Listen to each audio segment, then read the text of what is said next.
Arch Oboler's plays.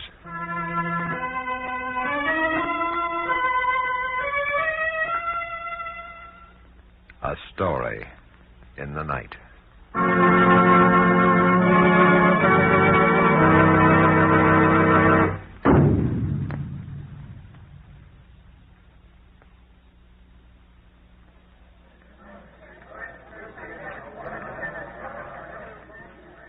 Linda. Yes, Carl? I've been looking for you. And I for you. Look, Linda, this party, it's getting a little too much for me. It's a great night. How about a little walk on the beach? All right. But quickly before someone changes my mind. Get your wrap? No, I'll let the moonlight keep me warm.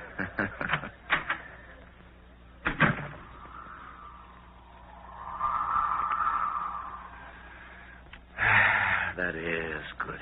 Careful. Night air. You know, I never could understand the hunters. They build this place here on the shore, and then, well, when they give a party, they seal the windows hermetically. Here, down this path. That breeze off the sea is good. Don't you think so? Frankly, Carl, I didn't come out here for the air. I've been very anxious to talk to you. Very. Well, that's flattering. It won't be when you hear why I want to talk to you. Carl, I've always liked you. And are you? Liking you, I've tried to understand you as you are, but must you be so antisocial? Antisocial? Me? The Rensalls had a dinner party last night. Oh, that. At the office, I couldn't break away. The Carters were expecting you the night before last at the theater. Linda, I'm a businessman. Carl, you can't disappoint people continually and expect them to have any regard for you. My friends know I'm a busy man. You and I belong to a set that demands certain obligations from us. I wonder if you know how pompous that sounds. Pompous or not, it's the truth. Can't just ignore social obligations. Well, I'm here, am I not? Ocean's rather calm, isn't it? They were talking about you only last week at Page's. Pages. Say, J.B. made a good thing out of International Motors last week. Must have cleaned up $250,000. Someone mentioned your name, and this other person laughed and said, "Don't invite him unless you expect me to bring his stock ticker." Idea in that. I hear the same about you wherever I go, Carl. There isn't a man I know who spends as much time at work as you do. Well, if that's what I want, why shouldn't I? Carl, understand me. I appreciate the importance of money, but after all, you could find time for your friends. Why do you laugh? I just remembered why I wanted to be alone with you. Well? I was going to lecture you. What? Yes, lecture, really, I was. I was going to tell you that you've been burning the candle socially at both ends. Or words to that effect. Really? Well, you are, you know. Bazaars and style shows and all that nonsense. But you took the offensive so quickly, I forgot what I wanted to say. And that reminds You're remembering a great number of things, aren't you? Yes. One of the things was to tell you that you're looking very lovely tonight. The man's human. You're irritated with me, aren't you? I am.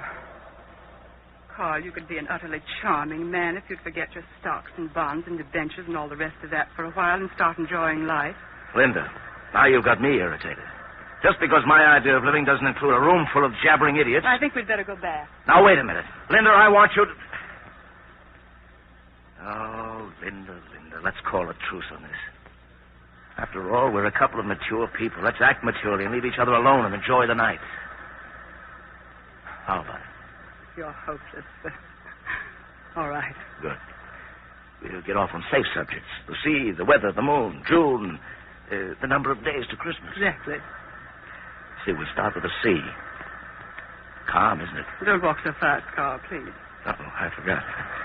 Sand must be ruining your slippers. No, beach is packed so hard. I'm quite all right. Just don't walk too fast. Right. Fine place the hunters have here. They do have successful parties. Hunter bought this place right before 29.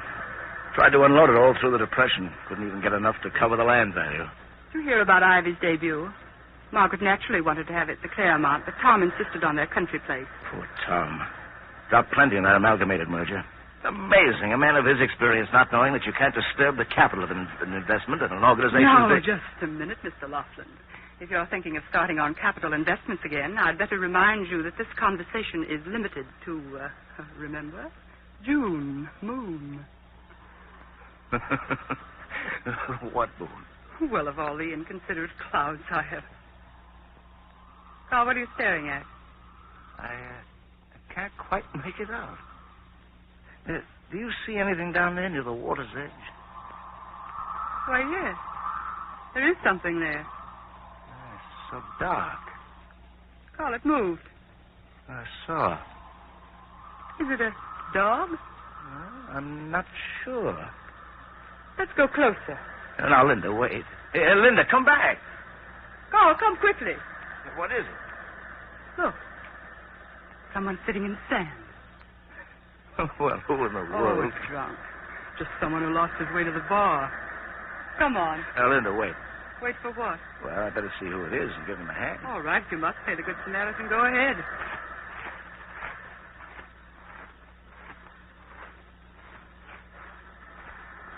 I say there, fellow. What in the world's the drunken fool doing? Digging for clams? I'll have to get closer. I say there, old boy. You're going to get a little wet there when the tide comes in, aren't you?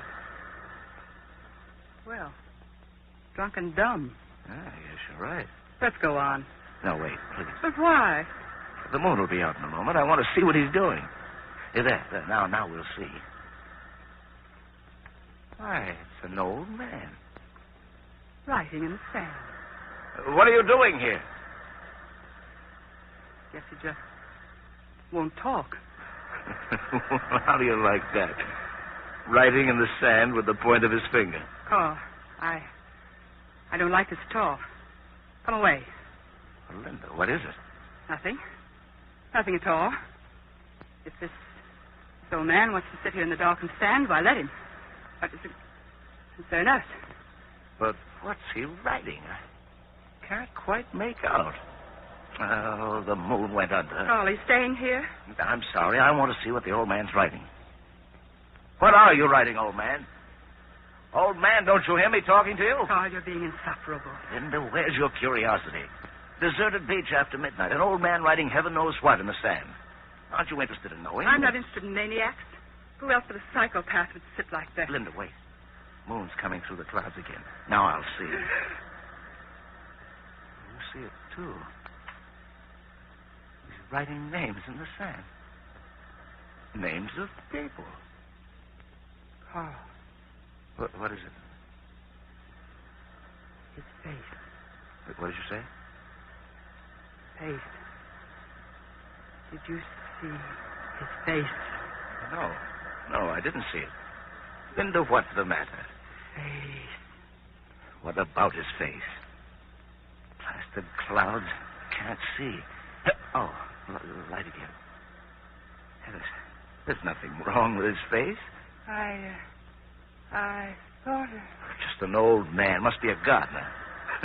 Writing names in the sand. I want to know who he is. Well, now you're curious. I want to know who he is, Carl. And I'm certainly going to find out.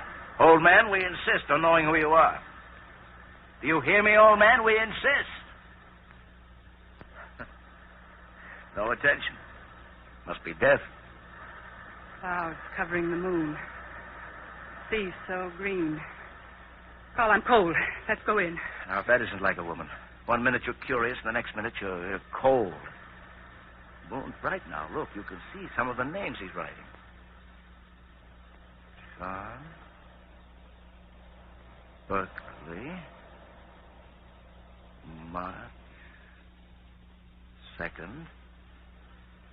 1941. Well, how do you like that? He wiped the name out and he's writing another one. George. Ellison. March 2nd. 1942. Wipe that one. Writing another. Name after name. But why? Old man, can you hear me? Why? What do you say? He's certainly not drunk. Eyes so bright, so intent on his work. And what work? Carl, don't laugh. What? What did you say? He seems so busy. Linda, what is there about this old man that disturbs you? I think he's funny. Carl. Dirty little unshaven old man, crouched over, writing names in the sand with the point of his finger. It's a serious career, isn't Carl. it? A career for one's old age. No overhead, no competition, no profit. Sit in the open air and write in the sands of time. Linda, I tell you, when I get too old for Wall Street, I think I'll join this old man. Carl. Huh? C-A-R. Carl, look. Your name. He's writing your name. Well, what do you know about... C-A-R-L.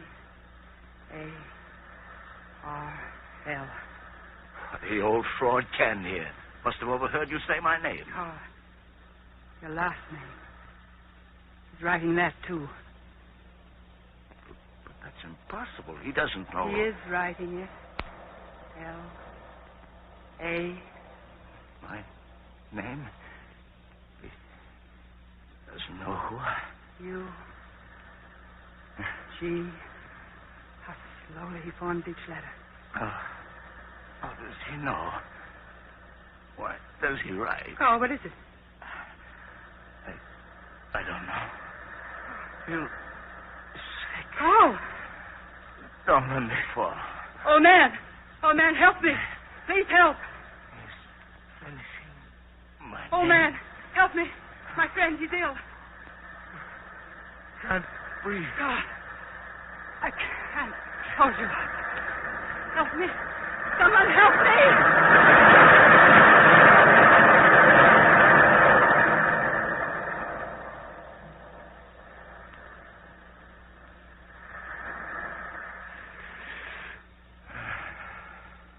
Oh, you're standing up again.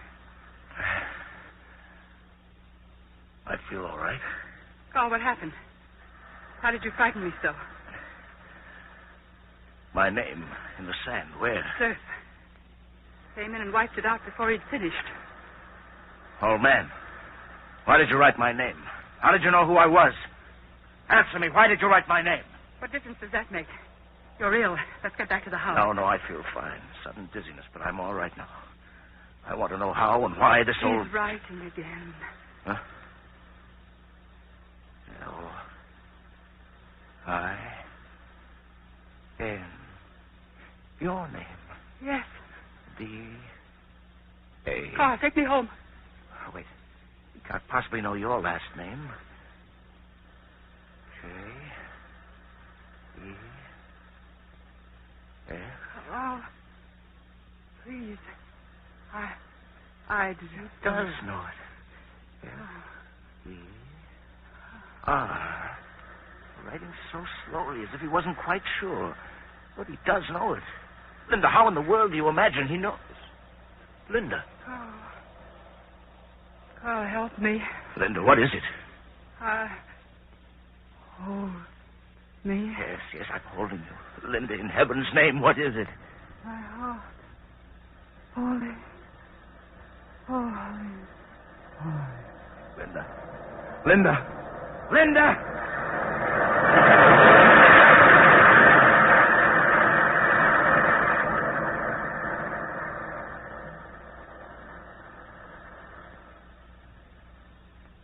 Carl.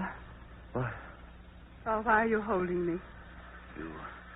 You were ill, fainting. I? What are you talking about? Are you joking? What is there to joke about? Please let go of me. All right. My name. He was writing my name. Yes. Where is it? Sam. He's writing another name. Where's mine? That wave must have washed it out before he finished. I remember now. My heart. I couldn't see. Darkness. I was falling. Yes, falling. Your face so white. Oh, why? As he wrote my name, I felt as if I were dying. And then you felt the same way, too, as he wrote your name, didn't you? Yes, I did. Cold it is here. Cold. He's still writing. The moon. Gone. Oh, stay by me. Yes. Still there? Darker. In the darkness. I can't stand it anymore. Oh, man, who are you? Who? Linda, stay away from him. Don't. No! Linda!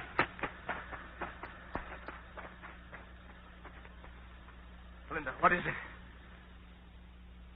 Linda. No one. What? No one. Here. But he was here. I saw him. Oh, find him. Find him and talk to him. I've got to know. I've got to. Old man. Where are you, old man? There he is there. Far down the beach. We've got to catch him. Come. Old man, wait. Old man. Old man, wait. I beg you. Wait. Old man, wait. I want to talk to you. No one. I thought... There he is. Where? Out the other way. At the edge of the water. Old man, wait. Old man. Wait till me call. Wait.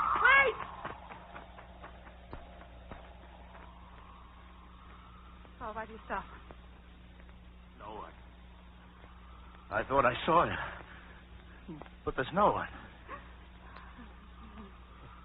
If only the moon came out again. Find him for me, Carl.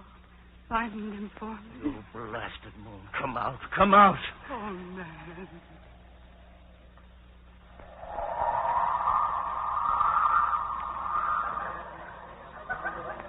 Linda.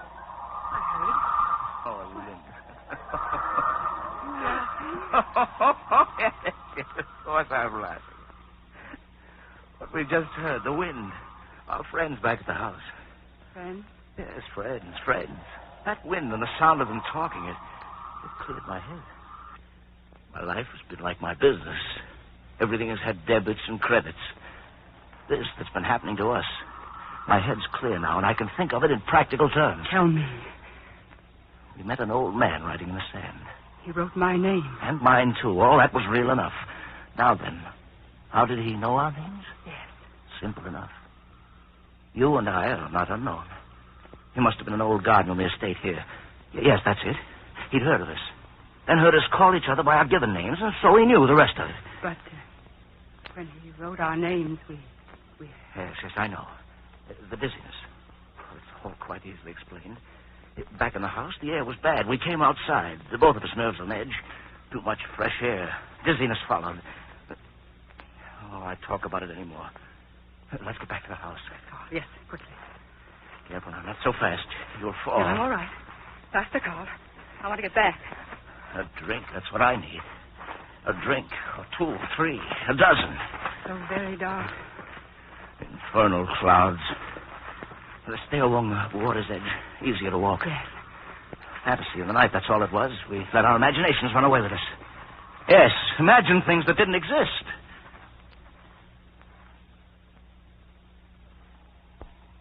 Carl. Why do you stop? Carl. Why are you pointing? He's writing again. He's there, writing again. Old man. Old man! Go, don't leave me. Go, it's so dark. Go. Gone again. Gone again. Carl, take me back to the house. Quickly, don't stand there. We'll run, Wait. The moon. Shining down so strangely. Everything so strange. Strange. Yes. Carl, at the edge of the water. What? Our names. Oh. Names. Our names in the sand. See them? Yes. There's a date. Written after my name. And after mine. I can't see. The date. Oh. The wave is coming. Linda, come back. No, I've got to see. Linda!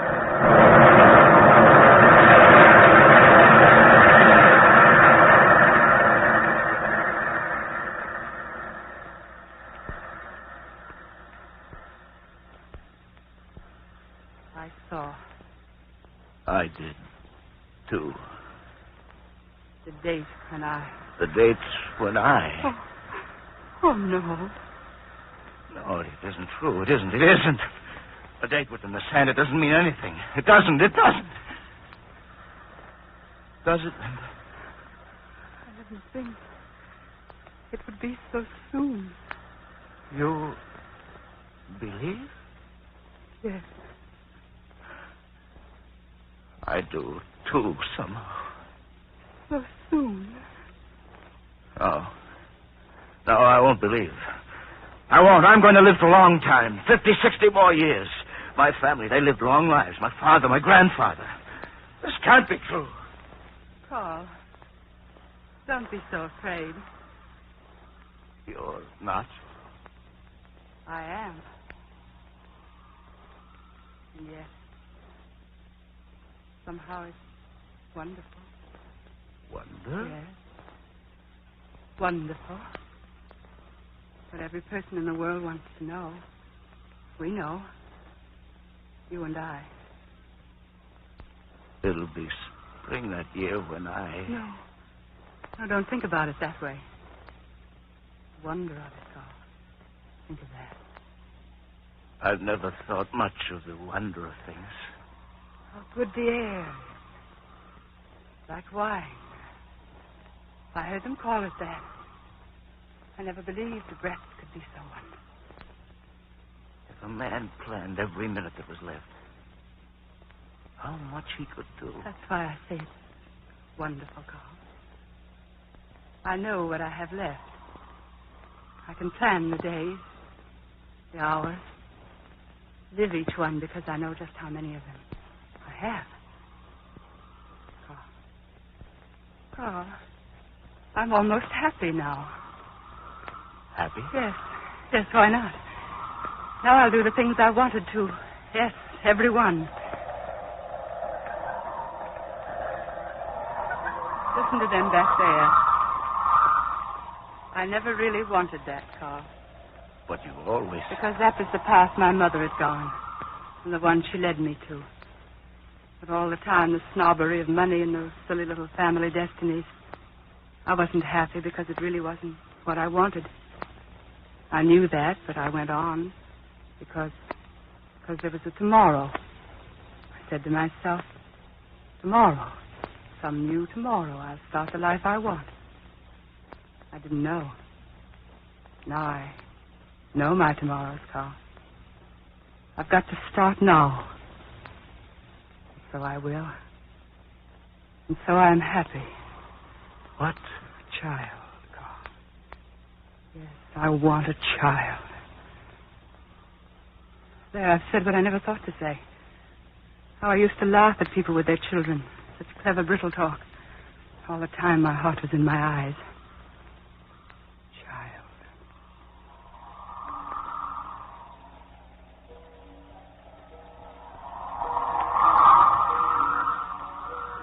Listen. On the wind. Yes. Music of the night call. Look up. Stars are singing. They know I'm free. For a little while I'm free. And you, Carl, what will you do? What will I do? Yes. What will you do tomorrow morning? Tomorrow morning, I'll go back to my business, of course. My business. No. Carl, you're holding me. Yes. Linda, you and I. We've got to be together. Oh. You're right. There can be happiness in it. For these days and months we're free. The world. We'll climb up to those singing stars of yours. When I was a boy, I always thought I'd do that. Travel. Tomorrow. There'd always be a tomorrow for me. Yes, I was immortal. I thought that, really. Most of us do, don't we? Everybody else in the world would live their lives and die, but I, always inside myself, I thought I'd live forever. So I climbed into a cage and stayed there. You're holding me so close. You and I, Linda. Together. Free. Until that day. Say it. Say it. Oh, my dear. Why did it take death to teach us how to live?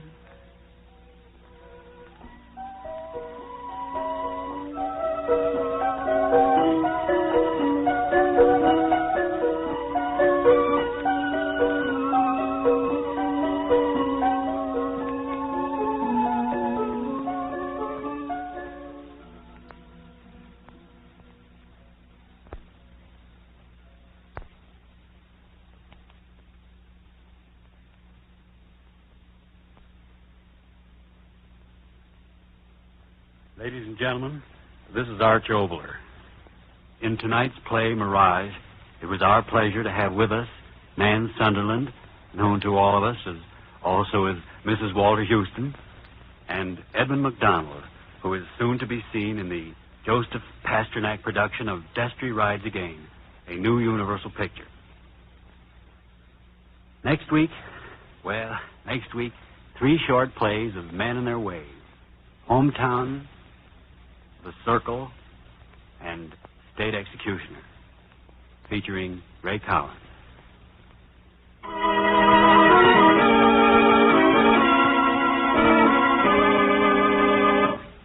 Arch Oboler's plays.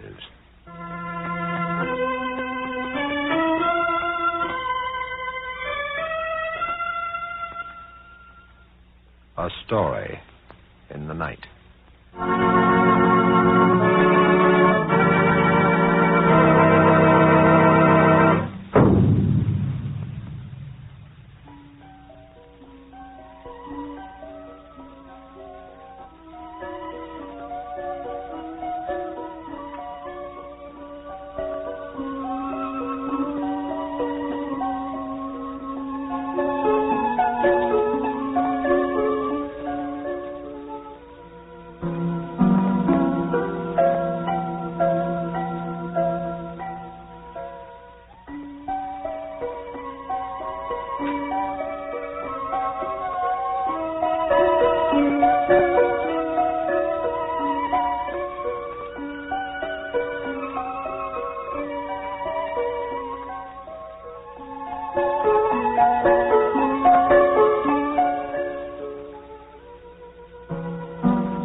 Arch Oboler's plays are presentations of the National Broadcasting Company and are heard in Canada through the facilities of the Canadian Broadcasting Corporation.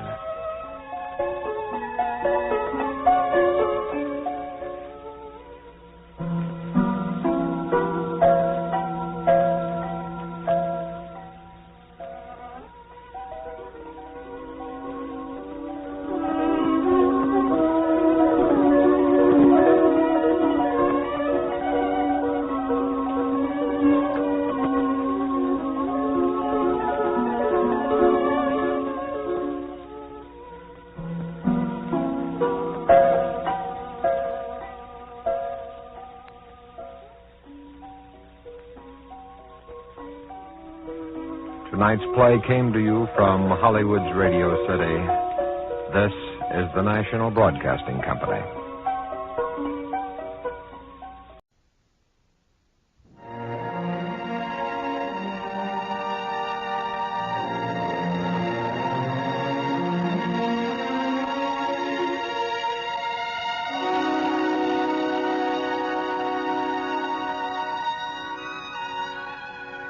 In those early years of the European conflict, Vague rumors of atrocities had begun.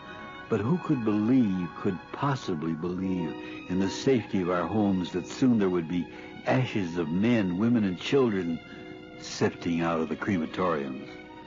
And so I and Norma Shearer, the premier actress of the time at MGM Studios, the two of us did not hate.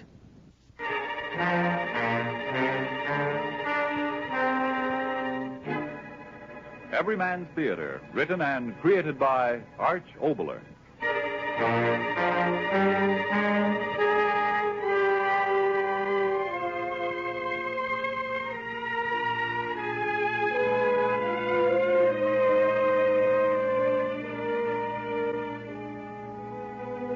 Oxidol presents Miss Norma Shearer in a thrilling love story, The Women Stayed at Home, with a special symphonic accompaniment of Wagner's deathless love music, Tristan and Isolde.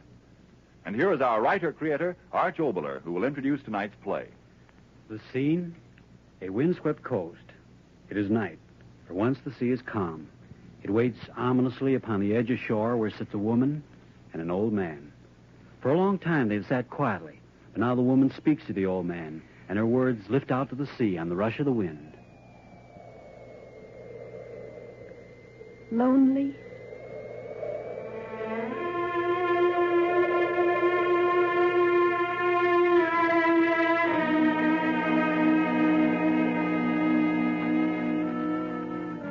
Yes, I was lonely. And I did what I did because I was lonely. I can tell you. This is a quiet place. My father built here because he and Mother had each other. And they wanted the lonesomeness. The village over there and we away from all the rest. My father wanted it that way. When I was very young, it was all right. I could run with the other children. It was all right. But when I grew older, it was lonely. The sea, the wind, the gulls flying. Is that enough for a girl? Yes. I was very lonely. Father died at sea. A storm. His boat. Then Mother. For the first time, I really was alone. People who have nothing remember the little things they've had, don't they? I remember things so clearly. The way the clouds were one day when the sun went down. A boat that stood out on the horizon and then in a second went under. The way so many of... No. Why talk of that? I'll tell you of John. He came to the village a month after Mother died. He had a pack on his back and a smile that lifted the heart. I met him right where we sit. Hello, girl. Oh. Oh, I'm sorry if I startled you. I didn't know that... Yes, I know. My mother used to say it of me, too. I had to walk like a cat on tiptoe. It's a pleasant day. Yes, isn't it? Where are you from? That house. Oh. It's a strange, lonely place to build a house, isn't it? Yes. May I tell you my name? It's John Clark. How do you do? Would you tell me yours? Celia Harris. Celia? There's a name. Yes, from a boat. What? Oh, I beg your pardon. It's your name, isn't it? I've no right to use it. You said a boat? Yes, my boat. I'm going to make a living at fishing. That's why I came here. And I've got a new boat. Well, not exactly new, and I've been beating out the inside of my head trying to think of a lucky name for it. Celia. Ah, it's a lovely name. Do you mind if I tell you that? Do you mind?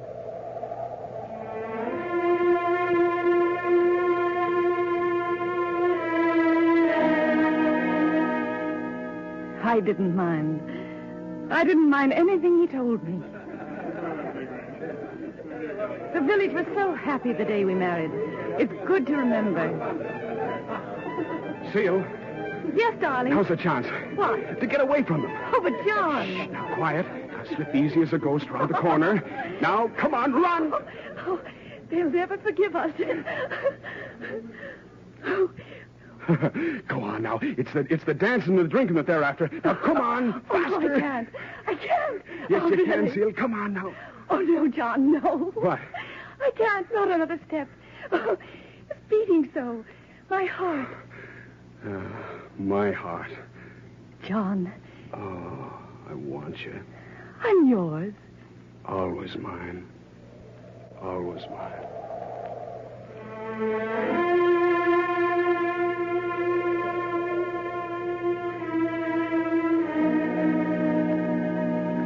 Always mine. He said that. Always mine. Tell me, how long is always? Is always the moment he held me, and his lips were tight on mine, and his arms held me, and he... No. Why should I ask? I really know. Always with him was that night. Because the next night... Stop! Aye. Celia, goodbye, darling. I'll be thinking about you. I'll bring a good catch home for you. I'll see you in a fortnight, darling. Just a fortnight.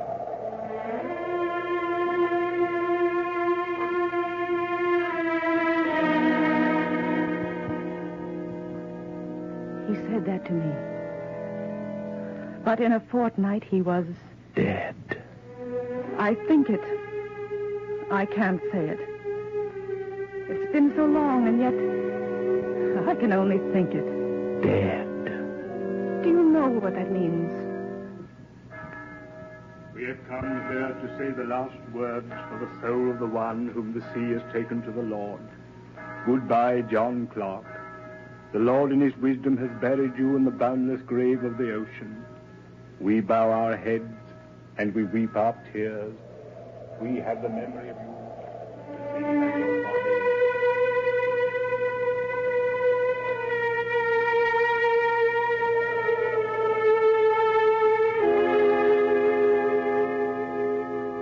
Do you know what that meant? I was alone again. Yes, alone again. The Widow Clark. The Widow Clark. I ran from the village, back up the long path to my house, and all the way it was tearing at me. I was alone again. Alone again. But a new loneliness, a horrible loneliness. When you've had nothing, all right, you know nothing. But I'd known something now. His look, his laugh, his lips, his arms, the crush of his arms.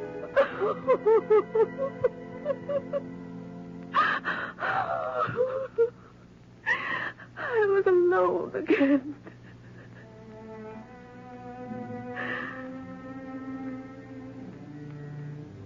A day and a night. A day and a night. One after the other. An empty day after an empty night. That's what was ahead of me. And that's what I had. An empty day and an empty night. An empty day and an empty night. Over and over and over. And there was no end. There could be no end until there was an end of me.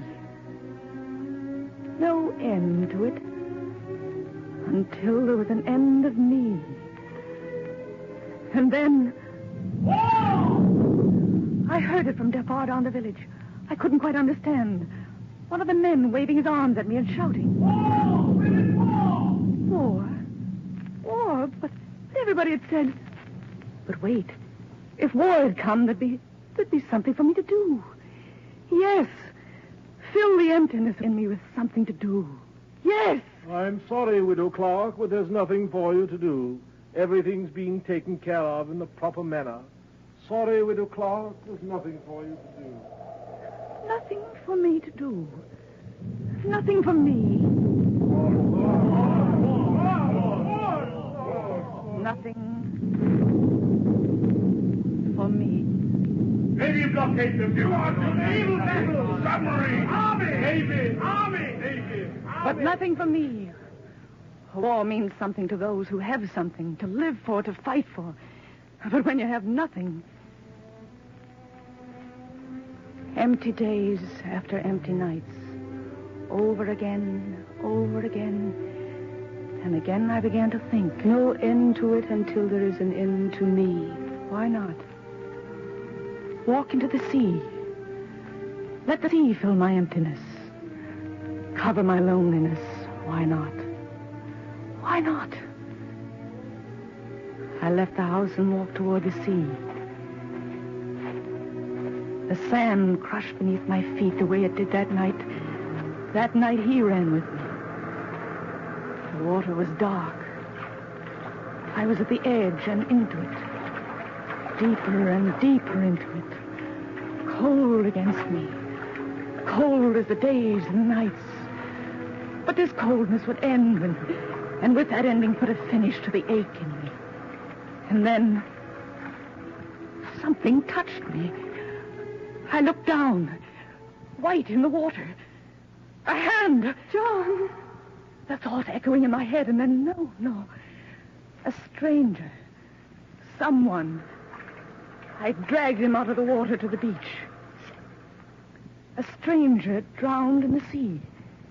Dead, yes. But no. My ear against the wet of him. His heart, yes. The beat of it. Faint, but the beat of it. Dragged him, carried him to the house. Warmed him, hour after hour. And slowly the beat lifted with the blood in him. Stronger and stronger.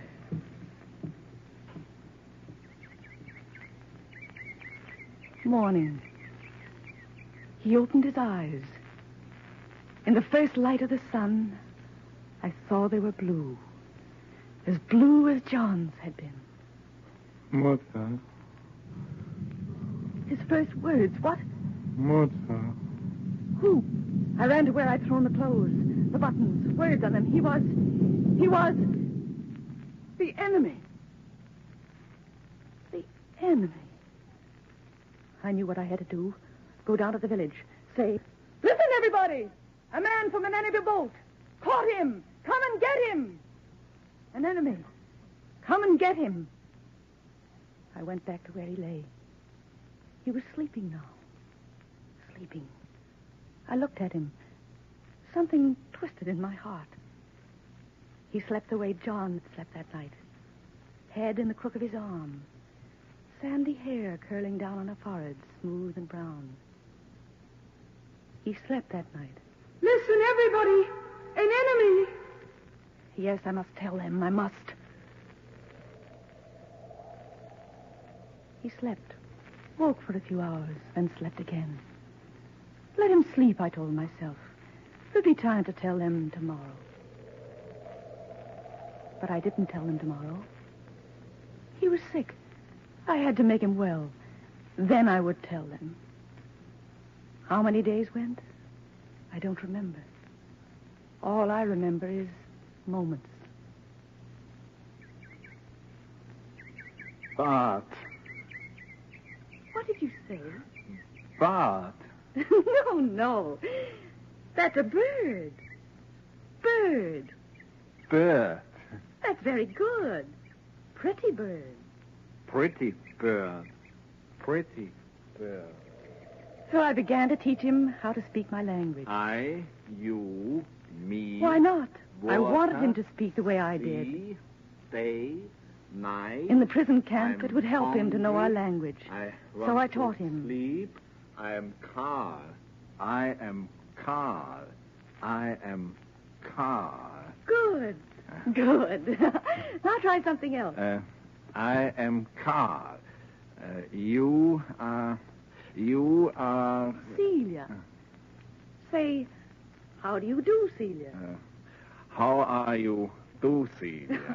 No. How do you do? How do you do, Celia? I am Carl. I am Carl. Soon he was well enough to be up and about. I gave him a suit of John's to wear. He would sit in the window looking out at the sea, and I would work. And listen to him. It was good. It was good to know that someone was there.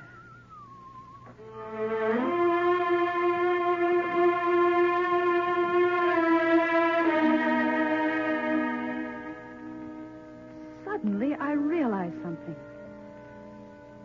I wasn't lonely anymore. Not lonely. Can you understand what that means? To have had nothing and then to have something. Someone to talk to listen to laugh with, to... Naval battles, submarine, army, navy, army, navy, army, navy. But I had to tell them. I had to. Had to? And then I began to ask myself why. What had I to do with war?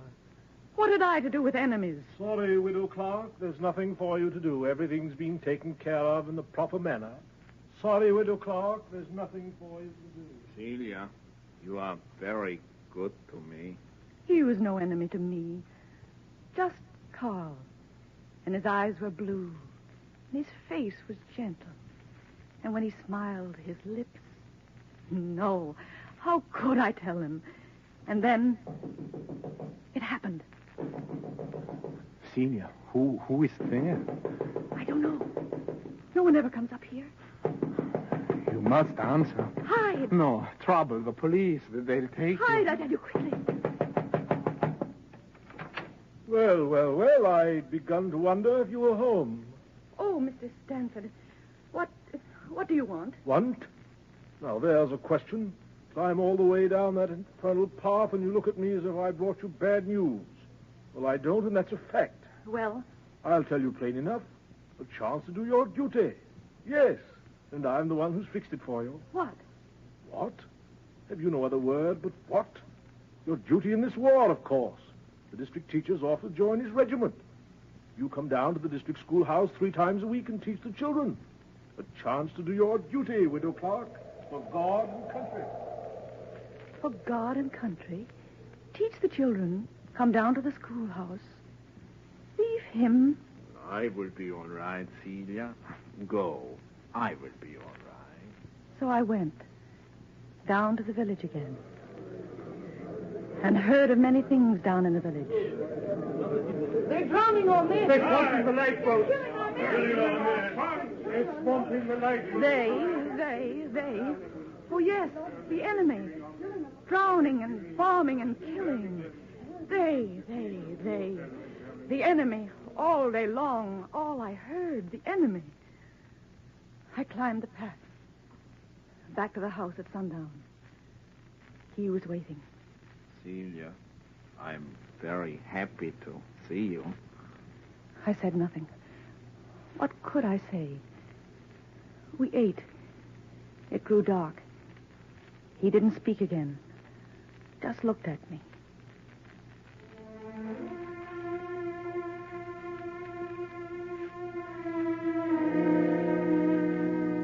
And then, suddenly, it was as if he were gone. As if I had told him, and he'd been taken away. I was alone again. Alone again and lonely. No one near me. No one to talk to. The emptiness of the days again. No. I couldn't go back to that again. I couldn't.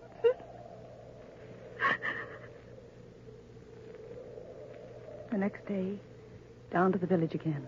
I wouldn't listen this time, I told myself. But in the schoolhouse, my brother and me on the boat they torpedoed yesterday. They killed my only brother, man. They again. They're drowning our men. They're killing our sons. They're killing our fathers. Drowning our men. Drowning our men. Hey. No. I turned. I ran. Away from them. They. No more days. He was only one. Only one. And he was in my house. And he was in my heart. All right, I said it.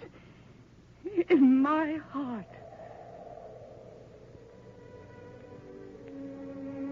He spoke to me that night. Celia, I want to say something to you, please. Yes, Carl. You are not happy. No. It is me.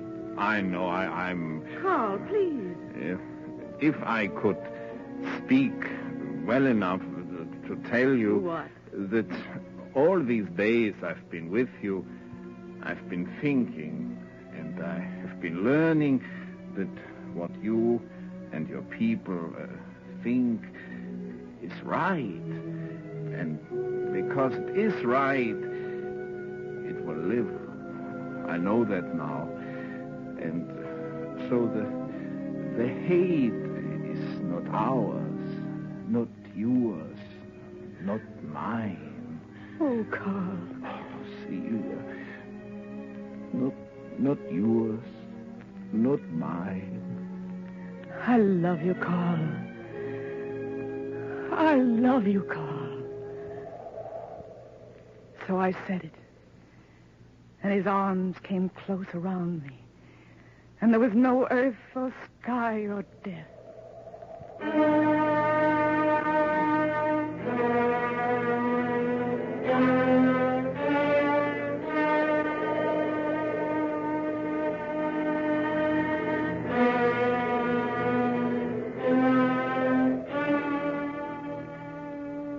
The days after that, days that stood still in wonder, and then in rush were gone. Warm days, lazy days, wonderful days. Days when the sky reached down and lifted us up to the clouds, and we... Oh, Carl, Carl. And then a new day. A morning. Sun awakened me. Stretched out my hand. Carl. No. Carl.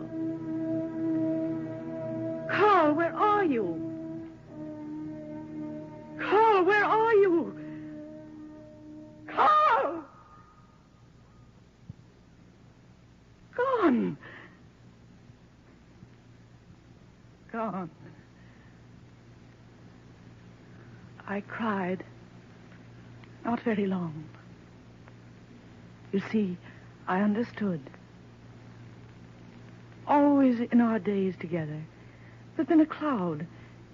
And with each passing day, that cloud would have grown larger and larger until there was no warmth of sun for us. The cloud of fear. Fear that someone of the village would see us. See him, and seeing him end my world for me. And he knew that. And so he went away.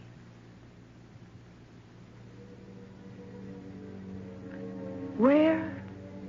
I don't know. I like to think he took a boat during the night and sailed out to sea in it, back to where he came from, back to his small village by the cliffs. I like to think that. I know someday the fighting will be over. It must end. He said it. And so the hate is not ours, not yours, not mine. It will end. He'll come back to me. And I'll never be lonely anymore.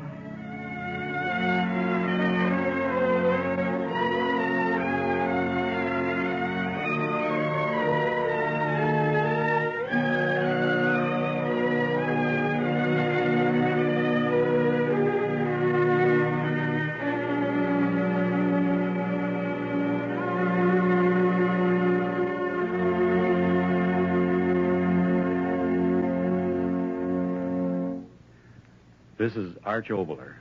Tonight it has been a great privilege to bring you Norma Shearer in my play, The Women Stayed at Home. All of us here, and I know you out there, are grateful to Miss Shearer for her stirring performance. With Miss Shearer were Hans Conried and Howard Duff. The special arrangement of Wagner's Tristan und Isolde was arranged and conducted by Gordon Jenkins.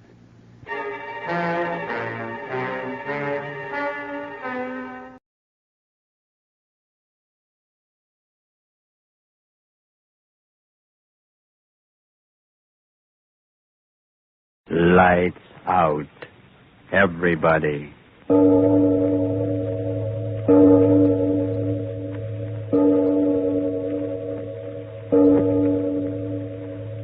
It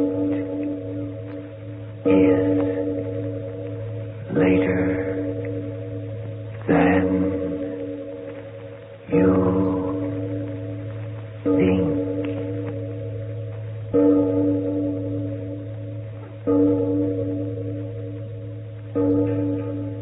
Lights Out brings you stories of the supernatural and the supernormal, dramatizing the fantasies and the mysteries of the unknown. We tell you this frankly, so if you wish to avoid the excitement and tension of these imaginative plays, we urge you calmly, but sincerely, to turn off your radio now. Prophecy is an easy thing, for rarely is the prophet brought to judgment. Tonight I bring you a false prophecy, a play set at this hour, yes, 1 minute after 10 Eastern peacetime, but the years have moved onward to the number of 55. The place of our story is a great rocket speeding away from the moon. Yes, away, for the first trip to the moon has finally taken place, and a triumphant airship is now rapidly returning to the Mother Earth. Here, then, is a story about a tomorrow 55 years hence, September 20th in the year of our Lord 2000, on board a rocket ship. A play that is, I sincerely hope, a very false prophecy.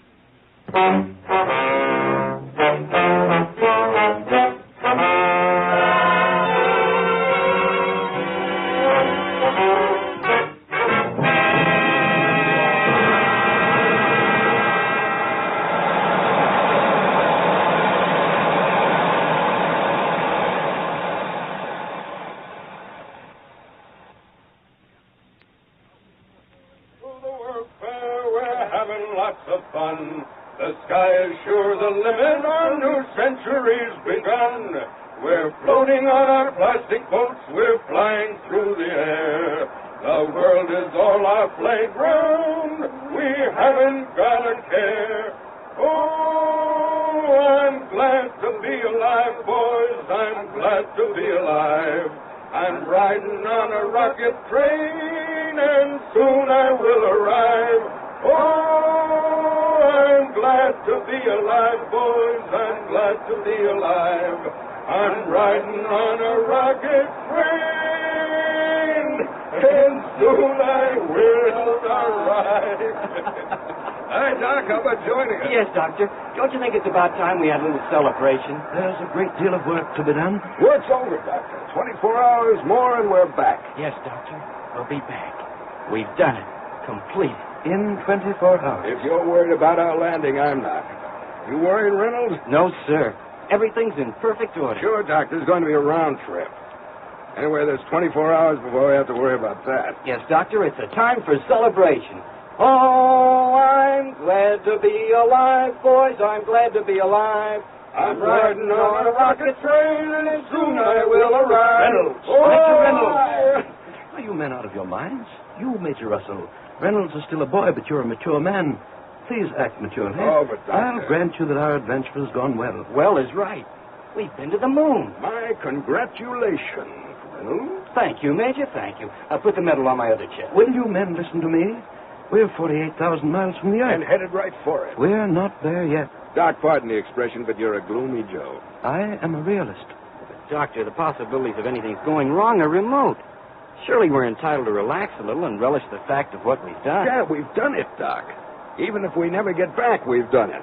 We've been to the moon, and it'll always be there on the books. I'm not interested in becoming an historical fact, Major Russell. The data we've collected, that's my only interest. May I ask you and Reynolds to get back to your post? Oh, but everything's going like clockwork. Look at the gauges. But we are out of radio contact with the Earth. Yes, sir. But we are on course. Doc, what is wrong? Wrong? What should be wrong? No, the kid's right, Doc.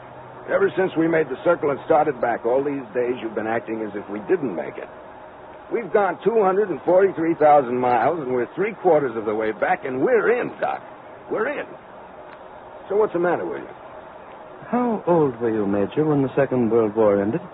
Oh, about 5. What's that got to do And with you, it? Reynolds, you weren't even born. No, sir. I was 21 on that day in New Mexico when they set off the first chain reaction. 21. Doc, you mean to say you were in at the beginning of it? Of course he was. Dr. Chamberlain was one of the original research men in the atomic bomb project back in 45. The only one of them alive today. Well, what do you know? So that's why you wanted to make this trip, Doc. I mean, you... Yes, Major. You wanted it as a substitution for what you missed as a boy, the excitement and glory of war. Oh, now, Doc. It's true, and Reynolds here is young and idealistic, and the scientific wonder of it was what he wanted. And I was there at the birth of an era. Now atomic power is driving me into space, back to the Earth where it all began. And I'm thinking... Yeah, Doc? It's not pertinent to any of this. We've no time to discuss our emotions. There's work to be done.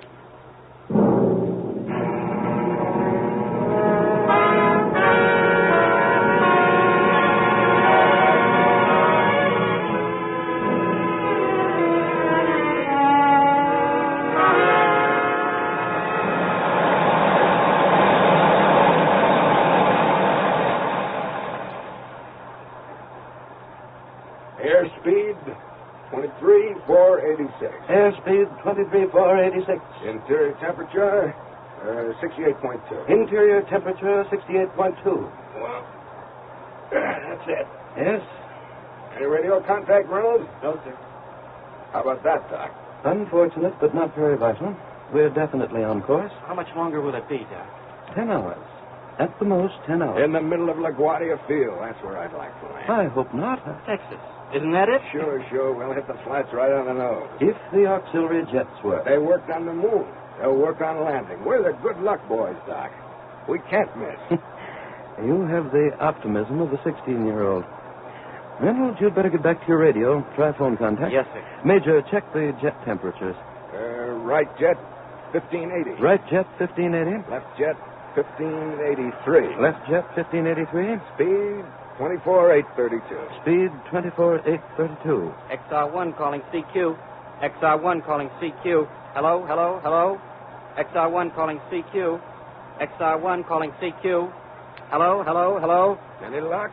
No, sir. Put your transmitter back on automatic. Yes, sir.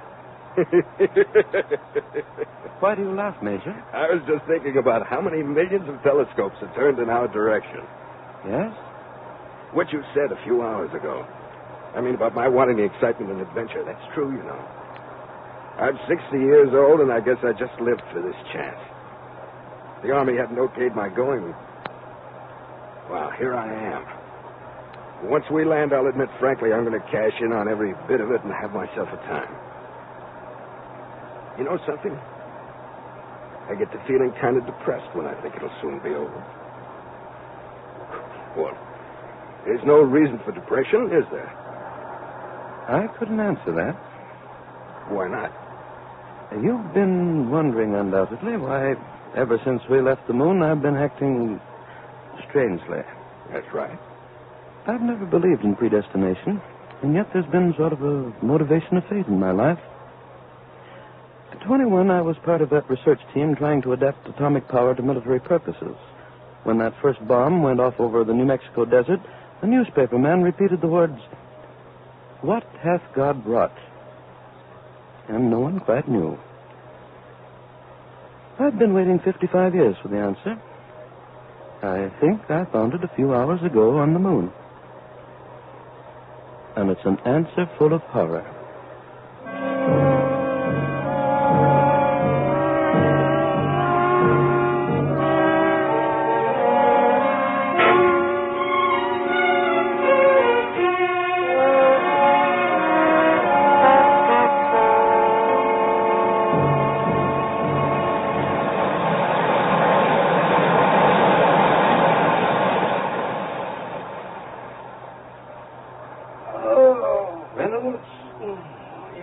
Close the oxygen valve. That's why you're yawning. Oh, yes, sir. 2 points? 2 points. Oh, the Major's sure sleeping. Yes. It's only a few more hours, isn't it? Yes. Will we have to put on our compression suits the way we did on the takeoff? Yes, of course. Doctor, may I ask you something? Yes? Before, you spoke of finding an answer on the moon. And then you didn't say any more. Well, I've been thinking about it. I was wondering if it was something that the Major couldn't understand. And that's why you didn't speak of it further. And now you want to know. Yes, sir. I haven't lived anywhere as long as you two have, but my life has been built around atomic power. My dad, he was one of your men.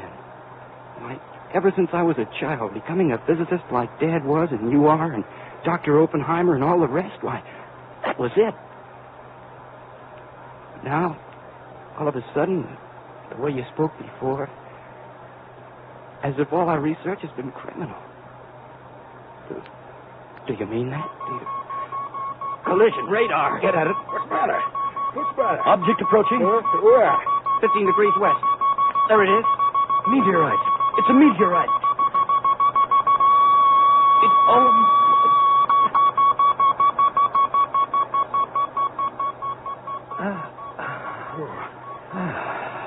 That was the closest. It was indeed. Be sardonic indeed to collide with a meteorite at this point in our journey. I use a stronger word than sardonic, Doctor. Yeah, like fatal. It's all clear. Well, I better get back to Reynolds. Reynolds, you asked me a question before, and I want to answer it. You too, Major Russell. I want you to hear this. Sure. Reynolds overheard what I said to you, that I'd found the answer to a very old question on the moon. He said that he felt that somehow I thought all of the research on atomic power had been criminal. No, young man, I don't believe that. Not at all. Criminal to know more about a way of nature? No. The answer I found was something else. I hadn't even an answer, perhaps only a theory. When we came within 100 miles of the moon and then began to deaccelerate, to turn back, what did we see through the observation ports? Well, Doc, we saw... No, please, let me tell you what I saw. The craters of the moon. Great, gigantic craters, and as we came closer and closer, the look of them was so familiar. Not because I had seen them through telescopes and in photographs, but for some reason that I couldn't quite understand. Craters of the moon, and suddenly, at the very moment when we'd come as close as we dared and our ship swung in an orbit to return, suddenly I knew. It was a memory of another crater I had seen 55 years before in New Mexico from an observation plane high over the ground a few hours after the first atomic bomb had lit the sky with a new sun. Yes. The crater in the crust of the Earth that bomb had left was the same as the craters of the moon. Do you understand? The crater our bomb had left on the Earth was the same as the craters on the moon. So what? I don't get it. Yes, Doctor. What are you getting at? Why, the crater in that desert was 1,000th of the size of the ones you're talking about. I suddenly began to think. Was it not possible that the moon had gone through the same evolutionary processes as our Earth before our Earth? Yes. Wasn't it possible that men had come into being on the moon, developed their own civilization, had known scientific progress, even as we have, but long before we Earthmen had known it? Say, Doc. You do understand. These men of the moon had discovered the secret of atomic power long before we did, and then had used it to blast and to tear each other. Yes. And the craters on the moon, that terrible devastation, was the record of the destruction of their civilization. A final war which had burned up the very atmosphere and left the moon a dead planet circling endlessly through an airless sky. All right, Doctor. Presuming your theory is correct, that the moon men had started through a war, a chain atomic reaction that they couldn't stop, well, what of it? It indicates that they were fools. Yeah, that's it. Fools. Are we any wiser?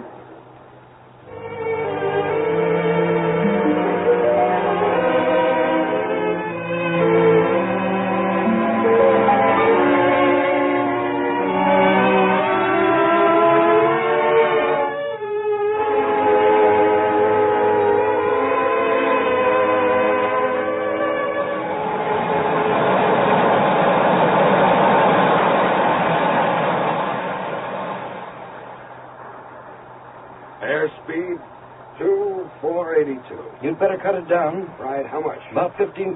Right. You get anything, Reynolds? No, sir. Would you come here a moment? Yes, sir. Will you help me with this port covering? Yes, sir. It's you there. All right.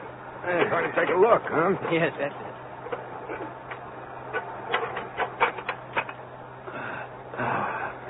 There she is. Mama Earth. Reynolds, the cameras? Yes, sir. How much should I run, Doctor? Put it on automatic exposure. Yes, sir. 6 more hours, eh, Doctor? Or less. Sure we haven't made a mistake and headed for Venus. What are you... That was just a bad joke, Doc. No, there's no two ways about it. The outline of the continents, we can't make any mistake about that being our home address. I wonder how much they can see of us. What are we, 6,000, 7,000 miles out? You know, this reminds me of the time about 25 years ago. The Army sent me up to 1,000 miles to take observation photographs. Well, you remember how the atomic reaction motors were then. We got up about 500 feet. Major. What? Look down. Look. What? Well, I don't see anything. Look, I tell you. Reynolds, come here. What's the matter? Something wrong? Well, the doctor says there's... Reynolds, look. Do you see? Yes. What is it? I see it, too. Bright lights going on and off. What's going on down there? Doctor, are they signaling us?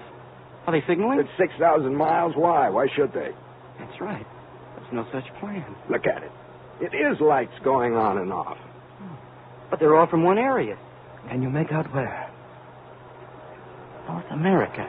Then they are signals. The candle in the window. Your own question. At 6,000 miles? Wait a minute. Are they explosions?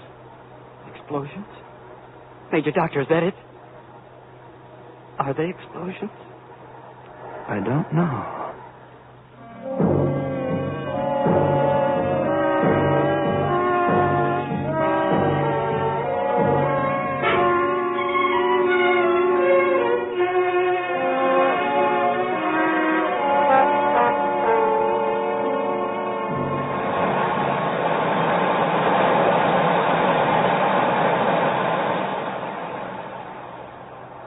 CQ, CQ, hello, hello, hello, CQ, CQ. Oh, I'm sorry, Doctor, I can't raise anyone. Doc, come here. Yes, what? Look, the closer we get, they are explosions.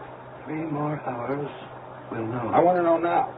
Reynolds, what's the matter with you? Why can't you make radio contact? I'm doing everything I can. Major. Doc, what is... Craters. Look. Craters. Craters? At this altitude, you couldn't possibly... After each flash, I do see them. Okay. What does it mean? Well, what are you looking at me like that for? What does it mean? Dr. Major, something's coming through. Oh, well, it's about time. I can only hear it faintly. What? Please, let me listen. United States. What? Reynolds, what is it? Tell us. What? Boy, I couldn't quite make out. He said... Said what? Tell us. War. He said war. Blasting the United States off the face of the earth. Blasting... It's a joke, isn't it? Isn't it?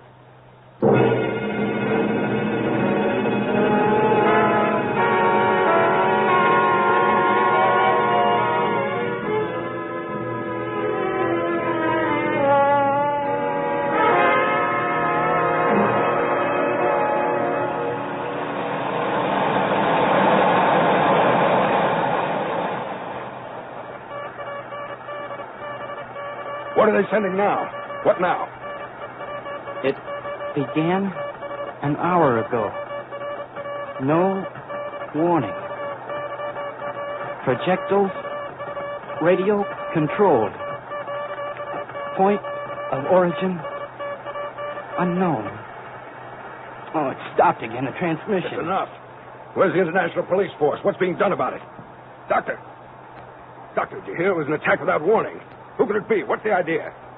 The explosions are increasing in frequency. Reynolds, is there anything more coming through? No, nothing. Yes, they started transmission again. All right, let's have it quick. Some station in Midwest. I can't get the call letters. Who cares? He says it's hell. Ground shaking. No bombs landed near, but air reconnaissance. It's so garbled I can hardly make out. Well? It started an hour ago, everything burning. Oh, it stopped again. There's nothing. Doctor? Doctor, in heaven's name, what do you think it's all about? Stop staring out of the window and talk to me. What are they doing? What do you mean, what are they doing? They're bombing us, blasting us. It's war, but who? We've got to find out. Reynolds, find out who. Why, it's no use. There's no transmission. Doctor, those bombs, where are they coming from? Can't you tell by the trajectory? At this distance? And what difference does the face of the enemy make? It's happening, that's all. Smashed them. I always said we should have smashed them. Exterminated them 50 years ago. Oh, they were so peaceful for so many years. And... The flashes are increasing in frequency. Reynolds, get on that radio. I'll try again. I've got to know who. The devils. We had agreements with everyone. The international devils, all of them. Call them devils. I don't even know who they are. Reynolds! You get anything? No, I don't. Doctor, faster. Let's get down there faster. Let's open it up. You know better than that. We're entering atmosphere. Increased speed, and we'd burn up like a meteorite. But I'm an army man. All my life I've been coming trained. through. What? The bombs. Nothing can... I can hardly make it out. Keep at it. Panic. Paratroopers. Who? Last message from United States of... It's ended. There is no more.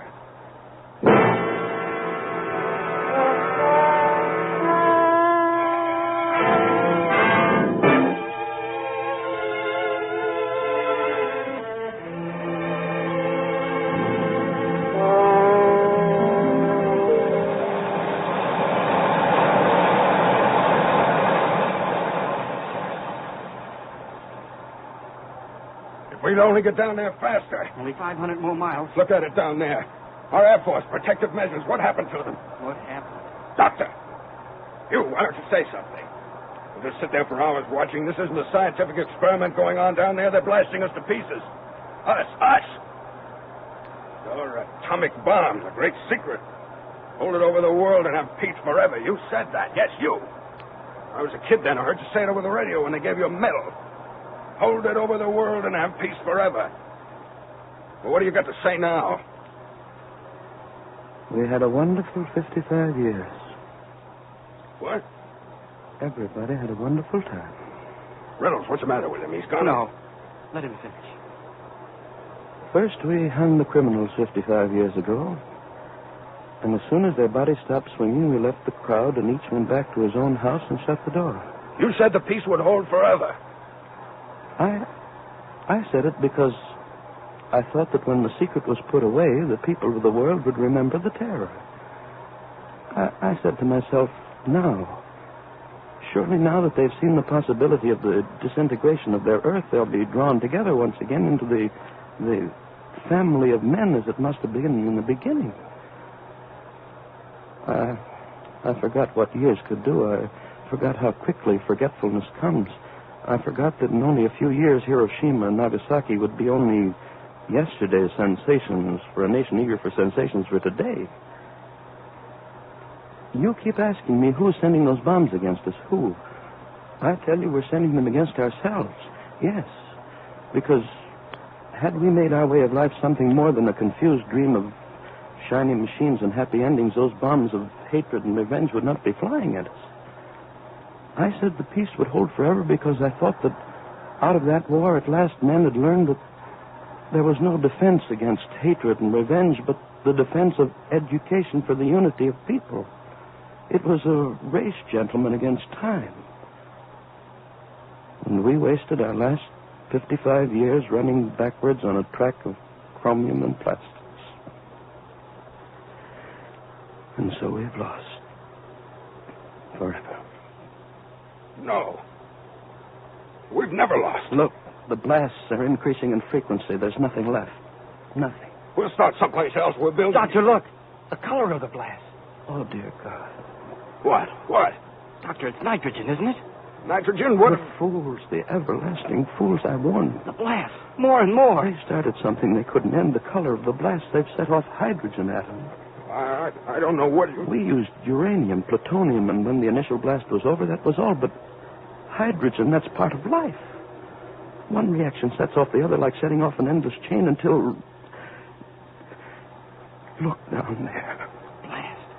Faster and faster. They're spreading. The fools. God help the fools. God help the fools.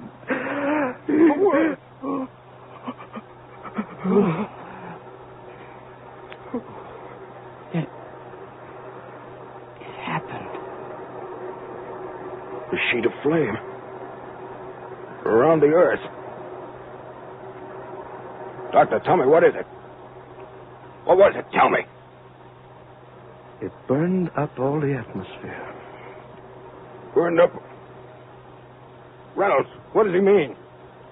The chain reaction burned up all the air. Oh, my. Major, the left jet.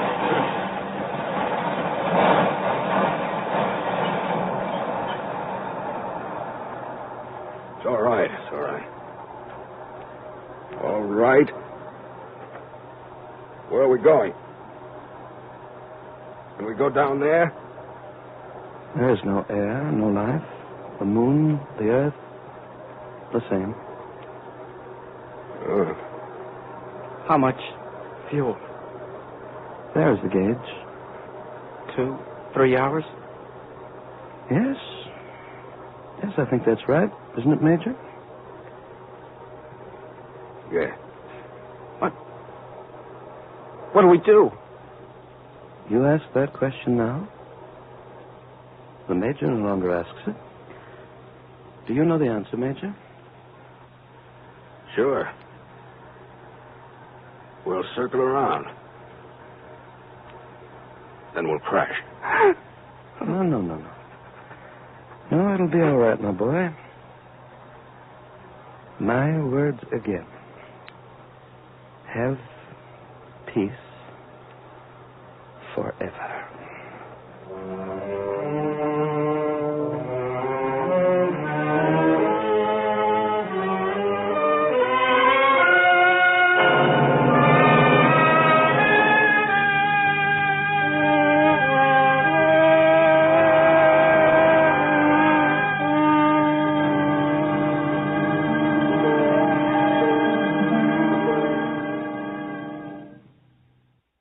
This is Chesterton Radio, your home for podcasts of works by G.K. Chesterton, plus drama, comedy, mystery, science fiction, big bands, and much more.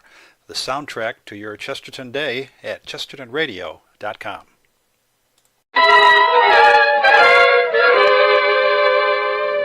Arch Oboler's Plays.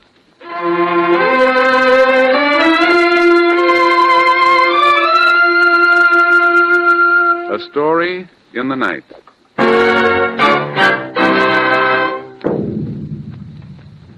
Tonight, James Cagney in Arch Oboler's dramatization of the most talked-of book of the year, Johnny Got His Gun, by Dalton Trumbull.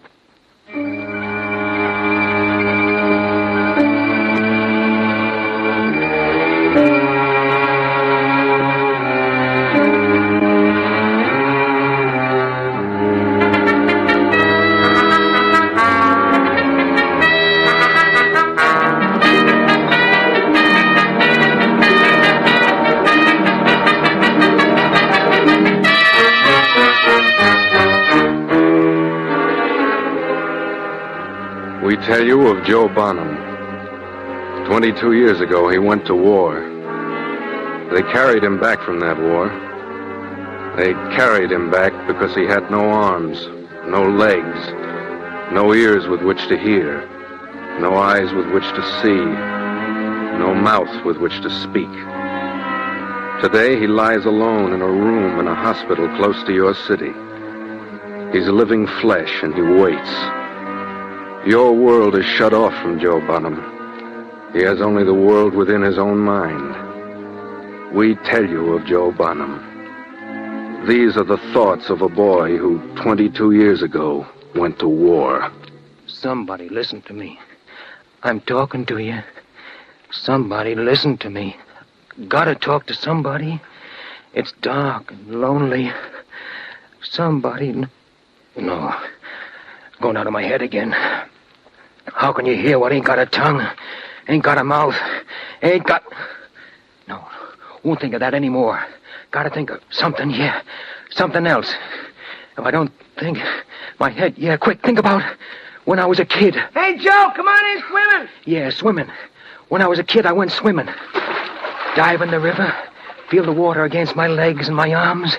Now I haven't got any No, won't think of that. Think about my town. It's the nicest little old place on earth, Shale City. I gotta remember. Hamburger, get your hot hamburger, get your hot hamburger. Yeah, best hamburgers in the world. All right, boy, here's 30 cents. Go down and get 3 hamburgers. Pa. Oh, they're delicious. If I could only cook like this. Marcy.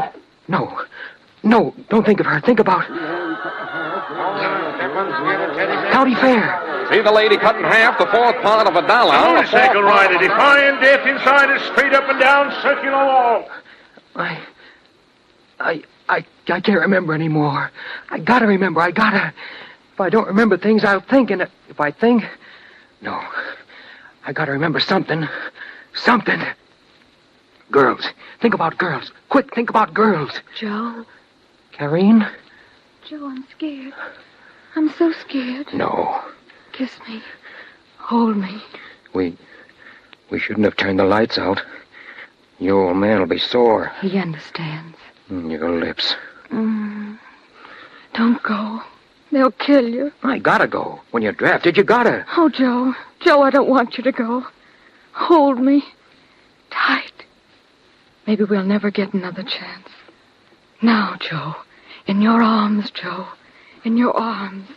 In your arms. My arms. My arms. What? Joe, hold me. Don't go, Joe. Get your gun. Joe, I'm part of you now. There's that Don't great go, Patriot Joe. Theodore Roosevelt said. All aboard, soldier. All aboard, soldier. No. Hold me, Joe. Hold me. Both your arms tight around me. Both your arms tight around me.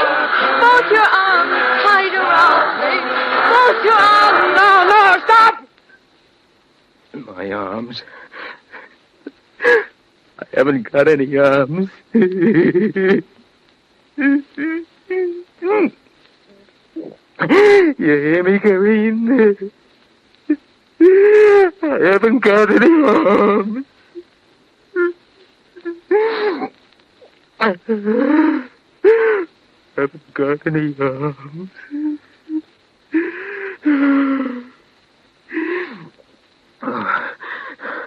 What's the matter with me? I didn't find it out yesterday or the day before. It was 1939, 1938, 1937. A long time ago. Joe. Karine, you're still in my head. I'll tell you, as if you were here.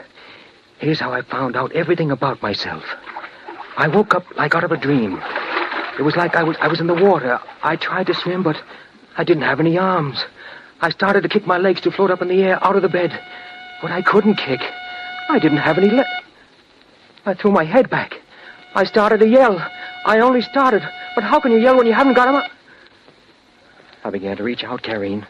The only way I could reach out. With the nerves of my skin. The hole in my face. Feel the skin creeping around the edge of it. It went. I was blind. What a lousy dream. Nobody could live like that. Just dream, and that's all. But it wasn't a dream. It wasn't a dream. Mother, where are you? Hurry, Mother, hurry, and wake me up. I'm having a nightmare, Mother, where are you? Mother, listen to me. I can't stand it. Mother, please, tell me it's not me. Not me, no, not me. Oh, please. That's the way I found out. A long time ago. Who was I telling that to? Joe. Oh, Karine. Still in my head. In my heart. Now I'll tell you about how I found out about time. About the days. Knowing about the days you're living through, that's important, see? But all I remembered was dive in the dugout, and then... And that was all. A day in September 1918, and that's all. Time stopped then. Start time over again. But how could I catch hold of time when I was caught inside myself? Vibrations. I had it. When the nurse came into the room, the vibration of her footsteps running up through the floor, through the bed, through the springs of the bed, into me. All I had to do was count the seconds, then the minutes, then the hours between each visit she made, until I had 24 hours counted up in my head. And after that, I'd be able to figure the days out just by counting up her visits. One day, the minute the nurse left me, I began to count. 1, 2, 3, second by second, 4, second 5, by second. 6, when 7, I counted 60, 8, that 9, meant a minute, 10, as nearly as I was able to figure it. 13, But I always lost count. I'd think of something else, then I'd lose count again. 1, 2, 3, 1, 2, Day after 5, day after day, but I could never keep 5, track. I couldn't. 6, I couldn't. And all the time, the days were running away from me. And then, one day it happened. The skin on the side of my neck, the half of a forehead above the mask. Lying there all the years gone by, I got to thinking that maybe there was some way I could use those pieces of skin. Skin free to the air. They were healthy. I got to thinking what a man did with his skin. To feel with. But that didn't seem enough. To sweat with. Yeah, sweat with. Hot and cold. Sunrise and sunset. Just like that. The idea came into my head just like that. All I had to do was to feel with my skin. When it changed from cool to warm on that little piece of skin, it'd be sunrise and the beginning of a day. I got to thinking about the nurse and how many visits she made me each day and when she made them. Yeah, I'd better start with the nurse. She changes the bedding. In a hospital, they must change bedding in the morning, maybe around 8 o'clock. So all I got to do is wait till she changes the bedclothes. That'll mean it's morning. Then wait, maybe 18, 20 hours, and that'll be next morning. That'll be sunrise. You can feel the heat of sunrise against your skin, yeah. So I waited until the next time she changed the bedding. She walked away. Calm down, because you haven't proved anything yet. Calm down and wait and count her visits. Number 2, I dozed off and woke. Visit number 3, time got all mixed up. Then 4, and then... the 5th time. And all of a sudden, I knew it was happening. My heart stopped, my breath stopped. I knew it was happening. Slow at first, crawling along my skin. Warmer and warmer. The rising sun. In my room. I'd won. I'd caught up with time again. The sun. It was dawn. It was dawn for the world and for me. I could smell the dawn. Yeah, me without a face lying there. And the smell of the dew on the grass. And me without eyes, shading my eyes and seeing the sun coming up over the mountains back home. And the hills going pink and lavender like the inside of a seashell. The sun warming my little piece of skin. And me seeing without eyes the town where I was born. And me without ears hearing the lowing of the cows waiting to be milked. And babies kicking in their cribs and rubbing their eyes with their fists. It's sunrise, and I've got it. And now I'll always know when it's sunrise, and they can't take it away from me. Thank you, God. Thank you. Thank you. Thank you. I may never have anything else, but I'll always have dawn and the morning sunlight. A year went by fast. I was a busy guy. I learned a lot. Yeah, could even tell my nurses apart. The day nurse always walked to the bed with 4 steps. She was always the same, but the night nurses seemed to change. One of them must have cried when she looked at me. I felt her tears wet on me. I like to think she was young and beautiful. But every night, summer and winter, week in and week out, month in and month out, every night I was with you, Karine. With you, darling. My arms around you, yours around me. With you, Karine. Joe, my darling. Close to you. My dearest. My arms around you. My lover. And yours around me. Mine. With you, Karine. Oh, Joe. Joe. 2 years went by after I discovered time. 3 years went by after I discovered time.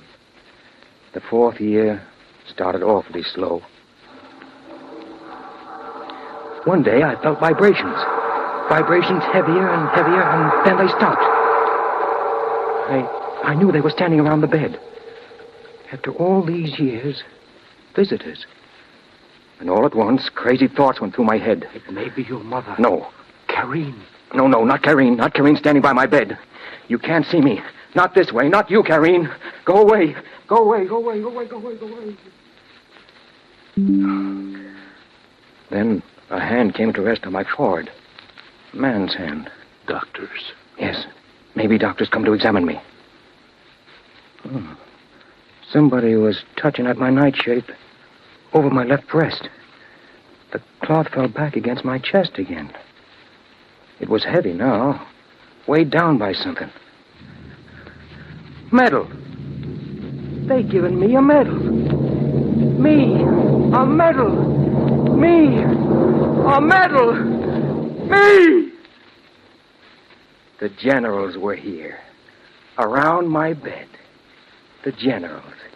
The big guys, the famous guys who still had arms and legs and could still see and talk and smell and taste. In my throat, I felt a tearing of something that used to be a voice. I was talking to them, and they couldn't hear me. I was saying, listen, big guys, I'm lying here like a side of beef, and for what? War. We're going to war. Yeah, someone said that, so I went. But why? Why? Somebody just said, let's go out and fight for liberty. Liberty? What kind of liberty? How much liberty and whose idea of liberty? A guy says, come on, let's fight for liberty. And he can't show you liberty. If you're going to die for liberty, you've got to know in advance what liberty is and whose idea of liberty they're talking about and just how much of that liberty we're going to have. Maybe that's a bad way to think. The big guys say it's bad, and I heard them. In the schools and the newspapers and the legislatures and the congresses, that's their business. They sound wonderful. This ground is sanctified by blood. They shall not have died in vain. Our noble dead. But I'm asking you, big guys, what do the dead say? Did any one of them ever come back and say... I'm glad I'm dead, because death is always better than dishonor. Did they say... I'm glad I died to make the world safe for democracy. Nobody but the dead know whether all these things people talk about are worth dying for or not. And the dead can't talk. So the words about noble death and sacred blood and honor and such are all put into dead lips by those that got no right to speak for the dead. I'm asking you, big guys, how did they feel about it just before they died? Did all those guys die thinking of democracy and freedom and liberty and honor? You know they didn't. They died crying in their minds like little kids. They died crying for the face of a friend. They died crying for the voice of a mother or father or wife or baby. They died moaning and crying for life. I know. I'm the nearest thing to a dead man on earth. There's nothing bigger than life. What's noble about having your legs and arms blown off? What's noble about being blind and deaf and dumb? I'm dead, big guys, and I died for nothing. You hear me? Nothing. You hear me, big guys? But they didn't hear me. Just as you couldn't hear me, Karine, if you were standing next to me. All the generals heard was the blowing of the air in the tube in my throat. When I heard the vibrations of the footsteps that said they were going, I began to think. The vibrations. Up to now, I thought only of the vibrations coming to me. How about making my vibrations go to them? Yes, vibrations to them. A footstep on the floor is a kind of vibration. The tap of a telegraph key is another kind. I had it. I had it. When I was a kid, Bill Harper and me, we had a telegraph set. Used to telegraph to each other. Dot dash, dot dash, dot dash, dot. I remember the code, the Morse code. All I had to do to break through to the people outside was to lie in bed and dot dash to the nurse. I could give messages and receive messages. I raised my head from my pillow. I dropped it. Then I did it twice quickly. That was it. With my head, raise my head, let it fall on the pillow. The Morse code. SOS, help. I tapped it out of my pillow with my head. SOS.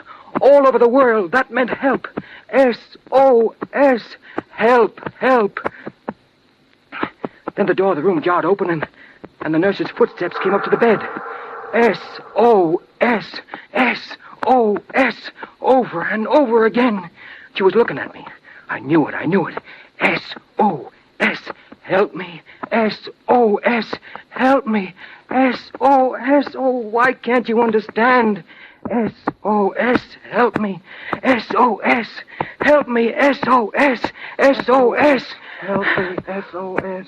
Help me. My head full of it. Tapping it out with my head over and over. Over and over. Couldn't stop. Why won't they hear me? Why won't they understand? Why won't they hear me? Karine, why? No. There isn't any Karine. There isn't nothing. I've been talking in my head. There's nothing for me. Nothing. SOS. I don't know what day it is. SOS. I don't know what month it is. I don't know what year it is. I've been tapping for years and years and nobody hears me. Nobody.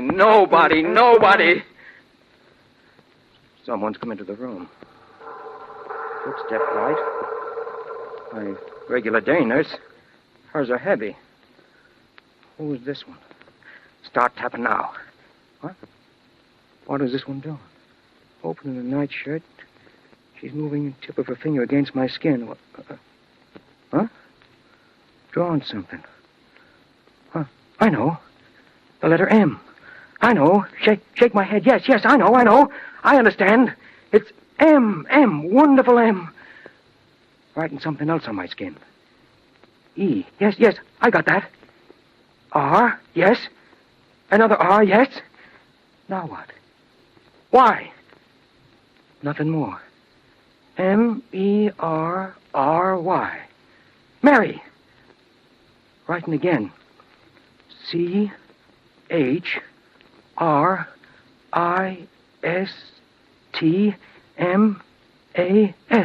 Merry Christmas. Merry Christmas. Merry Christmas. Merry Christmas. Merry Christmas. Yes, nurse, I understand. Nodding my head to tell you I understand. I can't say it so you can hear me, but in my heart I'm saying it. Merry Christmas, nurse. God bless you.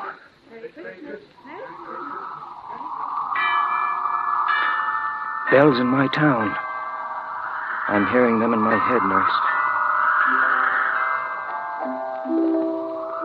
'Twas the night before Christmas. Mother. And all through the house, not a creature was stirring, not even a mouse. Mother, I hear you. The stockings were hung by the chimney with care, in a hope that St. Nicholas soon would be there. Every Christmas Eve, I remember. He sprang to his sleigh, to his team gave a whistle, and away they all flew like down from a thistle. But I heard him exclaim ere he drove out of sight, Merry Christmas to all, and to all a good night. Merry Christmas, Mother. Merry Christmas, Mother. Nurse. New nurse. Smart nurse. She'll pay attention to me. Old nurse didn't understand. New nurse, you've got to understand. Tapping, I'll start. There, nurse. I did it. Did you understand it? 3, 2, and 3. SOS. Did you understand it? I'll do it again. Morse code. You understand? Morse code. Watch, nurse, watch. If I had a tongue, if I had a mouth, I'd yell it at you. I'd scream it at you. But I have nothing but the tapping of my head, so watch, nurse, watch. If you turn and walk out of the room and never come back, you'll be carrying my life with you. You're life and death to me, nurse. Look, I'll tap it again. See? SOS. Help me. S-O-S. Oh, I'll do it again. I'm praying now, nurse. Me, just an ordinary guy, I'm praying. Oh, please, God, make her understand what I'm trying to tell her. Please, God, make her understand. I know you're a busy guy. I know there are millions of people praying to you every minute. I know all these things, God, and I don't blame you for getting behind in your orders. Nobody's perfect, but what I want is such a little thing. All I want you to do is to take a tiny little idea that's in my mind and put it in her mind 2, maybe 3 feet away. That's all I want, God. Just a little idea that's in my mind and put it in her mind. It's such a little thing, God. Such a little thing. She's going away. She's gone out of the room. No, can't be true. Can't shove me down under the ground again, bury me deep again. No, I won't believe it, I won't. I won't start crying now. She'll come back. She's my life. She's my chance at life. She will come back. She will. Door. She's back. Brought someone with her. Man's finger on my head. What? Finger tapping on my head. Tapping out W. H. Tapping out the code on my head. A. T. W. H. A. T. What? D. O. Y. O. U. Y. O. U. U. W. A. N. T. W. A. N. T. What do you want? What do I want? What do I want? What do I want? I want to get out. Let me out, that's all I want. I've been lying here for years and years in a room in a bed with a little covering of skin. Now I want out. I've got to get out. If I had legs, I could run away. I could get away. I could get out into the open where there's air, where there's room, where I'm not in a hole and smothering. Inside me, I scream and howl and push and fight for room and air, for escape from the smothering, from the loneliness. So, let me out of here and take me back into the world. No, I didn't tap that out. What I just said, I only was thinking. Won't say it to you waiting up there, no. Before I ask you up there, before I tap it out with my head, I've got to think out just what I'm going to tell you. It may be my last chance. I've got it. Listen, you up there. I'm tapping it out with my head. Let me out of here. Let me out. I can earn my keep. I can do a job like anyone else. Take me out of here and build a glass case for me so people can see me. Take me in my glass case to the beaches, to the county fairs and the church bazaars and the circuses and the traveling carnivals. You'll do a wonderful business with me, and I could pay you for the trouble. They've never seen nothing like me. I'm something you can really holler about. I'm the dead man who's alive, the live man who's dead. I'm the man who made the world safe for democracy. Take me into the places where men work and make things. Take me there and say, boys, here's a cheap way to get by. Maybe times are bad and your salaries are low. Don't worry, boys, because you'll have your chance. There'll be another war along pretty soon, and then maybe you'll be lucky like me. Take me into the schoolhouses, all the schoolhouses in the world. They'll scream at first and have nightmares at night, but they'll get used to it because they've got to get used to it. And it's best to start them young. Take me into the colleges and universities and academies and convents. Call the girls together, all the healthy, beautiful young girls. Point to me and say, girls, here is your father. Look, girls, here is your lover. Call all the young men together and say, here is your brother, here is your best friend, and here are you, young men. Take me wherever there are parliaments and diets and congresses and chambers of statesmen. I want to be there when they talk about honor and justice and making the world safe. Put my glass case upon the speaker's desk, and every time the gavel drops, let me feel its vibration through my little glass case. Then let them draft notes and ultimatums and protests and accusations. But before they vote on them, before they give the order for all the little guys to start killing each other, let the main guy rap his gavel on my case and point down at me and say, "Gentlemen, here is the only issue before this house, and that is, are you for this thing here, or are you against it? And if they are against it, then let them stand up like men and vote. And if they are for it, let them be hanged and drawn and quartered and paraded through the streets and thrown out into the fields where no clean animal will touch them, and may no green thing ever grow where they rot. Take me into your churches, your great towering cathedrals, which have to be rebuilt every 50 years because they are destroyed by war. Carry me in my glass box down the aisles where kings and priests and brides and children at their confirmations have gone so many times before to kiss a splinter of wood from a true cross on which was nailed the body of a man who was lucky enough to die. Set me high on your altars and call on God to look down upon his murderous little children, his dearly beloved little children. Then bring in the fierce ones, the spawners of hate, the inventors of slogans. Bring them in and make them look at me, and then dare them to break the peace.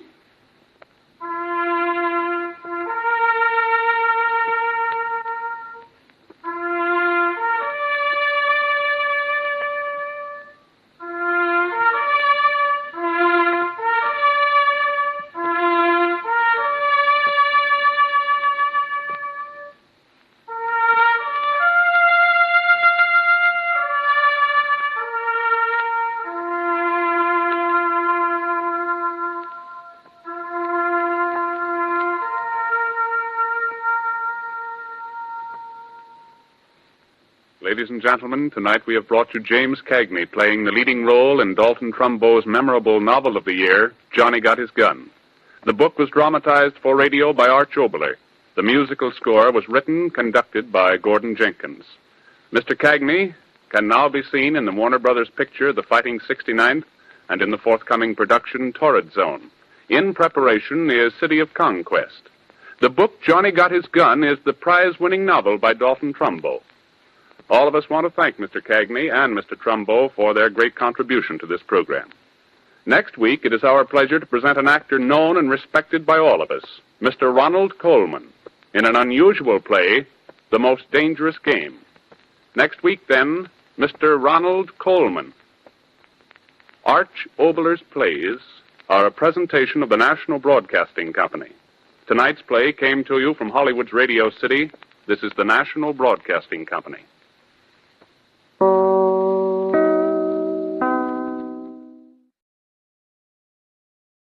This is Chesterton Radio, the true, good, and beautiful at chestertonradio.com.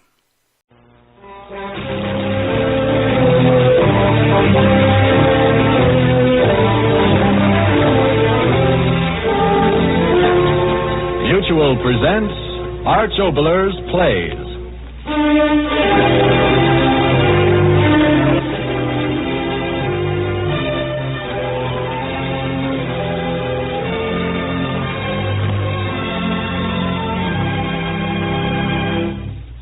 The Mutual Broadcasting System has the pleasure of presenting the third broadcast of a special 26-week series of plays by radio playwright Arch Oboler.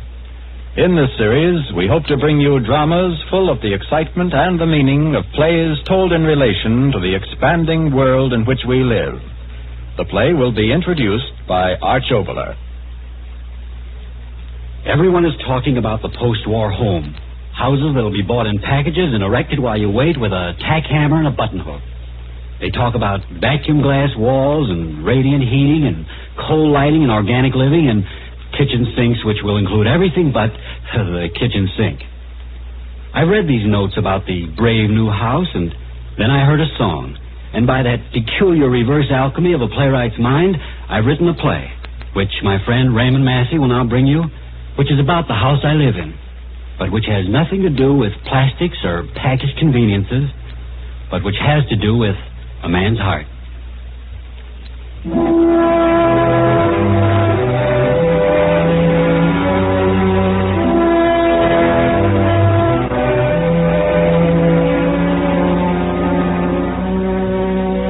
I want to tell you about the house I live in. I want to tell you how the house that had been mine lost its walls, and all the rooms were filled with rubble, and a dust arose. And when I looked again, the house was gone.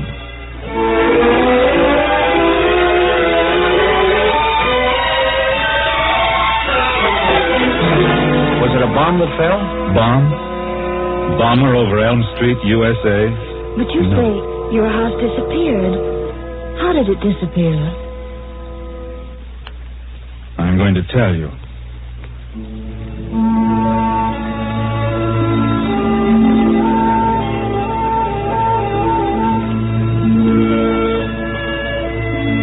The morning began as so many others had begun since Tom and Elsa had gone.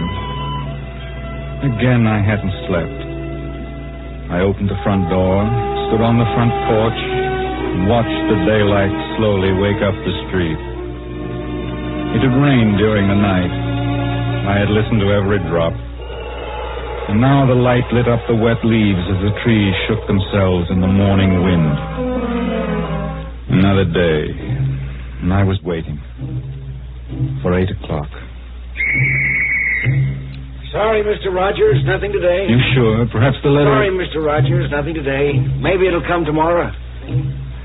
I already knew about tomorrow. Sorry, Mr. Rogers, nothing today. You know, it takes a long time for a letter to get to Elm Street from Japan.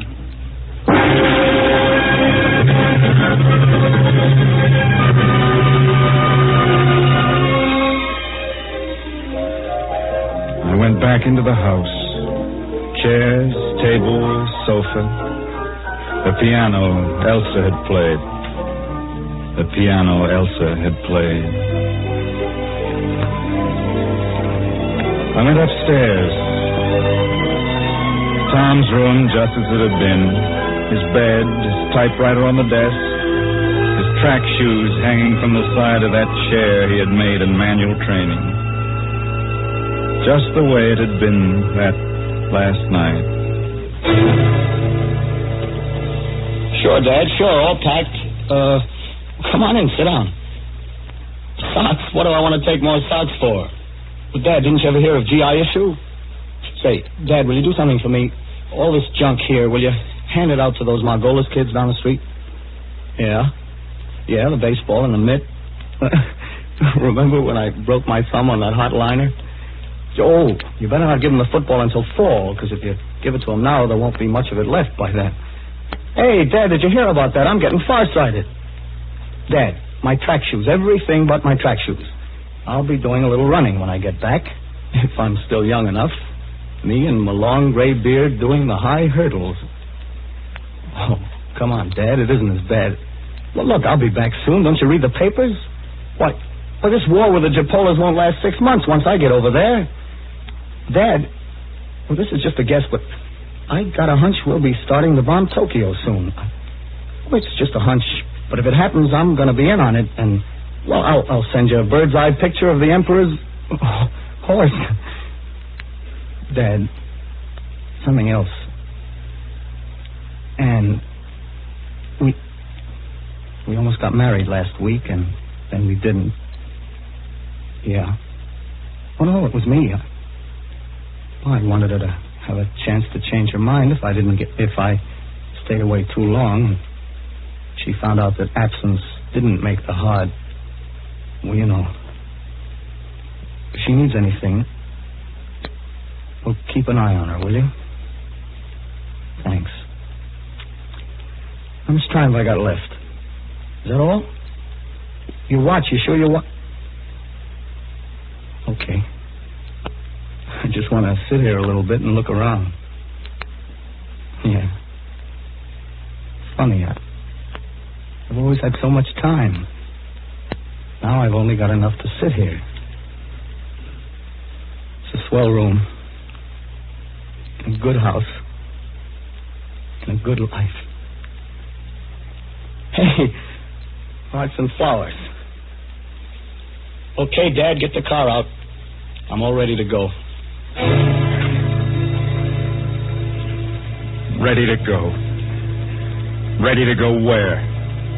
Tom, if I only knew where you were. Or If you were.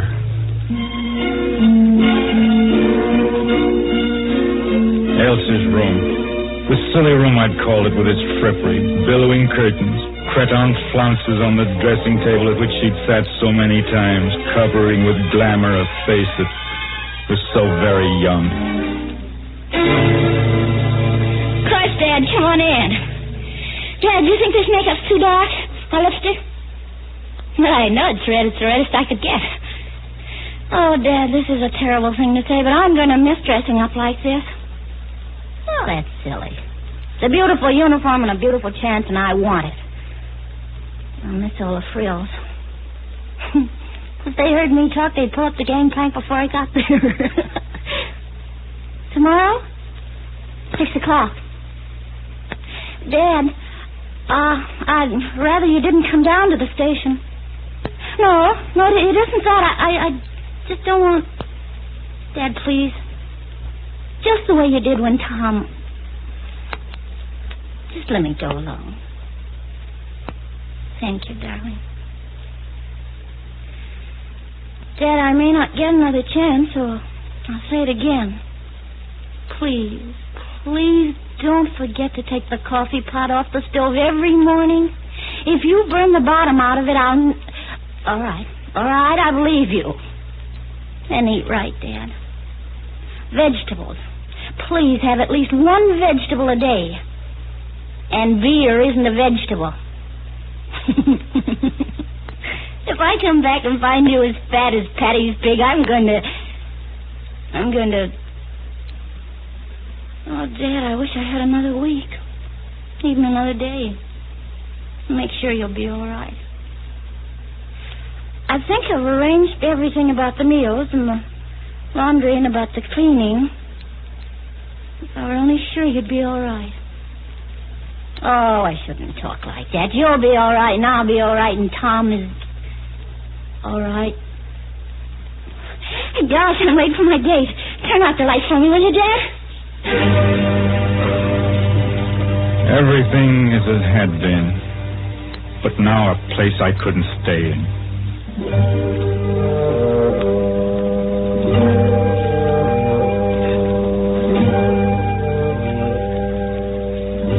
Out into the street, to walk as I had done so many times before, until the circle of my aimless steps brought me back to this empty house I lived in. I had made the walk so many times. 50 steps and that silly little Pekingese of Mrs. Englehart would see me pass and yap at me. Another dozen steps and the broken piece of sidewalk in front of the Andrews place. Then the iron picket fence Tom used to run along when he was small, banging his stick along the iron picket as he ran, so half the neighborhood knew his nibs was free of school for another day. I passed a big oak tree where Elsa would stand with her girlfriends when she was very young and giggle when the latest football hero passed. Laughter. Children's laughter. They'd laugh, too. They'd been full of laughter. My children. Oh, no. Tom, this one. Look at this one. Holy... Oh, wait a minute. Give me that. Oh, no. Dad, make her give it to me. Elsa, Oh, no. This one goes to your commanding officer. Elsa, if you don't give me that picture... It's a museum. Elsa, I'm coming around that table and break your neck. Listen, Tragstar, I won't do you any good. I've got duplicates. No, Elsa. Dad, don't just stand there. Do something. Take any chances. Got 2 dozen printed up. Oh, Dad, you shouldn't have given it up. He said you clean out the drawer, so I did. but Elsa... I'll mail it to Hap Arnold, and they'll paint it on the nose of your bum. Oh, my sister, you snake in the grass? Pretty words won't get you anywhere. Please. This makes up for every time you paddled me. Elsa. Oh, Dad, this is the most wonderful going-away place. Elsa, dear. My beautiful, conceited brother at the age of 3 riding naked on a white horse. Oh, brother. My steps went past the children's laughter. The endless circle of my aimless steps.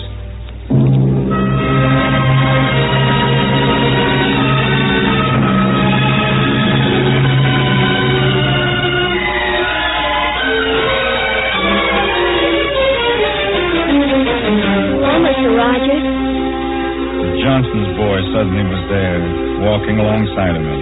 Can I walk with you, Mr. Rogers? All right. I heard a funny joke today. A man was riding along and he got lost. You know, he didn't know where he was, and he went up to a farmer and he said to the farmer, "Where's the road to town?" The farmer said, "I don't know." And the fellow said, "Well, where's the road to the other town?" The farmer said, "I don't know." And the fellow said, "Well, where's the road to some other town?" The farmer said, "I don't know." And the fellow said, "You don't know much, do you?" And the farmer said, "No, but I ain't lost." Funny joke, huh, Mr. Rogers? Yeah, very funny. I got a new harmonica. Have you? Do you play the harmonica? No. I can.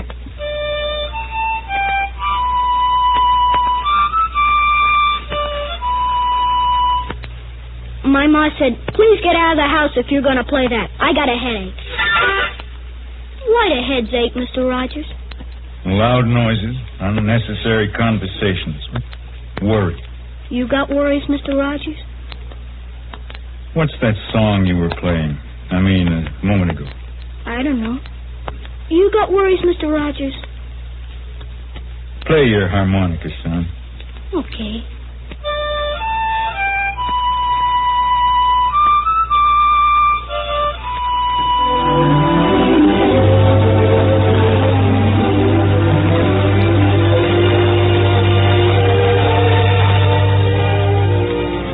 He kept playing as he walked alongside of me.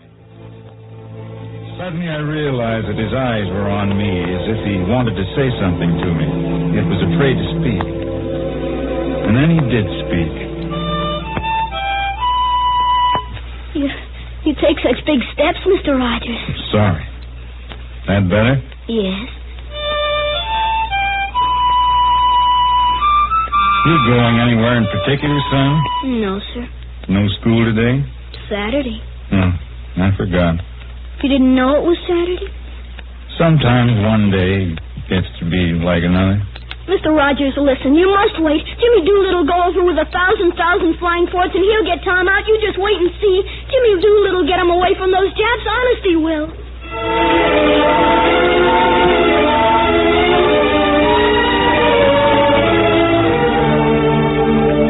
And then he was gone.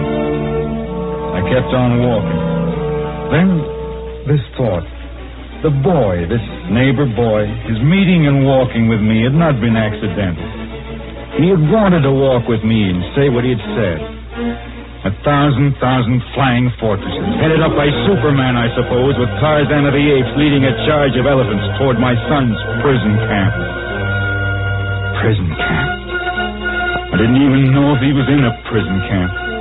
Those devils. What had they done to my son? Good morning, Mr. Rogers.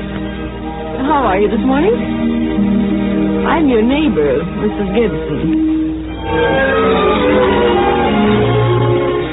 A woman? Yes, a neighbor. I'd seen her once or twice as I'd walk by. And now she was there walking with me, a grocery bag in her arm, and talking to me. Must have rained quite hard last night. Yes, it did. All the rain this spring has certainly done wonders for our lawns. I've noticed yours. It's very lovely. Yeah. Of course, the whole problem is to get someone to do the mowing. I saw you talking to little David Miller. I guess the smaller boys of this neighborhood will come into their own this year. What with the 12 and 14-year-olds all going off to help on the farms during their vacations. If the grass grows tall, there will be no harm. No, of course. No. Did you hear about the Griffith boy? No. He was out flying a kite, and it fell across those high-tension wires over on Oak Street. And he and some of the other boys got a ladder and put it across the telephone and telegraph post. And they were halfway up when Mr. Griffith came along. The Griffith boy had a metal fishing rod that he was going to use to lift the kite off the wires. Can you imagine that? He'd have been electrocuted if Mr. Griffith hadn't just happened to leave work early that day. If you ever expect them to grow up, you certainly have to watch your children every minute. I mean, I'm sorry, Mr. Rogers, I wonder if I could ask you something. Yeah? Well, I know your daughter Elsa has been overseas for a long time, but my daughter Peggy is joining up, and And you can understand how excited I've been. I was wondering if you could tell me anything that would... You were saying? I was just finding an excuse to talk to you. Peggy's joined up and gone, and I've watched you walk by my house every day. And today I started off to market just at this time, just so that I could have an excuse to tell you that Mr. Gibson and I would like very much to have you come to dinner some night this week. No, don't say yes or no now. Just think about it. And whenever you'd like to come over, just let us know. Goodbye.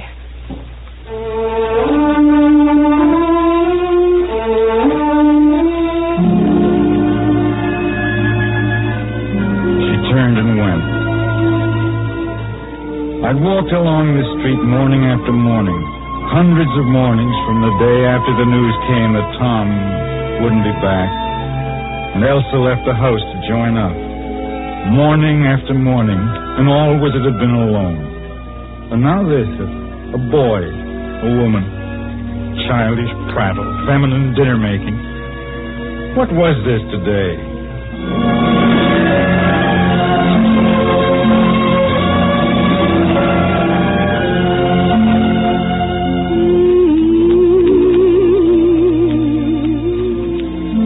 Suddenly I heard that tune again, the one the boy had been playing. One of the houses along the street, a Negro woman singing as she swept the front porch. The house I live in, the friends that I have found, the folks beyond the railroad, and the people all around, the farmer and the worker, the sailor on the sea, the men who built this country, that's America to me. The house I live in, my neighbors white and black, the people who just came here are from generations back, the town hall and the soapbox, the torch of liberty, a home for all God's children. That's America to me. The words of old Abe Lincoln, of Jefferson and Payne, of Franklin Delano Roosevelt, and the tasks that still remain. Our little bridge at Concord, where freedom's fight began, our Gettysburg and Midway, and the story of Bethlehem. The house I live in, the goodness everywhere, a land of wealth and beauty, with enough for all to share. The house that we call freedom, the home of liberty, with a promise for tomorrow. That's America to me.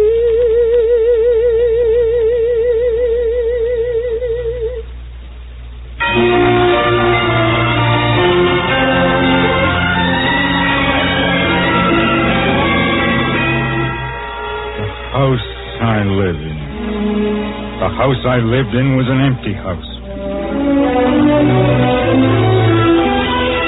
It's a wonderful song, isn't it, Mr. Rogers? I turned. Who? And then I saw it was Anne. My Tom's Anne. I said, That's a wonderful song. Hello, Ann. Hello. You going anywhere in particular? I was just walking. Mind if I walk with you? Of course not. I'm glad to see you.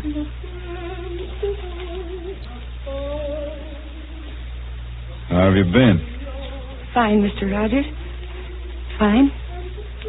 I haven't seen you for quite some time. Almost a year. Has it been that long? Yes, it has. I had no idea. Mother and I have wanted very much to see you.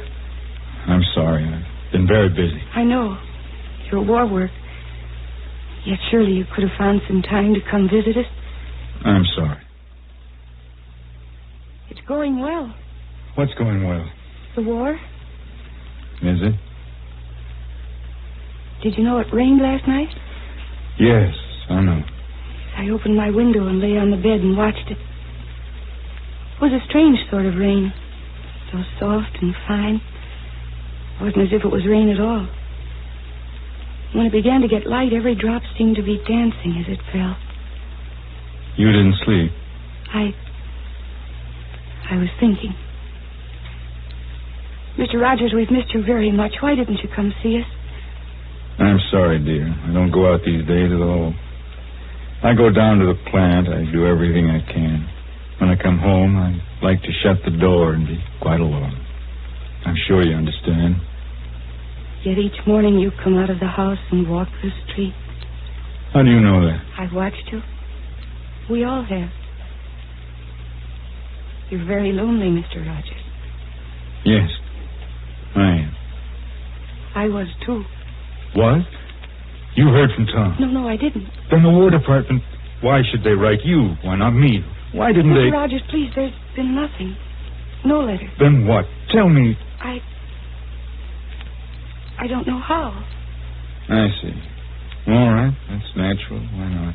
You've been away so long. Why shouldn't you find someone else? Oh, no, that's not it. Of course not. Why won't you understand? Understand what? You say you're not lonely anymore, and I'm supposed to understand. Understand what? That you're young, that you can forget.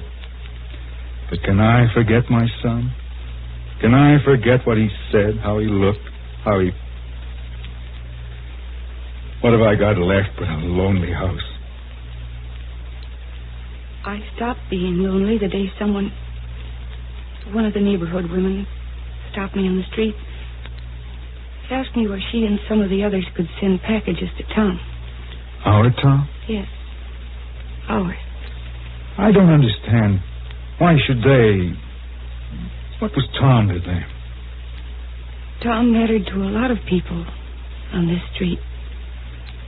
I suddenly began to realize that he mattered on many other streets where they didn't know his name or who he was. Why, Anne? Why? Because Tom isn't just ours anymore. What had happened to him mattered to everybody back home who has a sweetheart in this war. Or a husband. Or a son.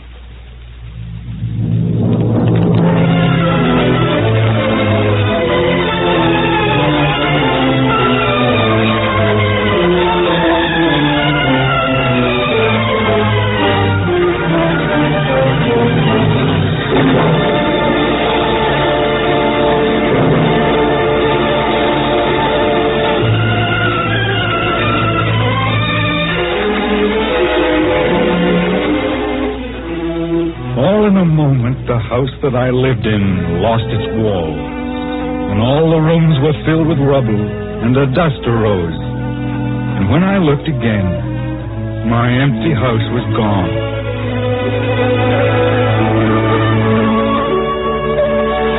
And suddenly a new house arose, and it was filled with people.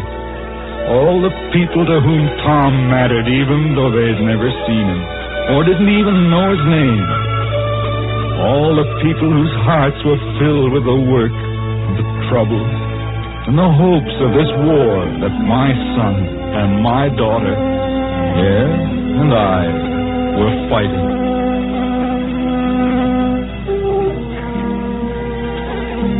So this is the house I live in, a house of people. And there can be no walls, but sorrow knows no walls, and determination knows no walls. And there are no walls for faith.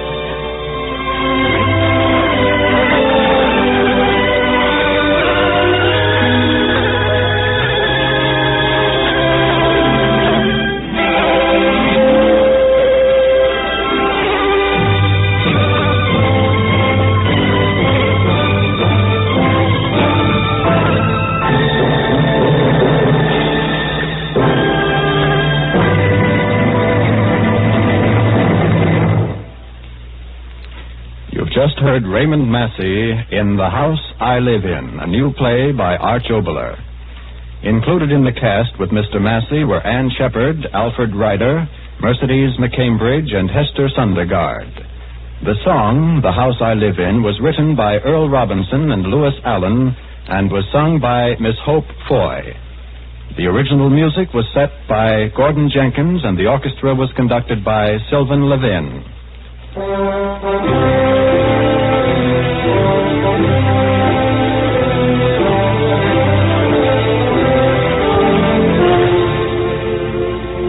Next week, from Hollywood, Mr. Oboler will bring you an original comedy entitled Love, Love, Love, which is subtitled An Excursion into the Gentle Art. This will be the fourth in a special series of plays written, produced, and directed for the Mutual Broadcasting System by Arch Oboler. To conclude the program, Sylvan Levin and the orchestra bring you excerpts from Gordon Jenkins' original tone poem, This Living Book, dedicated to the free men of the free nations who are now meeting in San Francisco to plan a free tomorrow.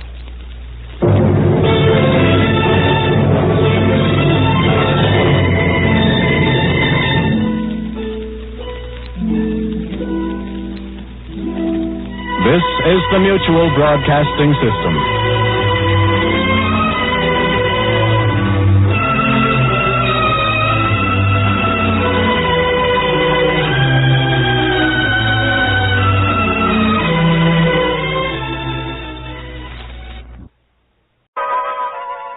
Arch Oboler's plays.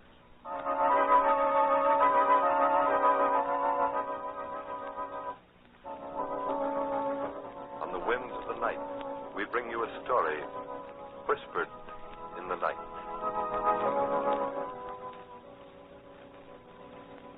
This is a story of revenge.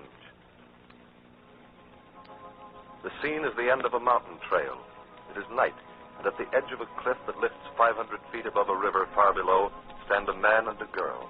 The man is flashily dressed, his face smug and self-certain. As his arms go around the girl, she suddenly thrusts him away and steps back, her face tense and white.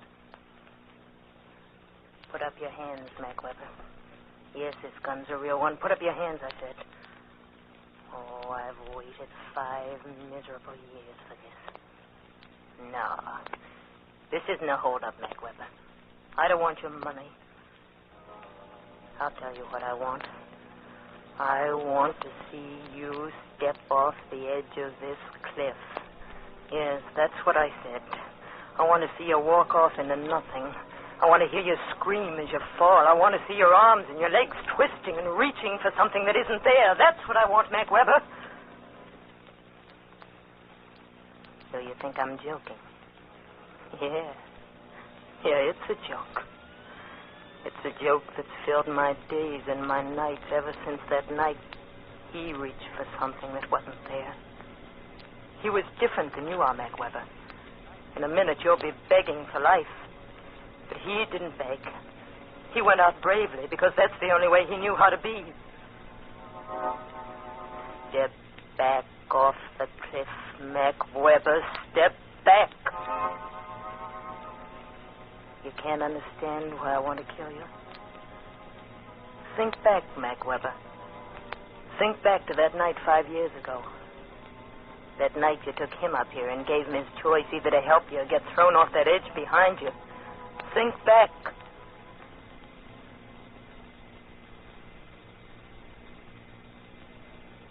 Scared, kid? I know, Mr. Weber. Why should I be afraid? Oh, I don't know. Some people can't stand being up in high places. I don't mind. You know, it's 500 feet down to that river. Back home, we kids used to go swimming in the quarry. Dive 30 or 40 feet. That was fun. What's the matter, kid? You're having plenty fun. Mr. Weber, I want to talk to you. No, ain't that funny? I've been wanting to talk to you, too, Joe. Yeah. That's why I brought you up here to the cliff tonight. I like to talk up here.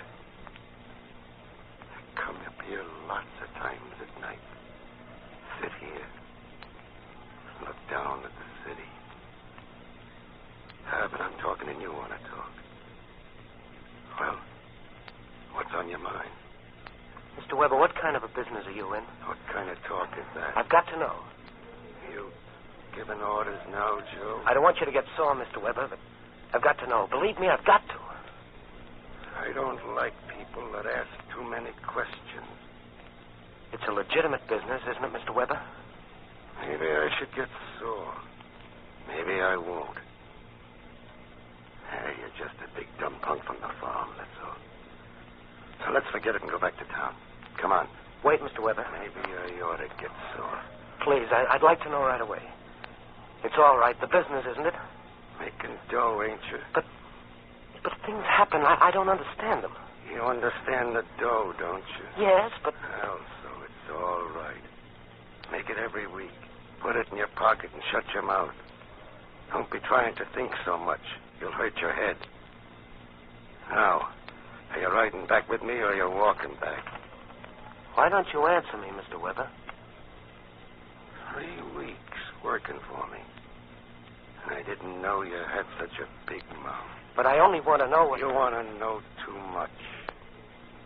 Well, maybe I better find myself another job. All right, kid. Maybe I better tell you all about it. What do you want to know? What's bothering you? It's the money. Huh? Well, I thought I was delivering that money to a private bank all this time. Yesterday I heard the fellas talking, and they said those other people sell the money I bring to them. Yeah, sell it. It doesn't make sense. Don't it? No, because why should they be selling money? What would be the point of selling $1 for less than $1 unless the money wasn't any good, unless the money wasn't any... Maybe you're answering yourself, huh, Joe? It's true? Come on, I'll buy you a drink. Take your hands off Listen. I don't like punks that raise their voices to me. I don't care what you like. I'm through. I'm quitting. What did you say, kid? Gun? Didn't you have any guns like this back on the farm, Joe? Pointing a gun at me, but why? I'll give you the idea real quick, farmer boy. You came to me looking for a job. I didn't come looking for you. All right. So I gave you a job. So you keep it. Understand? Counterfeit money. I don't want a job like that. I told you. You got the job. You keep it. But I want to tell you something, punk. It's 500 feet straight down from here. And once in a while, a guy gets tired of living, and he jumps off. So the cops pick up what's left, and that's all. And once in a while, some guy that ain't tired of living, he jumps off. And all the ways down, he wants to keep on living. But when he hits the bottom down there, he's just as dead as the rest of them. You get what I mean, kid? You can't make me do what I don't want to do. Fake money, that's criminal. Let's... Shut up. So I can't make you do what you don't want to do, huh? Listen, farmer boy. I'm going to tell you something else.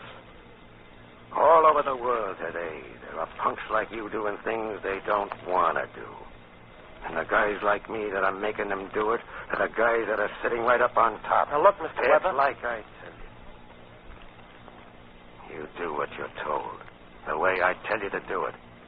Because if you don't, on a night like this, you're going to be flying out over the edge. And when you hit the bottom, and maybe a couple of questions asked, But you won't be asking them. Now get going, punk. So now you remember, Mac Weber. Joe Warner. That's right. No, I wasn't his girl. I was his wife. Wife.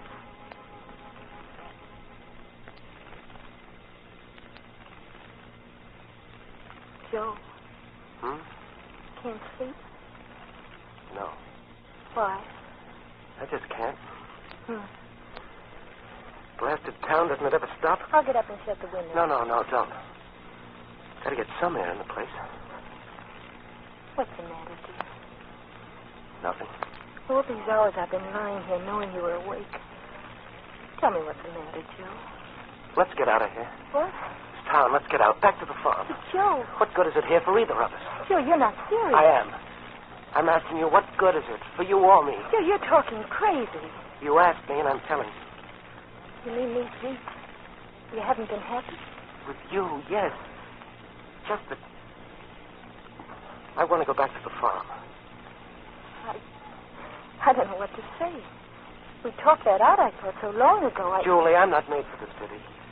I'm not fitted, I tell you. My hands, they're for hard work. My head, I haven't got the right kind of brain. Need a brain like a rat to get along in this town. Joe, what's come over you? You've been doing so well. You got such a fine job. Making so much money. Why, my father never made in a month what you make in a week. I've been so proud of you. Julie. Oh, don't spoil everything now. All my life I've had nothing. For the first time I'm beginning to live the way I've wanted to. Don't spoil that, Joe. Just because the night is so hot and it's hard to sleep. And you're tired and want to talk crazy. Let me stay here where I'm alive and happy. All right.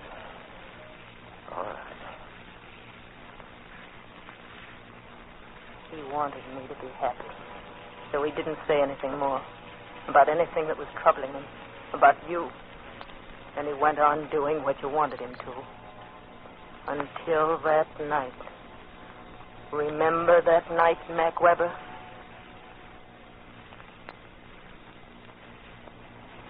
Okay, Joe. We wait here. But I don't understand. You talk so much. Stay back here. Max said he'd pick us up at 10, and he will. There he is. Come on. Come on, I said. Walk slow. I don't know what this is all If about. Max want to tell you, he'll tell you. Hey, Max. Come on, get in. Get in. Sure, boy. Come on. Mr. Weber, what are we... Where is he, Lieutenant? That thin fellow by the lamppost. Making off he's reading the paper. Sure? Yeah. Joe dropped the bundle off at Mike's like you tell him. And this fella started tailing. He's been with us ever since. Okay. Mr. Weber, why don't you tell me what's going on? I told you to shut your mouth. Here. Close your hand on this gun. What? Do it, I tell you. Close your hand on the gun. Okay. Now, give it back to me. Hey, mister. Talking to me? Yeah. I got something for you, copper. Shot him. You shot him. I'll tell him. Throw him out. Okay. No, don't. Let me go. Let me see. No! The gun. Throw the gun there. Like it. Okay. Let's go.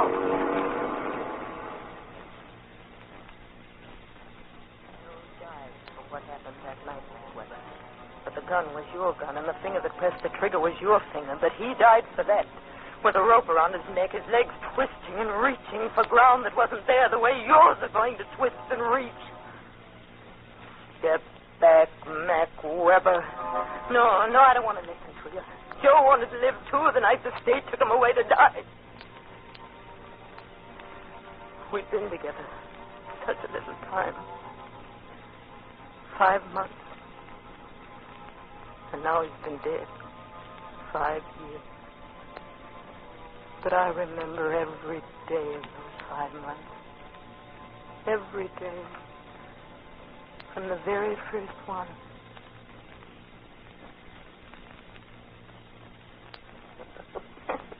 You sound happy. What do you think?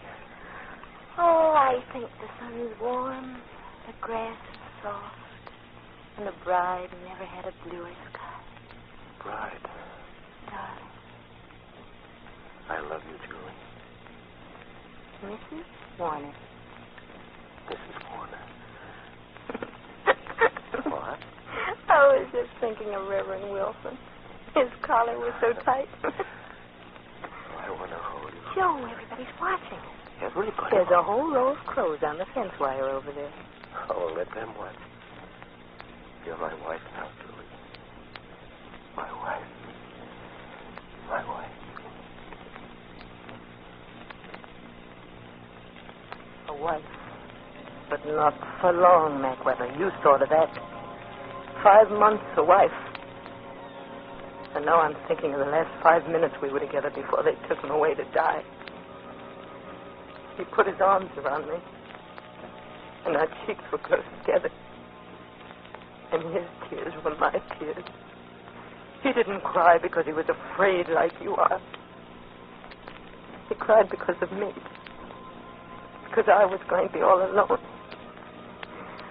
I'm remembering those 5 minutes, Mac Weber.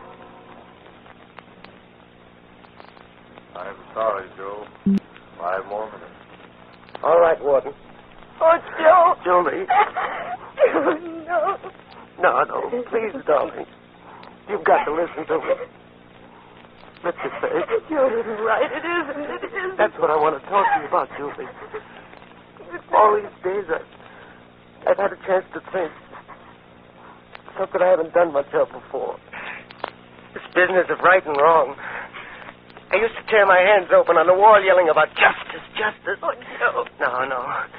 Listen to me without tears, Julie. I want you to understand the way I figured things out. I figured out that in life, things just happen.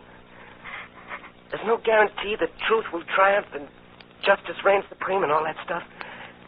That's just, well, it's a pipe dream that people have had for so many years, they've got to believe it's the truth. Keep holding me. But I tell you, Julie, in life there's no promise that things that are right will come out right. It's something for the books and the moving pictures.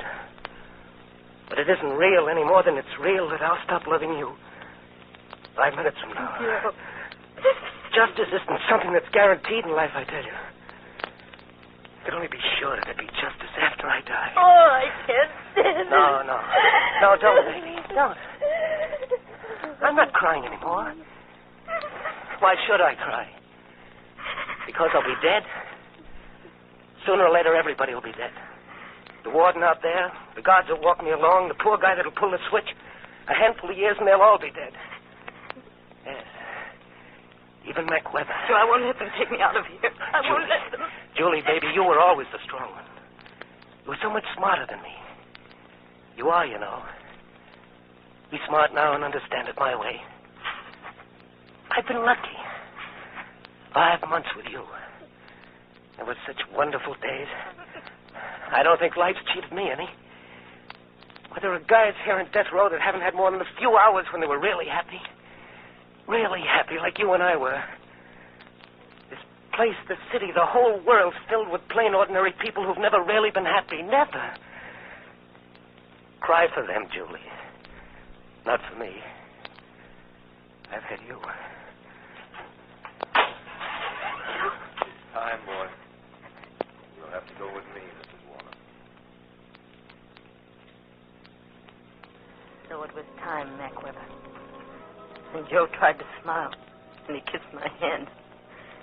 And then they dragged me away. And a few minutes later, they took him out and hung him. And when he died, I wanted to die, too.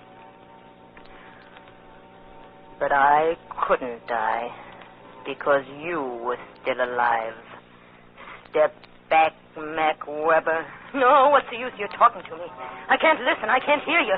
All that's in my head is that Joe's dead and you're alive and standing at the edge of the cliff, and in a minute what I said I'd do that night he died, I'm going to do. That night, the gates of the jail behind me, I stood there, so dark, raining.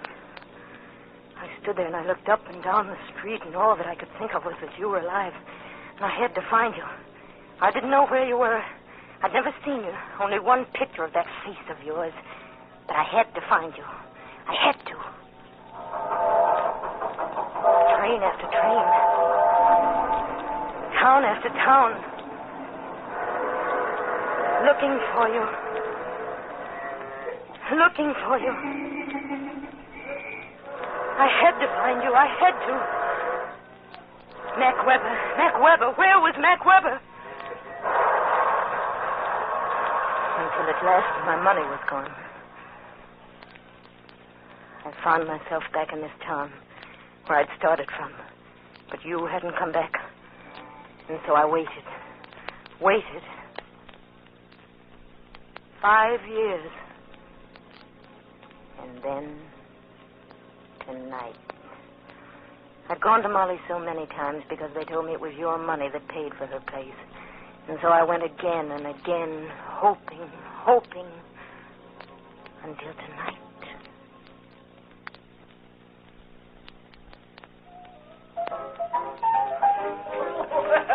If it ain't the little lady. Hello, Molly. Oh, so you still remember my name. Where you been? I figured you'd gone high-hat or married or something. Oh, I've been away. Oh, away, huh? Yeah, well, I bet you found out there ain't no place like the old town. I says old places like old friends like old shoes. Nothing like them.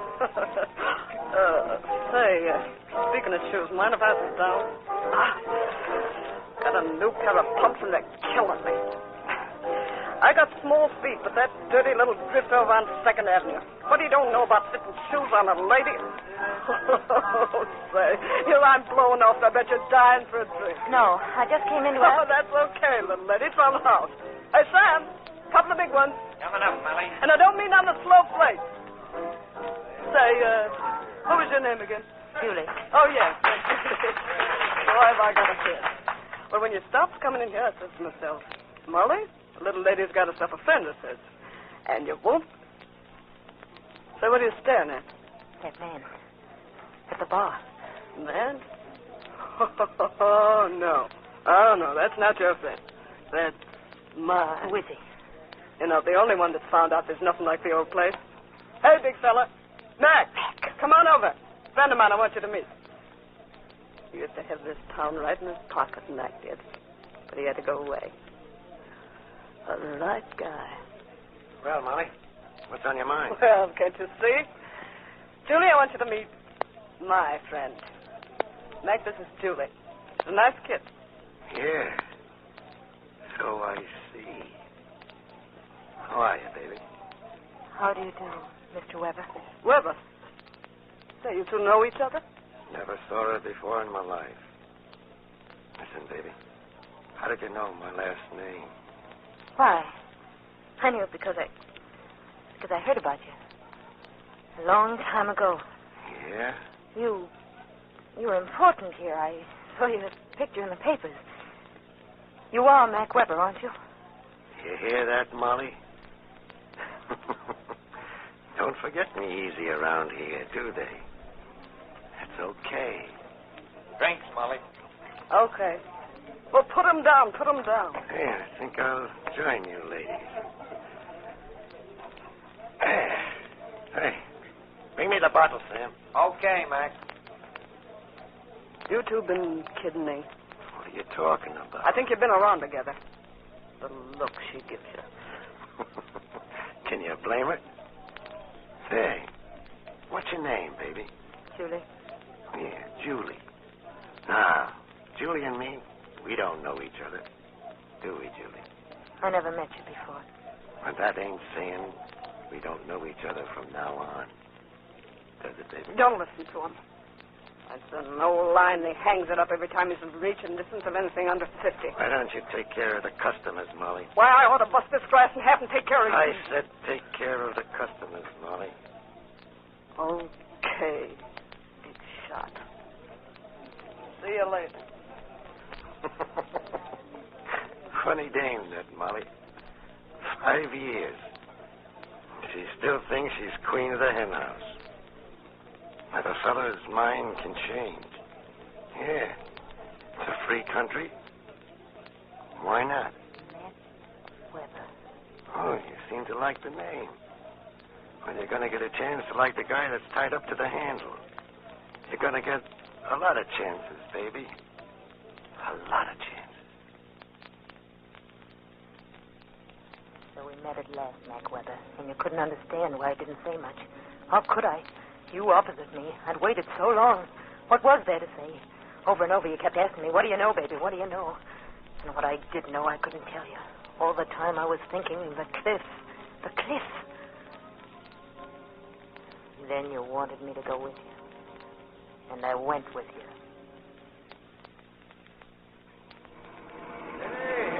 Slow up, baby. Take it easy. What are you trying to do? Commit suicide? That's better. You gotta admit you can drive, babe. But after all, this ain't exactly a racetrack climbing up here. Hey, tell me, what do you think of my car, huh? It's a fine car. You're telling me? You got any idea what this boat cost me?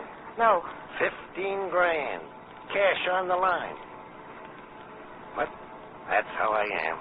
The best of everything. And that's why I go for you, babe. Do you? Really? Sure. The minute I laid eyes on you, I says to myself, Mac, I says, there she is. It's getting very dark. Here, I says to myself, Mac, there's the kind of baby you could do things for. The kind who'll really appreciate the dough you spend. Say, you listening to me? Yes. Yes, I'm listening. Well, you wasn't looking at me. I can't. The winding road. You know, I can't figure you dames out at all. Here I got a swell place to go to.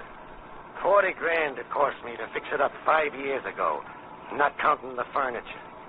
But no, it ain't what you want. You gotta go driving up to the cliff. The cliff? Hey, what's the matter? What do you say the cliff like that? I only mean that, well, up there we'll be all alone, won't we? Now you're talking. Baby, you sure got me nuts about you. Have I? Really? Yeah, like I was saying. The minute I laid eyes on you at Molly's, I said to myself, Mac Weber, here's a new number's okay.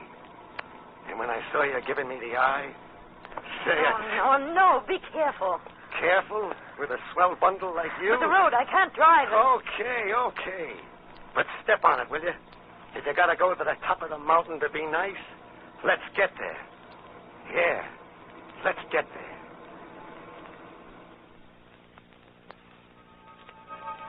Now you're here, Mac Weber, and you're going to die. No, I've talked enough. No, I tell you, I can't hear you. All I can hear in my head is this. Step back, Mac Weber. I'll give you 3 seconds to... No. Stand where you are. Don't come closer. I'll shoot you. I swear I will. I'll shoot you.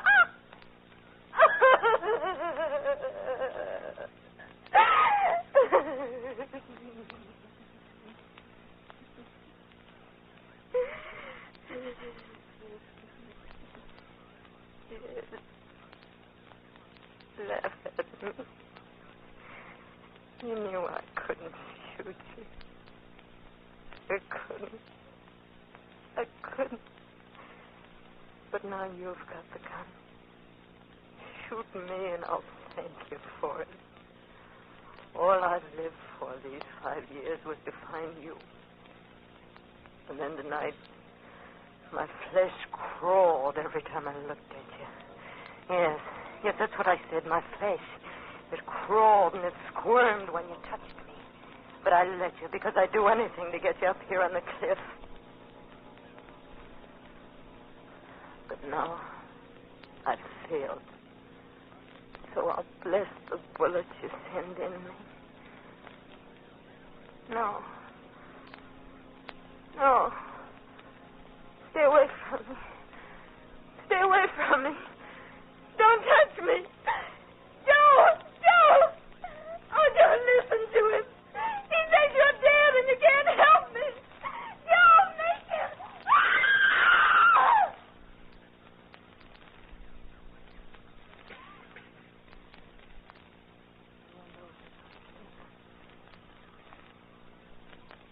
$500 feet down.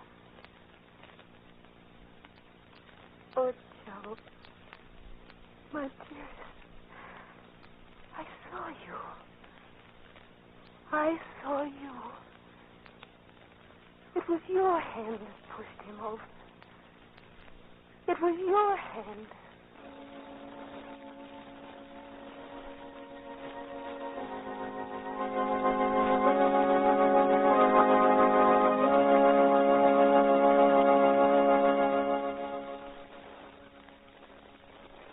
You have just listened to The Cliff, written especially for radio by Arch Oboler and featuring Miss Betty Winkler, with Frank Lovejoy, Milton C. Herman, Betty Kane, and Kurt Conway.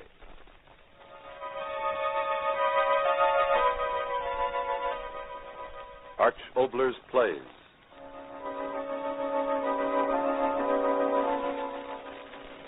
On the winds of the night, we bring you a story whispered in the night.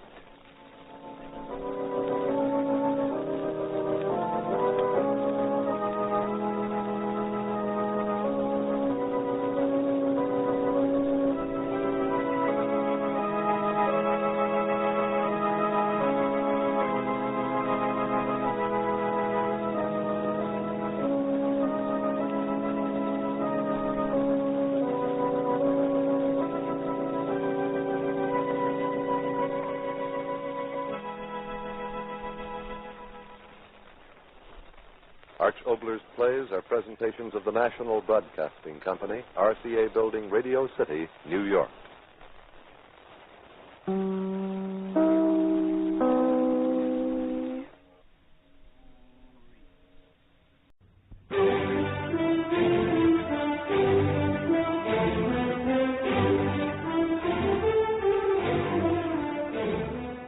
Pearl Harbor had just happened, but it was a very long way between those days and the work of the war. Mobilization and training, the factories building the weapons, and the ships to take men and equipment to face a very powerful enemy. This transition between working for self and working for one's country, for some, was not a very easy one. So I wrote a play called Johnny Quinn, and a very lovely and a very talented actress named Olivia de Havilland gave it life.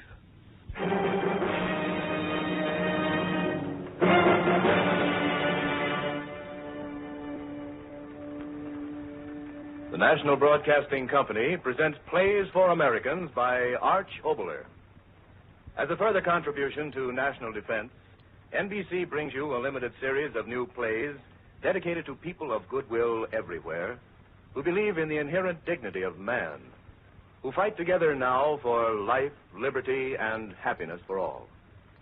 This is a war of men and ideas, and these will be plays of the men and the ideas that make up our America of today. As the first of this series, we bring you the talented Miss Olivia de Havilland in a new play, Johnny Quinn, U.S.N. I'll tell you of pleasant things. The way your father looked, the way he talked and walked and laughed, and what he thought. Your father was born in a little place called Far Harbor, in a cold little sea-swept town in Maine. He died on a day when the sun was very warm and very bright in a place they call Pearl Harbor. Let me tell you.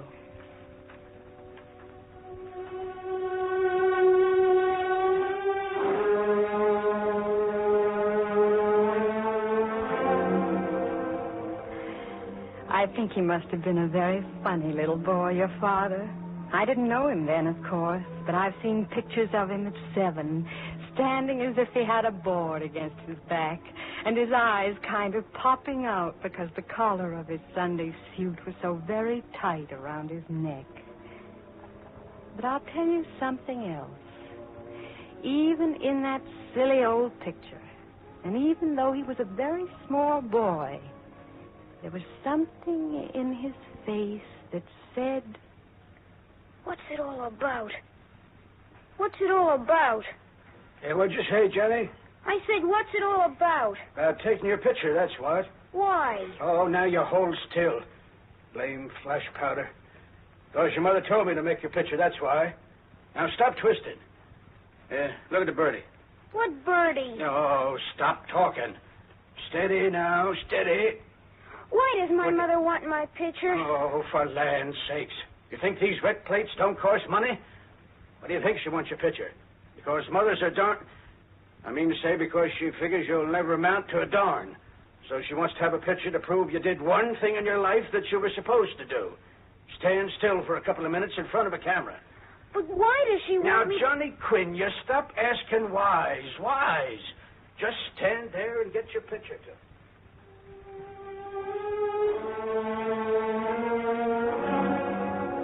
Always, yes. Always wanting to know why he had to do things. That was your father at 7. That was your father at 17. When I first met him. High school. Here, Ann, I guess these are the seats. 6 and 7. I'll go first. All right, Oliver. Gee, we're so late. Oh, pardon me. Come on, Ann. I'm with you. Pardon me. Excuse me, couldn't we get by there? Beg your pardon. Here, Ann. Yes. You here, me here. Oh, gee. Weren't we lucky getting 6 swell seats? Yes, we were. Gotta find out what the score is. I wonder if anyone... 7-3 their favor, beginning of second quarter. Oh, thanks, fella. I sure appreciate... Oh. Hi, Johnny. Hi. How about introductions? What? Oh, yeah, sure. Ann Griffith, Johnny Quinn. Hello. Glad to meet you. Johnny Quinn. I've heard that name before. Have you? Ann, look at the program. That Edgewood bunch sure got the weight on us. Look, here it says... Wait a minute, Oliver. John, why should I know your name? Are you somebody important? Ann, look, the program, it says... Oliver, please don't keep interrupting me. Johnny, I've just gotten back to town. We've been traveling. What do you do at school that's so terribly important? You better watch the game, man. I'm taboo. What's that? Yeah, no touching, no speaky to, no seat. But why? Look at the scoreboard. There's your answer. The guy won't play football. How do you like that? Johnny, is that true? Yeah, sure. What do you keep looking at me like that for? I don't know. Will you meet me after the game? Oh, no, I couldn't. Come on, meet me. I want to talk to you. Yeah, I want to talk to you.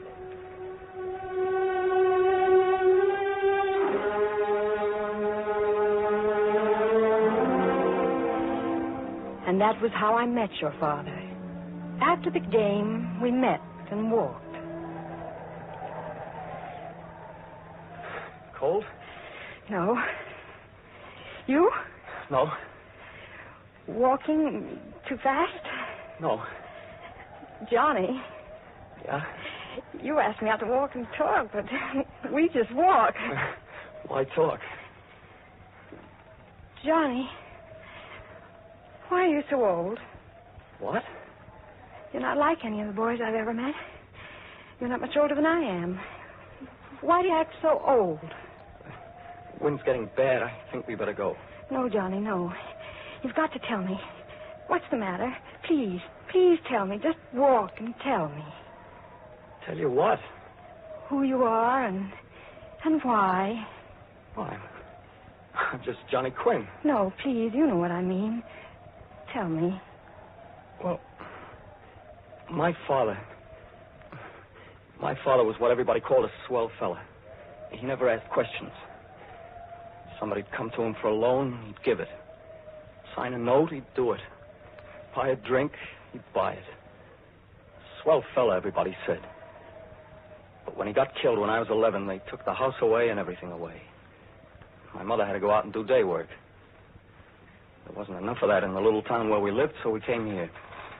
She's still working. Yeah, I work, too. I got this afternoon off. I don't want to go to school, but she makes me. I don't play football because I haven't got the time. My father never figured things out, but I'm going to all my life. I got the right to ask questions. I got the right to know why I do anything before I do it. I've got a right to know what's in it for me. That's all there is to it. That's what your father told me. I've got a right to know what's in it for me. I didn't see him much after that. He went to classes, and right after them, went to work. Didn't have much time for girls. And I didn't have much time for thinking of him, studying and just growing up. But I did think of him every once in a while. His thin, hard face, and the way his jaw was always tight, as if he was expecting life to hit him. He wanted to be ready for it. And then I heard that he'd left school.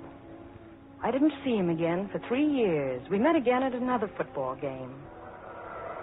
3rd down and 5. Quinn substituting for Parson. Eddie, who was that they just sent in? What'd you say? That substitute. Who is he? Oh, that's Quinn, third-year man for state. Paper said he was hurt. I wish he was. We'd have a chance. As it is now, Fill your glasses, please. Well, sure, but say, he's not that good-looking. Believe me. Believe me. Through the glasses, I saw it was Johnny, all right. Johnny Quinn, who said he wouldn't play football. I sent a note down to the dressing room. We met after the game. He looked quite prosperous, and he had a car. Enjoy the game? Yes. You're very good, aren't you? Lucky. No, good. They were right wanting you to play for them, Edgewood High School. All that, I'd forgotten. Why did you change your mind, Johnny? About football? Yes. Simple. Is it? They pay me. The alumni. Tuition and $60 a month. Oh. I needed college training. I'm getting it at the price of running a few touchdowns. Where'll we go? Johnny, I want to ask you something else. No, wait a minute. You've forgotten. What? Me. I'm the question asker. I want to know how you've been and what you've done. How did a skinny girl turn into someone so beautiful? I want to know about your mother, Johnny. Is she all right? She died last year. Oh, I'm sorry. No reason to be sorry. She lived a hard life. And you still think you're hard, don't you? Sure. I'm out for Johnny Quinn. I don't believe that. You better start believing it. I wouldn't like that, Johnny Quinn. No? Well, that'd be just too bad. Yeah, just too bad.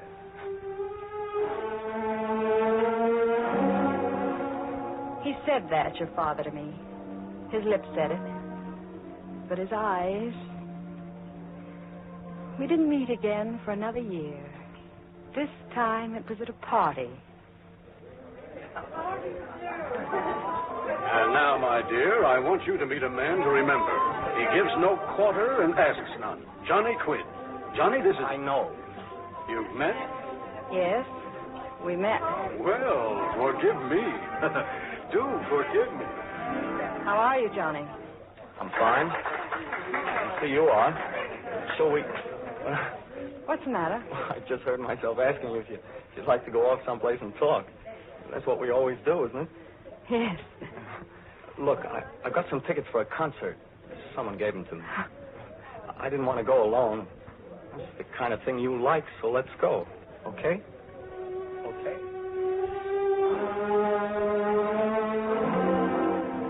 It seemed so strange at the time. Your father wanting to go to a concert.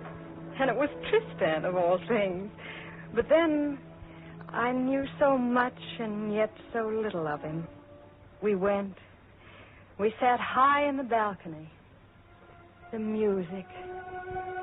I can hear it now.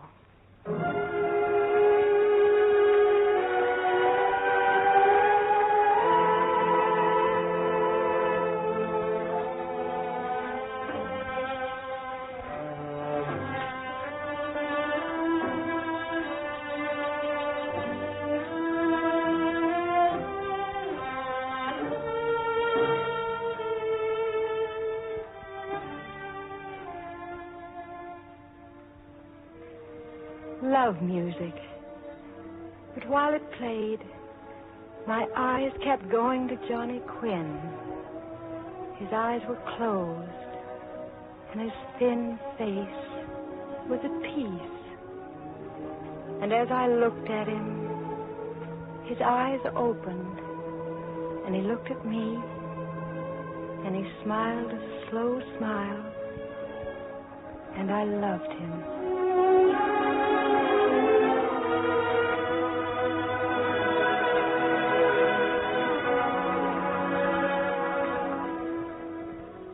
I loved him. And I was afraid of him.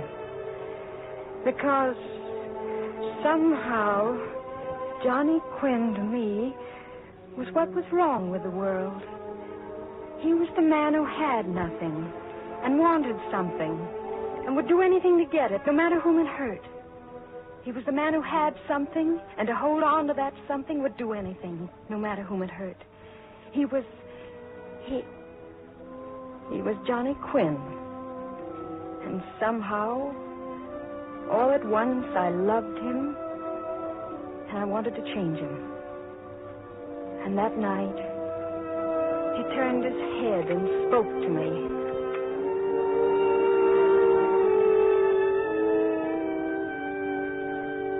Anne. Yes? I tried to find out where you lived. Did you? Yes. Anne. Yes? Will you marry me? Johnny. I said it and I mean it. Will you marry me? Oh. No. No, Johnny. No.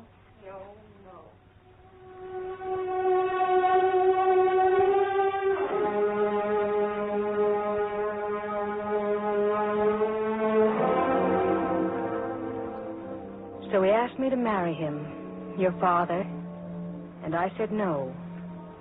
I said no to him. As we left the concert, he was very angry. Well, put it into words at least. We've walked from 6 to the river and all you've said is no. I know I haven't had time for a build-up proposing like this, but, well, I'm a sudden guy. Not for a husband, Johnny. All right, I've heard that. Put it into words. Yes. I will. Do you know there's a world outside yourself? What kind of a question's that? I'll ask you another.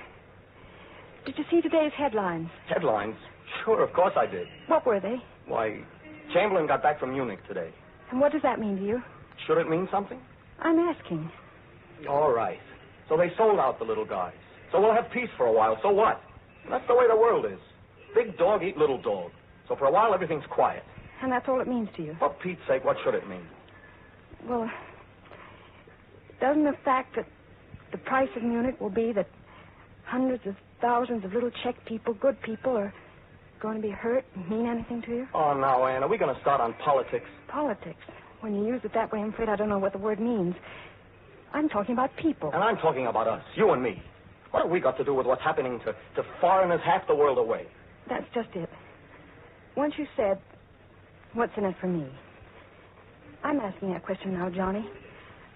What's in a marriage for me to a man who thinks of the world as a hunting ground and everybody but himself the prey to be hunted? No, Anne. No, let me finish. You haven't known me at all. And I hope that I didn't quite know you as I know you now. The world's too full of people like you, Johnny. People who think they can live apart from the stream of mankind and not eventually pay for it. I talk of marriage and you stand up on a soapbox. Oh, Johnny, for the last time, try and understand me. Oh, I know what a terrible thing your childhood was, but you're a man, and you've got to have a man's values now. You're a man in a world of men where all the oldest hatreds and cruelties have come to life. And the fight against those is reality, nothing else. This is a time in a world when you've got to take sides. You're for those things, and you shut your ears to persecution, or you're against them, and you start in fighting. Which are you for, Johnny? The same one. Johnny Quinn.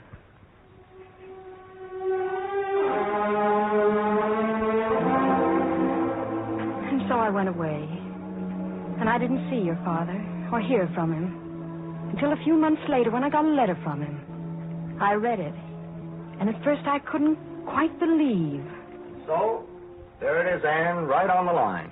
I've joined the Navy. Air Force. Johnny Quinn?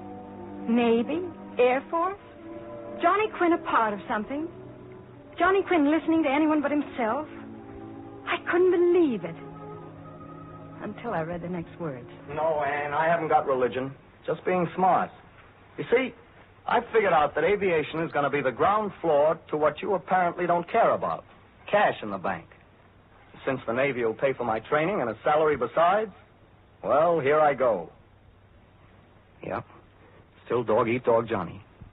You know, I couldn't quite answer you that night you lit into me. I never was much good at off-the-cuff answers. But maybe I can put it into words right now. What's wrong with the world is not the ones like me who say, this is my life, let the other fella take care of himself. No. What's wrong is your kind. The ones with their heads up in the nice pink clouds. The ones who talk truth and honor and justice and forget the plain fact that the only thing that matters in life is cash in the bank. So it's off I am to a nice, cozy little session at the taxpayer's expense, Anne. When they've taught me all I want to know, I'll be back to call on you. Maybe by that time, you'll be off your little lace-trimmed soapbox and ready to listen to good common sense. That's what he wrote me, your father. You'll be off your lace-trimmed soapbox.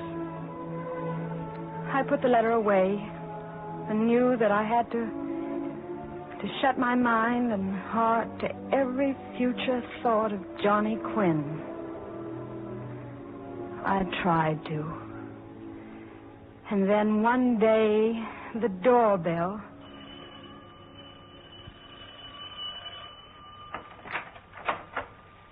Hello, Anne. Johnny. I'm cold. Come in. Anne. Your uniform. Very nice. I wanted to see you very much. I'm going out. With me? No. Then listen, just a minute. I leave for Hawaii tomorrow. Hawaii? The squadron. We're ordered out. Oh. Anne, look at me. All the things you talked about, being part of the world and having to do something about it, I sort of believe that now. Johnny. Sounds crazy, doesn't it? But you've been in my mind so much, I guess your ideas climbed in, too. Anne, before I go, marry me. Say it, Anne. Marry me. Marry me.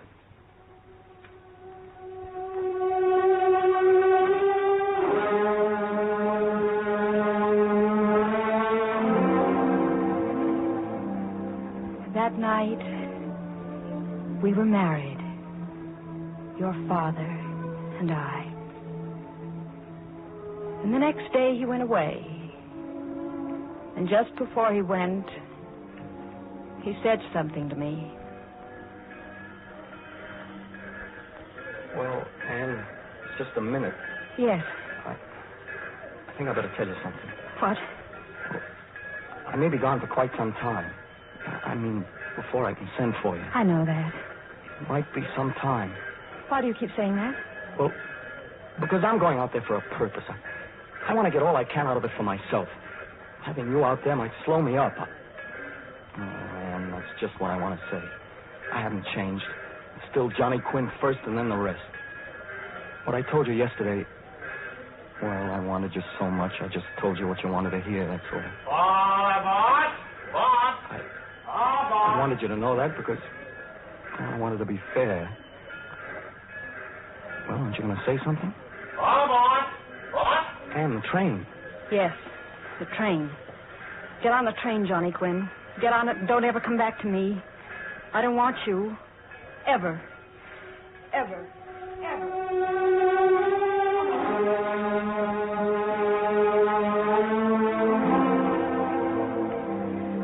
When I started to tell you all this, my son, I told you I'd talk of pleasant things. This isn't, is it? A woman marries a man for what he says he is. And then he isn't. The train went in a moment, and he went. And then the only memory of him were the letters that began to come. The letters that I didn't believe. And now, December 7th. I'll tell you about that. It was early in the day. The telephone rang.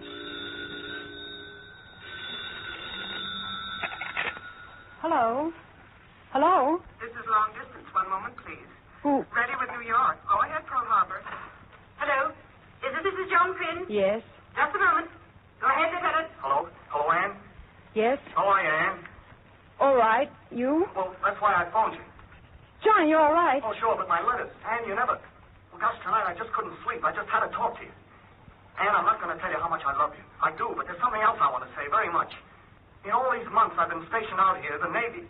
I mean the men. Anne, I want to tell you... Johnny? Johnny? Hello, Johnny? Operator, we're cut off. I was talking to Hawaii, someplace in Hawaii, Pearl Harbor. Sorry, the line's been temporarily disconnected. Sorry, the line's been temporarily disconnected. I hung up the phone. I sat there. I waited. He'd call me back. He'd tell me what he started to tell me. I waited. He didn't call. The hours went by. He didn't call. And then a radio across the hall. Pearl Harbor. Pearl Harbor? What of Pearl Harbor? Japanese treacherously attacked Pearl Harbor. Attack. Pearl Harbor. Johnny, I went back to the telephone. He'd call. He must call. He never did. But let me tell you what he did do, son. On that December 7th. The enemy, while talking peace and friendship, suddenly began to bomb and burn. And Lieutenant Quinn took off in his plane and went up high into the air and saw a formation of enemy bombers down below and dove down through the sky and crashed the enemy and died. Just that, my son. The enemy, one plane, and Johnny Quinn. Men have a word for that. Heroism. Before this war is won, there'll be other wives and mothers to cry for and be proud of that word. But your father's dying was a special thing, because what he did was how he told me what he wanted me to know. Anne, I want to tell you. Anne, I want to tell you. Sorry, the line's disconnected. Sorry, the line's disconnected. I know what Johnny wanted to say. I know it as clearly as if I'd been right there next to him, that moment before he turned the plane down toward the sea. Anne, let me tell you what I've got to tell you. They broke the phone connection, didn't they? Well, no matter. Now I can say it. All my life, I thought it was just Johnny Quinn against the rest. And what I got was mine, no matter how I got it. And then I got you that way, and didn't have you. And then I joined the Navy, and didn't have that either. But why, I ask myself, why? I'm smarter than the rest. Why should they who have nothing have something? And I take what I want and never have it. And then I got out here and met the men of this squadron. My squadron. The way they talked and flew. And all the big and little things they did day in and day out. Suddenly I saw they weren't out of step. I was. Me, wise guy Johnny Quinn. For they were giving something all the time, and I was taking. That was the difference. But why were they giving? I tried to find that out. What percentage was in it, this giving business? Yes, what was in it that they should give and take a punch at anyone who asked what they were getting for it? And then I thought of you, Anne, and all your words I'd laughed at, hadn't listened to, hadn't understood. And suddenly, as quick as the dive I'm going to take now, I understood it all. You were part of a world, and they were part of a world. The world of all the people willing to die for something bigger than themselves. Yes, you were all in step with every man and woman and kid who'd ever stood up under the whip, or charged across a no-man's land, or died in a concentration camp, or hung upon a cross. Yes, you believed something bigger than the world itself.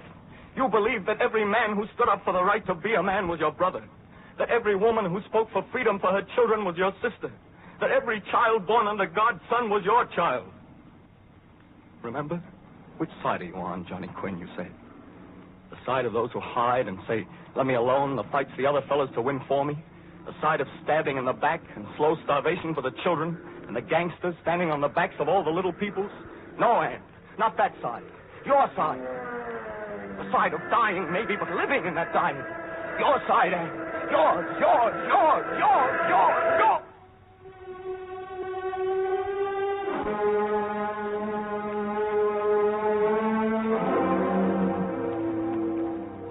And so, my son, I've told you of your father. The way he walked and talked, and even what he thought. That's all there is to say. Why, Mrs. Quinn, are you still awake? Yes. And whom are you talking to? My son. Oh, don't you think you'd better wait until tomorrow, when he's born? Yes. Well, good night. Sleep well. Good night. Good night, my son. Good night, Johnny Quinn.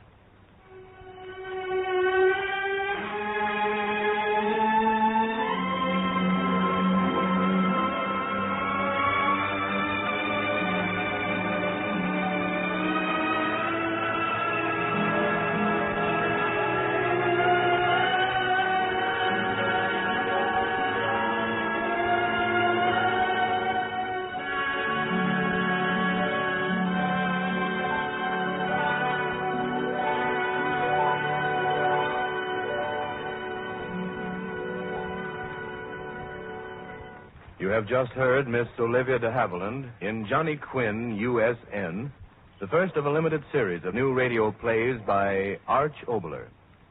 The National Broadcasting Company brings you these dramas as a further contribution to national defense. Mr. Havilland appeared through the courtesy of Warner Brothers and the Hollywood Victory Committee for Stage, Screen, and Radio. With Mr. Havilland was Alfred Ryder. The original music was composed by Dr. Frank Black, who conducted the orchestra.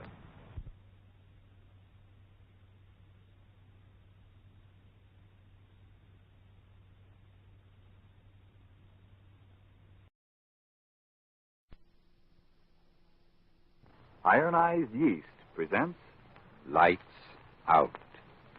Everybody.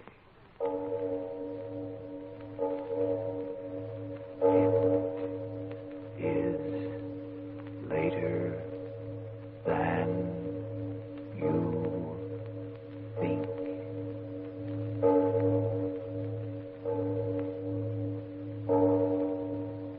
Lights Out brings you stories of the supernatural and the supernormal, dramatizing the fantasies and the mysteries of the unknown. We tell you this frankly, so if you wish to avoid the excitement and tension of these imaginative plays, we urge you calmly, but sincerely, to turn off your radio now.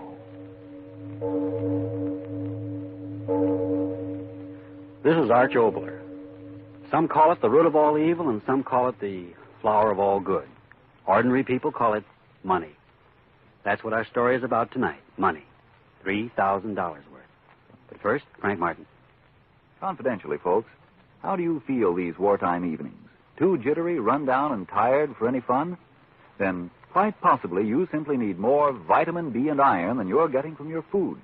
If so, try ironized yeast tablets. They're the famous two-way tonic that gives you both vitamin B and iron.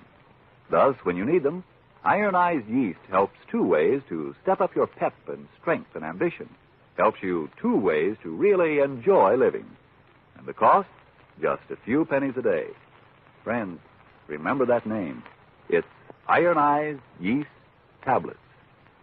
And now, lights out. Everybody.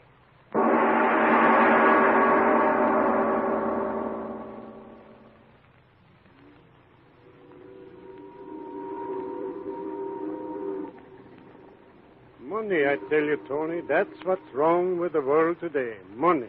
What are you talking about? Hey, look, Tony. Ain't that the pretty boat? Oh, the devil with the boat. What do you say about money? Why, you said that money, what was wrong with the world? The people get a little money, and then they want more of it. And then they get that, and then they want more. And pretty soon, that's all they think about is money, money, money. Yeah? What do you think about?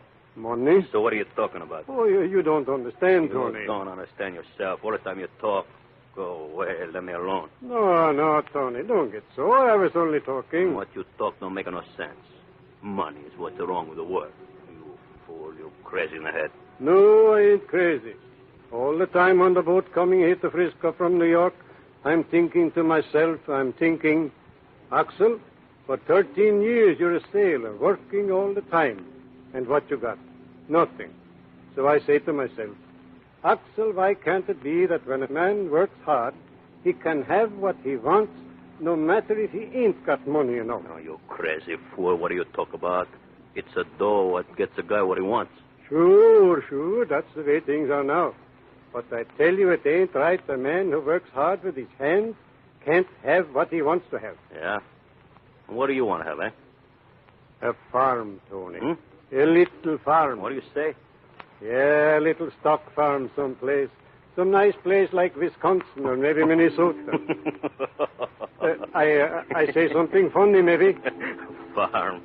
By golly, that's funny. No, it's not funny. For 13 years I work on the ship. I save my money for farm. I don't like the money. I just want a farm for my wife and my kids, and then... Yeah, I know. Then in the 31, that bank she's a go bust, and you back away your start, eh? And I tell you, Tony, it ain't right.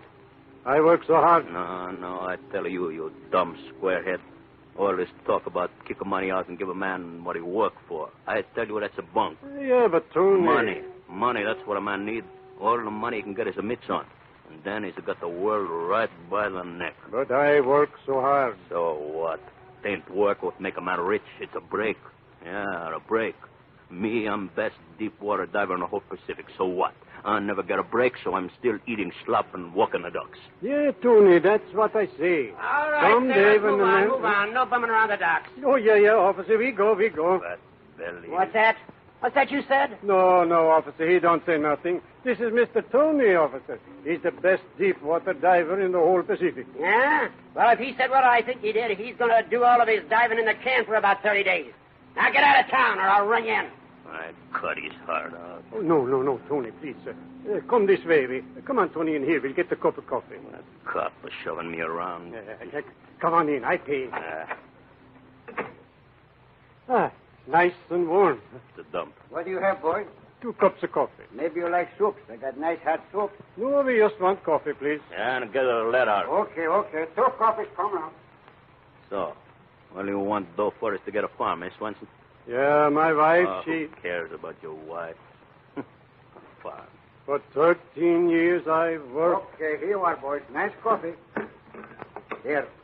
10 cents, please. Yeah. Coffee, she's good when you're cold, huh? Yeah. Yeah, that guy was winning. He don't drink coffee tonight, I bet you. What a guy. The guy was winning the sweeping stakes. The sailor sweeping stakes. You know, hear it? Swenson, what is this guy blowing about? I'm telling you, the sailor sweeping stakes. Everybody's buying a ticket. $3,000 first prize, you betcha. It's in the papers he's winning. Oh, lucky guy. So, who cares? Give me some more coffee. Okay. No. Wait a minute, mister. Yeah? This fellow what won. You say his name is in the paper? Yeah, sure. Here. I got it here. Get my coffee, you. No. Wait, Tony. I want to hear. Read it, mister. Okay. It's a winner. First prize is somebody who gave name of Farmer. Farmer? What's the matter, you Swenson? Tony, quick. He's sick. Hey, that's my paper. Tony, come on. Quick, come on. Hey, you crazy squarehead, wait for me. Wait, you crazy fool, you. What's the matter? Where you go, huh? Tony, listen. It's me. Me what? What do you say? Farmer. That's the name I give the man when I buy the ticket. Huh? I'm rich, Tony. I can get the farm. You? You mean you? What he said in there? You? Yeah. Me, Tony. Me. I buy sweepstake tickets long time ago. I win. I win. You crazy in the head. No. I tell you, I win. Look. Huh? Farmer. That's me, Tony. Oh, my wife, my kids, they be so happy. No, wait. It ain't right. I mean, look, give it the number here. Ticket number 6933. You got that number?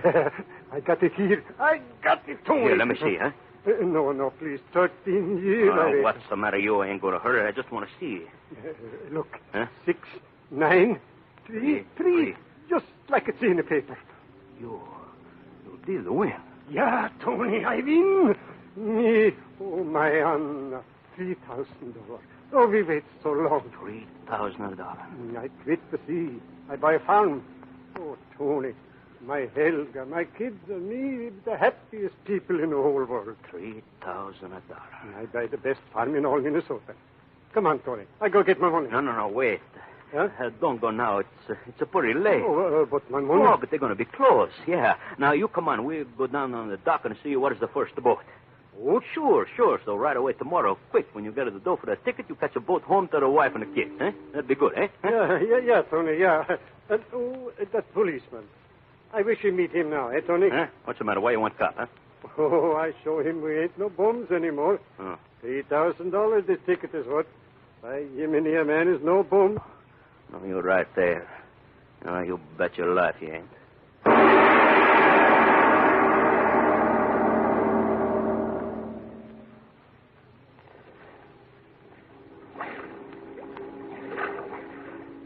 The water, she looked pretty. Yeah.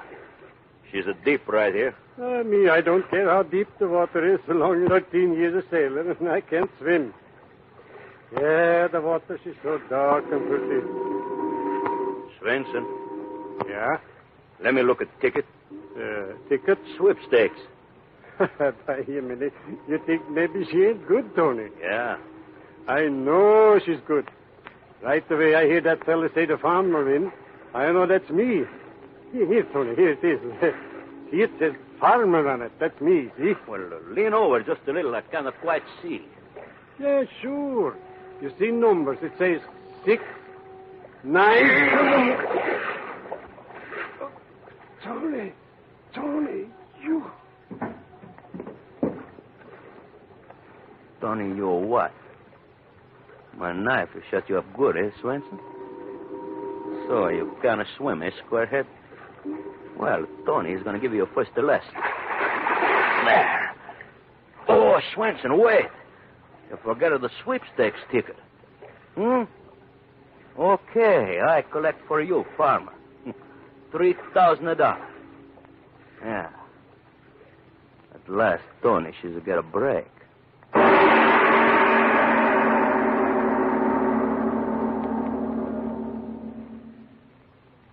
Ladies and gentlemen, I know we're all interested in this story of money, but at the same time, I'm sure we're also interested in calming down long enough to make sure that the murder took place quite a distance away from us.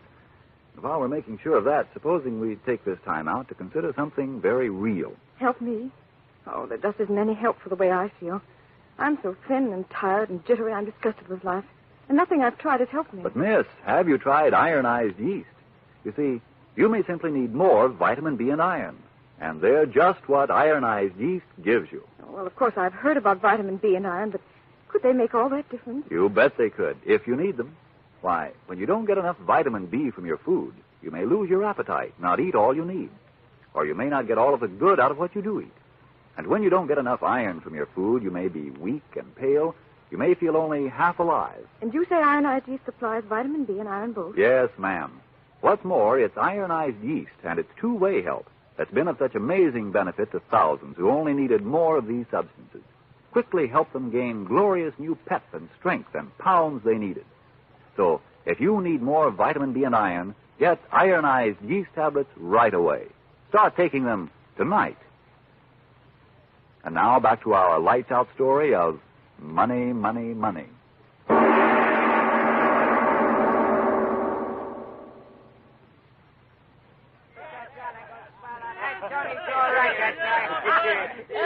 Sure, you're right, boys. I'm a great guy. Got plenty of dough and I know how to spend it, eh, boys?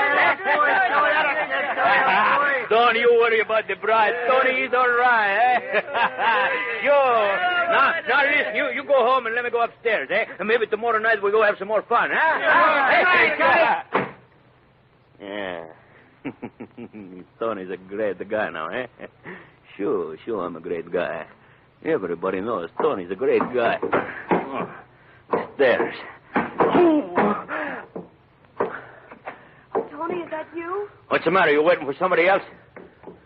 Oh, Tony, I've been waiting for you. Let me help you. Now, go away. I don't need no help, not me.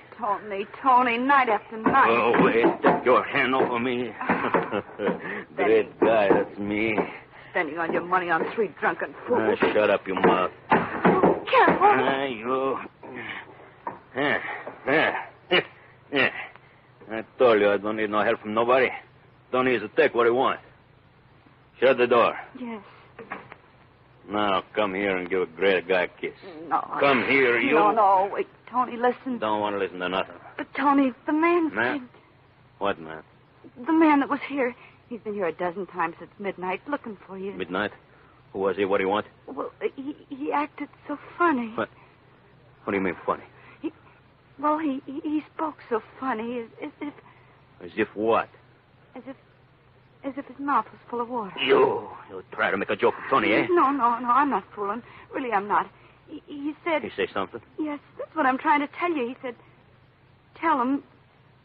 Well, what? What did he say, eh? Well, I could hardly understand him. He talked so funny, but I think he said, tell him I was here, and then I think he said the farmer.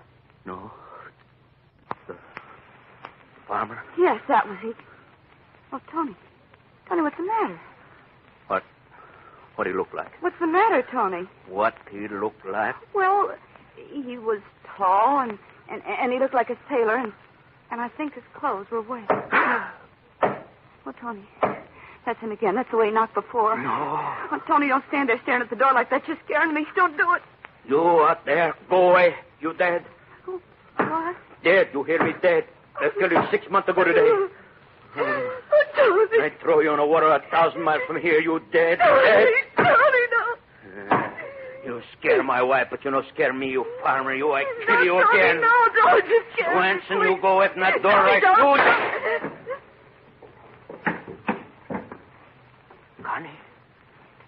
Connie, I don't want to shoot you. I want to shoot him through the door. Connie, get up. Connie! Over there! Over there! Connie, I don't want to kill you. It was him, Connie, him. Over there, police officer! Over there in there! You, Swenson, you think you got me, eh? You think you got me in the hot seat, eh? No, not me, Swenson. You squarehead, you. You forget the fire escape.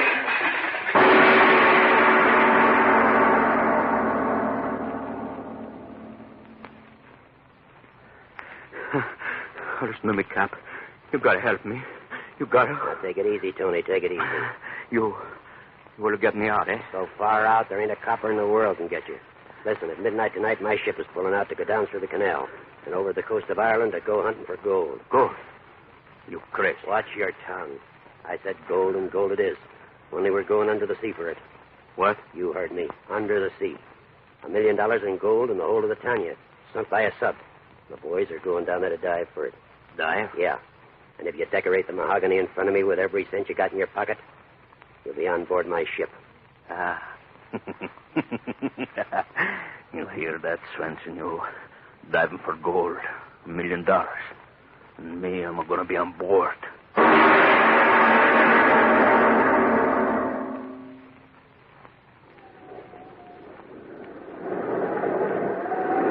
that door, you fool.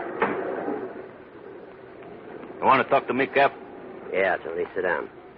She's getting pretty rough, eh, Cap? Yeah, and that's what I want to talk to you about. Well, I'm listening. While you was sleeping before, the rest of the divers had a meeting. Yeah? Yeah. They looked over the weather reports, and they decided they ain't going to do no more diving. White-bellied little Wait a here. minute, Cap. You mean we're going to turn back? What else can I do? 3 months out here in the open sea, and when we finally do locate the wreck, every mother's son of them turns chicken on me. So what's the matter? You want to talk to me? Because even if you are a no-good rat, you're the best diver of the lot. All right, keep talking. Tony, listen. Under that buoy off the starboard is the Tanya, with $1 million in gold bullion in it. So? Go down and get your hooks in it, and whatever you get, half of it's yours. You mean a half? Sure, you get half, and I'll split the other half of the crew. $1 million? Yeah, $1 million. And you'll have half of it. You can do it, Tony. You know you can. Yeah, but the sea, she's getting rougher. Ah, Tony, you've gone down in rougher water. Yeah, but that water, she's a cold half an hour and I'm finished. Hey, at the room with the gold. Who knows where she is? Tony, listen. I know just where that gold is stored. You're not trying to fool me, eh? God is my judge. I'm telling you the truth. Jake located the room on his last dive yesterday. He told only me about it. So? Don't you see, Tony? Chance of a lifetime. I got enough coal for one more day out here. If we turn back, we'll never locate that wreck again with the sea running as she is. $500,000 in gold for you, Tony, right under your feet. Don't be a fool, man. Take a chance to go down and try to get it. Well, will you do it? Get away from him. Him? Who are you talking about? Who's talking to you? Well, what are you sitting there for? Get me a rig, get the pumps going.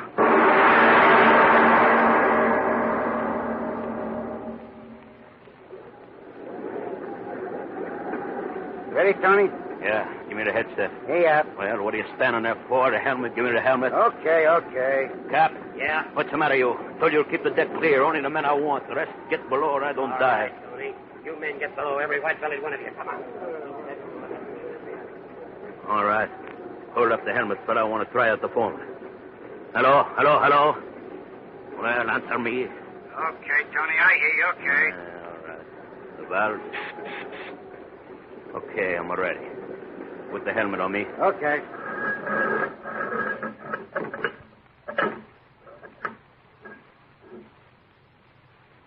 Well, hurry up, you mugs. Get them bolts tight. You think I got all day? What's that, Tony? Okay. Put me over the side and watch that pump where I come up and cut your heart out.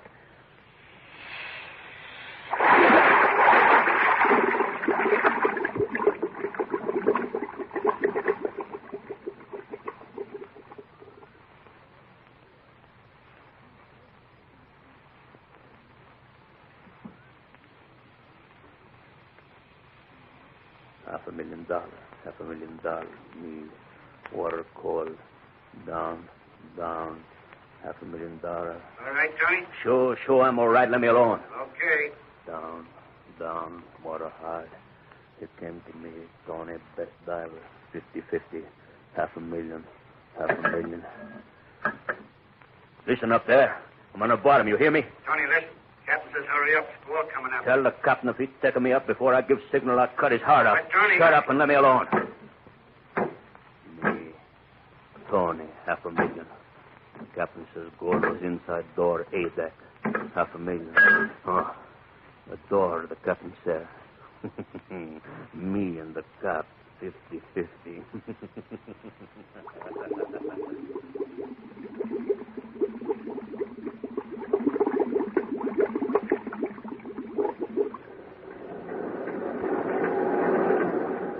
What does he say, Art? He says to leave him alone. He don't want to talk to nobody. That's no good, rat. I was a fool sending him down. He's in the bottom, all right. But what's he doing? Has he found the gold? Has he found the strong room? How long is he going to stay down? Talk to him, Art. Tell him he's just in.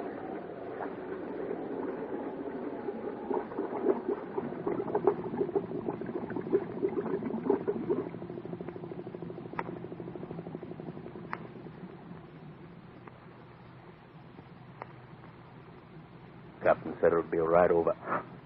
Santa Lucia, the gold. Roma full of gold. I'm rich. All the money in the world. Me, Tony, rich. Yeah, all the money you want, eh, Tony? Huh? Oh, who's it talking?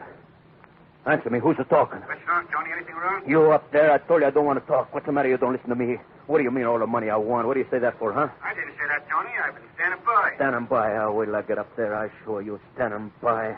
Wait till I get the headset connection with my teeth. I'll fix it so you don't bother me no more. No, wait, Tony. The captain said that... So, now, talk a little one, you sour-faced me. I won't hear you. Me, I'll be alone with my gold. No, Tony. Not alone. You up there, stop talking to me. Stop, you hear? Stop. I am down here, Tony, with you. Huh? Who said that? I broke the connection. Nobody can talk to me. Nobody, you hear? Nobody can talk to me. I will talk to you, Tony. So much to talk to you. Oh, it's in my head. That's what it is, in my head. Yeah. Not in your head. Tony. Look straight ahead. What are you talking? Swenson. You know me, Tony. And me in the water almost a year. Oh, no. Close to the window, in your helmet. Oh. You don't like what you see, eh, Tony? My wife, my children, they wouldn't like it either. Would they? No. Oh, don't be in a hurry, Tony. We got plenty time. No. Plenty. I worked for 13 years. You remember, Tony? 13 years for farm. Now I don't work no more. I just wait for you. My hair. You take away my wife, my kids, my life. Now I take a little air. Eh, Tony? Just a little air. Now I take off your helmet and come in with you, Tony. No. My friend, I come in. No. Go away, Swenson. Go away. No, don't come in. Don't come in, Swenson. Go away. You there? Did he get there? Yeah, sure, plenty. Everything's okay. Talk to him. He don't answer, just yelling. Signal on the lifeline. He's signaling us, Captain. Says everything's okay. Wants to be taken up. But he's yelling. He's still yelling. Haul him in, quick. How about decompression? No. He's too tight for that. We'll put him in the tank when we get him up here. Something must be wrong. Yelling bloody murder through the phone and signaling okay on the lifeline. Hurry up, you men. Get him up. Quick. Haul him in. Here he comes. Oh, he's not there. It's not him. It's something else on his line. Captain, look. His airline. It's been chewed through by teeth. But what is it? What's tied to the lifeline where he was? It's Mother in Heaven. It's a bar of gold.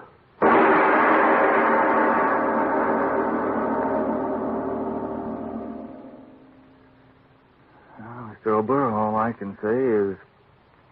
Oh. I suppose it's quite fitting to gulp after a story about the sea, Frank. But before you start asking me if the story is a true one, I'd like to tell you with some excitement about next week's play because it's really a most exciting story. But first, you have your say, Frank Martin. Let me remind you, friends, if you're unattractively thin and jittery, tired and run down, unable to eat and sleep as you should, and if it's only because you're short on vitamin B and iron, then try ironized yeast tablets. They've helped thousands with these deficiencies. They cost but a few pennies a day, and what's more, you don't risk even those few pennies, for ironized yeast is sold on this money-back basis. If you don't quickly begin to eat and sleep better, to gain new pounds, to feel much stronger and peppier, the cost of the first bottle will be refunded to you in full by ironized yeast, Box IY, Rahway, New Jersey. Now, what about all the excitement next week, Mr. Oboler? Well, before that excitement, Frank, we've got news for our friends about the red, white, and blue. I don't mean Old Glory. I'm talking about those all-important red, white, and blue ration stamps. Well, I'm sure all the folks are well acquainted with the white and blue stamps by now, Mr. Oboler, so let's concentrate on the red stamps that went into action yesterday. These are the stamps you use when you buy any of the newly rationed foods, meat, cheese, butter, oils, and shortening. And here's how your red stamps work. Yesterday, March 29th, the red A stamps became valid, a total of 16 points per person for this week. Yes, but this is very important, Frank, to all of us who like to eat regularly. You don't have to use all of those stamps this week. Your red A stamps are good right well up to the end of April. Yes, and that holds true for the B stamps that become valid next Monday, April 5th. Also the C stamps that you can start using Monday, April 12th. And the red D stamps effective April 19th. But at the end of April, all the red A, B, C, and D stamps expire. And only the red E stamps will be good. And remember, you can use these points any way you like. You can spend them all on meat, or you can concentrate on meat and butter. In the American way, it's up to you. But don't forget, all forms of meat are now rationed. So is canned fish and fish products. But fresh or frozen or smoked fish and fish not in sealed containers are not rationed. Neither is poultry and game. And in the cheese line, cottage cheese, cream cheese, camembert, liederkranz, and several other varieties are not rationed. And whereas all kinds of fats and oils, butter, margarine, lard, shortening, and cooking and salad oils are rationed, salad dressing, mayonnaise, and pure olive oil are not rationed. And now that we've covered the salient points about the new red ration stamps, what about next week's story, Mr. Oboler? Well, have you ever thought what would happen if motion pictures could come to life? That is to say, supposing you were watching Hedy Lamarr or Bob Taylor, as the case may be, and suddenly they came to life right in your own living room. You want to know how to do that? Well, listen in next week. Yes, tune in next Tuesday again for Arch Oboler's eerie story, Super Feature. And if you need more vitamin B and iron, be sure to try ironized yeast, the one and only ironized yeast, with the big letters IY on the package and on each tablet. It is later than you think.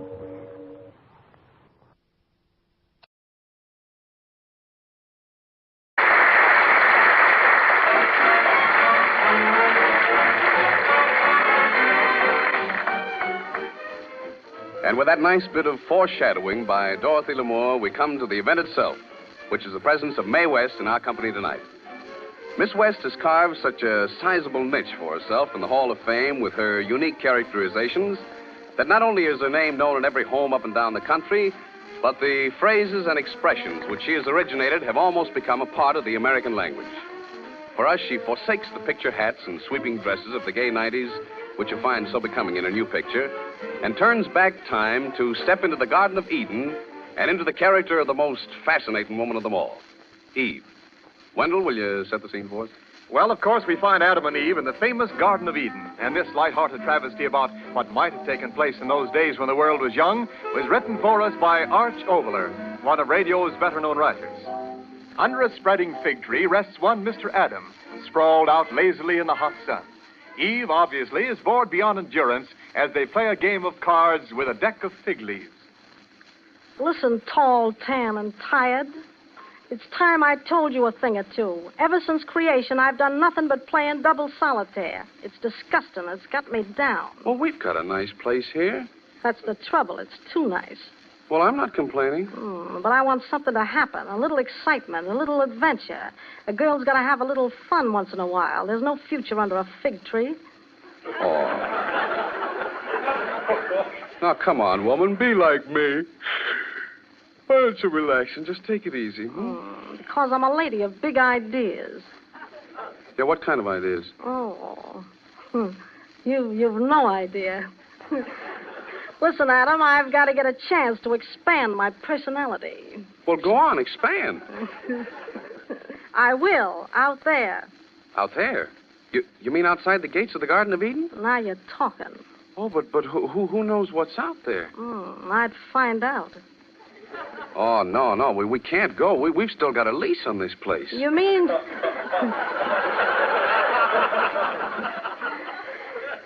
You mean to tell me a lease is the thing that's holding me back from developing my personality? Well, a lease is a lease. Anyway, we've got a nice place here. Temperature perfect, sun always shining, nothing but a heavy dew once in a while.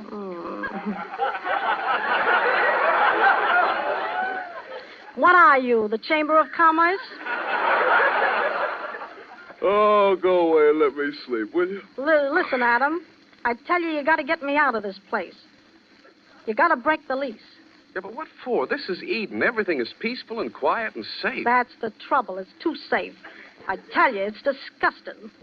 Well, what are you talking about? Adam, you don't know a thing about women. Oh, you apparently forget you were originally one of my own ribs. Yeah, a rib once, and now I'm beefing.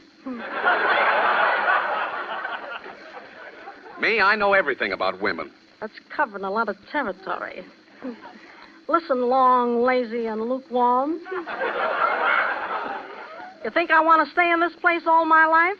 I do, and I tell you, you're one of my ribs. Yeah, but one of your floating ribs. A couple of months of peace and security and a woman's board all the way down to the bottom of a marriage certificate. Well, then what do you want, trouble? Trouble. Listen, if trouble means something that makes you catch your breath, if trouble means something that makes your blood run through your veins like salsa water, Adam, my man, give me trouble. Oh, Eve, you don't want trouble. Now, tell me the low-down truth. Ain't there any way you can break our lease? Well, yes, there is. But I won't tell you. No? No, this is paradise. Free light, free heat, free meals. What else could a man want? Answer me that. I got a couple of good ideas if you'll tell me how to break the lease. No, I won't do it. Oh, Adam. What? Come on over here.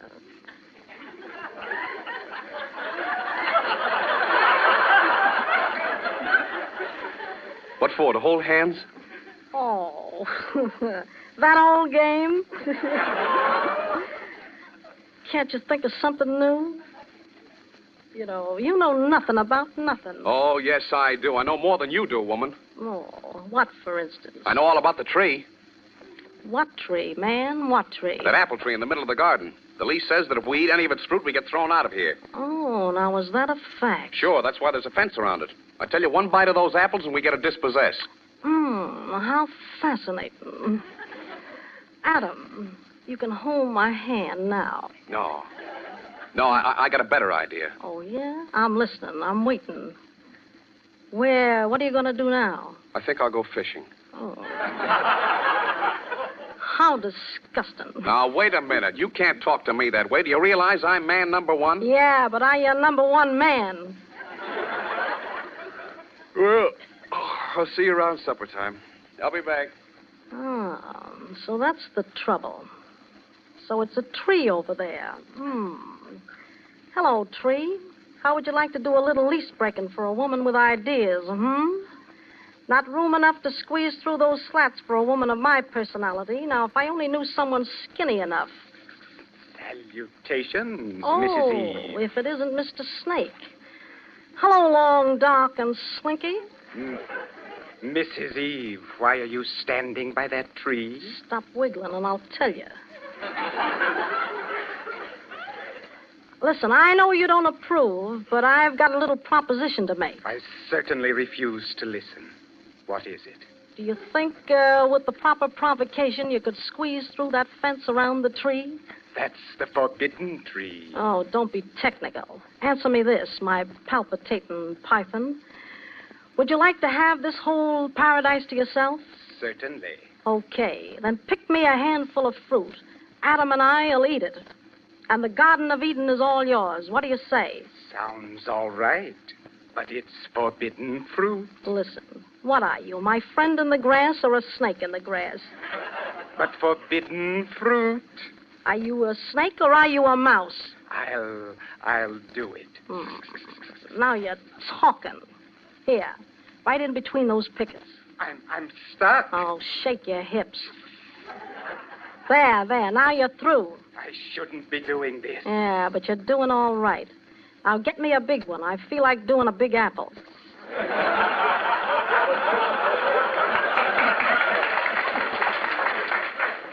Here you are, Mrs. Eve.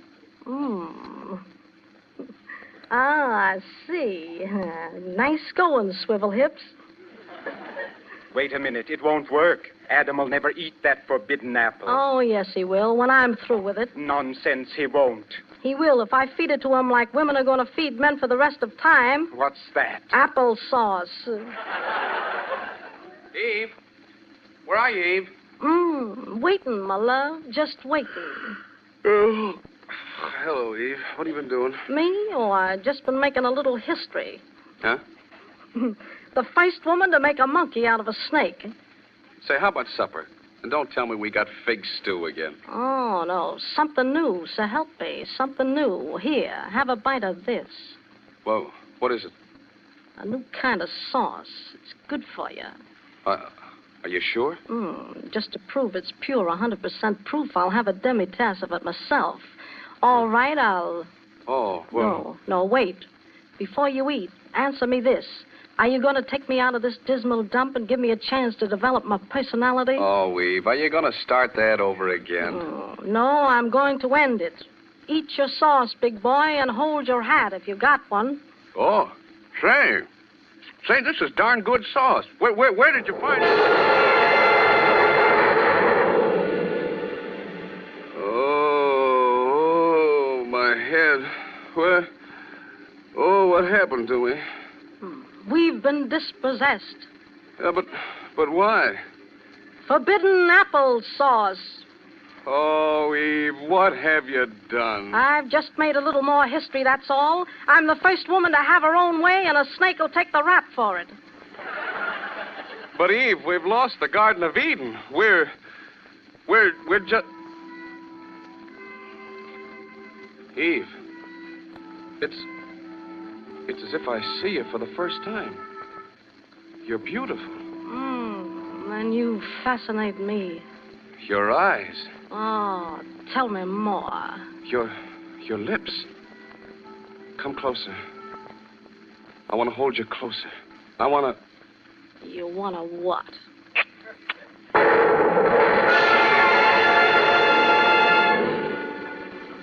Eve, what was that? That was the original kiss.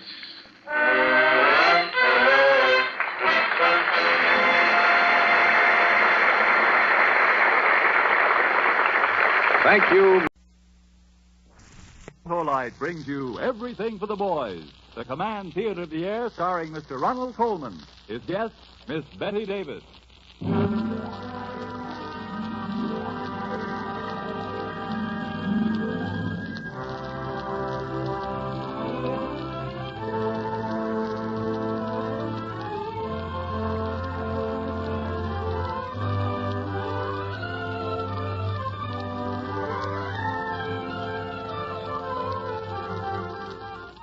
Everything for the Boys is presented by the Electric Autolite Company and its 22 great manufacturing plants. Builders of precision equipment for 35 years.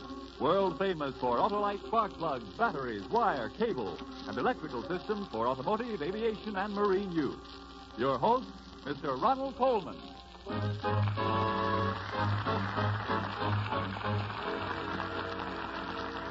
Thank you and good evening. Yes, I think we may say a very good evening, for we have a famous guest, a great play, and a shortwave conversation to a very remote place on this globe. We were delighted when Betty Davis said she would be here with us tonight, and particularly in a reunion with Somerset Maugham's great emotional story of human bondage. Arch Oboler has written an exciting radio dramatization of that novel. After the play is over, Betty and I are going to talk by shortwave to some American soldiers in Reykjavik, Iceland. We're going to talk of life, love, and the absence of trees in the Arctic. So to them and their comrades stationed in the far north, we dedicate this global half hour.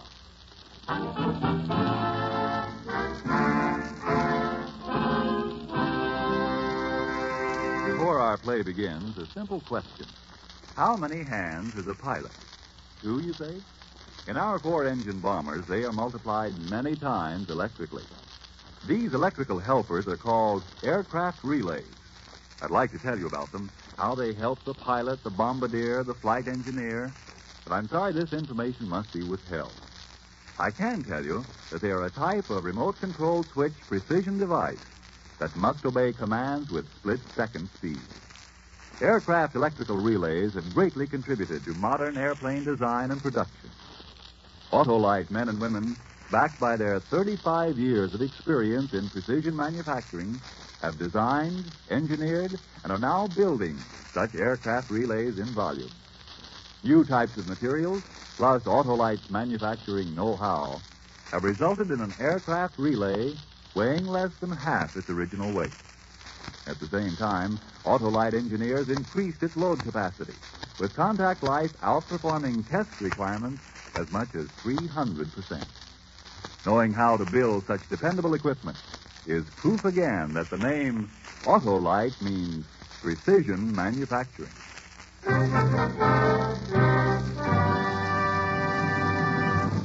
The play of Human Bondage. The players, Mr. Ronald Coleman and his guest, Miss Betty Davis. A priest sits in the quiet of his study. These are the thoughts in his mind.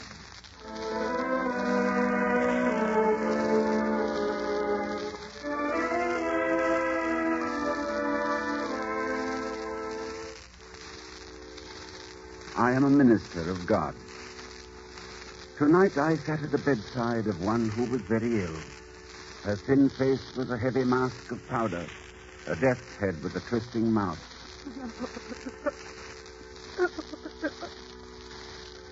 She had a strange story of hate to tell me. Hate for a man named Philip Carey. How he had cheated her, and he a gentleman. She told me many things. How one night the man had come into the tea shop where she worked.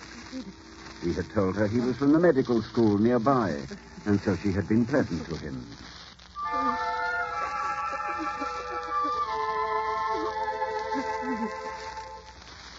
But as the woman talked, strangely, somehow, I could sense the untruth behind her words. What you want? Tea and muffins? Well, I'd rather just talk to you. Really is filthy weather outside, isn't it? It makes no difference to me. I'm in here all day. Oh, that's true, of course, isn't it? Yeah. I'm here to take orders and wait on customers. I've got nothing to say to them, and I don't want them to say anything to me. Well, I beg your pardon. I do indeed.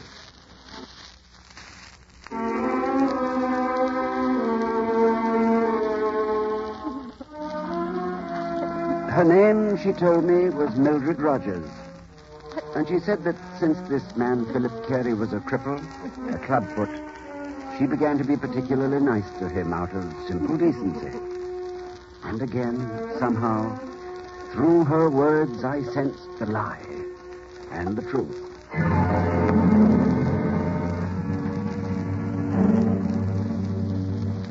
You don't mind my walking home with you? Why should I mind? If you can keep up with me. Oh, you mean my... If the shoe fits, wear it. I don't know why I tolerate you. You don't have to talk with me, you know. When I'm away from you, I think it's impossible. When I'm with you... I don't know what you're talking about. If you don't take me out, some other fellow will. I come from good family, you know. Was your father a professional man? He was a doctor. I knew it. The minute you came into the shop, I saw you was a gentleman in every sense of the word. Look here. May I call you Mildred? You may if you like. I don't mind. Call me Philip, won't you? I will if I can think of it. You might go as far as to say you'd like to. Why? Why, it doesn't matter. Would you come and see a play with me? Why? Because I want you to, because I want to be with you. Well, I'd better go in now. This is where I live. Oh. Mildred, What are you trying to do? won't you kiss me goodnight? Impudent. I want to kiss your thin, pale mouth. Oh, you can go to the devil. You go to the devil.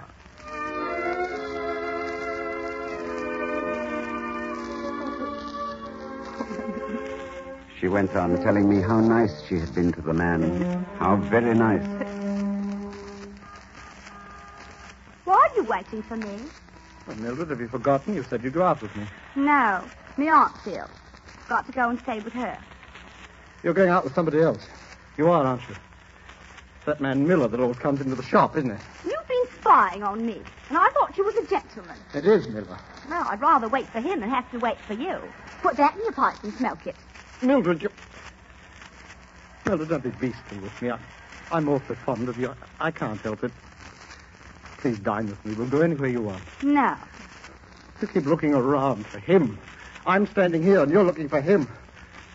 Mildred, I can't go on like this. It's too degrading.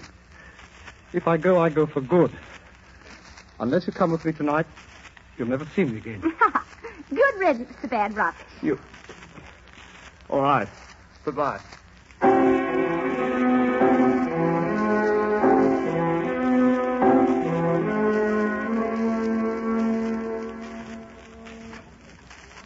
Are you back again? Do you want to order some tea?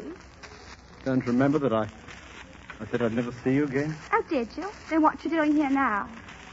Wish I knew why I came back. I don't. Do you want to order some tea? Mildred, don't be beastly to me. You're a funny fellow. I'm very simple. I'm a blasted fool who's in love with you with all my heart and soul. Well, I've said it. I know you don't care tuppence for me, but I've said it. Mildred, I can't endure this anymore. I've tried to get over you and I can't. I never shall. Marry me. Do you hear me? Marry me.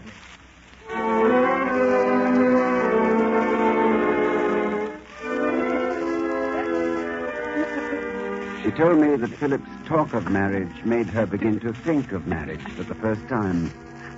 There was a nice elderly gentleman who came into the shop, a commercial traveler by the name of Miller, a good, substantial citizen.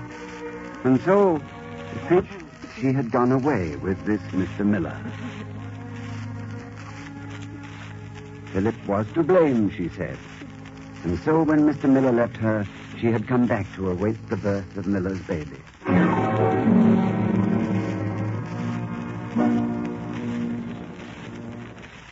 What are you talking? Oh, you mean Griffith? He's an unpunctual devil. He's probably making love to one of his girls somewhere along the line. That's not the way to talk in front of me.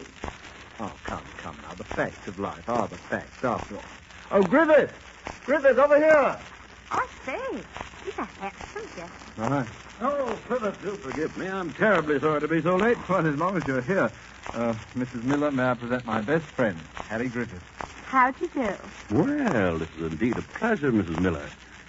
I've heard a great deal about you. Really? Not so much as I've heard about you. What's this? Has Philip been blackening my character? Oh, no, he's just been saying the nicest things about you. Hmm? I've been so looking forward to meeting you. Why don't you sit down here, Mr. Griffith? Well. Isn't the sea wonderful today, Mr. Griffith? Blue light. Like the promise of heaven. Isn't it now?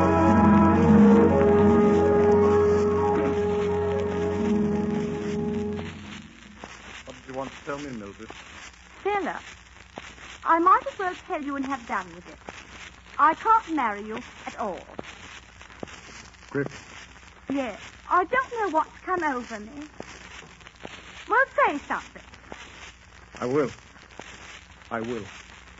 I paid out the money to keep you until your baby was born. I paid for your doctor. I paid for you to go to the seashore. I paid for the keep of your baby. I paid then, I'm paying now. Haven't you any loyalty in you? If you was a gentleman gentleman. You wouldn't throw what you've done for me in the face. Oh, for heaven's sake, shut up. If I were a gentleman, I wouldn't waste my time with a creature like you. Crazy, I tell you. Crazy, wanting to be with you. You're coming with me to Paris, and you're going to marry me on Saturday, and take the consequences. All right. You go? Don't make me laugh. I wouldn't let you touch me now if I was starving. I'm through with you. Oh, Philip, before I go, there's these bills. Bills? Of what? The dress you said I should have, and the baby's teach with Mrs. Cleary, and my rent that's due on Saturday. What of it? I need the money very much. Do you? I should think you'd want to give it to me. I won't. Well, I'll ask Harry Griffith. Will you? He owes me £7 this moment. Goodbye, Mildred. Oh, here, take the money. Take it. Well, you might at least be civil about it. If you want, I'll kiss you goodbye. Don't touch me. Goodbye. Good riddance.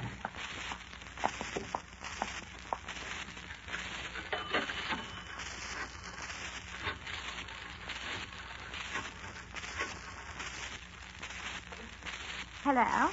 Hello, could I speak to Mr. Griffith, please? Oh, it's you, Harry. I didn't recognize your voice. Harry, listen. I've got the money. We can go away, like you said now. We can go away now.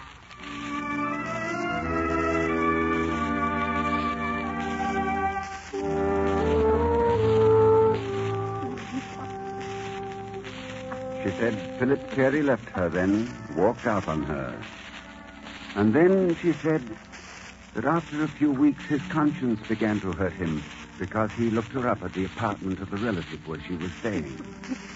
But the lie was clearer than ever before.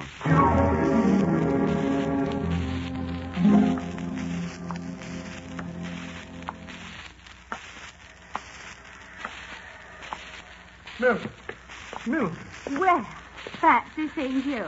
What are you doing out here? What do you think? Uh-oh. Leave me alone. I have a few problems if you're broke. I was just walking along here on my way back to my lodging. I expect to meet one of the girls from where I work. Don't lie. For God's sake, don't lie now. Oh, Philip. Come on. Come on and get into the cab. Come ahead. Everything will be all right. Believe me.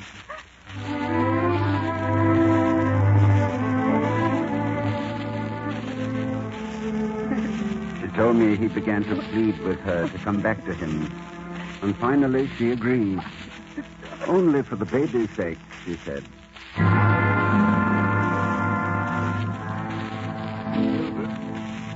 How are you? The baby all right? The baby's sleeping. Oh. Well, I think I'll go back to my own room. Philip, what do you want to go to bed so early for? Well, it's nearly 1. I'm not used to late hours these days. Philip. Yes? Philip, it's almost 2 weeks now since you asked me to come and stay here. I didn't mean what you thought I meant when you said you didn't want me to do anything for you except just to cook and take care of the flat and that sort of thing. Didn't you? I did. Oh, don't be such an old silly. No, I meant it quite seriously. I shouldn't have asked you to stay here under any other condition. Why not? Well, I can't explain it. I feel differently, that's all. Very well. Just as you choose. You're a fool. Good night.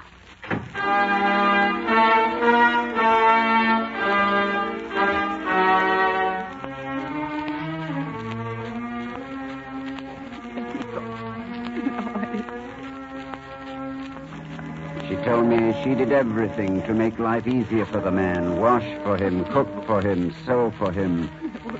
But his treatment of her became worse and worse until she couldn't endure his cruelty any longer. But as her thin lips said the hateful words, in my own mind I saw the truth.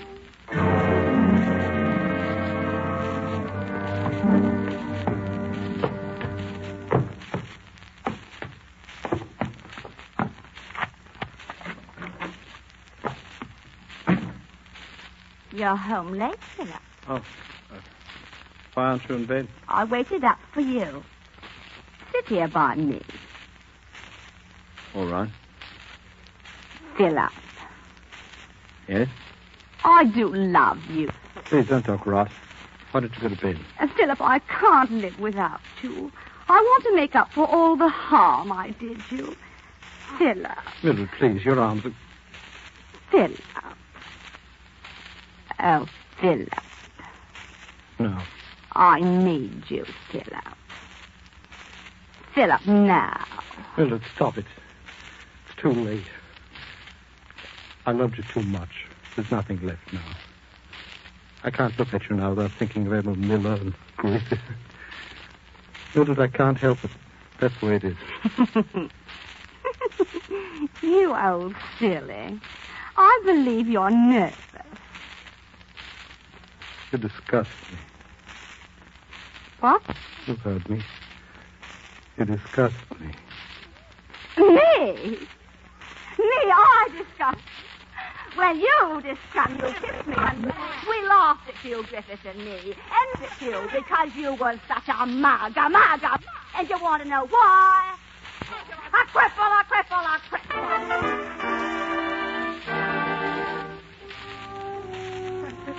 Where I was so very nice to me, I had to go away. He said, I'm telling you the truth. Oh, keep quiet, you brat, you. We'll be out of here soon enough. I've got work to do. The knife is beautiful picture.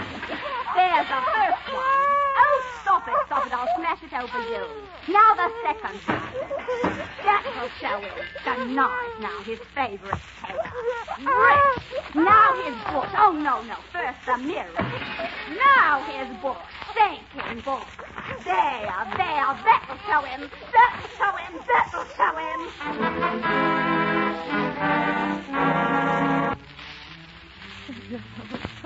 The words came slower now as she told me how she went away quietly, determined never to see him again. And then she was ill, and since she had nothing, she called him back to look after her, as a doctor looks after a woman. Mildred! What, you follow me? Mildred, you shouldn't be out. You're sick.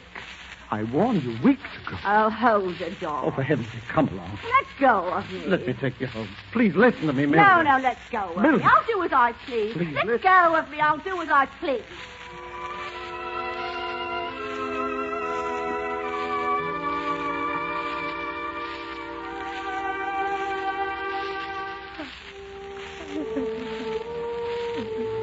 And then her last words. I don't believe I will ever forget them.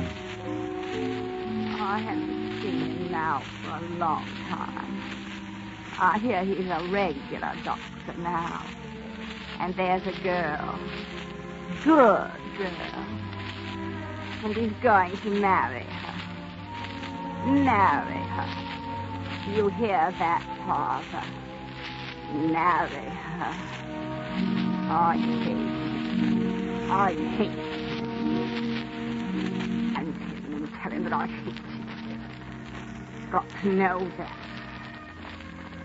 Tell him Mildred sent him. That she never wanted him. Never will want him.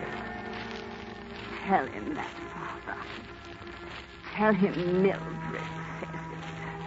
I will tell him. I will tell him you are sorry for what you did to him. What? What did you say? I will tell him you are sorry for what you did to him. And ask his forgiveness. No. No, that isn't true.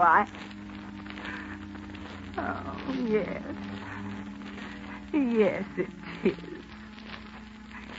He was so good to me. Brushing my hair like he used to. Making me feel like a lady. When I was nothing. Nothing but dirt under his feet. Nothing. Oh, Philip. pillar. I'm sick and I'm scared. You were so good to me. The only one that ever was.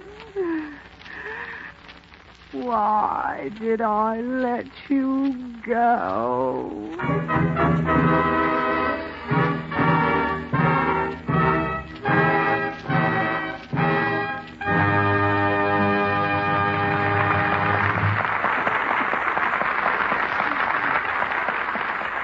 You have just heard Miss Betty Davis and Mr. Ronald Coleman with Hans Conried in Of Human Bondage, as dramatized for radio by Arch Oboler. The original score was written and conducted by Gordon Jenkins. While the two-way shortwave radio circuit is being set up between Hollywood and Iceland, a thought about one of your problems. Do you know how important the distributor in your car is to efficient engine performance and economy? It's very important, because it distributes high-voltage electrical current to the spark plugs at the proper instant. In a six-cylinder automobile engine running at 35 miles an hour, the spark must occur every 1/80th of a second. Imagine, about 5,000 times every minute. No matter how strong the electrical impulse may be or how perfect the wiring, an efficient spark can only arrive at the spark plug through a healthy distributor. During these war days, when your car must last longer than ever before, the life of the distributor should be safeguarded by giving it greater care. Drive into any one of the thousands of Autolite service stations, your local car dealer, or serviceman. Have the electrical lifeline in your car checked. This will include the distributor. If any of the parts are worn or out of adjustment, replace them if necessary with original factory parts, Autolite parts. They will help keep your engine operating at top efficiency and economy. Remember, the name Autolite means precision manufacturing. Well, Mr. Coleman, we'll be ready on your call to Iceland in just a minute. Thank you. That just gives me time to say this to you, ladies and gentlemen. We have a problem. Hundreds of letters have come to me from relatives of men overseas, asking me if I would arrange our shortwave conversations this week or next so that we could talk to their own sons, husbands, and brothers. Well, we'd like nothing better than to be able to grant all these sincere requests and make these dreams come true. But unfortunately, the regulations of the War Department make that impossible. The men on the fighting fronts to whom we speak are chosen by the military authorities. We know of their identity only a matter of hours before broadcast time. Of course, from week to week, it may happen that someone close to you will appear in this program, but as with so many things in life, that's a matter of happy chance. Now, one more thought. To you who long so much for the voice of someone you love, think of the great happiness that comes to the families of the boys who do speak on this program. Then I'm sure you'll be happy with them and for them.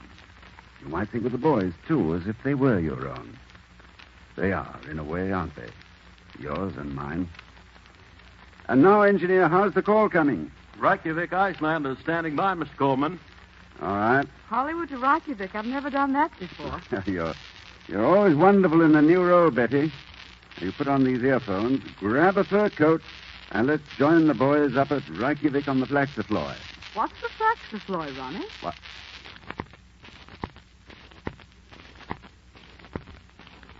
Ben would send her his love. Oh, I'm sure of that. Well, just so she'll get the message, you deliver it. Go ahead. All right. From Ben to Charlotte, I love you. Ronnie, you're giving that sergeant an awful lot to live up to. But what are the other messages? Well, there's one from his newest nephew, James. He's only 5 months old, so you haven't seen him yet, Ben. But your mother quotes him as saying, "Dada glub," which literally translated means, "I'm very proud of my Uncle Benny." In Icelandic, Ben. And your father says he hopes you're keeping up with your music. That's right. They were all proud when they saw your photo in Life magazine a few weeks ago. You were leading carolers on Christmas Eve. That was just after you'd gotten through with the services for those of Jewish faith. Betty, do you know what his mother says Ben misses most of all? Well, he comes to Milwaukee, so I'd say it's beer. No, it's trees. Trees? Yes, they don't have many trees in Iceland. I think we ought to do something about that, Betty. For instance? Well, can you make the sound of a tree? That's one role I've never tried. Well, how about a little help from the sound department? All right. Da, da, da, da, da, da, da, da. You hear that, Ben? Well, we've just brought you a charming maple tree on the Kinnickinnick River. That's as bad as flax, Floyd. By the way, what is that? Betty, there's another young man waiting for a message. Oh, yes, Private Jimmy Jones. We understand, Jimmy, that your regimental commander calls you the ideal soldier for contributing to Icelandic friendly relations. Oh, really? I would like to talk to this young man. I've known a few friendly Joneses myself. Well, he's quite a fellow, Betty. Jimmy, we heard about your risking your own life to rescue a child from the path of an automobile. Just to make you feel at home, we've brought you something from your hometown of Pittsburgh. Yes, Jimmy Jones, from Hollywood to Iceland to Pittsburgh. Listen. There you are. How's that, Jimmy? Now, Ronnie, before we go any further, I want something done about my request. Oh, yes, I know. About Flaxey, Floyd. Well, Frank Martin, do you know? Why, yes, it's a bay, of course. Reykjavik is on the Bay of Flaxafloy. Of course, Betty. Oh, is that all? You know, boys, I'm ashamed to admit it, but I really thought Time's up, Miss Davis. Maybe it's just as well. Just as well. Good night, Sergeant Cohen and Private Jones. Good luck and God bless. Good night, boys. Good night.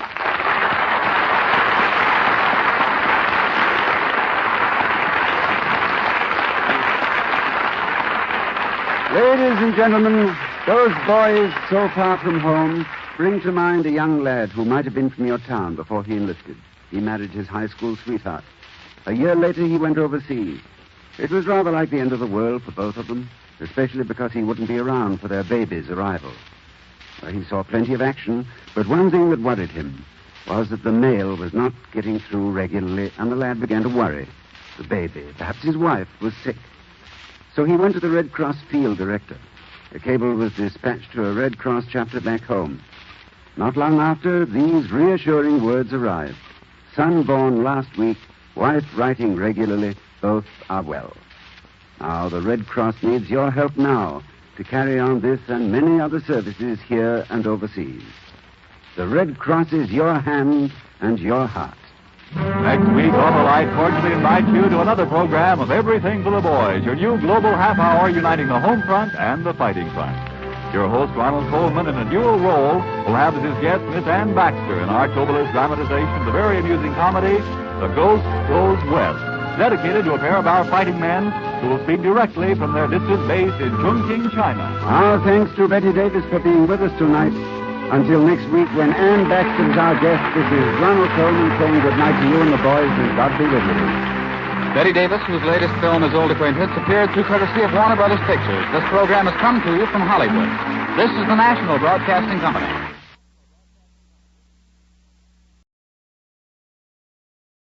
The Mutual Broadcasting System has the pleasure of presenting the 12th broadcast of a special 26-week series of plays by radio playwright Arch Oboler. In this series, we hope to bring you dramas full of the excitement and the meaning of plays, told in relation to the expanding world in which we live. The play will be introduced by Arch Oboler. In a world which fills our hours with a multiplicity of little things, it's sometimes good to stand away in imagination and think of the great wonder of life itself, that out of the darkness of space came this great gift of consciousness. Tonight, with my distinguished actor friend, Edmund Gwen, I'd like to bring you my play about this infinite wonder.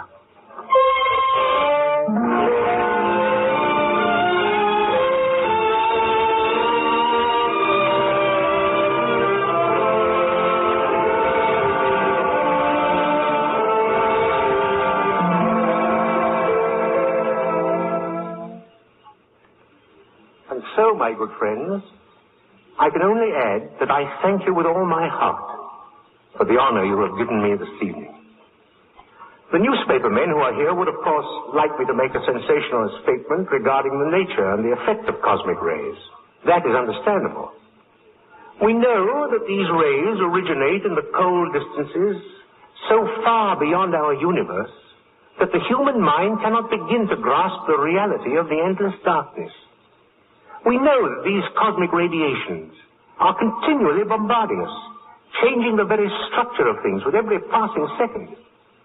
Some of us believe that it is this radiation which, acting upon the atoms of primeval matter, caused the gradual evolution of the creature called man out of primeval slime. Yes, a popular magazine article recently headlined the cosmic ray as the essence of life. The essence of life. Perhaps. But where out of the frigid darkness come these radiations? Where? What lies beyond the reach of our greatest telescopes that is the source of this tremendous unseen flow of cosmic energy? Some of you stir restlessly. You are thinking, our friend Sir Albert grows senile. Life grows short for him. He is looking out into the night with fear. No, my friend. It is not fear that makes me ask the questions whence and where. It is not even hope. It is wonder. Wonder at the source of this unending stream of power that drives across eternal space, bringing our universe what may be the very source of life. Now I say to you, what so many of you already believe in your hearts, that our world, and all we know of it, all things, all beings, is not mechanism, but the result, the expression of a thought, a great, transcending thought. I leave you with this question. Can it be that cosmic radiations are a direct expression of that divine eternal thought?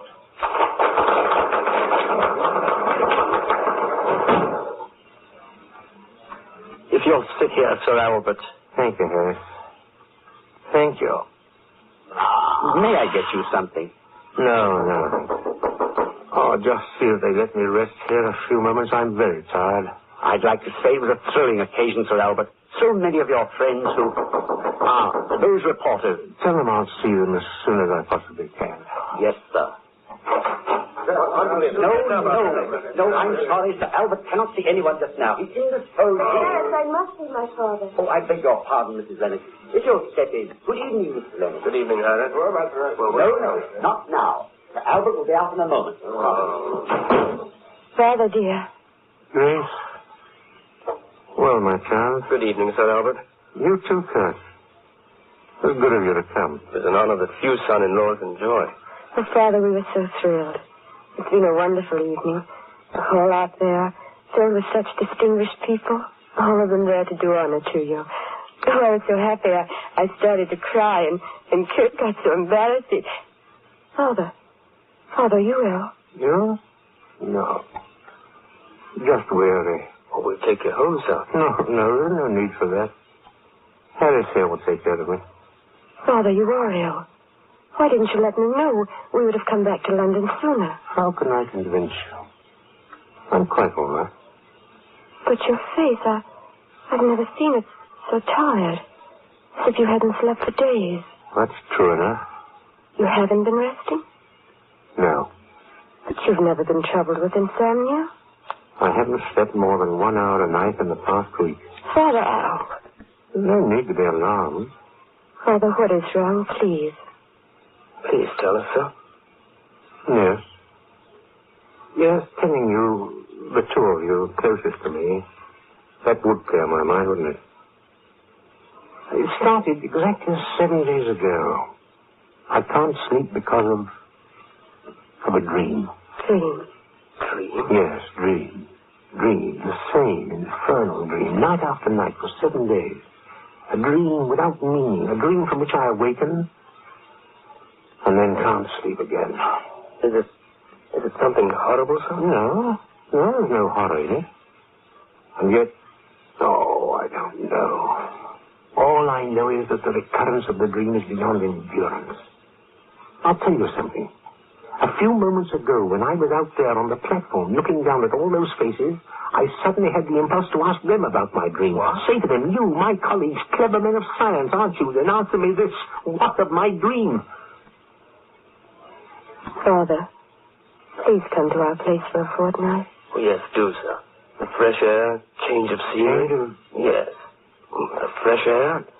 Yes. Why not? Change of environment may do me good, that's true enough. Yes, I will go with you. I'm glad. The moors are getting so lovely, and we'll walk you around until you're all healthy again. Won't we, Kurt? Right.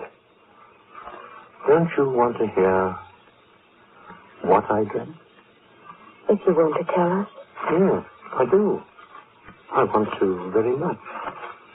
In the telling of it, there may be understanding. The wind sighs around me. I know it is wind, and yet I do not feel the movement of air. I stand there, Albert Camden. I know it is I, yet strangely I am free of body. I stand there in spirit only. Suddenly I look up. The darkness is gone. Thousands of twinkling stars and the icy brightness of the planets. Believe me, I see them all above me. Suddenly, far above me, a star grows brighter and brighter. It rushes down towards me, and I see it isn't a star, but a great thrust of flashing rays. Closer and closer they come to me, they cover me. And in me, there is an unbearable yearning to fly up into them, follow the path of them, on and on and on. My whole consciousness tears with the want to go into those flying sparks. I feel torn into a million shreds with the want to go into them, follow them. I must, and then panic. A horrible feeling of panic. I cry out, I awaken. My dream is over, and I cannot sleep. Oh, well, I told you. Father, You, daughter. And you, Kurt, you're young. Perhaps in the freshness of your mind, you can find an answer to this hallucination that comes to me in my sleep. Well, hasn't either one of you anything to say? 60 years of research, Father. You've worked harder than any man I've known, and so you're tired. And so you dream. Come with us to the moors. You'll rest, and then you won't dream anymore. Perhaps I want to dream again.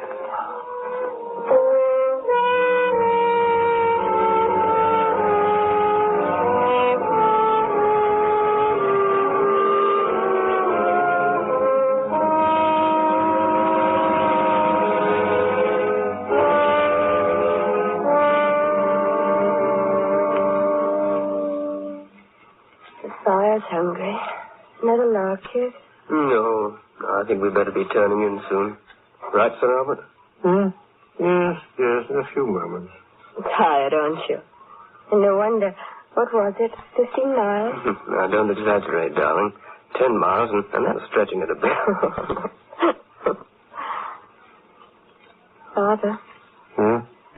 You are feeling better, aren't you? Huh? I said your health. You're resting at night. Tad's been better since you've been here with us? Yes, of course. I'm so glad. Sometimes I was almost afraid that you... Oh, but I'm talking too much. And I should be sleeping. Well, off I go to my lily white couch. See it?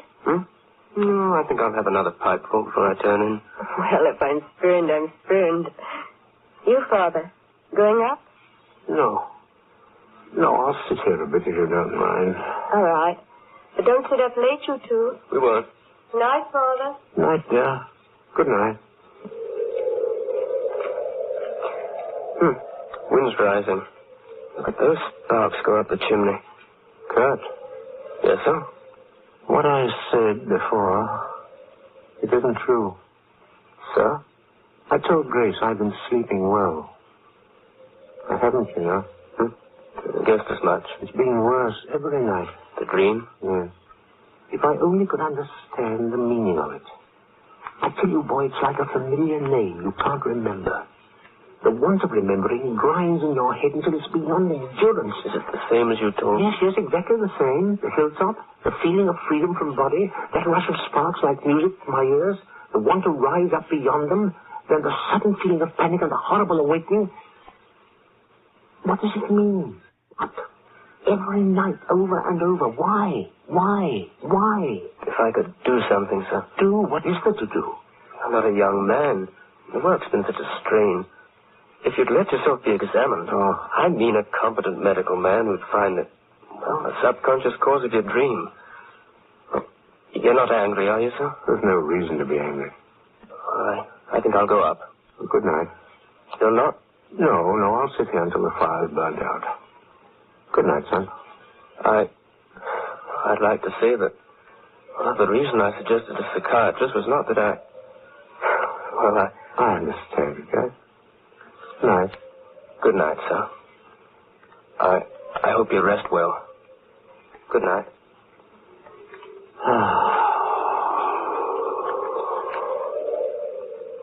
Sparks up the chimney. Rush of sparks. Why? Why? Oh, I'm tired. Tired. Sleep. But if I sleep, I'll dream. Dream. Sleep. To dream. Dream. Dream. Dream. Dream.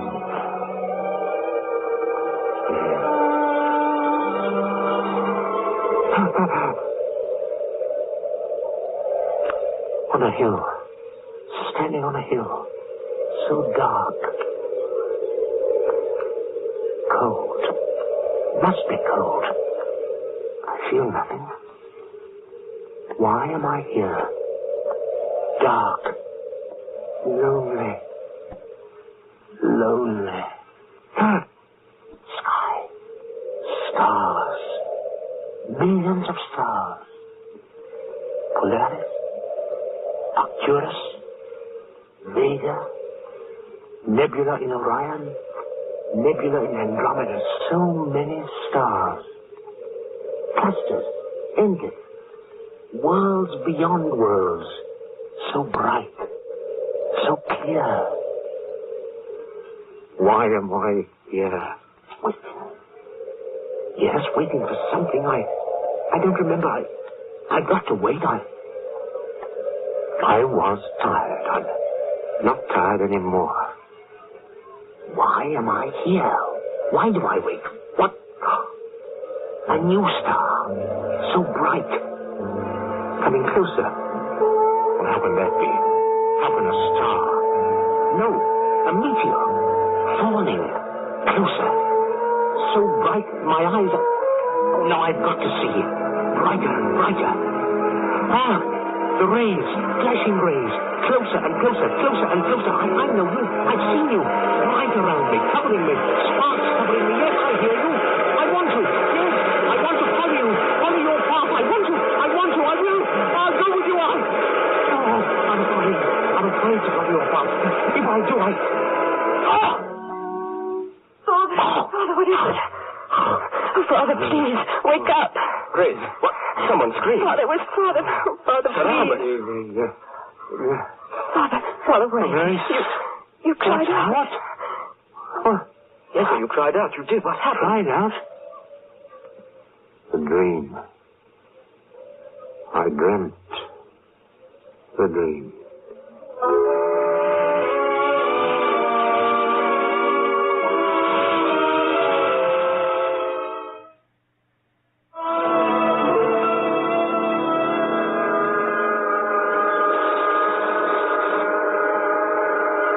Now, who in creation? Yes. Infernally impatient, whoever you are. Yes, where... If I might come in, Reynolds. Sorry to disturb you at this hour. Come in, sir. Come in. Thank you. I had no idea, sir, keeping you waiting. Quite all right. The country, sir. Did you enjoy it? My son-in-law brought me back to see a doctor. You're ill, sir. A chair, won't you sit? No, quite all right. What time is it? Almost 11, Sir Albert. If you're not well... Oh, somehow I had to come here tonight. Late as it was, I had to. All the laboratory workers, we've missed you, sir. It's been a long time since you left London. Almost a month. 29 nights. Did you say something, sir? No, nothing. Tell me, the work.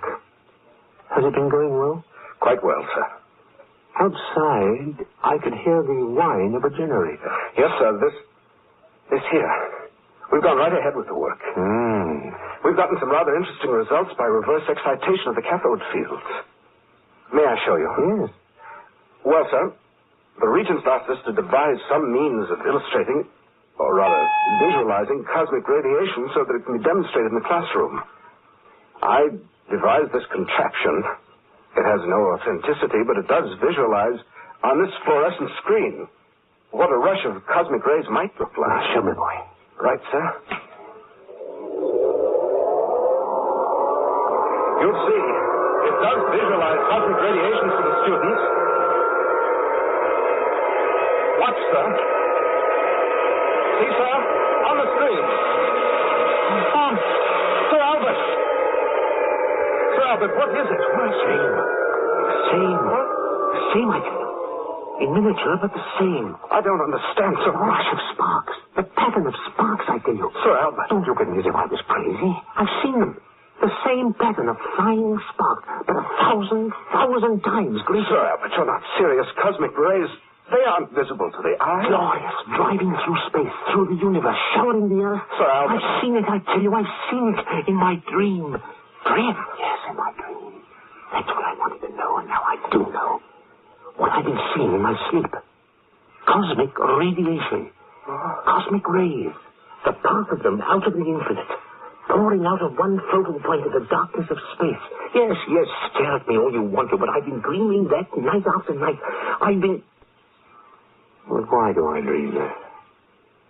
I know what I dream, but I don't know why.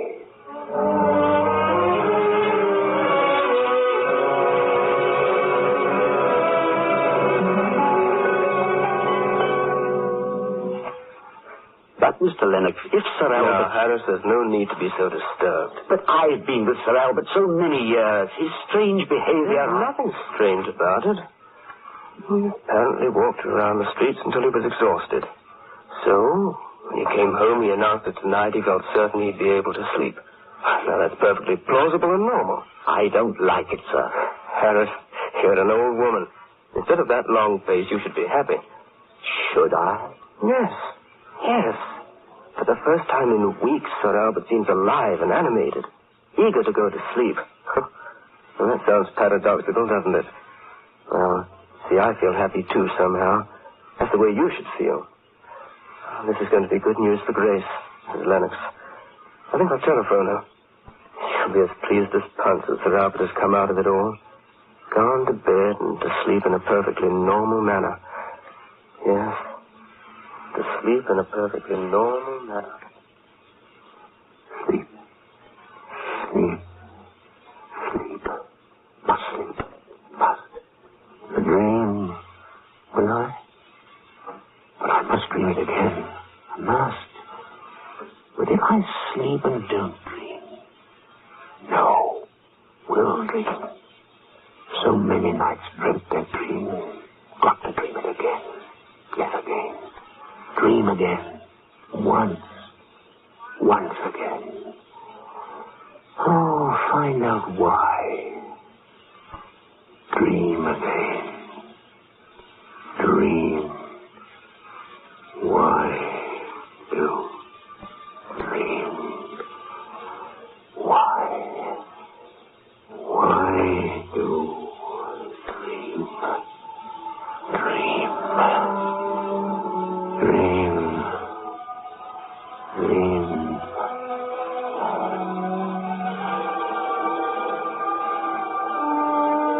Dream. On the hilltop. Yes, the dream. Dreaming and knowing that I dream. Cold. Feel the cold. I never felt the cold before in the other dreams. If this dream is as the others, sky will clear. Yes, stars. Millions of them. So bright. Oh, no, I can't be dreaming. So real. No, this can't be a dream. I'm not asleep. I'm not. Wait. I've got to remember. Sitting in front of the fire. Yes, I was sitting in front of the fire. Got that? Wandered out of the house. Yes, that's it. Not a dream. Wandered out into the night. On a hilltop. I'm here. Yes, I am. Stars so bright, everything around me so real. This is reality. It must be. No. A dream, I know. A dream. Waiting. Listening. For what? I can't remember. Something that should happen. Something that always happened in this dream. Oh, why can't I remember? I must remember. I will remember. What? A star? Out there? How bright? Oh, no, it can't be a star. No star could be so bright. A meteor. Yes, a meteor. Rushing at me. Oh, I'm afraid I've got to run. It's rushing at me. Why don't I run? No, I can't. That sound. The rays. Now I remember. Yes, I remember. Yes, the rays. That's what I was waiting for. Always in the dream, the rays. Coming down with me. Pouring from the sky. I remember. Why should I be afraid? Rays. I know what they are now. No, I'm not afraid. Rays. Glorious. Coming down. Closer. Soon they'll be touching me. Covering me. Glorious rays. In my dream, I'm seeing rays of the cosmos. Wonderful dream. Wonderful.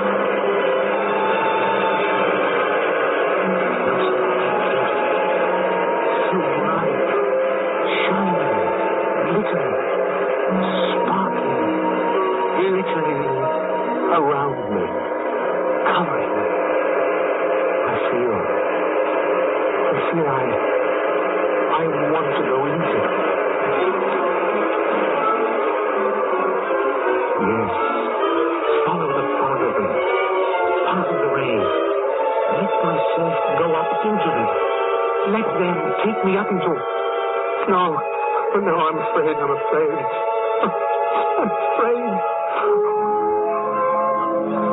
Hey, but I wanted to know. These rays over me, if they are cosmic... Yes, I wanted to know. Always I wanted to know. In the dream. And wait, where they come from. What's beyond them? I will know. I've got to go up into them. Follow them. They'll carry me. Take me to where? They're lifting me. Lifting me. Higher.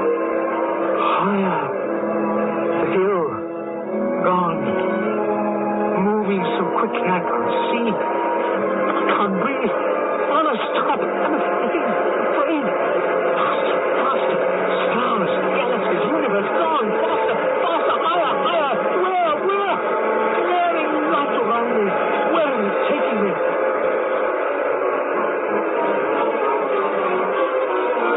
Yes, I hear. But what?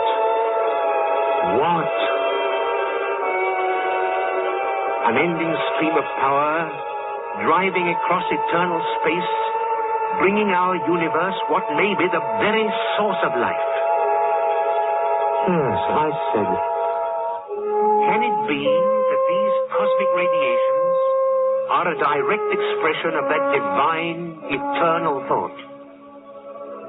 Divine, eternal thought? I remember, I said... Can it be?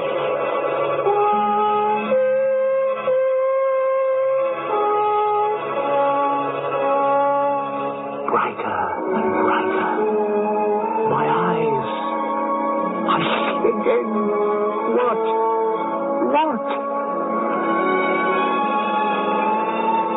Yes, I was right. It was the truth. The truth.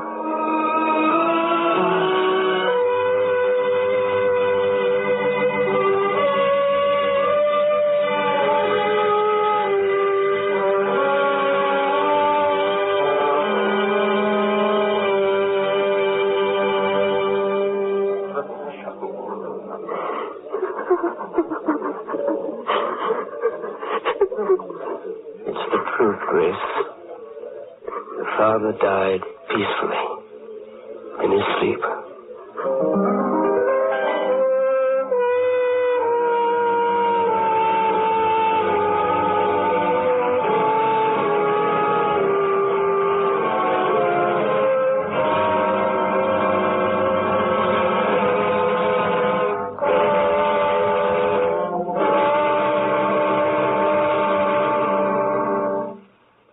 You've just heard Mr. Edmund Gwen in The Truth, a play by Arch Oboler. With Mr. Gwen were Miss Roseanne Murray, Anthony Ellis, Alec Harford, and Bruce Elliott, announcer Marvin Best. The music was composed by Gordon Jenkins, and the orchestra conducted by Jack Meehan. Mr. Gwen will soon be seen in the Metro Goldwyn Mayer picture, Bewitched, which was written and directed for MGM by Arch Oboler. Next week, we will bring you a new play, Big Shot. The program notes tell us that this is a comedy exclusively about big shots. This will be the 13th in a special series of plays written, produced, and directed for the Mutual Broadcasting System by Arch Oboler. This is the Mutual Broadcasting System.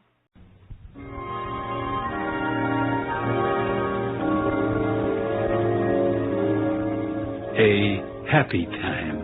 A week after Germany had surrendered and a wonderful actress named Ingrid Bergman stood wide-eyed in front of a microphone and spoke of that strangest of wonderful mornings, that strange morning when mankind had hope once more. From Hollywood, California, the Mutual Broadcasting System, in cooperation with the United States Treasury and the Hollywood Victory Committee, brings you a special broadcast starring Miss Ingrid Bergman and written and directed by Arch Oboler. The special musical score is by Gordon Jenkins.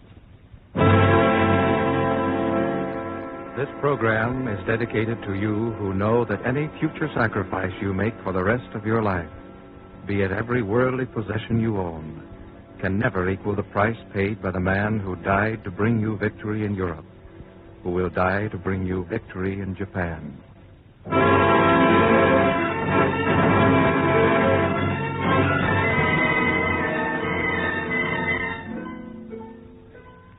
This is a story of victory. It was born in the air battle of Britain. It grew through Stalingrad, Tunisia, Cassino, the beachheads of Normandy, up the Rhone Valley across France, through the Siegfried Line. This is the story of victory.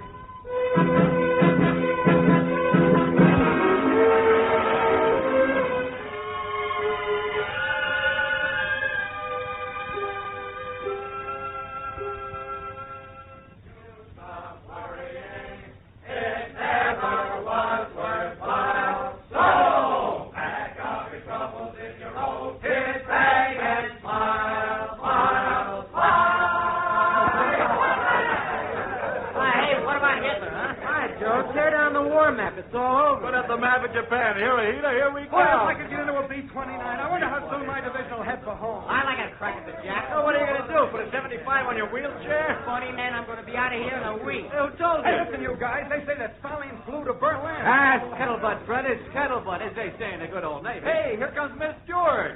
Hey. Good fellow, pretty the jolly good fellow, pretty the jolly good fellow. Not so noisy the rest of the hospital. How about a B-Day date, Scotty? Well, the heck with the date. Let's get married. all right. Hey, here comes the doctor. For he's a jolly good fellow, for he's a jolly good fellow. At ease, man. At ease. After all, this is a hospital and all this excitement, you know. Well, Doc, how soon can I get out of here? My squadron will be moving to the Pacific. How about me, Oh, Doc? no, wait a minute. Man. Now, supposing you have one more song, and then all of you back to your own wards.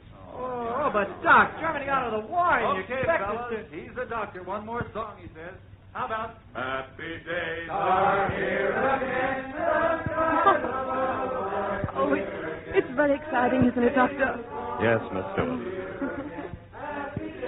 I'd hate to take their temperatures now. They waited a long time for this.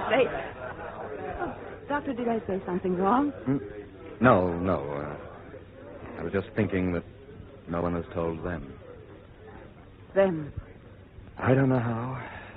Go into their rooms and announce that it's over. I don't know how. Should I? These men, they know that soon they'll be with their own outfits or going home. Those others. Doctor, I said, may I tell them? You? Yes, please. All right. All right. Thank you, Miss Stewart.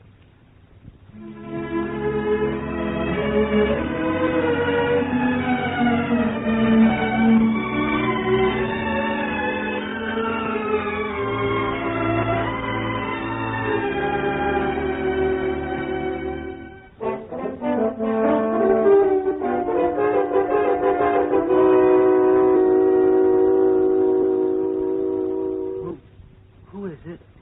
It's Miss Stewart, Freddie. How are you? I'm all right. May I sit and talk to you? I'd like that. Thank you. Sleep well last night? Yes. I was hoping you'd come in. I'm sorry I couldn't come in sooner. There's been all sorts of excitement. Excitement? Mm-hmm. You see, Freddie, it's finally happened. Germany's out of the war. Freddie, did you hear me? Yes. Yes, I thought you'd like to know. Yes, thank you. Did it rain last night? Yes. Yes, it did. I thought I heard rain. I guess they're underwater. What? 40 acres down by the creek. My father tried to drain that land ever since I was a pup. It's full of cattails and frogs. One bullfrog, he must have been a foot across. I called him Sitting Bull. We could hear him all the way up to the house. Mother said he was better than the church organ. You know something? We drained a swamp at Saipan. In 3 days, the forts were landing there. 3 days. And my dad's been trying for 20 years. So I was good on Saipan. You planted a seed, and overnight it was up. We had almost 5 acres. Even tomatoes and corn. I was in charge. It's so funny. What, Freddie? Lying here. All I think about are things like that. Green things and black dirt. That's very funny. Back home, I never paid much attention to it. I did my chores. That's all. But now I only seem to want to remember what was growing. I don't know why I think about it. I just do. Maybe it's because now that it's so dark all the time, I've got to think about things growing in the sun. Maybe it's because that was the most wonderful thing I ever saw. That the earth was good even on an island in the middle of the ocean. Did you say it was victory? Yes. If I get home, I can help my father. I can show him how to drain the land. I know how to do it now. 40 acres. There'll be so many more to feed now.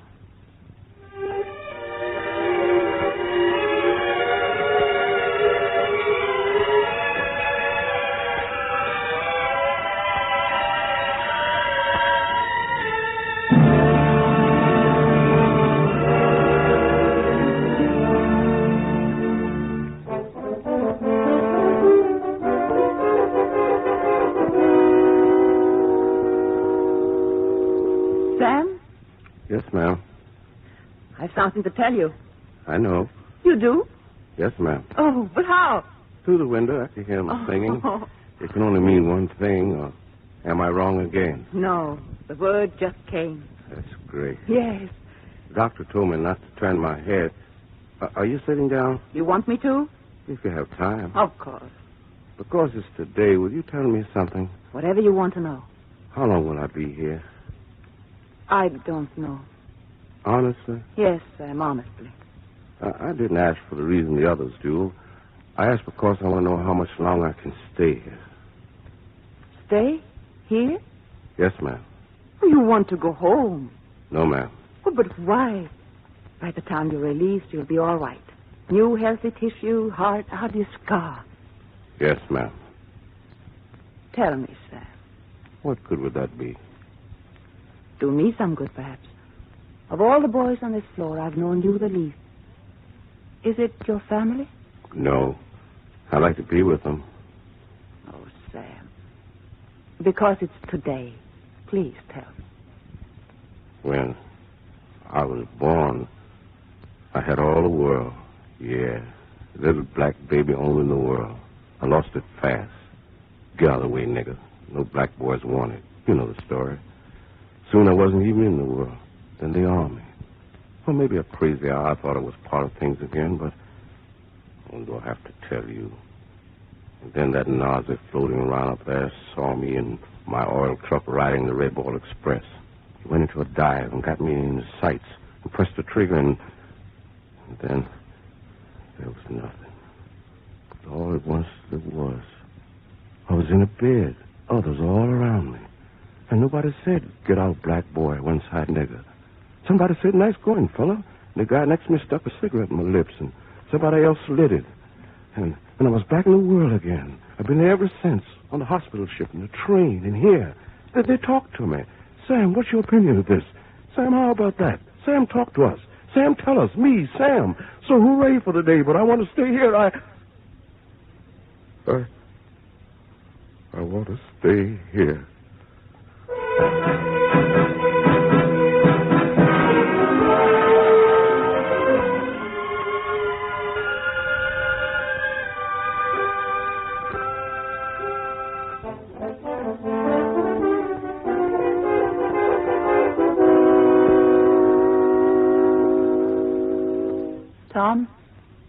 Tom?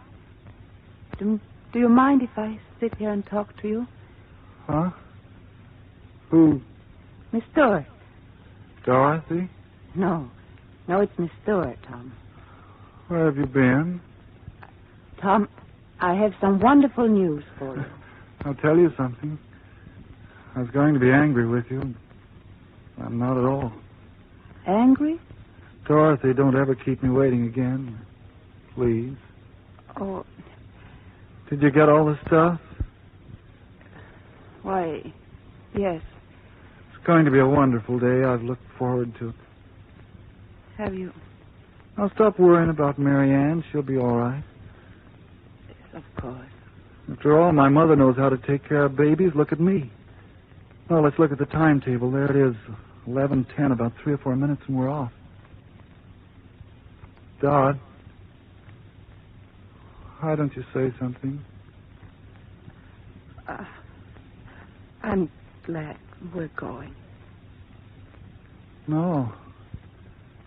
You didn't say that. You didn't say that. You said something else. Dot, say what you said then. Say it. I don't remember. I see you. I know you're here. Your voice is so far away. I'm here. Is the train coming? Not yet. Oh, Dot, I love you so much.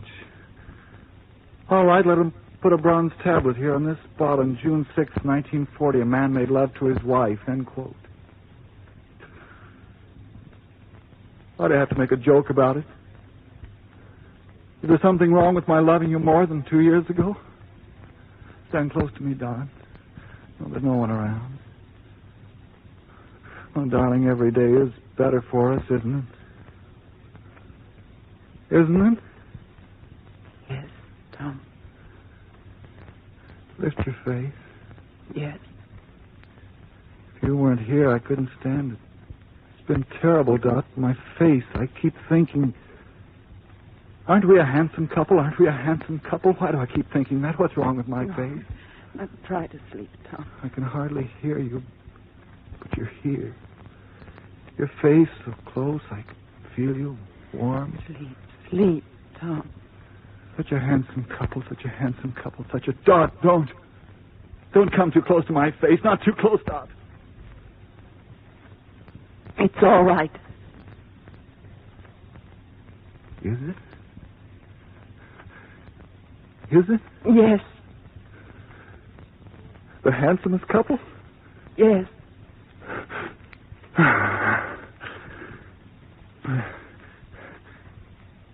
Your lips. Kiss? Yes, Tom.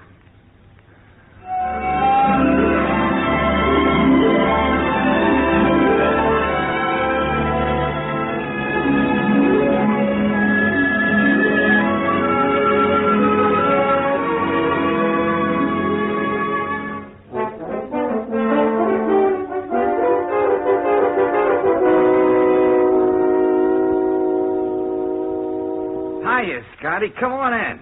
Good morning, Larry. Larry Darling, Scotty. Always Larry Darling. Oh, you need an ice pack. No, I need to talk to you. Please, will you? That's why I came here. I knew it was my lucky day the minute I opened my eyes. Why, I bet even the custard will taste good today. Yes, Larry, yes. Something has happened today. Happened? What? Germany's out of the war. Absolutely? Absolutely. Well, what do you know? It's wonderful, isn't it? Oh, yeah. Hey, are the fellas tearing up the place? Yes, just about. Oh, boy, oh, boy. I can just see them back home. What a time they must be having. Running around. Tonight they'll be dancing. Larry, don't. Oh, no, you don't understand. I'm okay. Fact of the matter is, I'm better than that. I got it all laid out like a blueprint. A right arm. That's all I got, and that's all I'll need. Sure. A right arm to hold a girl, to write a check. Oh, no, Scotty. No, don't look like that. I tell you, I'm fine. With the money that's coming to me when I get out of here, all those GI checks I never got a chance to spend, I'm going in business. For myself. Oh, no, you didn't tell me. That's wonderful. Yeah, I'm wonderful. Have a card. Larry Edmonds. General Sherman's and Jeeps repaired while you wait. Amphibious tanks especially. Oh, auto repairs? And filling stations. Oh. Notice I said stations. Mm-hmm. Look, the way I got it doped out, the minute they take gasoline off ration, and the whole United States is going to get into the automobile and start going. And they're going to keep going until they wear out all the ants in their pants. I mean... Well, I understand. well, what I mean is, everybody's built up a want to go places. Well, like me, every day lying here. I've been walking every street I ever walked and visiting every place I've ever gone to. You know. Yes, I know. So I've located just the corner where I'm going to put that first super service station. And I know just the guys that used to be in my outfit to turn the pumps and pull the wrenches. One station, and if it goes okay, as it will, I'll start another one. Then another one. Then, well, gosh, the fact of the matter is, I'm going to be one of them tycoons. Well, of course you will. And I'd like to get in on the ground floor. No kidding. No kidding. I have got a chance, haven't I? To get places? Oh, sure I have. I'll sit behind a desk and use the brains I got instead of worrying about the legs I haven't got. And I'll figure out new ways and shortcuts to keep automobiles going the way I used to do with the tanks. And I'll build up a big business and keep spreading out. And I can't, miss. I can't. Can I, Miss Stewart?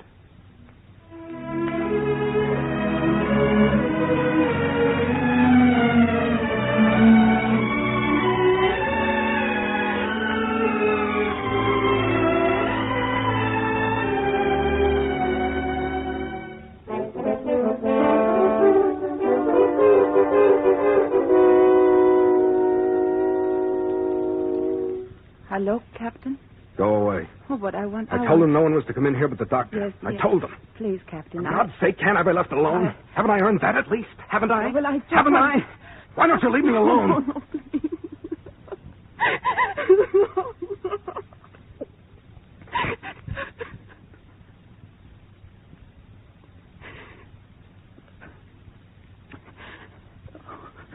What's the matter?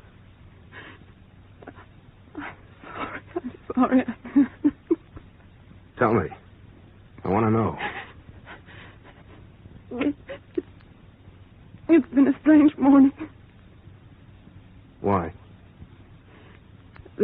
came here. I have news for you. News?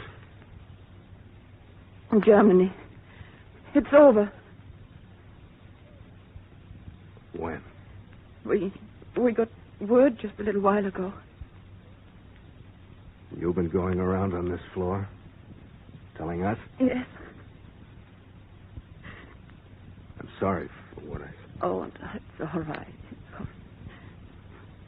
Are they tearing up telephone books and parading up and down the streets? I haven't been out.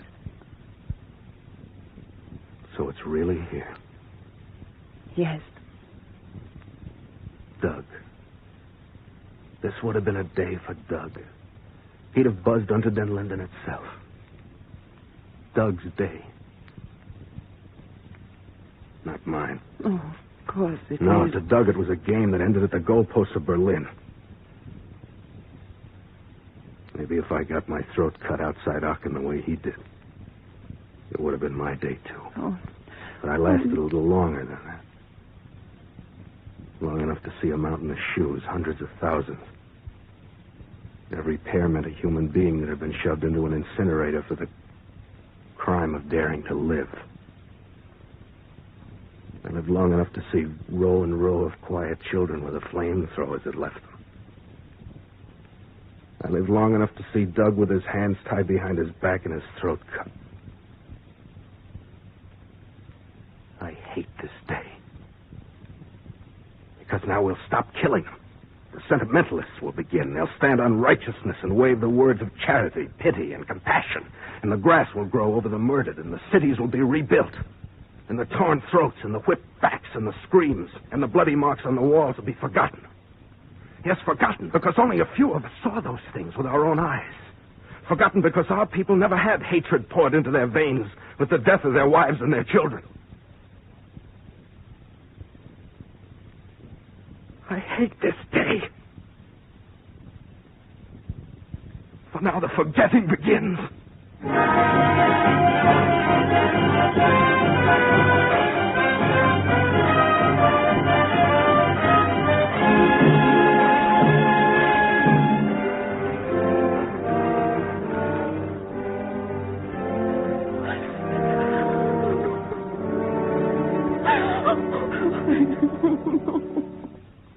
Stewart, I've been looking for you. I wanted to... Yes. You've seen them. Yes. I should have gone myself. Oh, I wanted to go. I wanted to go. When the news came, it was hard to believe what we had waited for. But it was true. And suddenly everything became wonderful in a way it hadn't been for a very long time. We'd beaten the Huns. We'd finally beaten the Huns. The rest was up for the peace commissions and the governmental experts and the statesmen. Freddie, Sam Jones, Tom, Larry Edmonds, the captain. I wanted to bring them the news because they'd paid with their bodies for this day in terrible ways.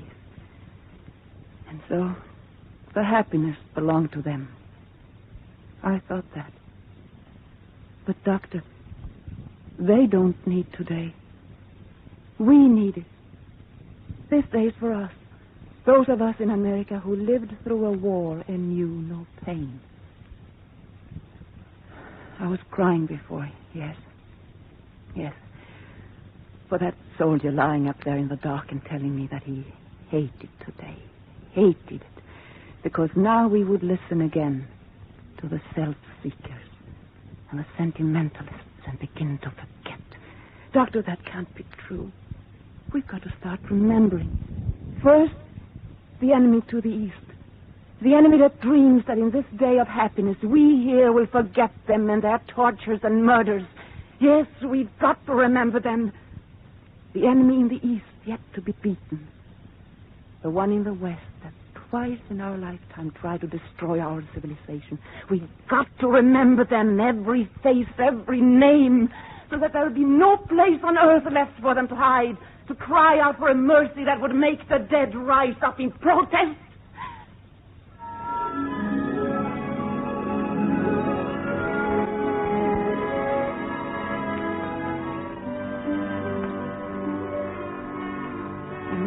We've got to remember our responsibilities in a world that has grown as small as the house we live in, and the people in that house. We've got to remember we can only live together with them in fairness and mutual decency. I think we've got enough remembering to do for the rest of our lives and the lives of our children. Yes, this day is for us.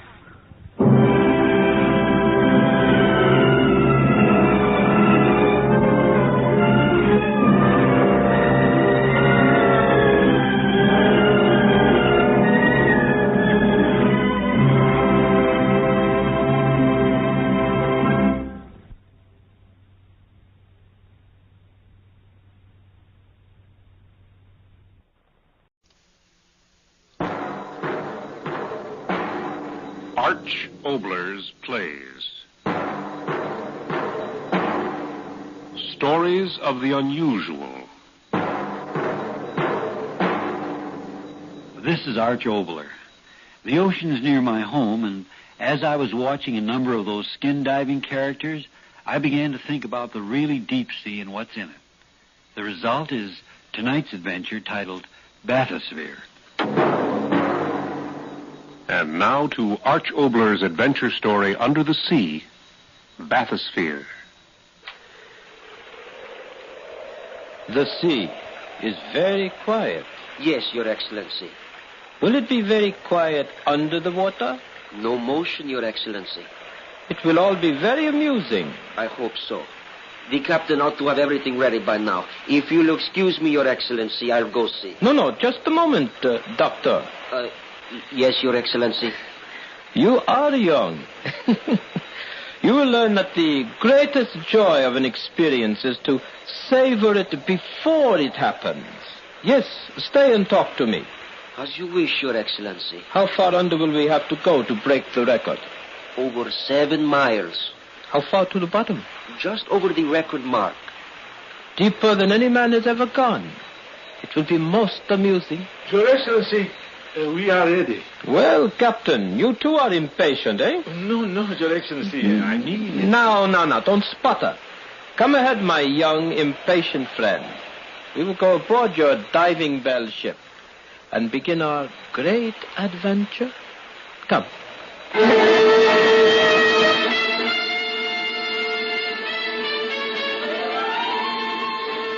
No, Antonio, espera, tu tens muito linda. Bom. You see, Your Excellency, we are quite ready. Well, Doctor, and it's everything to your satisfaction. Did you put in an extra oxygen tank?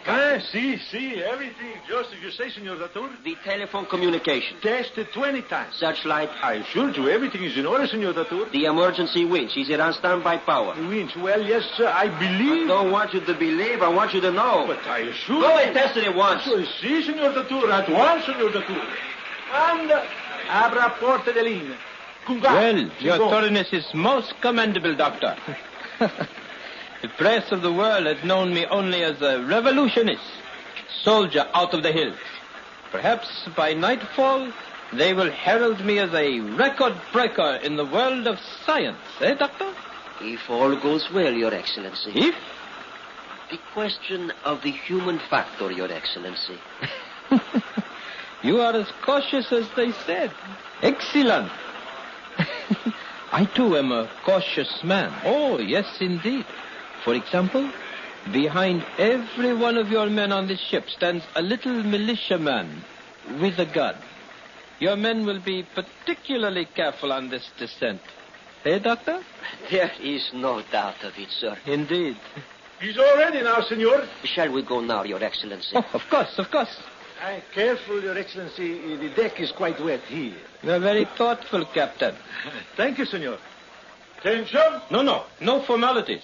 Let the men go about their business so we can get started. See, Your Excellency. At your work, men. No press, no television, and they say I pose and posture. They are wrong as usual, Your Excellency. Would you like to get into the bathysphere first, Your Excellency? No, after you. Get in, Doctor. I'll follow you. Yes, sir. Of course, sir. Head first into a steel ball. Quite without dignity, eh, Captain? Shall I help you, senor? No, I'll make it all right. Ready for me, Doctor? Come ahead, sir. All right.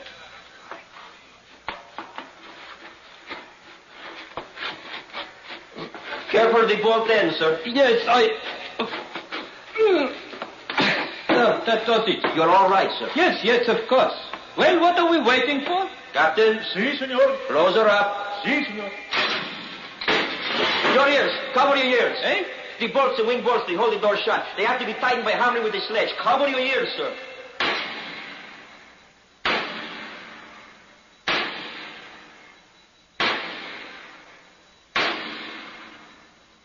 It's all right now, sir.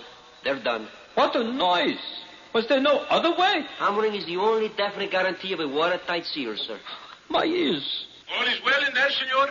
What's that? The voice to the telephone. They'll communicate with us from the deck every 3 minutes. If one of us does not answer within half a minute, the orders are to pull us up.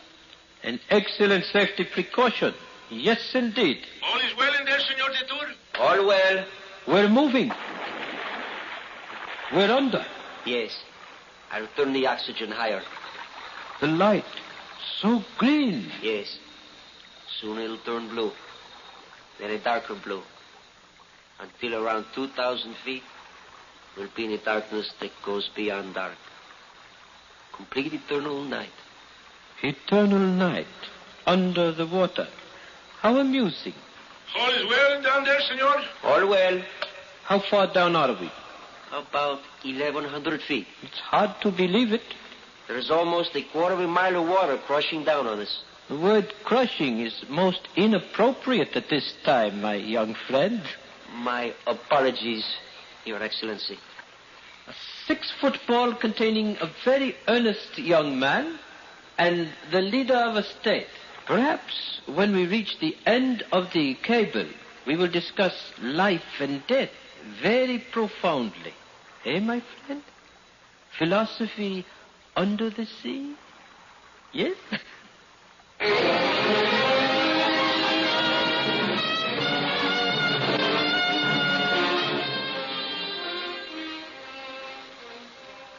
All is well down there, senor?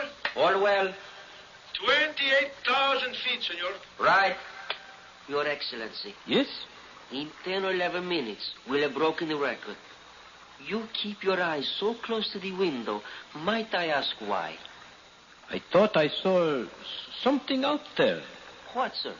Something huge. It gave off a pale green light and then was gone so quickly.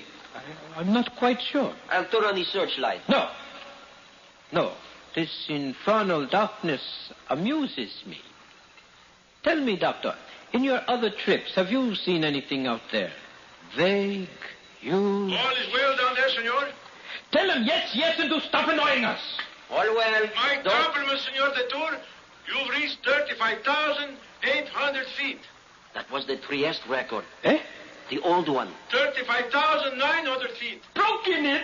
36,000 feet. Doctor, that's quite enough. 36,050 feet. Doctor, did you hear me? Broken the record in feet to spare. Order them to haul us up. 36,100 feet. Doctor, are you out of your head? I gave you orders. Help them pull us up. I've had enough of this, I tell you.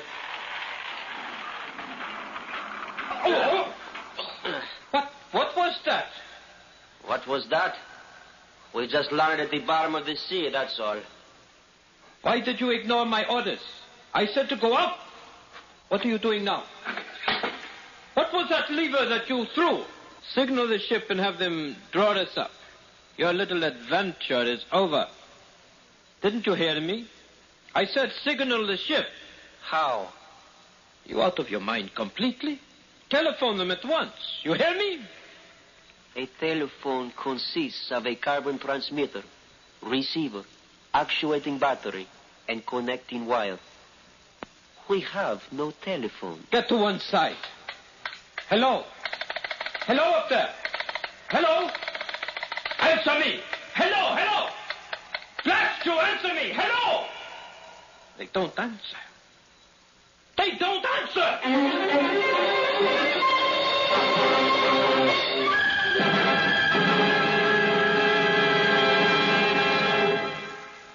Ladies and gentlemen, we leave our exciting story, Bathysphere, for just a moment for a word from your announcer.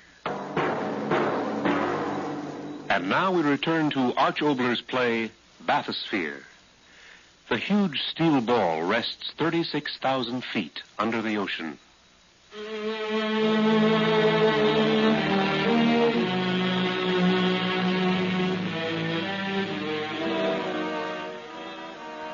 The wire is torn loose. Would you know how to fix it, Your Excellency? What? I see. Oh, happened when we bumped on the bottom, didn't it? Well, can't you fix it? No. Turn on the searchlight. All right, I'm quite capable of turning on a switch. Why waste your time? You've got so little of it left. What do you mean by that? The searchlight is disconnected. Why? It will be best to die in the dark. This is impossible. I investigated you, your record, your family, your associates. The clearest record in the state. You haven't the reason or the will to kill me. Kill me? That's really funny. A young, empty-headed fool kill me. Very, very amusing. You'll be afraid soon. You fool. Is it possible that you have forgotten the final emergency signal? The signal of silence. They will try the telephone as scheduled, and when we do not answer, they will pull us up. That lever up at the roof that I pulled. Well? It threw the end of the steel cable free. Yes. Severed the cord between ourselves and the ship and the world. No. We're here. No. Down here to stay. No. Your infernal excellency. No, you lie. I don't believe you. They'll pull us up. The telephone. Here. You up there, listen. Get me up. Get me up, you. Up there. Hear me. It's your leader. Get me up out of here. Get me out of here. You hear me? Get me out of here. Out of here.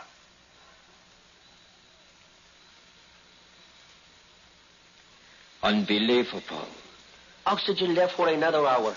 And it has taken you 10 precious minutes of your precious life to believe. You do believe you're going to die now, don't you? I was sure nothing could happen.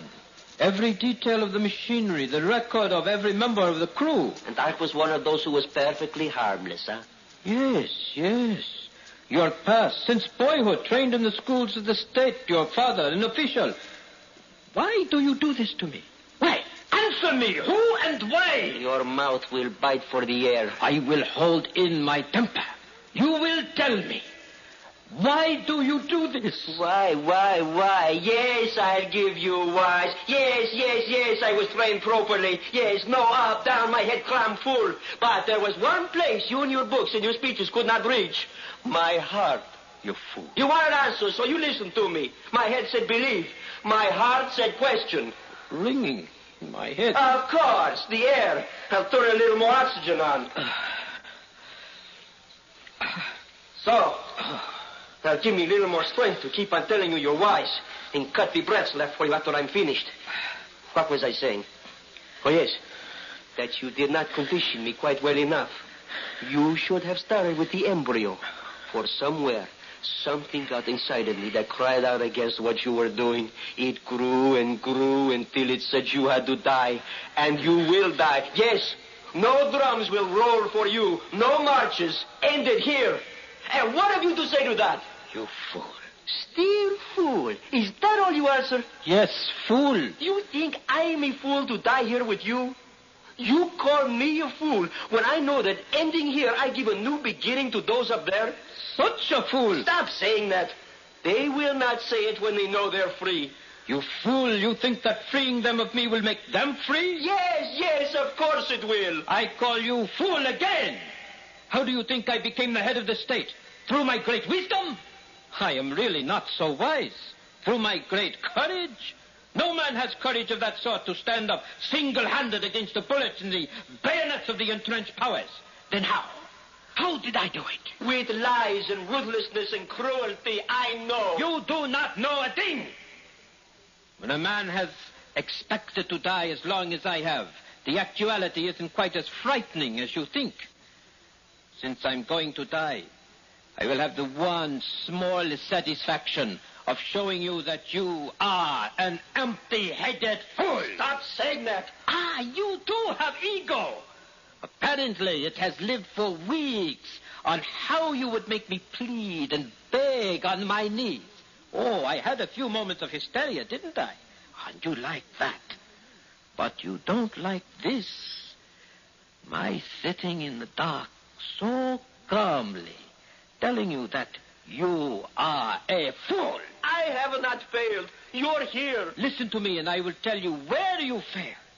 I came into power not alone through my own strength, but because the conditions of our country were such that other men sitting on power came to the decision that I alone could keep them there. But it was you who started. I tell you, listen. When an ancient rule of privilege is threatened, it seeks to live, no matter what the cost. The cost to them was me. And they found me worth it. For I gave to the stupid masses nothing but oratory, sonorous speeches of prejudice and hate that cost the men who made me nothing but the rent of halls where the simple could hear my opiates. And so I call you fool. Fool to die, and fool to kill me, for the conditions that made me will still exist when I am dead. No? Then what of hunger? What of ruthless exploitation? These will still be free up there to put desperation and hate into men. And so the ones who gave me power will find new leader to stop the rumblings of rebellion with all the tricks that I have taught them. There will be a new leader. You hear me, fool? A new leader. No, it is not true. It can't be. So dark. If I could see your face, the fool discovering he is a fool. They will be free. They will. What magic do you think will come into the air when I'm dead? Will men forget their greed? Will men forget their will for power? No, fool. With me or without me, the game will be played just as it has been played. And so you are a fool and die like one. What could I have done? I had to do something. You should have gone on as you were in the protection of your science. Oh, the scientists are the elite of the world now. They can do no wrong. Build small bombs and you are an anarchist. Build great mushrooming destroyers of a city and you are a scientist. Why, if I bothered talking, the air is thick. I am very weary. Hand me something heavy, fool. Why? Why? More explanations? All right, the last one. You think I'm going to sit here and wait and count my every breath until the dark is crawling with horror and I am crawling? No. I will end it now, quickly, yes, faster than a bullet shot. Give me something heavy, I tell you. I will smash the glass, the water, tons of it smashing in. I will be dead faster than the thought. And that will end it. Give me something to smash the glass. All is well down there, senor. All is well down there, senor. Voice? Telephone. All well. Take us up. Moving. Yes. Water on glass. We're moving. Doctor. The cable? I lied. But all this time, why? My orders to the crew were to leave us alone on the bottom as soon as the slackening of the wire showed them we'd hit bottom. The telephone? I reconnected it while you talked. Then you did not really mean to kill me? Yes. I meant to kill you. Had it all planned out. Tell you what I told you, and then you would go crazy with fear. And after that, I would kill you. 29,000 feet. All is well down there, senor? All well. And yet you did not. The lights of the creatures out there. Like the blinking of stars on the cold, clear night. Why didn't you kill me? I want to know. What would have been the good of it? A fool and a figurehead died together? No good of it. So, you believed me. Even a fool can understand futility. Water is getting lighter. Soon we'll be back up there. It will be very strange at first. I don't care much now. Yet I will ask it.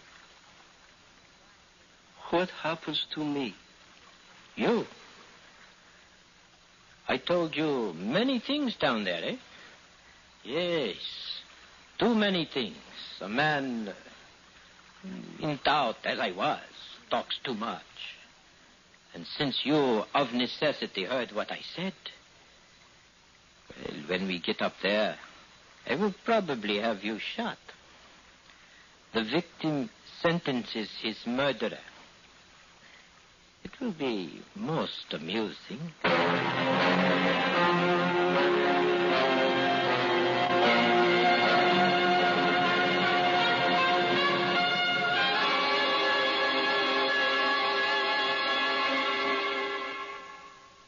This is Arch Oboler once more. First, thanks to Kai D, Tommy Cook, and Hal Perry. Sound, Bub Tollefson. Engineer, Dave Diller. Music, Joe Leahy. Announcer, Byron Kane. For our next play, well, that's also about the sea, but this time the top of it. It's an idea I think is a very intriguing one. When will you die? When will I die? The date. But more of that after a short message. Oboler again. About those very crucial personal dates we were talking about. It's the pivotal idea of my next play, Mirage. So join me in our next broadcast, won't you please? Arch Oboler's Plays. Stories of the unusual.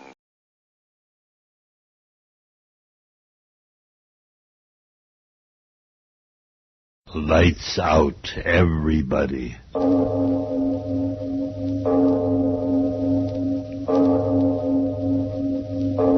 It is later than you think.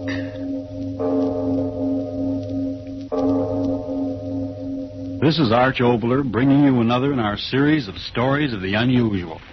And once again we caution you, these lights-out stories are definitely not for the timid soul. So we tell you calmly and very sincerely, if you frighten easily, turn off your radio now.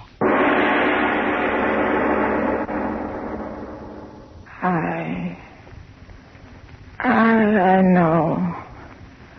It's dying I am, Father Donahue. And old as I am, I'm not ready to die until... come closer, Father, and hear my miserable confession. You know me as a good woman of the village. Yet I've heard what you say. There's no finer old woman in all the islands than the widow Nell. But that's not so, Father Donahue. And if I'm to meet all my old friends in the island of paradise, then hear me out and pray for me. You know my sons, Thomas and Paddy, born on the same cold winter's night they were. And the firstborn, Thomas, was as good as an angel in paradise. But the second, the one I named Paddy, was evil from the moment he took his first breath of God's good air. It was Thomas that carried the load of the family on his back, fishing from early to late. But Paddy, that rake, drinking and brawling and running from work as if the devil himself was pulling him away. I pray to the good God every night that some goodness come into the man's heart. But with every year he grew worse, stealing what his crooked tongue couldn't talk away from honest men. Ah, but his brother Thomas, he repaid me for all the trouble. A good boy. And when he came to me with the word that he was to marry Eileen, the heart in me sang, for the good God always meant for the two of them to be together.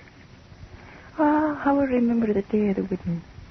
The sun shining, and the sky and the sea smooth as a baby's cheek. I was so happy, little knowing of the horror of what was to come. Oh, it was a happy morning. So happy. Listen to the mother. Did you ever hear a happier sound in all creation? Why shouldn't they be happy, Thomas?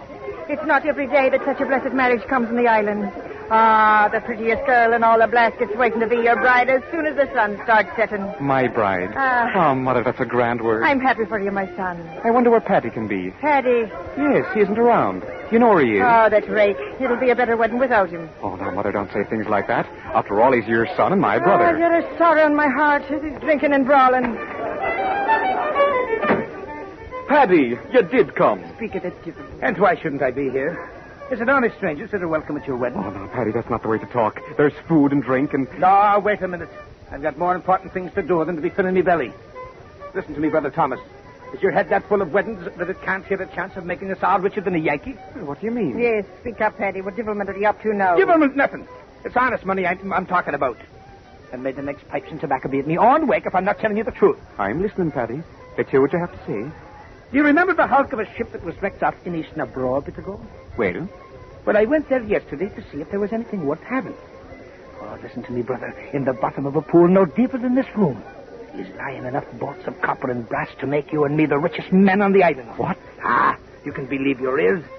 Wouldn't you rather bring the bride a pocketbook filled with gold sovereigns than the empty leather you've got now? But, Paddy, I wish you, Mother. You talk to the men. But if it's in the sea, it'll wait until after the wedding. Oh, wait, will it? And with those Inish boats sailing all around the place, I tell you it's now or never. And may my sword to the devil if I'm not saying true words. Thomas, it would be nice to have a bit of money in the house. Yes. Well, then what are you waiting for? You've got a boat big enough to handle the stuff, and I'll be there to help you. And in 3 hours you can be back here dancing. Oh, it's Eileen. Let her have the word whether you stay or go. Stay or go where, Mother Donnell? What's going on, Thomas? Well, you see, Eileen... you're the day short. Let me say it. Eileen, there's a fortune in brass and copper bolts waiting for us in water no deeper than a man's neck, over off Inish Nabro. And Tommy here thinks you'd be fool enough to say no to his going. But must he go now? The sea doesn't wait. You'd be back in 3 hours, Eileen. I just think, Eileen, you'd have it just for every day of the week. Thomas, do you want to go? We could build a new house with the money. Mother Donnell, do you think Thomas should go now? I mean, with all them out there? Well, we're so poor, and Thomas, young as he is, so worn and weary from work. Maybe this is God's blessing, a gift from heaven for putting our faith in him who watches over all of us. God's blessing is right. £100. And we'll be the kings of the island. Come on now. We can take the side path down the cliff. Wait, brother. Eileen, is it your wish? I'd be a poor wife to you, Thomas, if I stood in your way of making a living before our marriage. My darling. There'll be time enough for that now when we get back. Come on, Thomas. Let's get out of here. Hurry back to me, my dearest. The sea will take me to our good fortune, and the sea will bring me back. Out this way, Thomas. Come on, hurry up. Yeah, I'm coming. Until the wedding, darling. God go with you. Thomas! Yes. I'll be back in 3 hours, Mother. As rich as a Yankee. Bye.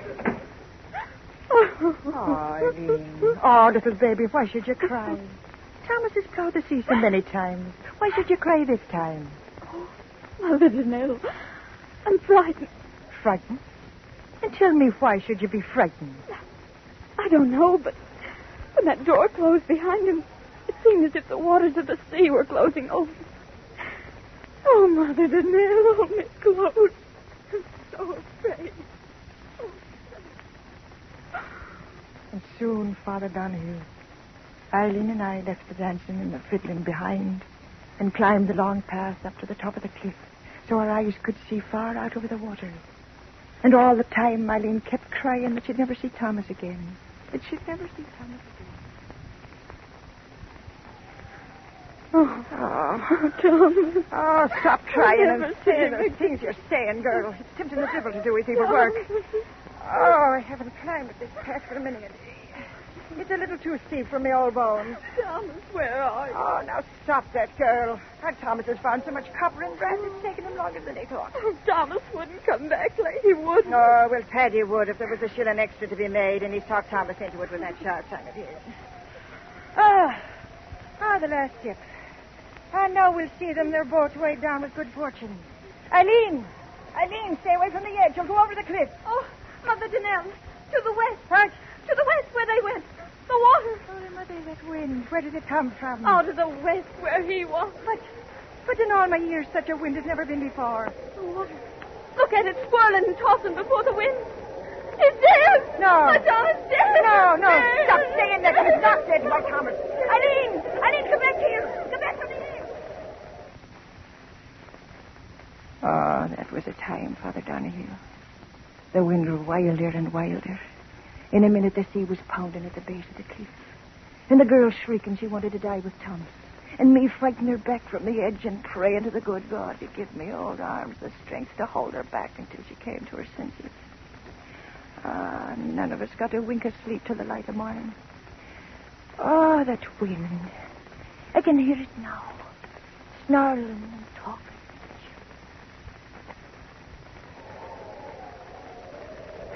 Widow Danelle. What? A boat. Your son's to the west. Why, my son? Aye, come on. Dead? No, the boat's coming and there's living hands on the oars. Come on. Oh, to Scott him and he's thank to their mercy. Mother Danelle, I heard someone say... Oh. Mother Danelle. Oh, on your knees. Eileen, the merciful God has brought them back. Oh. Come on, quick. They're trying to get into land. Hurry now. Oh, Mother Danelle, quickly. No, wait, child. Your shawl. Your shawl there. Now give me your arm. Oh, my old leg trembles so I can hardly walk. Yes, lean on me. Oh. Hurry. Mother. Yes, I'm moving fast as I can. It's hard. It's hard against his wind. His wind.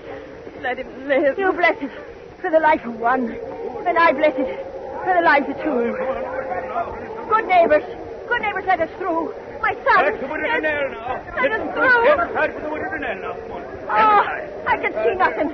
The waves in the dark. Eileen, do you see? Oh, yes, Mother Danelle. I see them. I see. Where? Point it out to me, girl. Where? Oh, over there. Follow my finger. Oh, Mary, they're coming back. Yes, I see the boat. Oh, blessed boat. I see it. Praise God, I see it. One. There's only one in the boat. No, what are you saying? Thomas. Teddy. Mother Kate, come back. The waves. The girl's right. There's only one in the boat. Where? The boat in. Thomas. Oh, no, Eileen, wait for me. My son, take me to him. Oh, yes, forgive me. Come, I'll help you. Ah, good girl, Eileen, good girl. Oh, which one? Thomas, I know it. Thomas, I know it. Yes, Thomas, the good Thomas, he lives. Stand aside, everybody. Let the Widow Danelle and the girl through now. Yes. Let them through. Let Some me other. through. No one. My son, which one? Well, I'm back, Mother. Are you pleased to see me? Paddy. Oh! Please, stand back now. You, Paddy. Yes, me. Ain't I got a right to live? Tell me quick, where is my son? Where's Thomas? Tell me, Paddy, where is my Thomas? Where do you think he is, old woman? Dead at the bottom of the sea.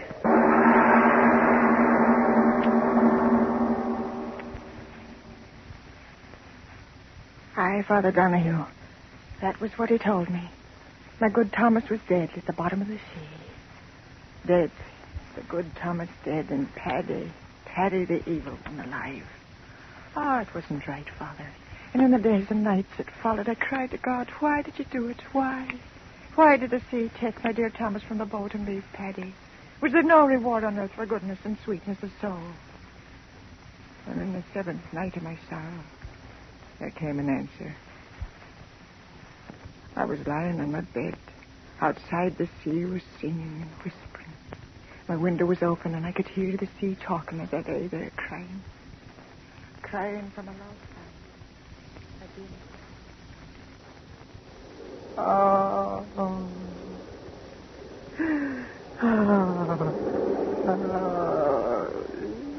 Do not cry, Mother. Mother.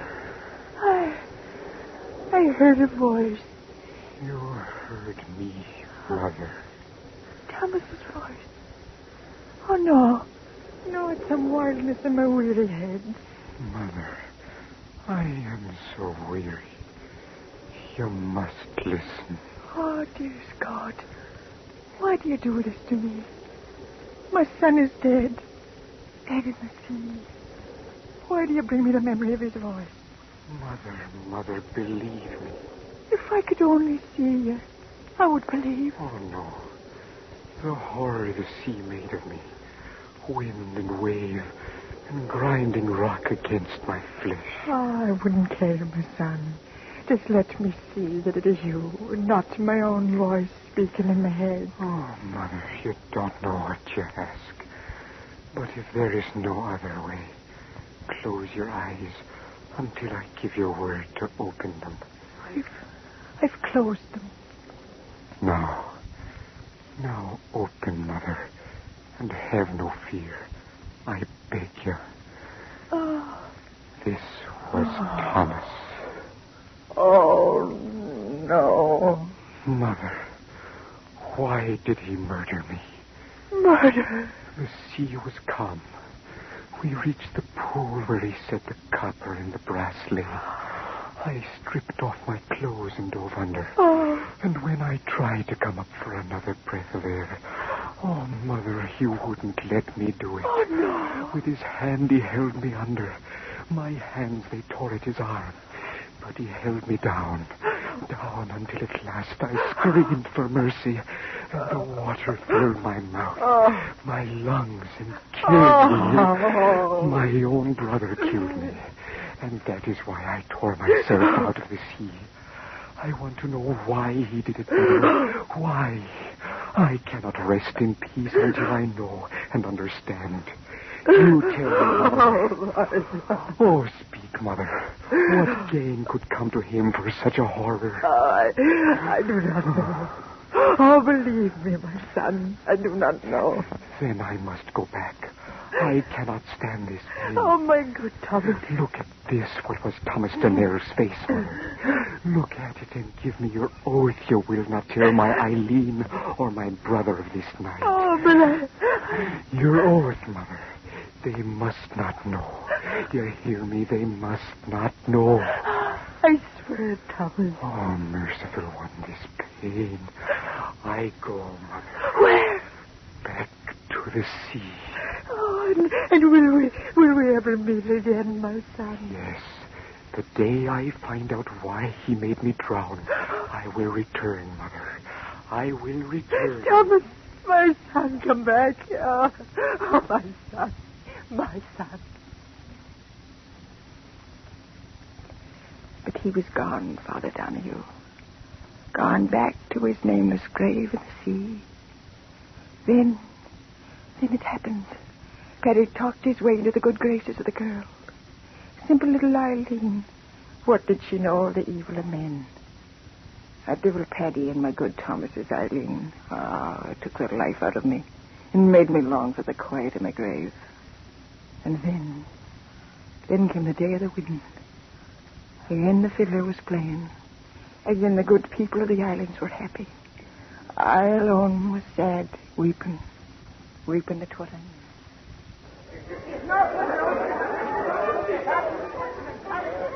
Oh, Mother Danelle, why do you sit here apart from all the rest and weep? I'm not weeping, girl. For weeks you've been so sad. Can't you find a little joy in your heart for this day of my marriage to your own son? My son. Well, I do not love him as I did dear Thomas. May he rest in peace. But Thomas himself told Paddy that if he died, he wished that Paddy'd care for him. And... Mother Danelle, what is it? Your face so strange. Now he knows.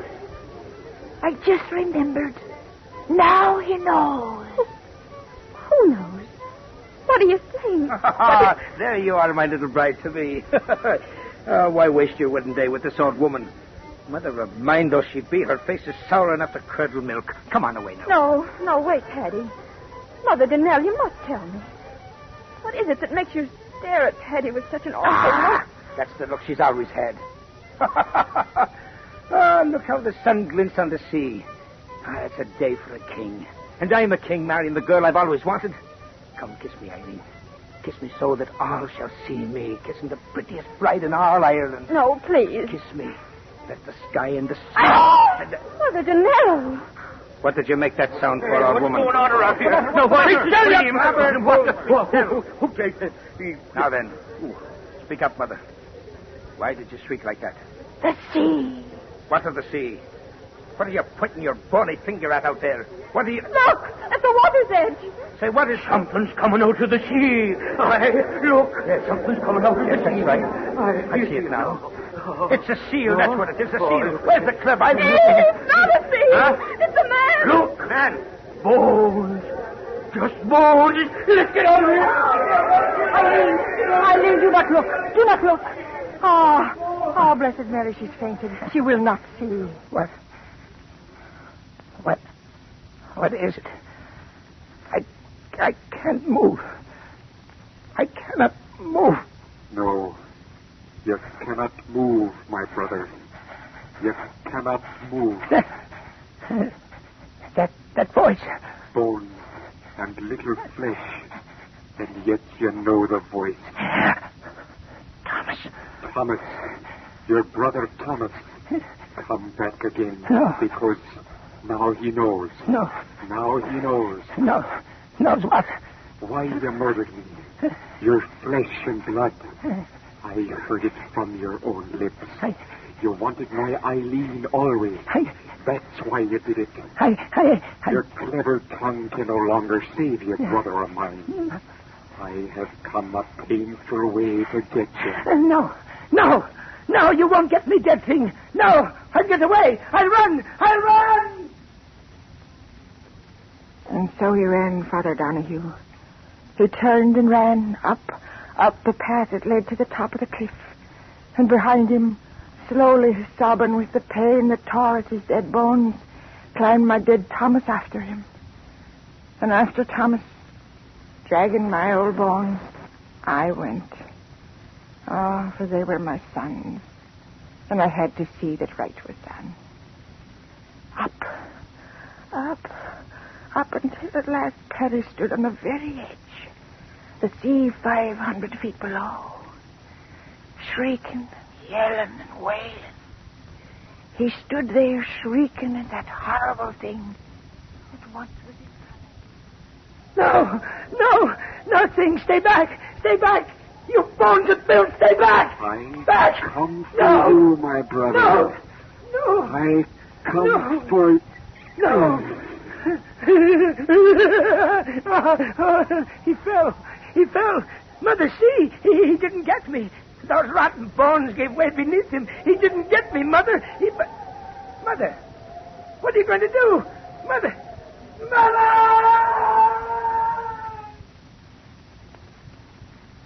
Over the cliff Paddy went, turning and twisting, and into the sea where the water covered him over. When the others of the village came up there at last, I told them that the old bones of Thomas had done it. Had clutched Paddy close and thrust him over. Oh, Father Donahue, listen. It was I that gave that final push that sent the evil son of mine to his death. Thomas tried and failed before he had his last measure of revenge.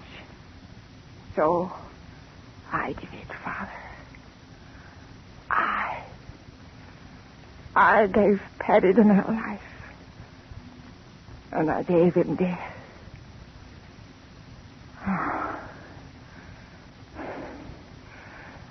Is there any forgiveness in heaven for what I did?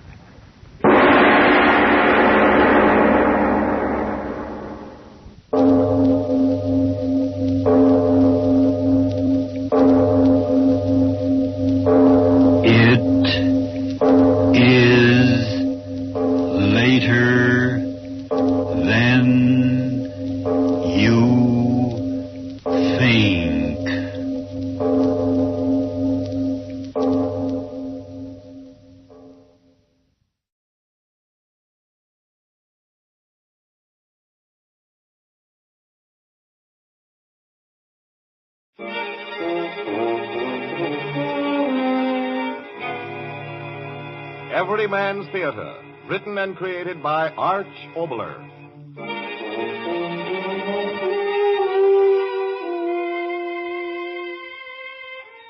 Oxidol invites you to hear Catwife, a mystery drama that will give you a thrill a minute, featuring Betty Winkler and Raymond Edward Johnson. Catwife is especially written for radio, part of a series of 1941-style entertainment brought to you each Friday at this time and over this station by Procter & Gamble, the makers of high-test Oxidol. Wait, though. Are you putting up with some old-style laundry soap? An old-fashioned slow-poke soap because you feel it's economical and saving you money? Well, look, here's the way many of these soaps can and do actually lose money for you. Enough money so you'll be ahead using a laundry soap like Oxidol. First, those slow-poke soaps don't make as much suds. Well, every bit of Oxidol goes to making suds. The result is that Oxidol gives more suds, cup for cup, than 23 popular laundry soaps we tested against. Second, Oxidol suds last straight through your wash. Old-fashioned, less economical soaps don't last this long, as you know from experience. Compared to them, Oxidol can cut your laundry soap bills as much as 1/4. You'll save that in the amount of soap you use alone. And third, you don't scrub and boil clothes with Oxidol. You save that wear and tear and tatter and fray of constant washboard scrubbing. Because Oxidol soaks dirt out in 10 minutes. Throw your boiler and washboard away. Why, 10 minutes soaking in thick Oxidol suds, a good douse, and a few quick rubs for extra dirty spots like collars and cuffs, a rinse, and you're through. Clothes sparkling clean with so much less washing wear that they'll last longer and look better, too. Hundreds of thousands of women have found this out by actual trial. And thousands more are changing to Oxidol every week because it's so economical to use. Compared to old-style inefficient soaps, you get more suds and use less soap. And you get clothes clean and fresh with far less wear and tear than if you'd scrubbed and boiled them. Remember that when you buy laundry soap tomorrow. And now here's our writer-creator, Arch Oboler, to introduce tonight's 1941-style radio program. Since the time when mankind sat around fires and caves, stories of the mysterious and unusual have been the most welcome. You and I like to be thrilled. So tonight, just for fun, let's listen to the story of a man and his wife, a very unusual wife.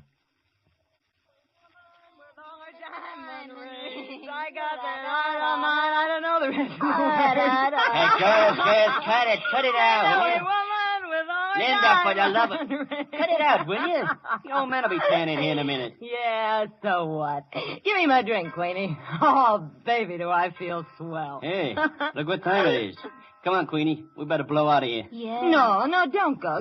I don't want to be alone. What do you mean alone? Your husband's here, ain't he? That guy. What does he know about having fun? Work. Makes me sick where I've never been sick before. That's pretty good, huh, Kenny? Yeah. Come on, stick around. Let's have some more fun. St. Louis woman with all a diamond ring. For heaven's sake, Linda. Well, speak of the devil. Hiya, Johnny boy. Come on in. The water's fine. Only it ain't water. Linda, for heaven's sake, I'm trying to work. Go away. You're spoiling my party. Throw him out of here, Kenny. He's only my husband. Linda, take it easy. Get out of here. You, whatever your name is. Okay. And take that woman with you. Go on, clear out. No, wait. Don't listen to him. It's my house. What, you kick them out. Linda, my friends. I beg you, you kick them out. with you to keep these people out of this house while I'm trying to get some work done. Haven't you any consideration at all? You kick them out. My friends. Yes, and I'll do it again every time I find them here. They're no good, not a one of them. You've promised me time and time again to give them up. I'll call them back. I'll call them all back. You can't tell me what to do. Not me. They're my friends, mine. I'd give a dozen of you for one of them. All right, Linda. If that's the way you feel. You haven't got a grain of loyalty in you. All I ask is a little peace and quiet in my own home, and I can't even have that. Go away. Night after night, you and these people yowling and screaming like a pack of alley cats, and you the worst of all. I'm through, Linda. I'm through with you for good. Oh, no, you're not. Oh, no, you're not. Keep away from... Oh, Linda. You see? You're not through with me at all. You'll never be through with me. Never. Oh, Linda. Now, let me go. Let me go. I don't want you, you fool. You're not through with me. I'm through with you. No, I'm tired of you. Do you hear me? Tired of you. I'm going to get so far away from that smug face of yours I couldn't see it with a telescope. Linda, my wife. Ha! Your wife. Why do you think I married you? Oh, you loved me. I married you because I was sick of working in a two-bit barber shop, because I was sick of living in a hall bedroom wearing bargain sale dresses. I wanted dough, plenty of it, all I could get. And you were the best chance to get it that came my way. No, Linda, you did love me. You must have loved me. Oh, well, I loved you about as much as that canary up there loves its cage. I told myself I'd stay with you a year, divorce you, stick you for plenty of alimony, and then get out. We've been married 5 years. Yeah, 5 years. Because you fooled me. That's why. I fooled you? Yeah. You started to make a lot of money. More money than I ever thought you could make.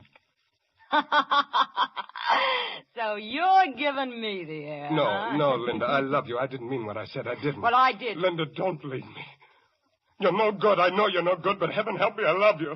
I'll never love anybody else. Get out of my way. No, I won't let you go. You've got to stay. Get your hands off You're no me. good. You cost me my self-respect, but you stay with me.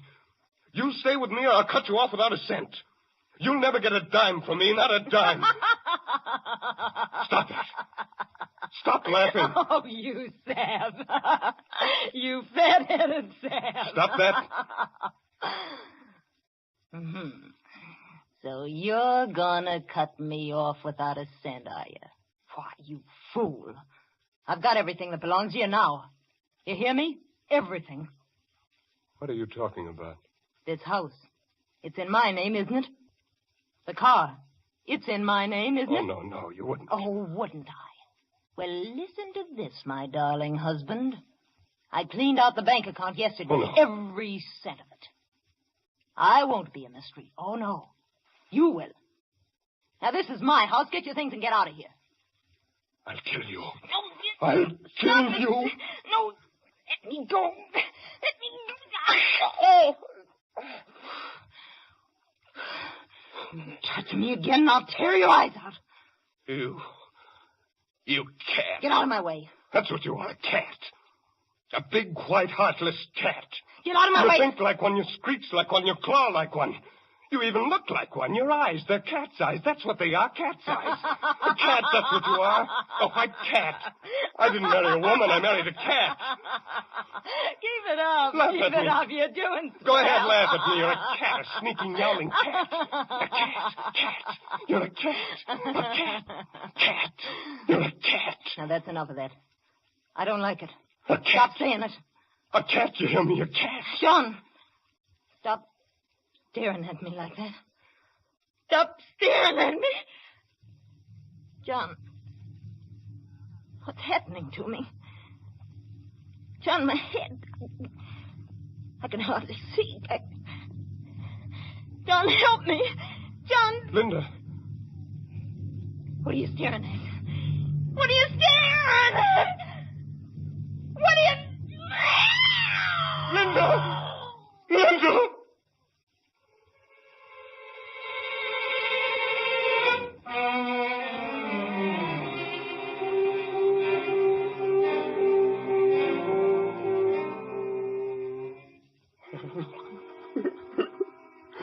Now, John, you've got to control yourself. Everything will be all right. Doctor, what have I done? Doctor, can I go in and see her?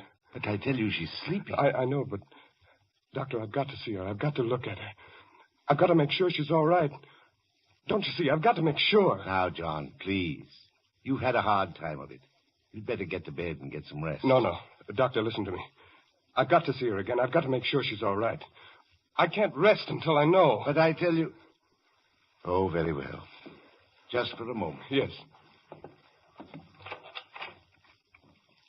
Be very quiet.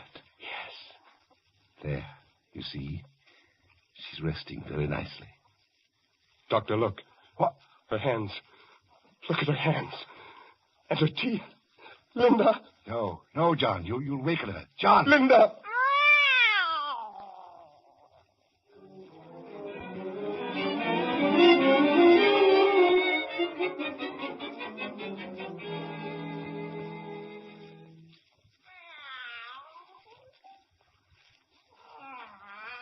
Oh, Doctor, listen to her, listen to her. Steady, John. I can't stand it, I tell you.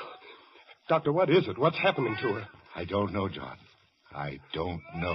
Oh, listen to her. What'll I do? What'll I do? Fingers into claws. Teeth into fangs. It can't be happening. Well, it is. And yet I've seen it with my own eyes. You've got to do something, Doctor. You've got to. You're my friend. You've got to help me. But what? In the name of all that's rational, what? Well, think. There must be something you can do. A drug, something. Oh, John, I don't know what to say. I can't think. I'll call in someone else. Yes, that's it. I'll inform the authorities. They'll take care of everything. No. Wait, Doctor, wait. What's the matter? What is it? You're going to inform the authorities? Yes, of course. Don't you see, my boy, it's the simplest way out of this. Way out? Of course. For you and for me. What do you mean? This horrible thing that's happened to Linda, it goes beyond just you and me. It goes beyond the normal into the supernatural. The world should know about it. No, stop. You mean you're going to let everyone know what's happened to Linda? Of course I am. But you can't do that. She's my wife. Do you hear me? My wife. No. Now don't get excited again, John. Listen sensibly. We owe it to science. Science? Who cares about science? She's Linda. She's my wife. And I cursed her to God, and I turned her into a yowling beast. It's my shame, mine. And you're not going to tell anyone else about it. No one. It's my duty, John. I must inform the authorities. No. Keep away from that phone. Keep away, I say. I'm sorry, John. I must call. John. My friend.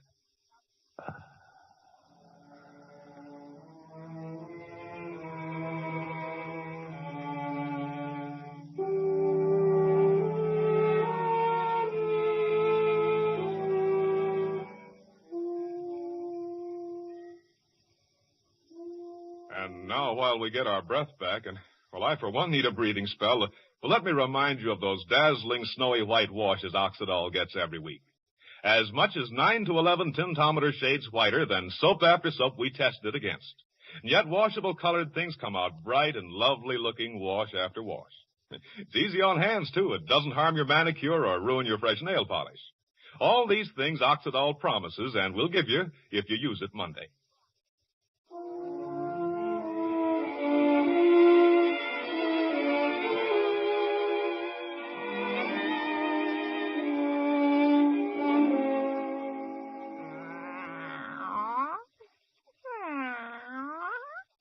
No. Try to sleep, darling.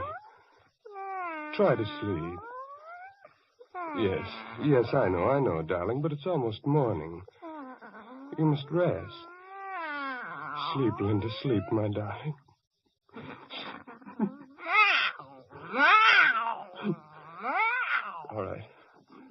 All right, darling, I won't cry.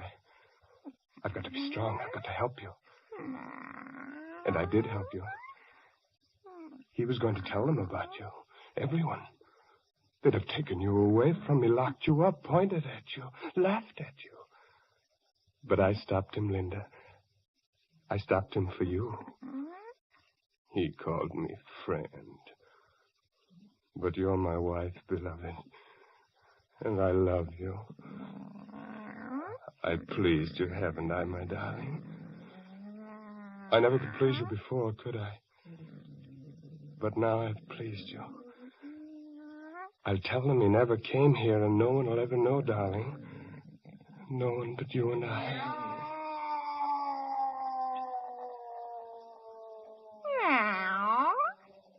What is it, darling?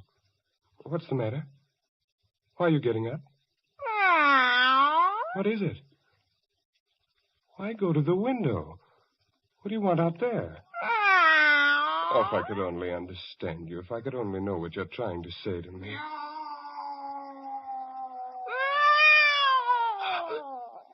Oh, no.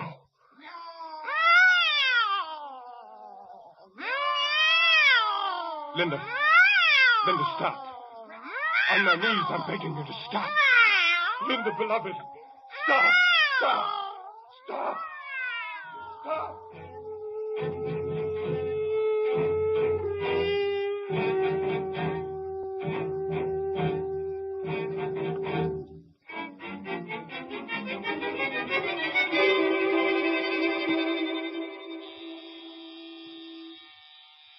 yes, I'm coming.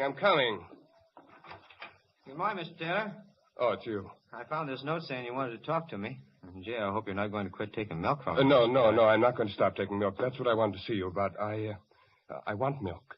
More milk. Cream. Everything. Well, sure. How much do you want? 4 bottles of milk.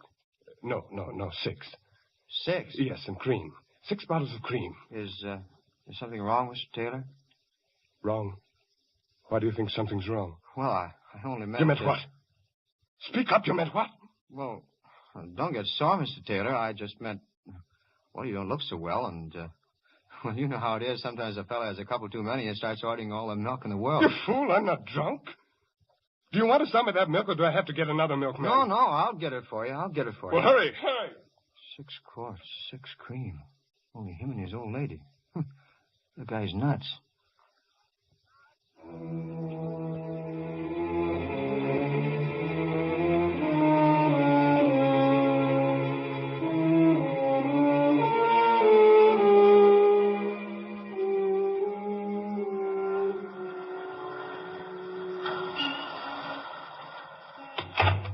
Well, good morning, Mr. Taylor. Early again this morning, ain't you? Morning. My first customer every morning for the last 3 days. I was saying to my wife this morning... Yes, Mr. Heinrich. Some other time. I'm in a hurry. My order, please. Sure, but you didn't give me an order yet. How about a nice broiling steak? No, nothing like that. But broiling a No, steak... stop it. I'm in a hurry, I tell you. All right. You don't have to get so excited, Mr. Taylor. Now, if you'll tell me what you want, I'll get it for you. Oh, well, I don't know exactly. A couple of pounds of fresh liver. Yes, that's it, fresh liver. What? Again? You heard me? Oh, sure, I heard you, but look here, for 3 days now, ever since your wife went away, you eat nothing but liver. Are you going to fill my order? Sure, I'll fill your order. Nice and fresh, huh? So, 2 pounds, yeah. There we are. Say, you'd think you was raising cats or something. What? Why do you say that? Well, you buy liver every day. Oh, this morning I caught a couple of mice in a trap. Maybe you'd like to take them along for the cat tour. Don't say that! Don't say that! Mr. Taylor, the liver... Forgot. Man's crazy. What did I say that was wrong? Cats like to eat mice.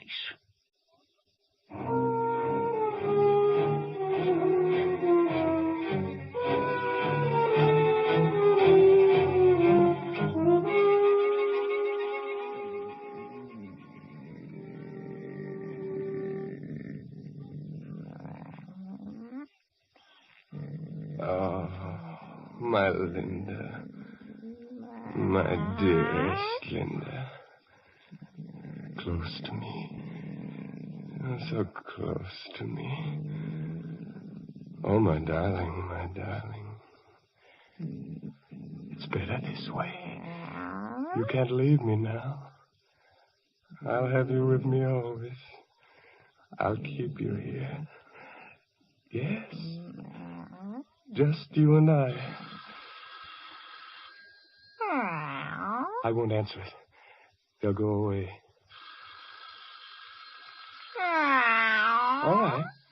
All right, I'll answer it.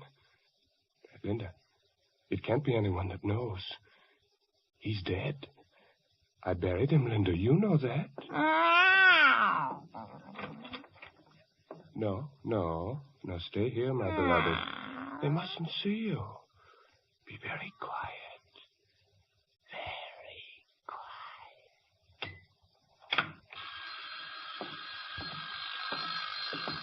Yes, I'm coming. Well, what is it? Are you the owner of this building? Yes, what do you want? Kerrigan's the name. I'm your neighbor. I've got that place across the alley from you. Oh, my neighbor? Yeah, Kerrigan's the name. I'm with the department. Department? Yeah, I'm desk sergeant at the 3rd District Station. A policeman? Yeah, I'm off duty today, so I thought I'd drop over and speak to you. Do you mind if I step in for a moment? Step in? Oh, no, not at all. Thank you. Well, you got a nice place here. Yes, nice, very nice. You know the same contractors made this place as made mine. You didn't know that, I bet. No, I didn't. Yeah, an Irishman by the name of Gil Hooley. Jumped out of the 10th story window, they tell me, the day after the stock market crash. Lucky for him, too. If he was alive now, some of the people along here that bought places from him would murder him. What with the trouble they're having. Oh, trouble? Yeah, cheap material, plaster cracking, floor sagging, stuff like that. Oh, I see what you mean. Now, you take my place. I've had to have a new roof put on and new gutters put in, and I never know what'll go wrong next. Anything wrong around here? Here? Oh, no, nothing at all. Well, then you're lucky. Say. What's the matter? I just remember why I come over. If you don't mind, I'll tell you. Yes? Now, it ain't me that's complaining, Mr. Taylor. I'm the kind of a man that can sleep in a boiler factory. But it's my Ella. There's a light sleeper for you. I always say that if a star in heaven twinkles too much, the noise wakes up my Ella. What's the trouble? Oh, no trouble at all, Mr. Taylor. Like I'm telling you, I'm the last man in the world to go around having trouble with me neighbors. But you know how the women are. Always finding something to make a fuss about. Oh, say, I'm not disturbing her, am I? Disturbing? Yeah, you know, your missus. She's not sleeping in the bedroom there, is she? No, of course not. There's no one in there. I thought maybe seeing the doors closed. No, I tell you there's no one in there. My wife is out of town. Well, that's fine. I always like to talk things over man to man without the women around. That's why I made my Ella stay home. Let me handle this, I says. If there's anything wrong, I says, let me do the talking and we'll stay good. What is it? What's wrong? What do you want to tell me? Well, to put it plain, it's the cat. Cat? Yeah, the cat. You just got it, didn't you? You heard a cat? Yeah, it started a few nights ago. Now, it ain't disturbed me none, like I says, but my Ella. Well, you see, our bedroom window faces right on the alley, and by golly, she hears every meow that animal makes. You're wrong. Huh?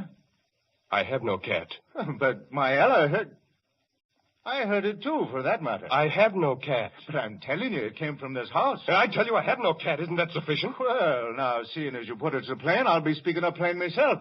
I'm telling you, I heard a cat yowling last night, and the night before, and the night before that.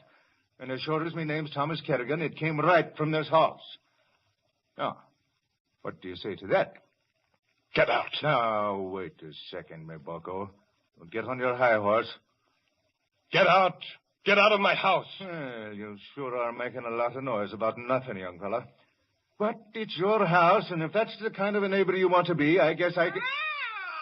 What are you standing there for? Get out. Get out. Now, just a minute. Take it easy.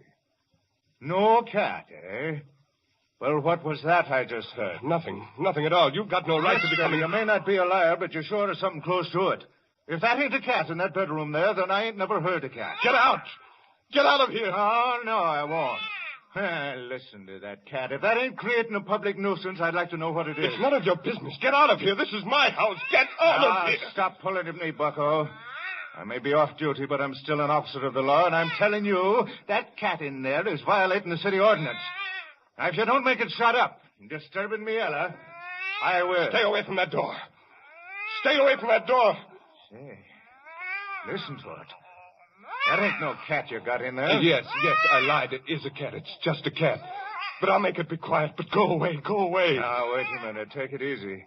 If it's just a cat, what are you getting so excited about? Just look at her. No. Look at her. Your eyes blazing.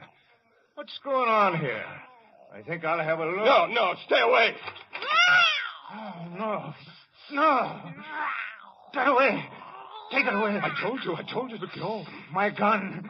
I'll get my gun. My gun.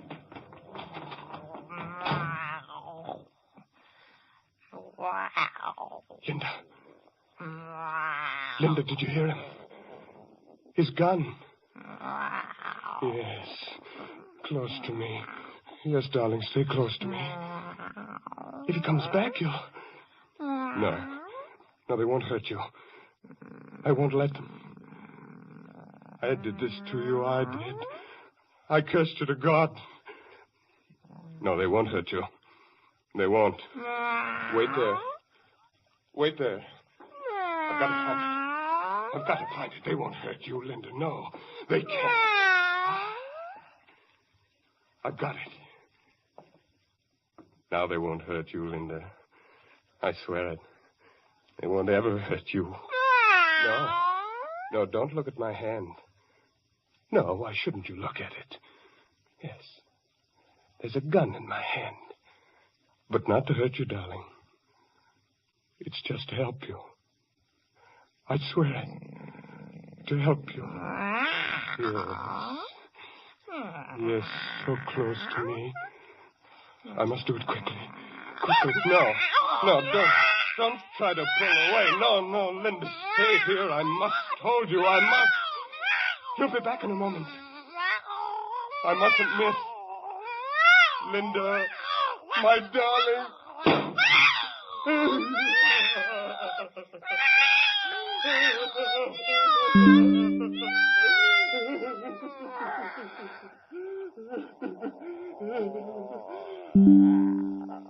I heard my beloved. I heard you.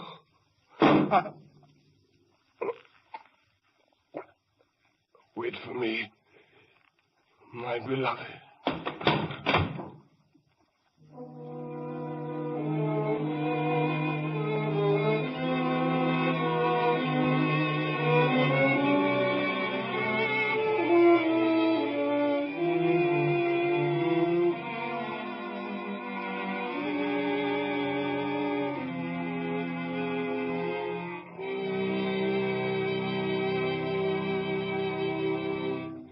This is Arch Oboler. Tonight's play, Catwife, featured Betty Winkler and Raymond Edward Johnson. Music by Gordon Jenkins. About next week. Well, the actors, two of our favorites, Mr. and Mrs. Houston, Walter Houston and Ann Sunderland. The play, a story of two people who perhaps lived in your own town, who lived a strange, excitement-filled life that you perhaps knew nothing about. The title of the play, Mr. and Mrs. Chump. Before we leave you, just one more word about next Monday's wash. Well, you've heard me tell of Oxidol's economy, the white, clean washes you get, its safety to every washable color. Well, it's all up to you now. If you want those results in Monday's wash, and even if some other laundry soap is your favorite now, well, ask for Oxidol, O-X-Y-D-O-L, tomorrow. You'll always be glad you changed. And be back with us next Friday at this same time for Every Man's Theater. Every Man's Theater brings you something new, something different every single week. And next Friday, it's Mr. and Mrs. Walter Houston in a great new radio play, Mr. and Mrs. Chump. Thank you, and good night.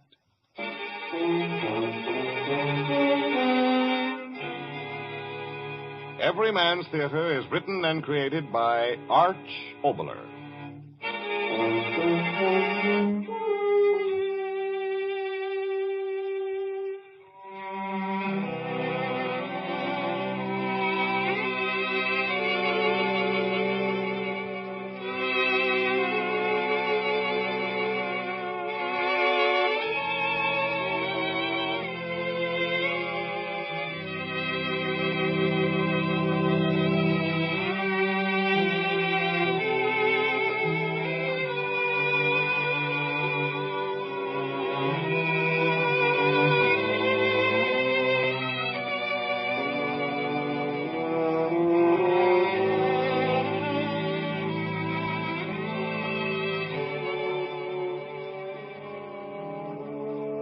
This is the National Broadcasting Company.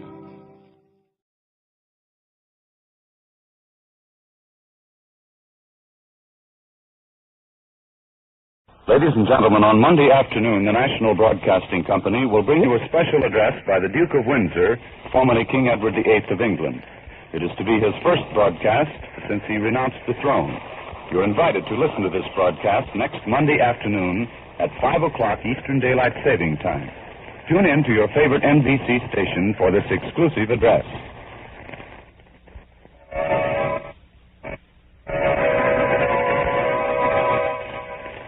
Arch Oboler's Plays.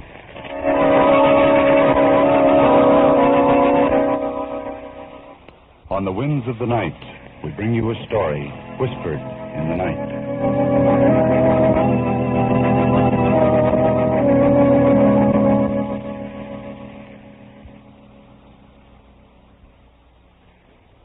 The place, the island of Arran, off the west coast of Ireland.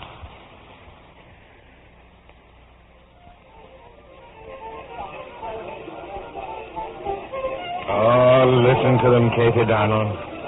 Did you ever hear a happier sound in all creation? Aye, Father Donahue. It's not every day that such a blessed marriage comes on the island. Ah, but he's a good boy, your Thomas. Aye. Now, Kate Donald, would you mind telling me why your face just went dark like a cloud going over? Oh, 'tis nothing, good Father. Ah, 'tis Paddy you're thinking of. Father Donahue, sometimes I don't understand the ways of the good Lord. What's that you say?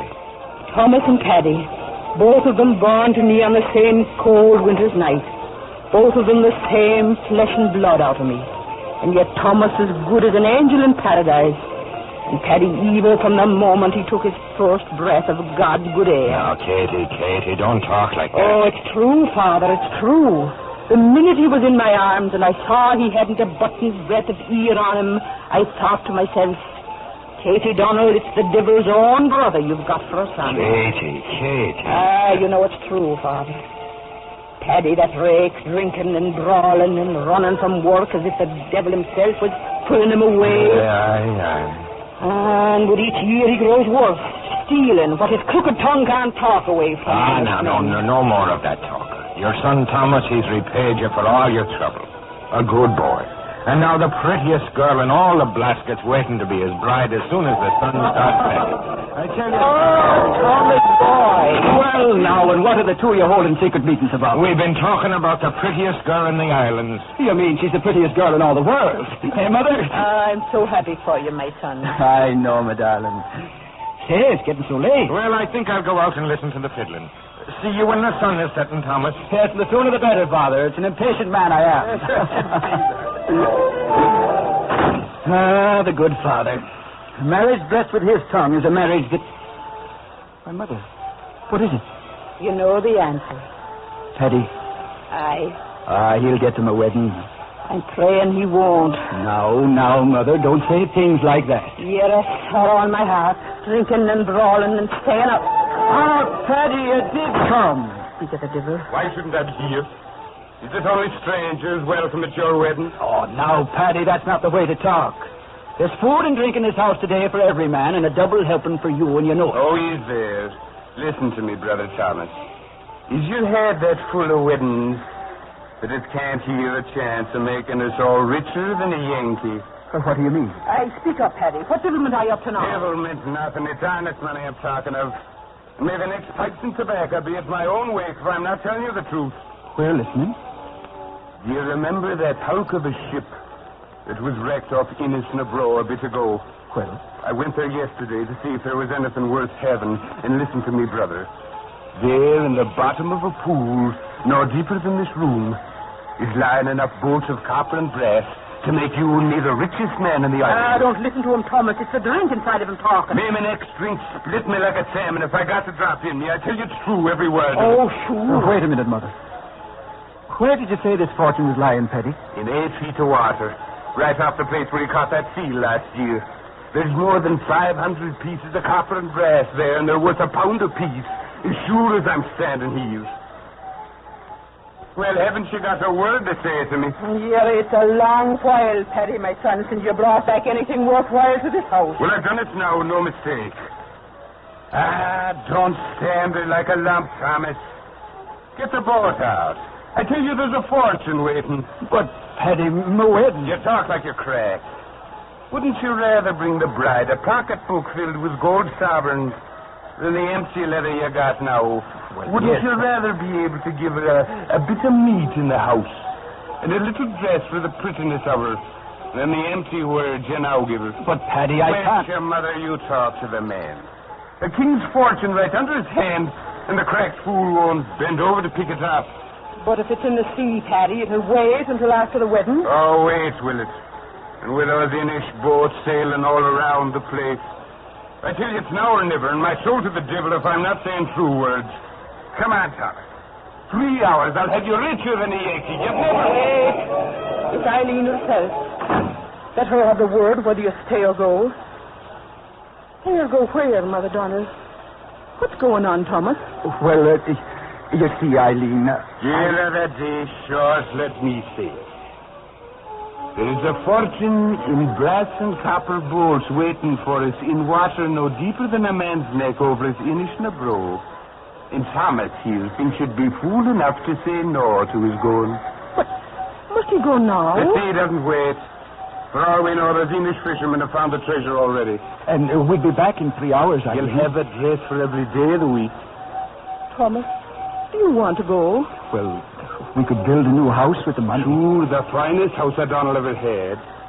Well, look at this place. The hens fall through the roof every time they scratch a bit before setting.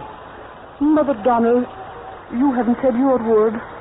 Do you think Thomas should go now? I mean with all them out there. Well, child, we're so poor. £100. We'll be kings of the island. Fast now. We can take the side. Wait, brother. Eileen, is it your wish? I'd be a poor wife to you, Thomas, if I stood in your way of making a living even before our marriage. Oh, no. There'll be time enough for that stuff when we get back. Come on, Thomas. Hey, I'm coming. Until the wedding, darling. Got going. Yes. I'll be back in 3 hours, darling. Bye-bye, Mother. Hurry back, my son. Our friends are dancing for the wedding. You shouldn't keep them waiting. I won't.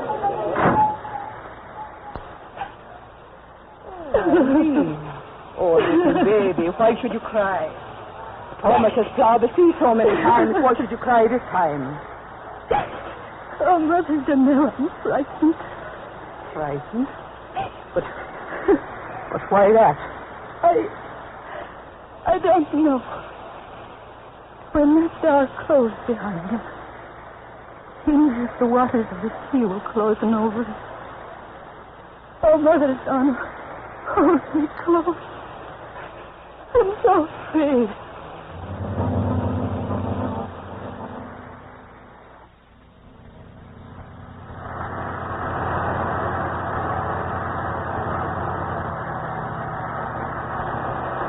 Eileen, baby, come away from the water. No. 4 hours you've been sitting here. What good is it? He said he'd come right back. I know. But sitting on the cliff, staring out at the water, won't speed their way. Come back. Old good neighbors are waiting. What'll they think? I'll never see Thomas again. What's that you said, girl? I'll never see Thomas again. Have you lost your head? Look, the sea's smooth and the sky's clear. What misfortune can come on a day like this? I'll never see Thomas again. Stop saying that, girl. It's tempting the devil to do his evil work. Eileen, stay away from the edge. You go over into the sea. The sea. Look at it, Mother Donald. Empty. Empty? Look well, Eileen.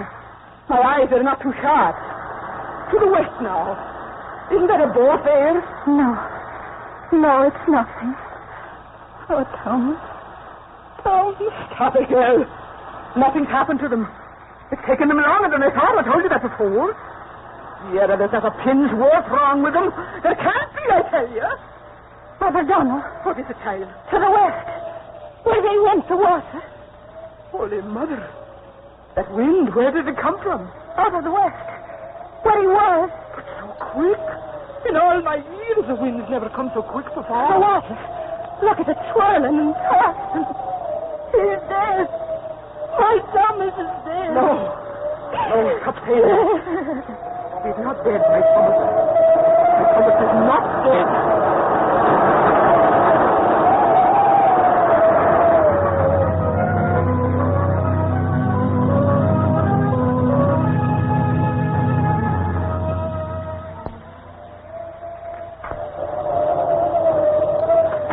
Come in, good neighbor. Is there any blessed word of my son? The Holy Mary have pity. None pity. We've been burning fires on top of the cliff all through the night. But there's naught to be seen but the tempest and the smothering waves. My son. And the little bride. Where is she? Sleeping at last. Oh, what have I done? That misfortune. What is it? Oh, get away! Is it my son? Yes, come on. Are they dead? No, the boat's coming and there's living hands on the oars. Come on. Oh, Eileen! Wake up, girl!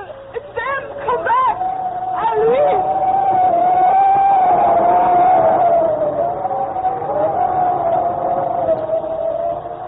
Hi, Mother Donna.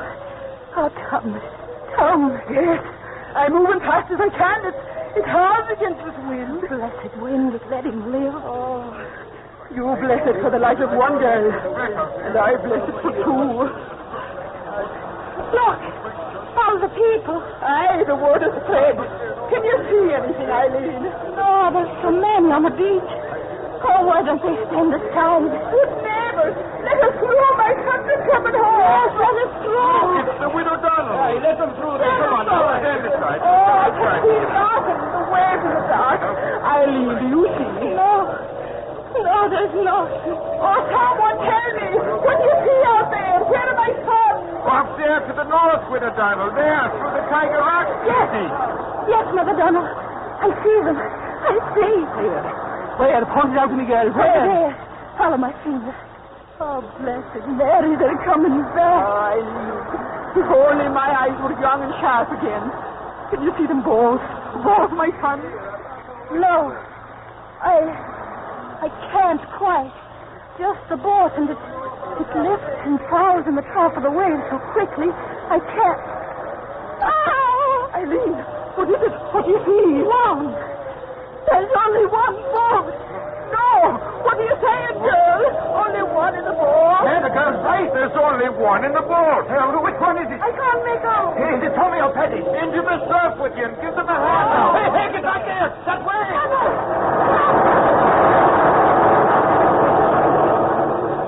Oh, Mother Donna. Are you hurt? Are you all right? I'm all right. My sons. Where are my sons? The wave that brought the boat. And the boat. Oh, which one? Which one? I know it's Tom. I know it is. Yes, Thomas, the good Thomas. Stand aside, everybody. Let the widow Donald and the girls Let them through. The mother and her bride. Yes, let me through. Which one is it? Which son is it? Well, I'm back, Mother. Paddy. Aye, she said it. Stand back, will you? Stand back. You, Paddy. I mean. Ain't I got a right to live? Tell me quick. Where is my son Thomas? Tell me, Paddy, where is my Thomas? Where do you think he is, woman? Dead. At the bottom of the sea.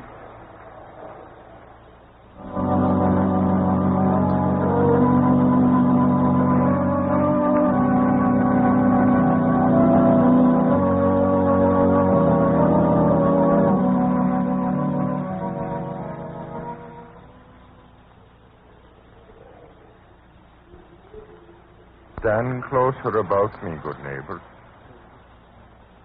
Let her be quiet now, no weeping, until the services for our dear departed are over. It is right that we should stand here on the cliff to say the last words for the soul of the one whom the sea has taken to the Lord. Back in the great cities of men, where few of us have been, there are great cathedrals that reach to the sky. If there was such a cathedral here in the island, we would pray for Thomas Donnell in it. But this bare ground is our cathedral. For 'tis spoken in truth, as you know, that once on this place there rose a mighty church of God, built by the hands of a strange race of men that lived on these islands before our fathers and their fathers' fathers. A mighty cathedral. And one night these people committed a horrible sin, and the sea rose high as this cliff and covered the church and drew it down into the sea. You know the legend well. There is a cathedral under the sea, at the base of this place where we stand. And if a great wrong is to be done on these islands, bells under the water ring and ring until men cannot bear the sound of it. and the very heavens tremble with the glory of God and the glory of righteousness. So I say that if there was a wrong done on the sea to Thomas Donald, I know in my heart that the bells would have rung, and yet they are silent. So we know that Thomas Donald died in righteousness. And now the time has come to take this wreath of sweet-smelling fern and throw it to the waters that are Thomas Donald's grave. Goodbye to you, Thomas Donald. The Lord in his wisdom has buried you in the boundless grave of the ocean. We have the memory of you. The sea has your body, and the Lord your soul. Blessed are they that mourn for you, for they shall be comforted.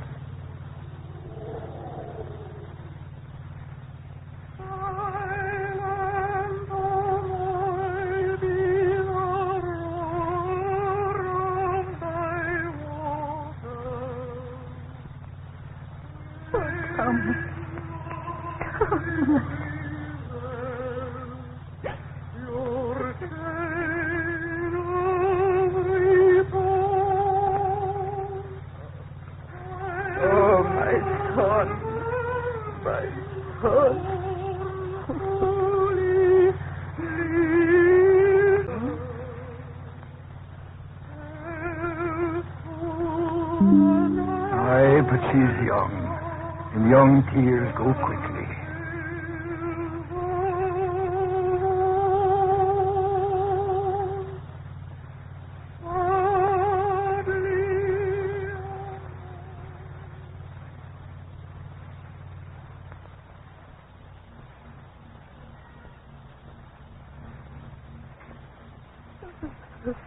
Eileen, girl, why must you weep all the day? Oh, go away. Go away, Patty Dunn.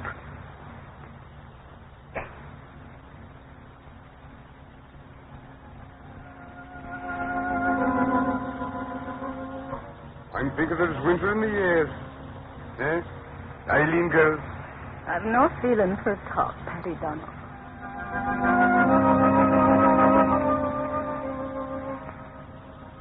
The snow's so deep. Let me walk with you, girl. Yes, you must, Patty Dunn.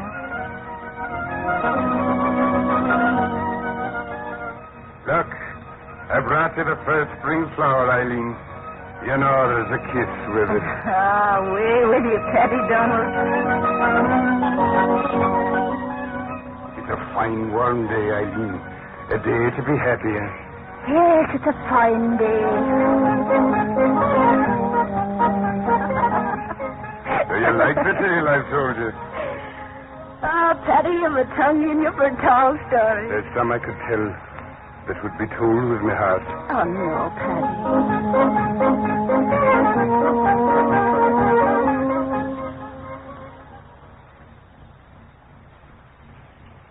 Give me your hand, Eileen. You took it, why I want more. No. All these months I closed them out of me to keep from saying it. I want you, Eileen. Oh, Patty, how can you stay? Why not? Why not? Thomas, your brother. But he wanted me to have you. What? He did. You've heard me tell the story. The boat turned over. He was drowning. I tried to save him. Yes. Yes. Before he went under, he cried out, Eileen, take care of her. So marry me, Eileen. Thomas wanted that for you. I swear it. Marry me. Marry me. Marry me. Marry me. Marry me. Marry me. Yes. Yes.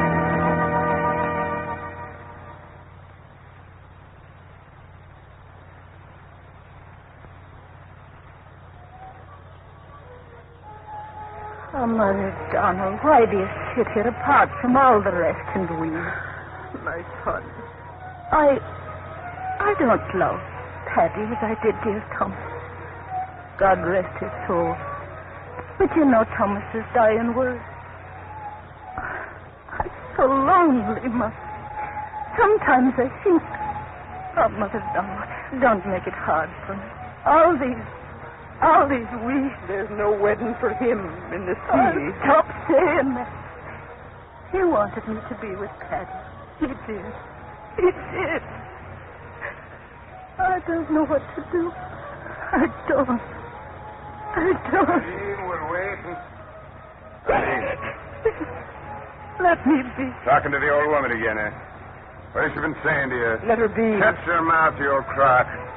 You're sick I am if you're weeping and wailing. Come, Eileen. No, let go of her. Please, Get Mother away, Thomas, kid. don't. My good Thomas loved her, and you shan't have her. Listen to me, Mother. You're my weeping, you're my wail, as you've been doing since that day. But your blessed Thomas is dead, and I'm living. And what Thomas wanted me to do, I'll do. I'm marrying Eileen. So if it's a wedding of your son you want to see, come down to the shore where my friends and the priest is waiting. A wedding, you hear me, Mother, and neither you or heaven or hell can stop me.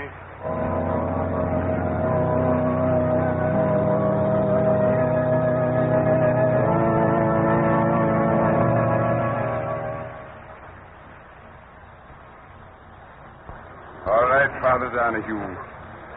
Ready I am to be made a man with a wife. Come closer, neighbor. The wedding will be now instead of later, for it's impatient the girl is to be my wife, Eileen.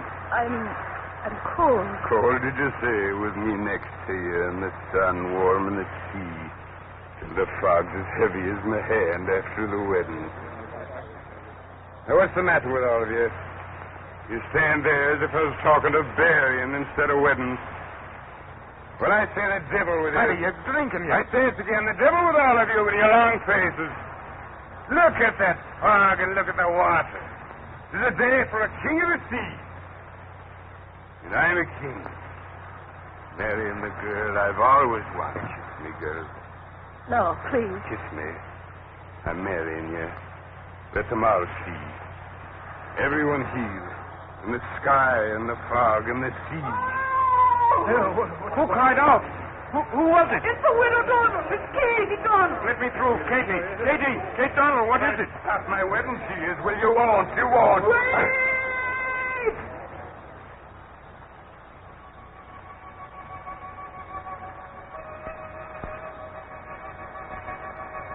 Listen. To what? Listen. There's nothing to hear. Father Donahue, come away. Read the wedding service. Listen. Mother of God. Father Donahue, why do you say that? What's the matter with you? Why do you stand there with your jaw hanging? Eileen, you too standing there. Answer me, what's the matter with you? I hear it. You what? Have you gone deaf? All of you, why are you standing there so still?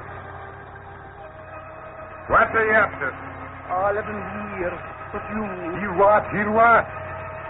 Answer me, someone. What do you hear and what? Mother of God, out of the sea. What's out of the sea? You're crazy, all of you. On your knees, my children. On your knees? Why are you praying? Someone tell me. What is it you're listening to? All of them here, but you evil one. Hear what? Answer me.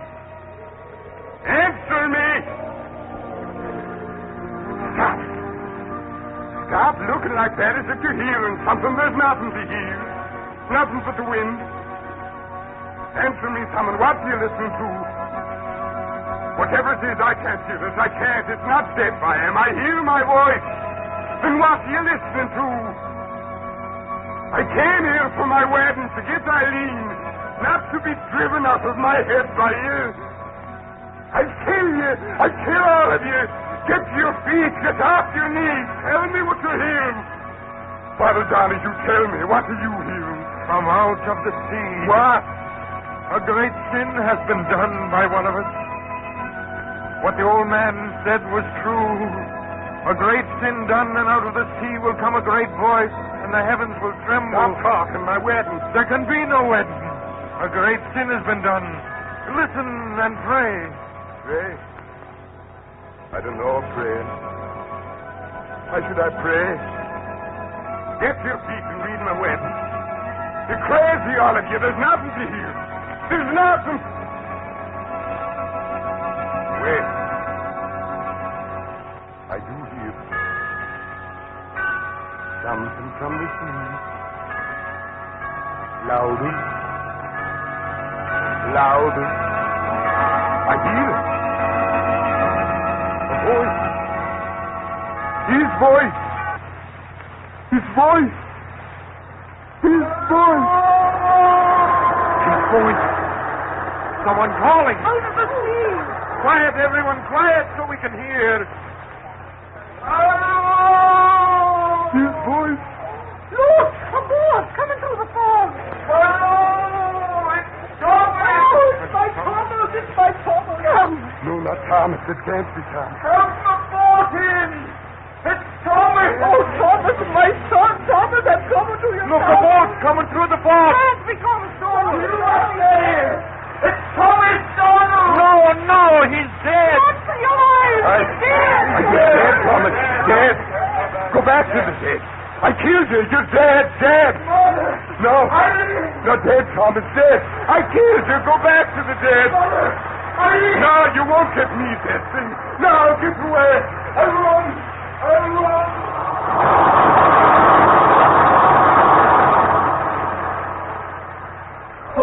My mother. Thomas, come back. Eileen, dear. And you, Father Johnny. Have the dead arisen? No, I'm flesh and blood, good Father. He left me in the sea for dead, that devil I called brother. I knew what I knew. But a trawler fished me out and shook the water out of me for the heart, and he stopped. Oh, my son. And then they took me to the main. But I had no money. It took me all this time to get back. Now, let go of me, Mother. And you, Eileen, there's a score to be settled with him. No, son, no. There's a score to be With you, settled. the evil one, believe Aye, me. Thomas, aye. Look, all your friends, they're afraid to come close. Afraid of the miracle. And miracle it was. The fog's so thick out there. My boat, I almost ran on the rocks till I heard the bells. Blessed Bill. Why do you say that? What were those bells that guided me here? There are no such on the island. Why do you look at me like that? Father, you tell me. What were those bells? It said there is a cathedral under the sea at this place where we stand. And if a great wrong is to be done in these islands, the bells under the water ring and ring until men cannot bear the sound of it, and the very heavens tremble with the glory of God and the glory of Christ.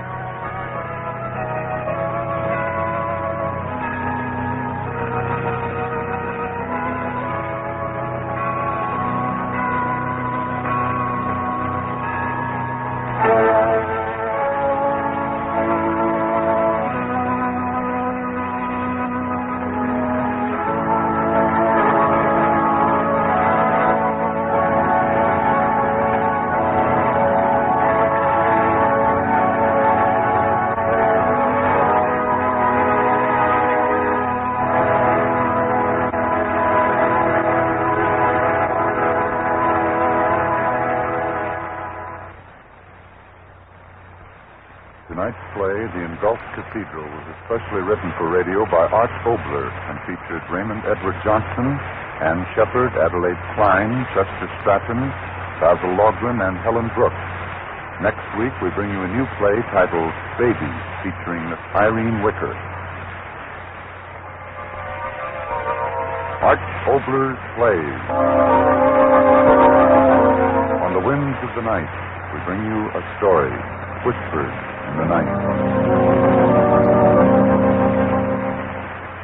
Arch Oboler's Plays are presentations of the National Broadcasting Company, RCA Building, Radio City, New York.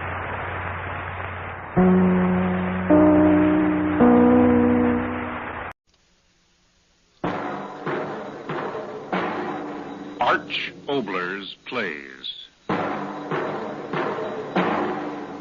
Stories of the unusual. This is Arch Oboler. The ocean's near my home, and as I was watching a number of those skin-diving characters, I began to think about the really deep sea and what's in it. The result is tonight's adventure titled Bathysphere. And now to Arch Oboler's adventure story Under the Sea, Bathysphere. The sea is very quiet. Yes, Your Excellency. Will it be very quiet under the water? No motion, Your Excellency. It will all be very amusing. I hope so.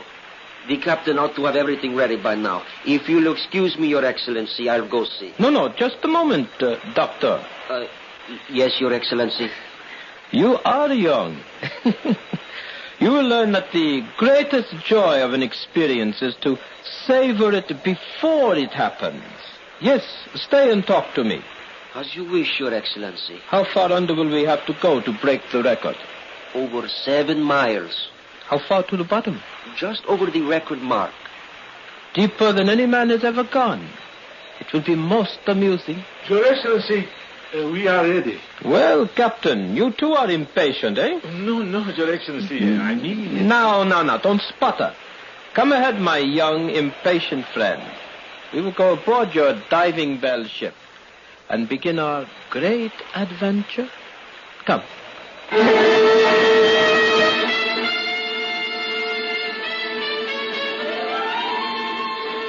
No, Antonio, espera, tu tens muito linda. Bom.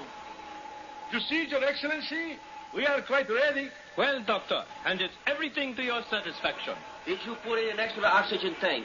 See, everything. Just as you say, Senor Datur. The telephone communication. Tested 20 times. Searchlight. I assured you everything is in order, Senor Datur. The emergency winch. Is it on standby power? The winch. Well, yes, sir, I believe... I don't want you to believe. I want you to know. But I assure Go and test it at once. Si, Senor Datur. At once, Senor Datur. And abra porta de linea. Well, your thoroughness is most commendable, Doctor. The press of the world has known me only as a revolutionist, soldier out of the hills. Perhaps by nightfall, they will herald me as a record breaker in the world of science, eh, Doctor? If all goes well, Your Excellency. If? The question of the human factor, Your Excellency. You are as cautious as they said. Excellent. I, too, am a cautious man. Oh, yes, indeed. For example, behind every one of your men on this ship stands a little militiaman with a gun.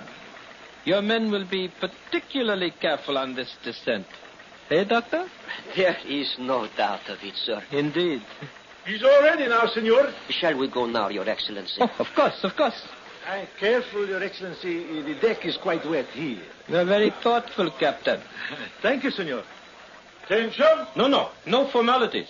Let the men go about their business so we can get started. See, Your Excellency. At your work, men. No press, no television, and they say I pose in posture. They are wrong as usual, Your Excellency. Would you like to get into the bathysphere first, Your Excellency? No, after you. Get in, Doctor. I'll follow you. Yes, sir. Of course, sir. Head first into a steel ball. Quite without dignity, eh, Captain? Shall I help you, Senor? No, I'll make it all right. Ready for me, Doctor? Come ahead, sir. All right.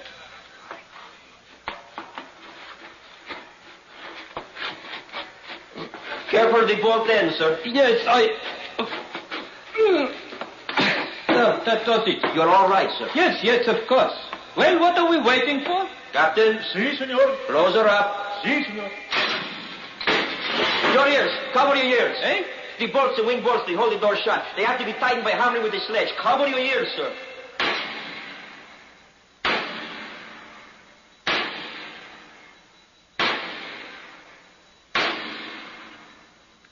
It's all right now, sir. They're done. What a noise. Was there no other way? Hammering is the only definite guarantee of a watertight seal, sir. My ears. All is well in there, Senor? What's that? The voice to the telephone. They'll communicate with us from the deck every 3 minutes. If one of us does not answer within half a minute, the orders are to pull us up. An excellent safety precaution. Yes, indeed. All is well in there, Senor Detour? All well. We're moving. We're under. Yes. I'll turn the oxygen higher. The light. So green. Yes. Soon it'll turn blue. Then a darker blue. Until around 2,000 feet, we'll be in a darkness that goes beyond dark. Complete eternal night. Eternal night. Under the water. A 6-foot ball containing a very earnest young man and the leader of a state. Perhaps when we reach the end of the cable, we will discuss life and death very profoundly. Eh, my friend? Philosophy under the sea? Yes?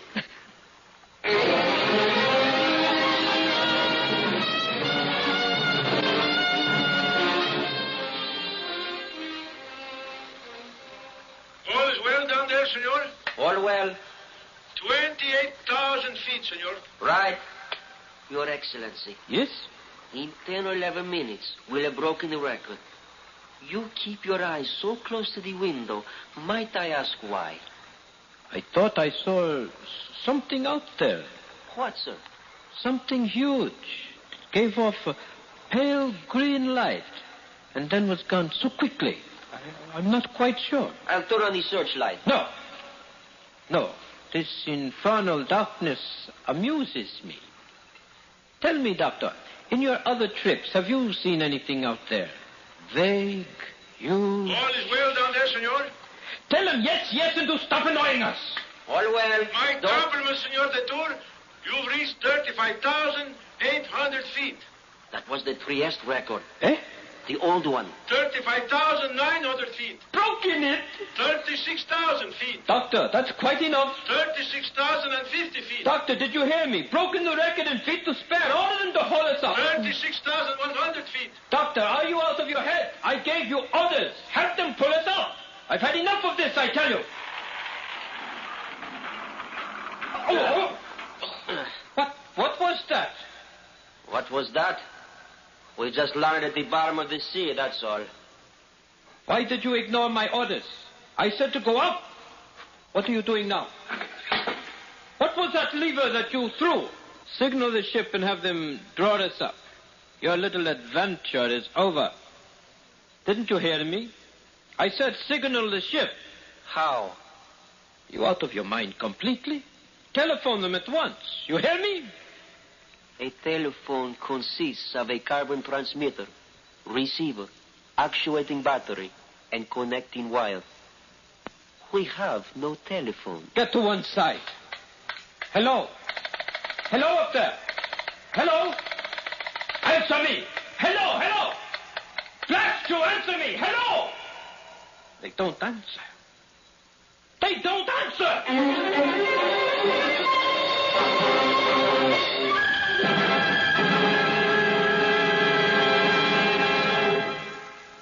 Ladies and gentlemen, we leave our exciting story, Bathysphere, for just a moment for a word from your announcer. And now we return to Arch Oboler's play, Bathysphere. The huge steel ball rests 36,000 feet under the ocean.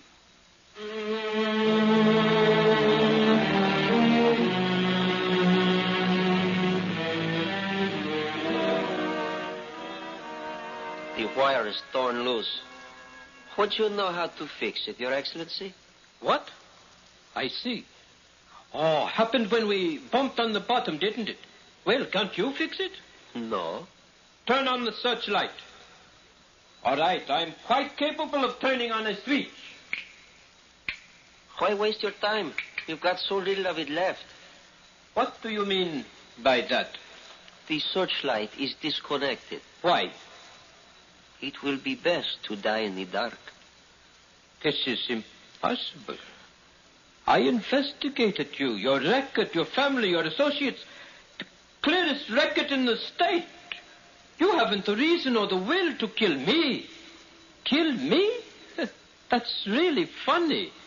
A young, empty-headed fool kill me. Very, very amusing. You'll be afraid soon. You fool. Is it possible that you have forgotten the final emergency signal? The signal of silence. They will try the telephone as scheduled, and when we do not answer, they will pull us up. That lever up at the roof that I pulled. Well? It threw the end of the steel cable free. Yes. Severed the cord between ourselves and the ship and the world. No. We're here, down here to stay, Your Infernal Excellency. No, you lie. I don't believe you. They'll pull us up. The telephone. Here. You up there, listen. Get me up. Get me up, you. Up there. Hear me. It's your leader. Get me up out of here. Get me out of here. You hear me? Get me out of here. Out of here.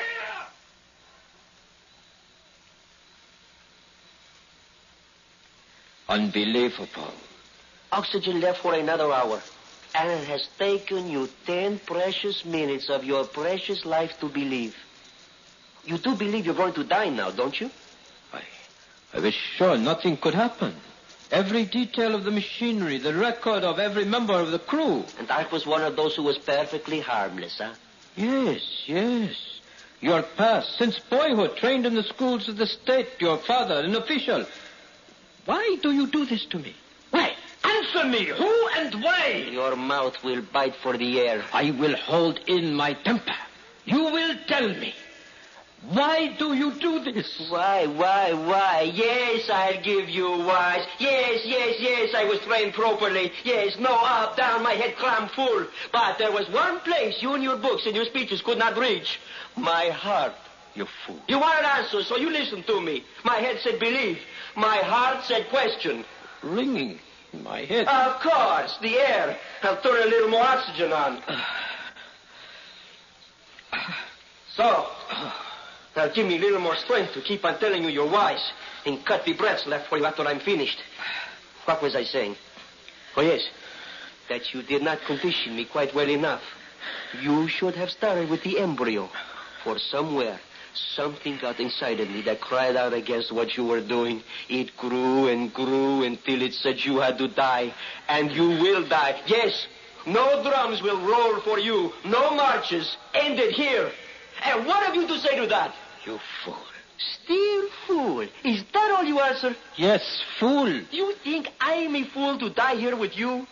You call me a fool when I know that ending here I give a new beginning to those up there? Such a fool. Stop saying that. They will not say it when they know they're free. You fool, you think that freeing them of me will make them free? Yes, of course it will. I call you fool again. How do you think I became the head of the state? Through my great wisdom? I am really not so wise. Through my great courage? No man has courage of that sort to stand up single-handed against the bullets and the bayonets of the entrenched powers. Then how? How did I do it? With lies and ruthlessness and cruelty, I know. You do not know a thing. When a man has expected to die as long as I have, the actuality isn't quite as frightening as you think. Since I'm going to die, I will have the one small satisfaction of showing you that you are an empty-headed fool. Stop saying that. You do have ego. Apparently, it has lived for weeks on how you would make me plead and beg on my knees. Oh, I had a few moments of hysteria, didn't I? And you like that. But you don't like this. My sitting in the dark so calmly, telling you that you are a fool. I have not failed. You're here. Listen to me, and I will tell you where you failed. I came into power not alone through my own strength, but because the conditions of our country were such that other men sitting on power came to the decision that I alone could keep them there. But it was you who started. I tell you, listen. When an ancient rule of privilege is threatened, it seeks to live, no matter what the cost. The cost to them was me. And they found me worth it. For I gave to the stupid masses nothing but oratory, sonorous speeches of prejudice and hate that cost the men who made me nothing but the rent of halls where the simple could hear my opiates. And so I call you fool. Fool to die, and fool to kill me, for the conditions that made me will still exist when I am dead. No? then what of hunger? What of ruthless exploitation? These will still be free up there to put desperation and hate into men. And so the ones who gave me power will find new leader to stop the rumblings of rebellion with all the tricks that I have taught them. There will be a new leader. You hear me, fool? A new leader. No, it is not true. It can't be. So dark. If I could see your face. The fool discovering he is a fool. They will be free. They will. What magic do you think will come into the air when I'm dead? Will men forget their greed? Will men forget their will for power? No, fool. With me or without me, the game will be played just as it has been played. And so you are a fool and die like one. What could I have done? I had to do something. You should have gone on as you were in the protection of your science. Oh, the scientists are the elite of the world now. They can do no wrong. Build small bombs and you are an anarchist. Build great mushrooming destroyers of a city and you are a scientist. Why have I bothered talking? The air is thick. I am very weary. Hand me something heavy, fool. Why? Why? More explanations? All right, the last one. You think I'm going to sit here and wait and count my every breath until the dark is crawling with horror and I am crawling? No. I will end it now, quickly, yes, faster than a bullet shot. Give me something heavy, I tell you. I will smash the glass, the water, tons of it smashing in. I will be dead faster than the thought. And that will end it. Give me something to smash the glass. All is well down there, senor. All is well down there, senor. Voice? Telephone. All well. Take us up. Moving. Yes. Water on glass. We're moving. Doctor. The cable? I lied. But all this time, why? My orders to the crew were to leave us alone on the bottom as soon as the slackening of the wire showed them we'd hit bottom. The telephone? I reconnected it while you talked. Then you did not really mean to kill me? Yes. I meant to kill you. Had it all planned out. Tell you what I told you, and then you would go crazy with fear. And after that, I would kill you. 29,000 feet. All is well down there, senor. All well. And yet you did not. The lights of the creatures out there, like the blinking of stars on the cold, clear night. Why didn't you kill me? I want to know. What would have been the good of it? A fool and a figurehead died together. No good of it. So? You believed me. Even a fool can understand futility. Water is getting lighter. Soon we'll be back up there. It will be very strange at first. I don't care much now. Yet I will ask it. What happens to me? You? I told you many things down there, eh? Yes, too many things. A man, in doubt as I was, talks too much. And since you, of necessity, heard what I said, well, when we get up there, I will probably have you shot. The victim sentences his murderer. It will be most amusing.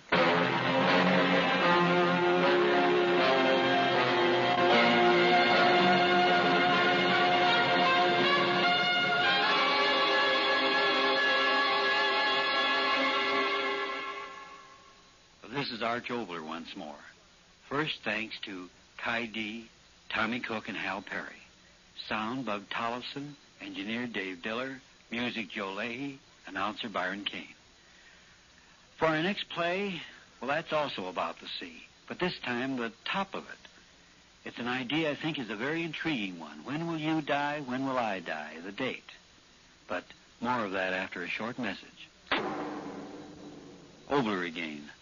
About those very crucial personal dates we were talking about. It's the pivotal idea of my next play, Mirage. So join me in our next broadcast, won't you, please? Arch Oboler's Plays. Stories of the unusual.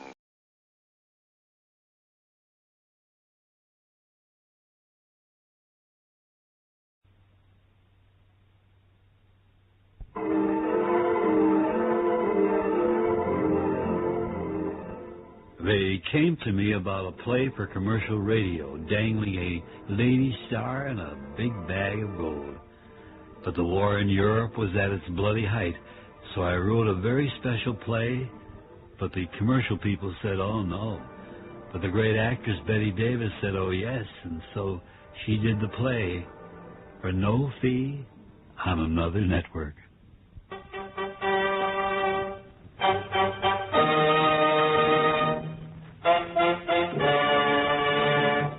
The National Broadcasting Company presents Plays for Americans by Arch Oboler.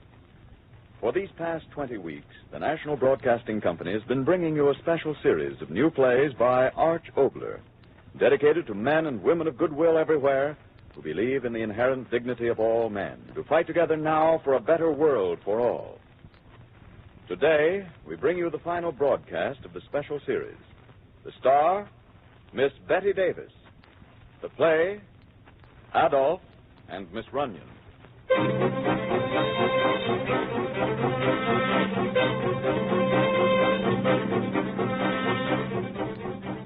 The scene, an automobile headed from New York toward New England on the Boston Post Road.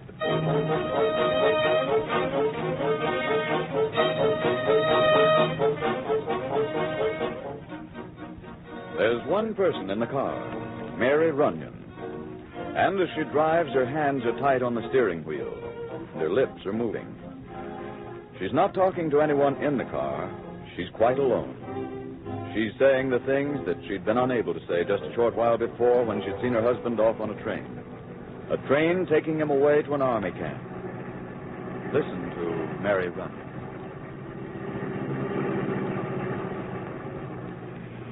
There was a young lady from Maine who saw her husband off on a train.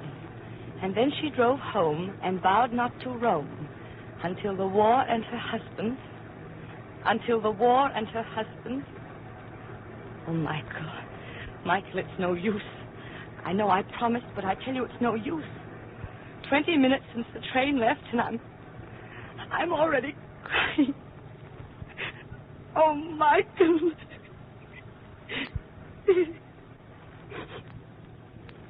All right, Michael. All right, I know what you'd say, darling. Chin up. Michael, I'm going to keep my chin up so high I'll have to wear my hat on it. But, Michael, I'm going to be so lonely. I don't think... No, I've got to stop thinking about that. Think about, yes, your uniform. Mike, how will you look in a uniform? Like that picture we have of Napoleon? Oh, no, you're much too tall. Like the postman? Oh, Michael, if you don't send me letters every day, I'm going all the way down to Texas and sit on your doorstep. I mean, your 10th step. I mean, Michael, why did it have to happen? That Hitler. Mother in heaven, if I only had him here. Why, what's the engine? Why, oh, gas. I forgot to buy gas. Oh, Mike, and I told you I could take care of myself. Now, take it easy, Jenny.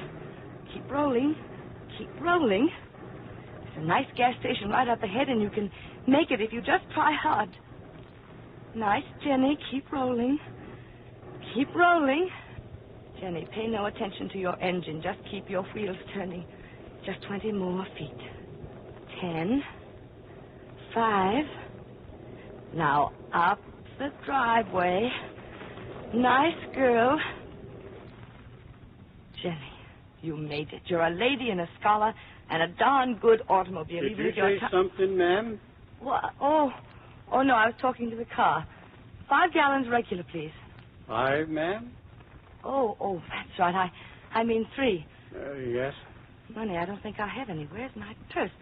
Where is it? Oh, here it is. Checkbook. Oh, no, he won't. Oh, 50, 60.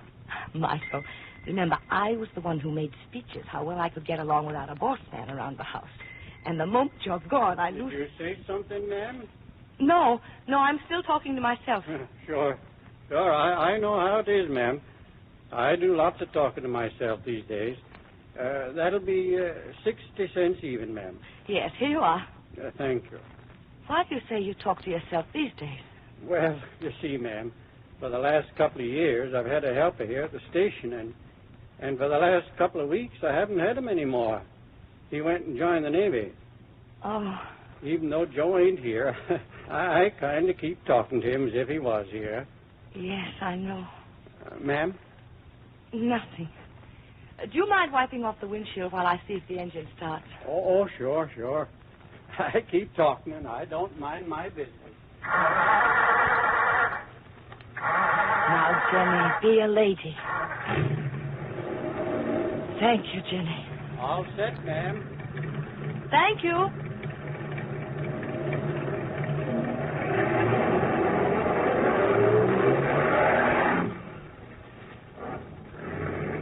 It's getting dark. I better turn the lights.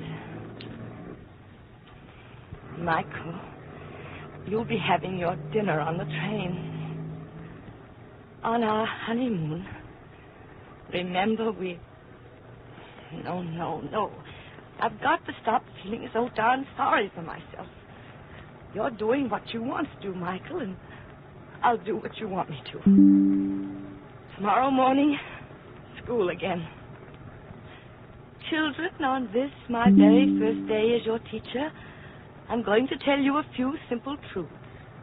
This geography book I'm going to teach you out of is a fraud. It's as out of date as your Aunt Minnie's bustle. Get out of the road, you crazy hitchhiker, you. Go ahead, wave at me. I wouldn't pick you up, not even if...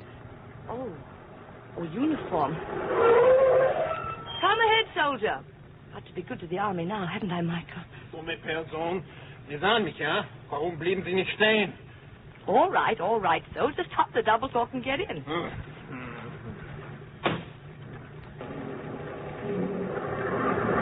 Where to, soldier? I said, where to? Look, soldier, I'm talking to you, and Sprechen Sie Deutsch. Oh, no, it can't be. Sprechen Sie Deutsch. Oh, no. Sind Sie verrückt? Oh. Warum bleiben Sie nicht stehen? Ich befehle Ihnen, weiterzufahren. Du dummes Weib. Haben Sie mich nicht gehört? Ich habe Ihnen befohlen, weiterzufahren. Soldier, you actually had me going for a few minutes. That phony little mustache and that phony German you're speaking. Why, believe it or not, for a minute I actually thought you were Hitler. Heil Hitler. Hi, you, mister. That's a terrific act you put on. Now tell me where you want to go and what's it all about. Sprich Deutsch, sprich Deutsch, sprich Deutsch. Soldier, I've already told you I appreciate the gag, but enough's enough. Fräulein, do you not speak German? No, I do not speak German. Why don't you drop that phony accent? English. Are you English? Only on my great-grandmother's side. What are you doing here? Answer me. Look here, don't you use that tone of voice to me. I don't like Antworte mir! Dear God. What are you doing here? But it can't be. What cannot be? Answer me! You are him.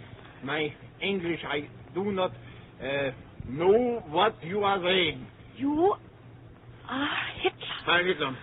I am either dreaming or crazy. Crazy? Yeah, crazy. I know that word. You are crazy. An Englishwoman here, you are crazy. Why have you come here? No matter. To Berchtesgaden. Drive me back to Berchtesgaden. Berchtesgaden. Oh, the guard of mine. What I'll do with them. My elite guard. My own elite guard. Every man will be shot. I'm walking along the path. Sudden dizziness in my head. I close my eyes. I open my eyes. I'm on a strange road. And my guard? Gone. Gone where? Shot. Every one of them will be shot. I wish to God that Hitler was here, and now he is. I know it is a plot against me. Himmler, too. He will be shot. All of them. Faster. Drive me faster. Drive you where? To Engländer in Berchtesgaden. I told you, Berchtesgaden. You don't know where you are, do you? Do not ask me questions to Berchtesgaden. I'm afraid I can't drive you there. What? I can't drive you there. What is your name? Answer me. Mary Runyon. Mary? That is verboten. Your husband? In the army. So? There's a plot. One of my guardsmen with an Engländerin wife, huh? Oh, no, you don't. Back. Turn back. Back. Or I shoot. It won't do any good to shove that gun against me. Back. For the last time, I order you to turn back. It wouldn't do any good to turn back. I cannot drive a motor car. You must drive me. What were the words you say? I said it wouldn't do any good to turn back. So Sie sind verrückt. I don't know what that means, but there's no turning back. You are not where you think you are. Stop saying that. Where am I? America. America? And why am I in America, crazy wife? Because I wish to God I had you here. And somehow God did it. Ich bin der Führer. Ich bin der Führer. Der Führer, der Führer, der Führer, der Führer, der Führer. I don't know what you said, but it doesn't make any difference. God did it, and you're in America. I'll prove it to you. I'll stop and show you. No, do not stop. Well, I'll prove it to you anyway. Turn on the spotlight and look at that sign. Sign? Sign? What is sign? Advertisement alongside of the road. There, we're passing it. You seem to know English. Can't you read? The words? I do not know. All right.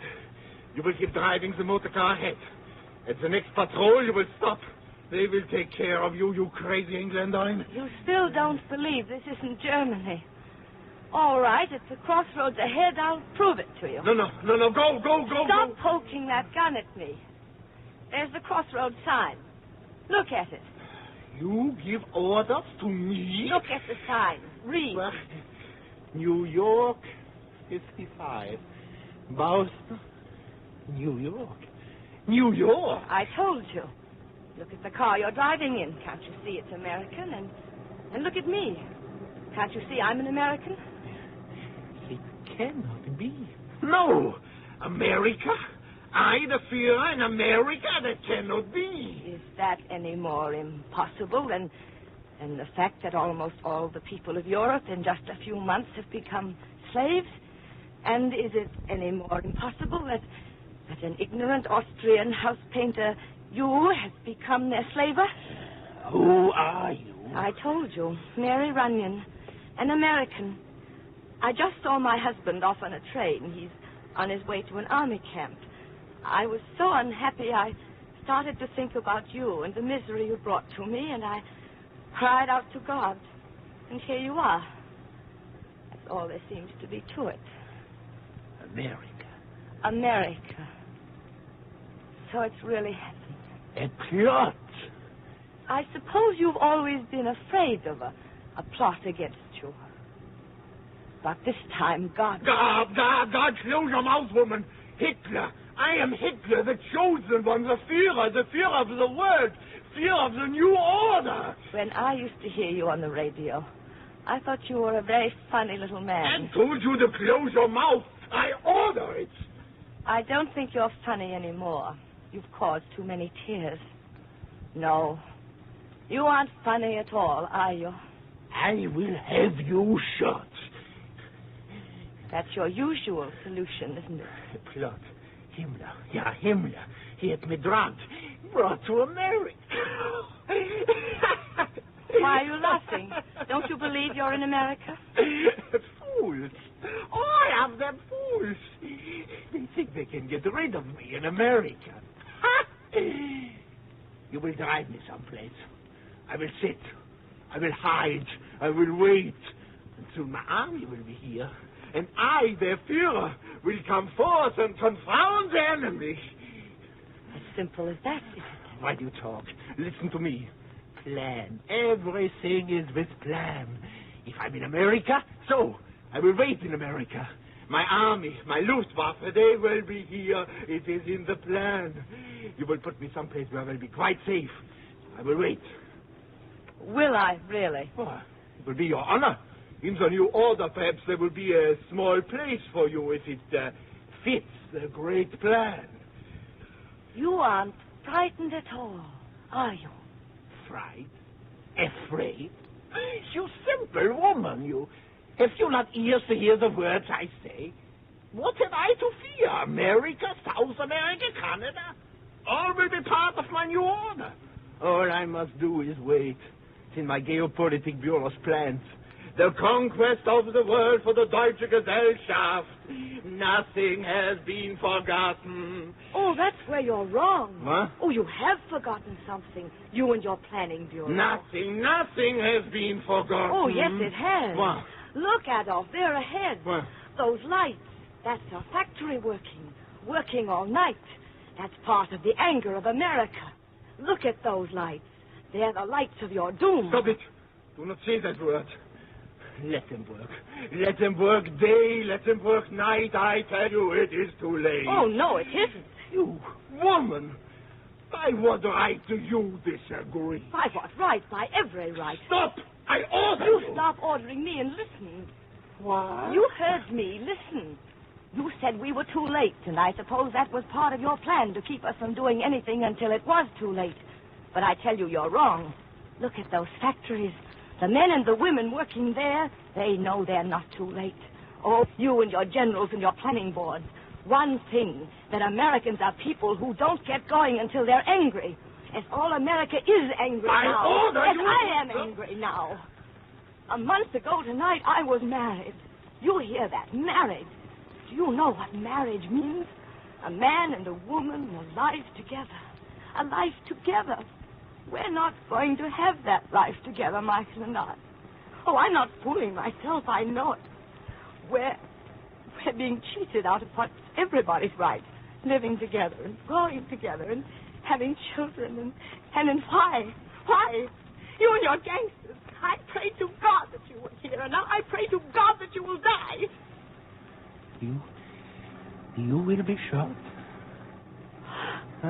So, you're not so brave, huh? I just realized. Yes, that's why he did it. What? That's why he did it. That's why he put you here.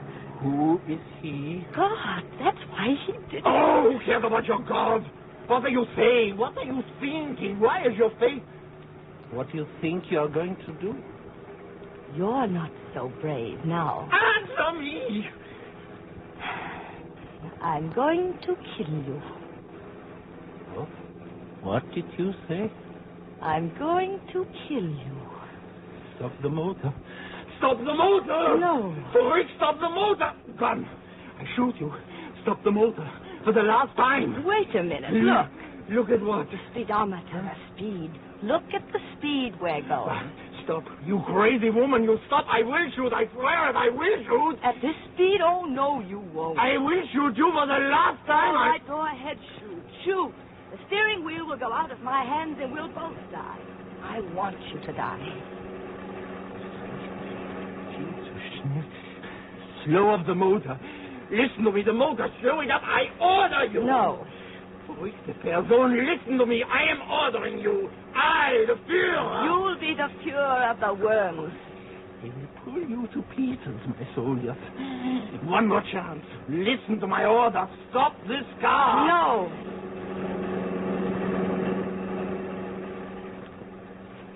Oh, you are a woman of one mind, huh? I understand you. such a woman I can understand. I, too, have always been of one mind. Have you really? Yeah. To know what one has to do and to do it. You think you must kill me. But even as the whole world, you have a great, what is the word, admiration for me, no? No. The speed is so great.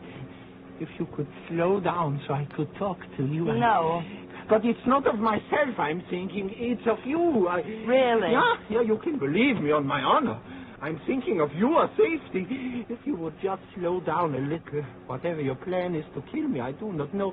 But if you will slow down just a little, so that I can explain certain matters to you, I swear that I will take no advantage. I assure you, Fräulein, as a gentleman stop. and as an officer... Stop it, I tell you. What? You're wasting your breath. I heard you the first time. When? Just before you marched into the Sudetenland. Czechoslovakians, I am thinking of your safety. If you will give me Sudetenland, I swear to you I will take no advantage. You can believe me on my honor. Remember? Well, those were different times. Yes, you were in the driver's seat. Fräulein, a woman, I do not know what your plan is to kill me, but you must slow down. You must listen to me. I told you, you are a woman I can understand and admire, and so I can talk to you and explain. You and I have no quarrel. We must stand shoulder to shoulder against our common enemies. Really? Oh, yeah. They persecute us. They want to take away what you have. Their long fingers reach to all the nations. I alone stand between them and you. I alone will save you from the pure Bolshevism. Stop. What? I've heard that line before, too. Huh? At Munich. Appease me, brothers, and I'll save you from the menace of the Russians. Oh, yeah. You do not understand me. No. Yeah, that is the difficulty. America does not understand me. I'm a good, simple man. I think only of the people. If you could understand me, you could explain me to America. You could be the hero of all America. Mrs. Quisling? Do not talk. Listen to me. I told you, I admire you. I admire few women. I give you great honor. I do not know how you intend to kill me, but if you would slow down and stop the motor, I could work out some great, how you say, advantage to you. Do tell me. You are a wise woman, huh? I interest you, huh? You could have money, beautiful houses, jewelry. We have only the best. The best that you could steal. Woman, will you listen? Why should you kill me? Soon I will no longer be the leader. Why then kill me? What do you say? Oh, it is the truth. Peace is coming. Peace. A glorious peace. And I will step down from my high place to bring this peace. Well, why you just look ahead? Slow down the car, woman. I know of that peace. Phony peace. Yes, the phony peace that will come when you and your gangsters think you are beaten. You will go back to Berchtesgaden and they will say, look, we have thrown over Hitler. Peace, it's wonderful. But it won't be wonderful. The minute we believe and put down our guns, you will start a new war, a more terrible one. You won't fool us with your phony peace, Adolf. Believe me. Stop it! Stop the motor! My nerves! I cannot endure the speed! Tell me. You must tell me, where are you driving? What are you going to do to me? Keep on driving straight ahead. And then? A few miles ahead, the road turns to the right. But we won't turn to the right. We'll keep going straight ahead into a concrete wall. A concrete wall. No, you won't. You cannot. If I die, you die. You would not do that. I know it. You would not. You're so positive I won't die to kill you, aren't you? Oh, well, you're wrong. As wrong as you've always been about Americans. I'll die to kill you gladly. Any one of us would die to put an end to you. Oh, you'd better start believing that, Adolf Hitler, because in a few minutes you're going to die. You're going to die. Nine. You do believe. No, you will kill me. Ich darf nicht sterben. I am the leader of the world. Ich bin der Herr der Welt, der Meister, der Führer. Es ist mein Schicksal. It was my destiny. I'm afraid to die. Lieber Gott, I'm afraid to die. Ich fürchte den Tod, mörder mich nicht. Do not kill me. Do not. Michael, listen, he's crying. Michael, I started this trip talking to you as if you were here, and I'm ending it that way. If you could hear him, Michael. He's crying. Tears from such a creature aren't the same as tears from other people, are they? I never could stand tears, Michael, could I? But his tears are unclean. Yes, Michael, that's what it is. He's something unclean. Something out of a part of mankind's... Yes, out of a part of mankind's past history. The brutality, the cruelty we thought would never come back into the world. I'm going to kill him, Michael. In just a few seconds more. Kill him and rid the world of him. Oh, I know. I know that killing him won't solve the whole problem, Michael. But when he's gone, the symbol of the terrible thing he stands for will be gone. And the blinded people on his side will be frightened. And the people on our side will fight harder, and we'll win faster. We'll win faster. And then there'll be a peace, a real peace. And the little people all over the world will make sure this time that it's a peace with wisdom. A peace where everyone in the world has what he needs. And then there'll never be Hitlers again. Never, never. Bitte, nein! Stop! Michael, listen to him. He's so frightened he can't talk. And I'm frightened, too. I see it up ahead. The wall where the road turns. I'm not going to turn, Michael. Straight ahead. Straight ahead. He's got to die. God wants him to die.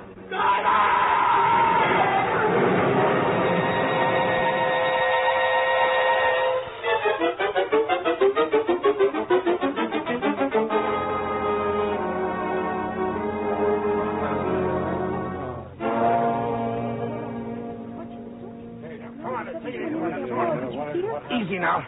Easy. Put her down here. Watch out for her. Put her down gentle. Now the flashlight. Turn it on her face. I want to see. Oh, no. She's dead, huh? No. Huh? Look, her eyes. She's opening her eyes. No, lady. No, don't try to sit up. No, she shouldn't sit up. Now, quiet, everybody. She's trying to say something. What is it, miss? I hear. Miss, please, don't try to sit up. You're hurt. You're... No, I'm all right. But you can't be. You crashed that I'm car. all right. I tell you, where is he? He? Who are you talking about? The man in the car with me. Where is he? Don't just look at me. Tell me where he is. Lady, I don't get it. A crack up like that. You ain't even scratched. Tell me where he is. Somebody tell me, where is that man? Lady, there wasn't anybody in the car with you. What? I tell you, there wasn't anybody in the car with you.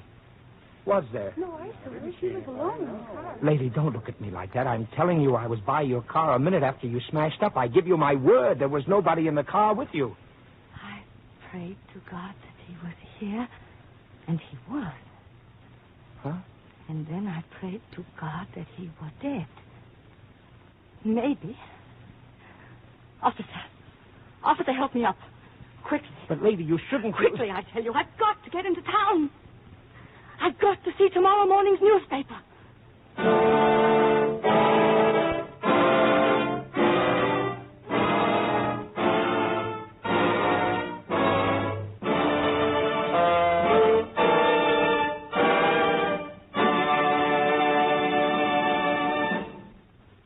Ladies and gentlemen, you have just heard Miss Betty Davis in Adolph and Ms. Runyon. With Miss Davis was Hans Conried. This is Arch Oboler speaking, and the reason I'm talking directly to you this afternoon is that this play with Betty Davis was the final of this special series of wartime plays I've been writing and producing for the National Broadcasting Company these 20 weeks. I want to publicly thank Betty Davis as well as the many other artists, great and small, who have contributed their efforts in these plays. Plays written for one purpose only, to help you and ourselves understand more clearly the enemy we are fighting against and the peace we are fighting for.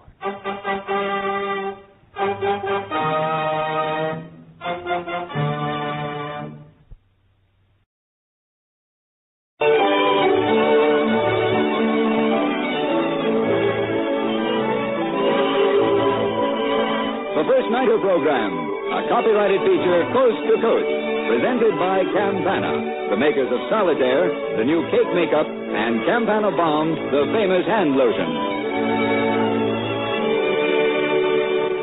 Theater time. Broadway is buzzing with excitement and eagerly waiting to welcome an opening night performance at the Little Theater off Times Square. There'll be a crowd of onlookers and autograph fans on hand at the entrance to greet the celebrities who always attend the premiere on the Great White Way. So let's not miss a minute of the excitement. It's just a short walk around the corner. Will you join me? There are lots of uniforms in the crowd tonight at Broadway and 42nd Street. Shall we cross the street here? Well, here we are at the Little Theater off Times Square. Have your tickets ready, please. Have your tickets ready, please. Good evening, Mr. First Nighter. The usher will show you to your box. Thank you. We'll go right in.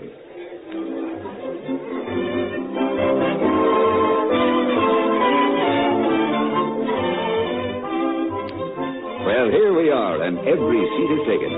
Advanced theater notices have heralded tonight's play as a thriller, packing plenty of excitement in every scene, with the biggest surprise coming at the very end. Its title is The Chinese Gong, and it was written by Arch Oboler. Topping an all-star cast is our popular leading lady, Barbara Luddy. And opposite Miss Luddy is her guest leading man, Olin Soleil. The play is pure fiction, of course, and does not refer to real people or to actual events. And now, before first curtain, let's listen to Eric Segerquist's First Nighter Orchestra.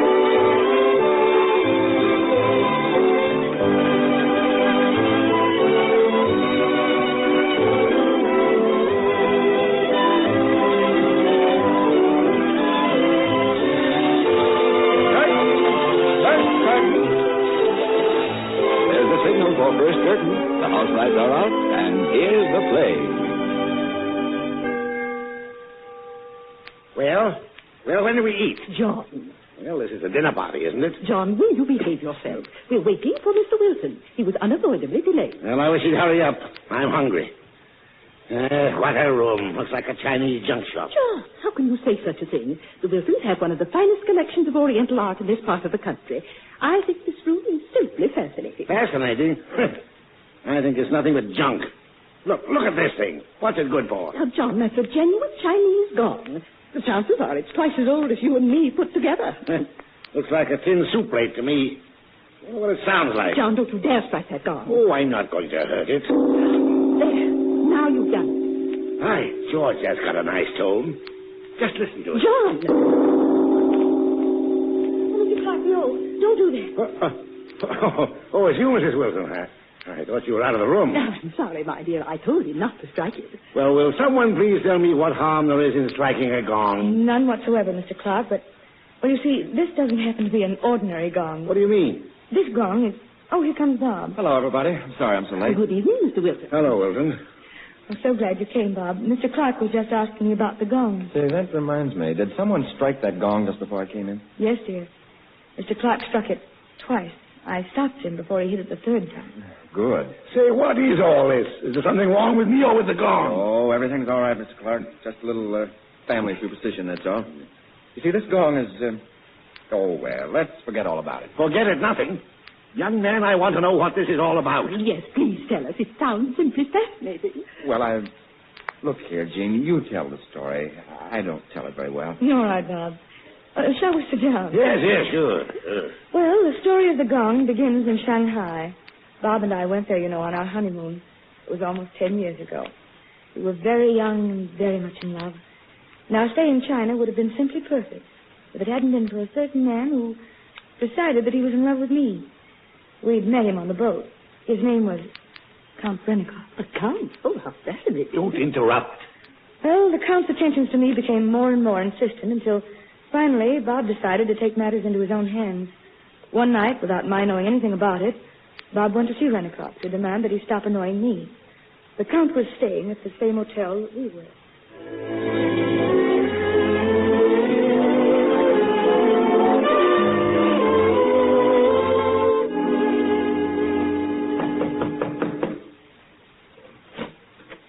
Yes, please? Is Count Rennicott in? What name, please? Who is it, Juan? Well, if it is not the bridegroom himself. Come in, Wilton, come in.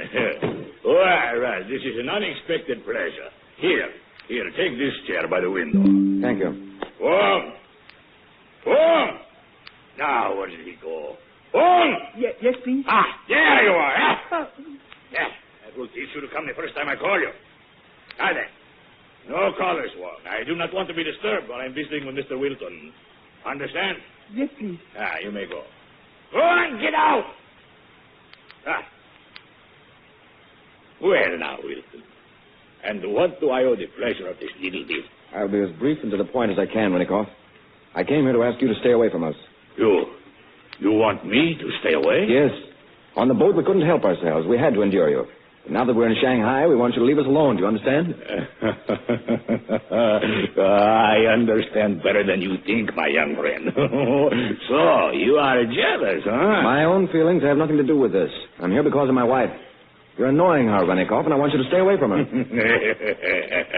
So, I am annoying a little American woman, am I? It is most amusing. It won't be so amusing if you persist in playing the Don Juan. Great Scott, man. Can't you see when you're not wanted? My wife doesn't want your hand-kissing, your cheap compliments. Shanghai is full of women who'd appreciate your expert continental lovemaking. Why not give it to them? You are insulting, sir. And you're annoying. I've been as patient with you as I could possibly be. I thought an old man like you would have more sense. That is enough. You will go. Tomorrow I will speak to the little one myself. I will tell You her. annoy my wife again, and I'll hit you so hard I'll jar your ancestors. You threaten me? Yes, Rennicott, I threaten you. What are you going to do about it? I will report this threat to the authorities. Report and be hanged. But I'm warning you for the last time, stay away from me and stay away from my wife.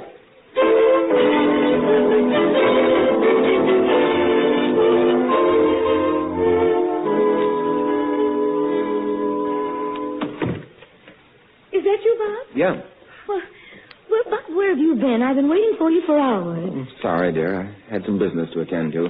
Bob, you didn't go to him. Well... Oh, Bob, you didn't. Yes, I did. I've stood all I'm going to stand from that hand-kissing four-flusher. What did you do? I told him to leave us alone from now on. Oh, Bob, you didn't. Certainly I did. Gosh, Jeannie, now you're not going to be angry at me, are you? Angry at you? Oh, Bob, I've never been more pleased in all my life. Oh, you That darling. big ape. He might have been God's gift to the women on the Volga, but he certainly is the pest of Shanghai to me. Well, I guess I settled that. I'm sure he won't spoil our honeymoon anymore. Spoil our honeymoon? Oh, Bobby, how could anyone spoil that? I love you so. And I love you. Oh, Bob, I'm so happy. It's been the most glorious honeymoon a woman ever had. Has been great, hasn't it? We could only stay like this forever. You mean here? In China? No, you silly. I mean so terribly, terribly in love. We will stay in love, Jeannie. I'm going to see to that. Yes, Bob. You see to that no matter what happens. Jeannie? The trouble with you is you've been cooped up in this hotel room too long. Come on now, get dressed. We'll go places. Oh, no, Bob, I'd rather stay in. Stay in nothing. You realize we've been in Shanghai almost a week and you haven't even bought a souvenir? Haven't I? You know doggone well you haven't. Gosh, Jean, that isn't normal behavior for a woman. Come on now, get dressed and we'll go shopping. I'll buy you anything. Anything at all. From a Chinese pagoda to a chop suey factory. And the curtain comes down on the first act of tonight's play in the little theater on Times Square. Smoking in the outer lobby or downstairs, please. From Hollywood to New York and right across the country, girls and women are saying, Goodbye, winter. Hello, springtime. I'm changing my complexion. Yes, I'm facing the world with a dewy, fresh solitaire complexion because I love its thrilling smoothness, its springtime color tones. And when it comes to hiding freckles and small skin blemishes, solitaire is just too clever for words. I know, too, when I use solitaire, my makeup will look fresh and faultless for hours and hours without redoing. So won't you join me in a beauty salute to springtime? Greet Easter with one of the most important changes you can make in your appearance. A thrilling, exciting change in your complexion beauty. Once you try Solitaire, Campana's new cake makeup, you'll want to start every day with the long, lingering loveliness of a Solitaire complexion. For nighttime dates, Solitaire will give you a bewitching charm that you never dreamed possible. And is Solitaire kind to your skin? Adorably kind, because Solitaire has a rich lanolin base that helps prevent skin dryness. All right, ladies. Isn't that a challenge to match the new season's loveliness with the new loveliness of your own? Ask for Solitaire cake makeup in any one of 6 flattering shades. And remember, Solitaire gives you a big compact, 3 inches in diameter for only 60 cents. There's also a handy 25-cent trial size. Insist on Solitaire cake makeup containing lanolin, a product of Campana.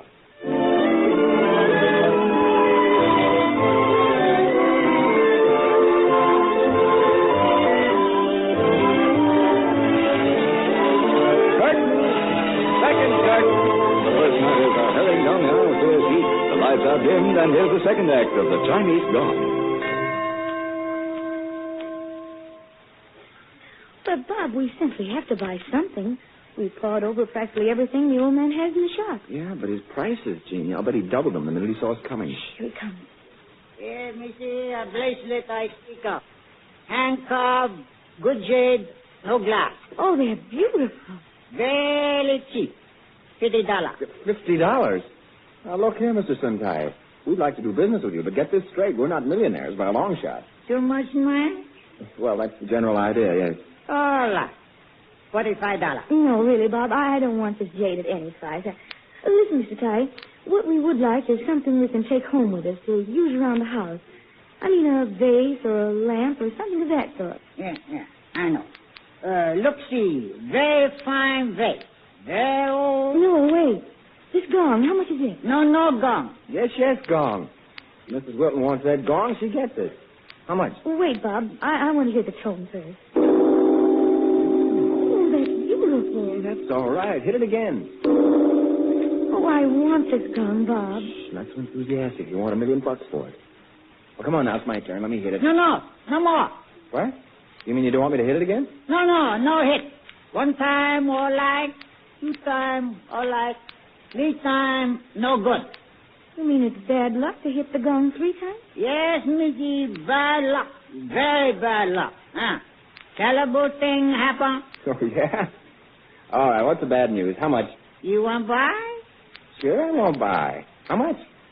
$15. Sold. Gene, the gong's yours. I'm not so sure I want it now. What, you mean because of what he said? Mm-hmm. Forget it. It's one of those silly superstitions. Come on, Mr. Ty, wrap it up. We're taking it with us. All right, Mr.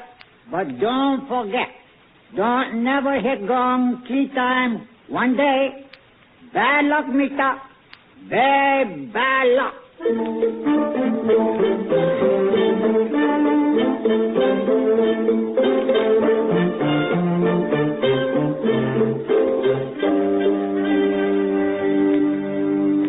You big baby. Will you please get away from that gong? Gosh, Gene, this thing intrigues me. What do you say we swat it again and see what happens? Oh, Bob, you don't really think anything would happen, do you? Well, don't forget what the old man said. Don't hit 3 times one day. Very bad luck. Terrible thing happened, Mister. Terrible thing. Bob, wouldn't we be embarrassed if you hit it and the hotel caved in? Yeah, wouldn't we? And me in my pink pajamas. That'd be terrible, all right. Well, go on, hit it. You mean hit the gong? Certainly. Maybe it'll start a nice, exciting earthquake. Or don't they have earthquakes in Shanghai? Well, what are you waiting for? Well, I was just thinking. Bobby, don't tell me you've lost your nerve. Oh, gosh, Jeannie, it isn't a matter of nerve, but I was just thinking, after all, this is the Orient, and funny things do happen. Oh, you big baby, give me that mallet. Well? Now, hold on to your hat, because I'm going to give this gong the fatal third stroke if it's the last thing I do. Here it goes. You did it. Certainly I did it. Well, when does the excitement start? When does the... Oh, Bob. I'll go see who it is.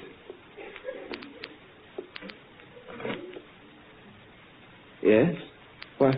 Mr. Robert Yilton? Yes? I am from Shanghai Police Department. You will come with me, please? But why? I have here warrant for your arrest. You are charged with the murder of Count Nicholas Renikoff. Isn't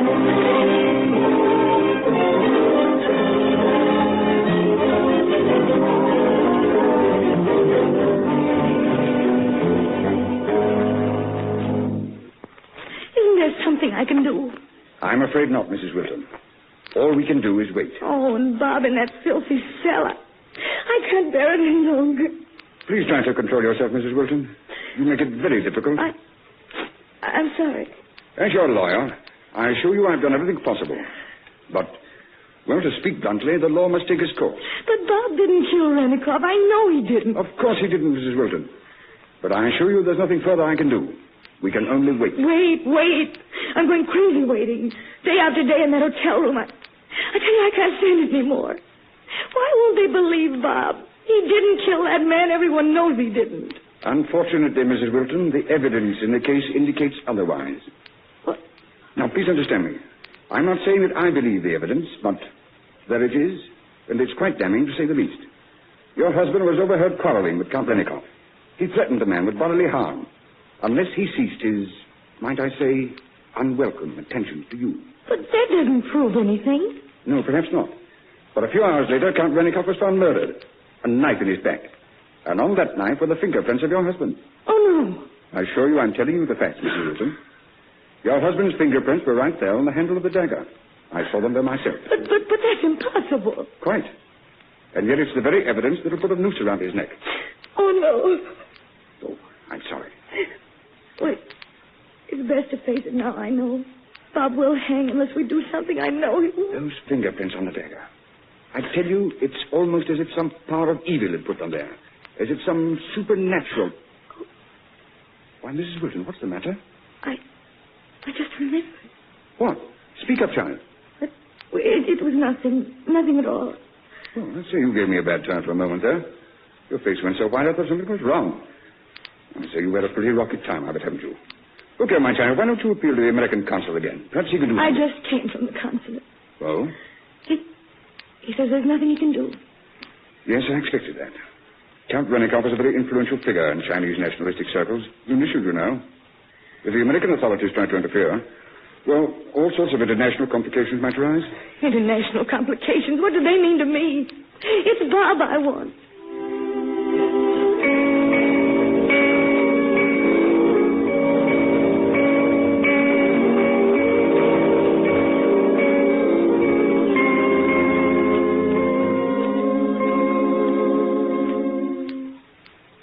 You have 3 minutes. In there, please. Bob. Oh, Jean. Oh, Bob, what have they done to you? So thin, so white. No, I'm all right. Really, I am. Oh, my darling, let me hold you close. Oh, Bobby, what's happened to us? We were so happy. It's that gong, Jeannie, that confounded Chinese gong. Oh, no, Bob, that can't be it. It just happened, that's all. I'm half crazy with worrying. Tomorrow they're going to try me for murder. Jean, me, Bob Wilton, murderer. Oh, Bob, please. I'm sorry, dear. These weeks in this filthy hole, I'm just not myself, I guess. Oh, my darling, what a horrible honeymoon I'd given you. Oh, no, Bob, please don't say that. Those days we had together, let's not forget them. Glorious days, and we'll have them all over again. I know we will. Yes, Jean, we will. I'm going to be brave, as brave as you are. The one thing that's kept me sane all these horrible weeks, knowing that you were outside, waiting for me. Yes, Bob, I'm waiting for you. I'll always wait, darling.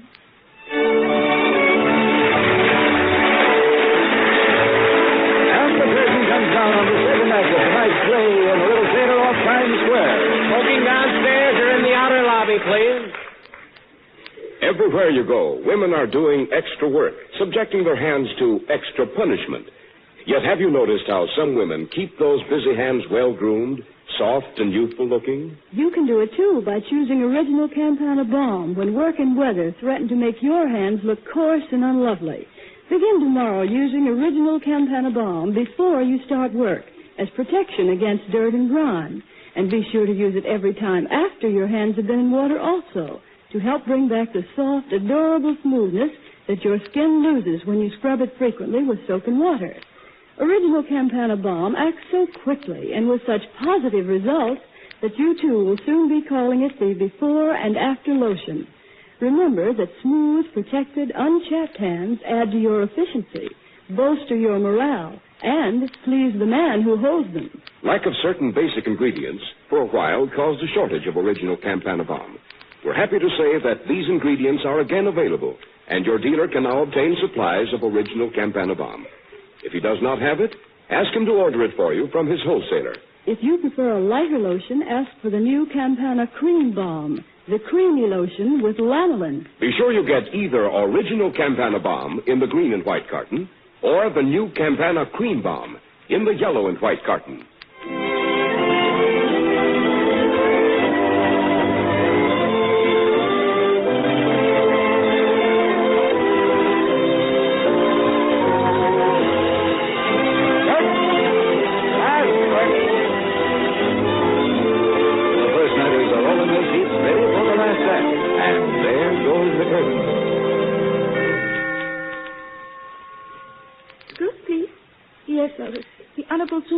Want to see you, please? No, I don't want to see anyone today. He say not. Please, Missy. All right, show him in, whoever he is. Thank you, please. You come in, please. Well, what is it? What can I do for you, Mr. Suntai? You remember me, please, Suntai? No, I'm afraid I don't. Oh, yes, I do. You're the old man in the antique shop. That's right. I sold you gong. Yes, you did sell us the gong, didn't you? Yeah, I sell. Well, what is it you want? I don't want to buy anything. Suntai no come sell. Then what do you want? Mr. Wilton, he very much trouble, no? Yes. Live tomorrow looking very bad, no? Yes, very bad. Mr. Wilton, no kill that man. No, of course he didn't. Please go away. I'm very tired. I'll see you some other time. No, wait, please. I help. You can't help us. No one can help us. No one. Please, Missy, don't cry. I help. Mr. Wilton, good man. Lenikoff, evil. I know. Please go now.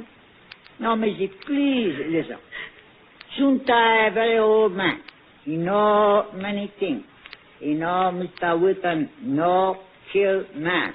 But what good does that do? They're trying my husband for murder tomorrow, and neither you nor I nor anyone else can stop them. Oh, yes, please. Suntai stop. What do you mean? Suntai know who killed everyone. You know who killed Renikoff? Yeah, I know. Who? Tell me. Who?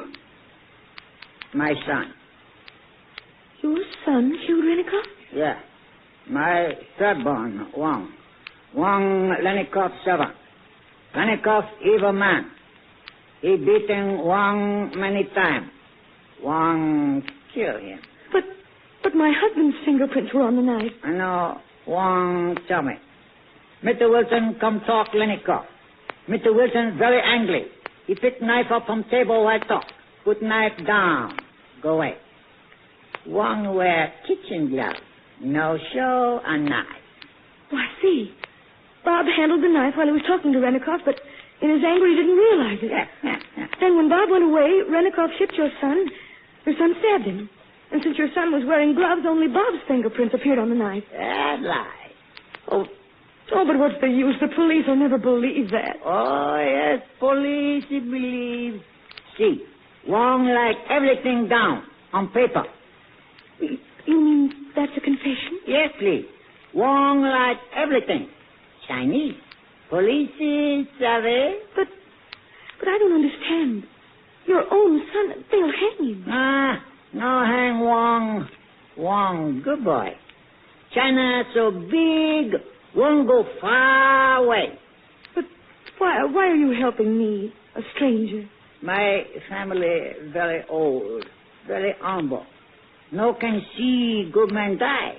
So I come to you. Oh, bless you. Bless you. Oh, no, Missy, please, no cry. Everything fixed. Everything all right. Goodbye, please.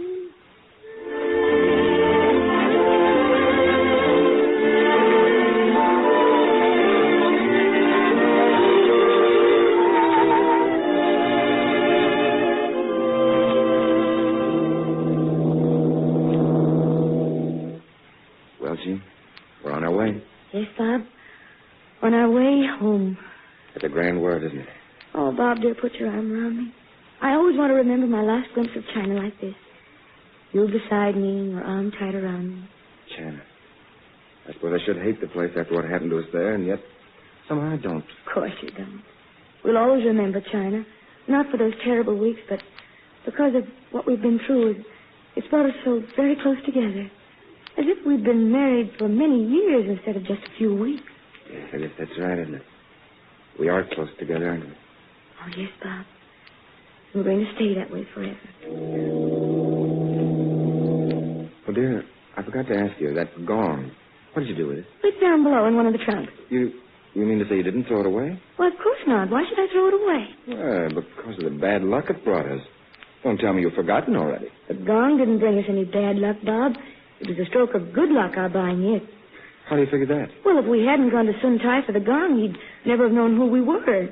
He'd never have come to me with his son's confession. Well, that's one way to look at it. But believe me, I'll never strike that gong 3 times again. You can bet on that.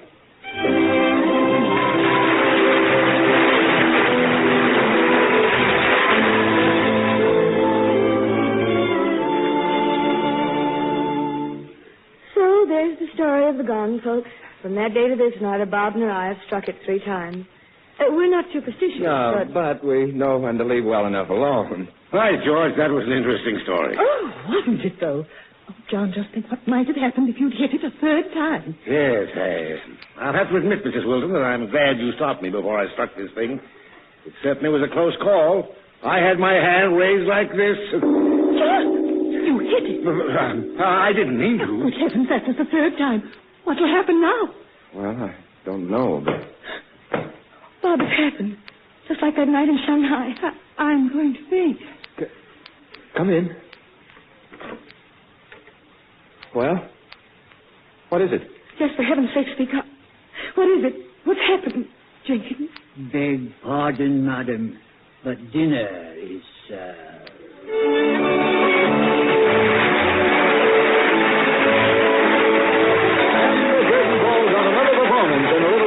Times Square. Miss Lottie and Mr. Tilly are in front of the footlights. Did the first nighters like it? Listen to the applause.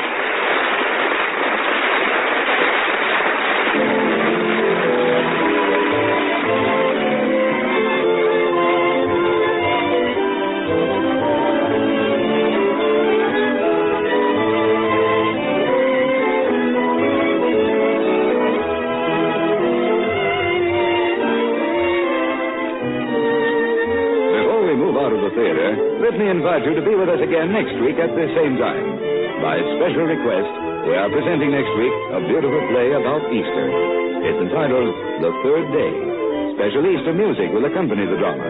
Be sure to tell your family, including your children and your friends, to listen to this special Easter performance.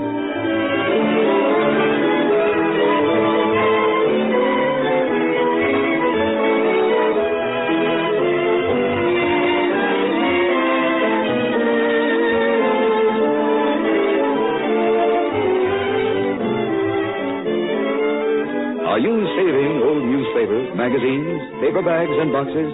Paper is a vital war material, and there's a serious shortage. Sell your waste paper or give it to a local charity. And now we move out of the theater and into the street.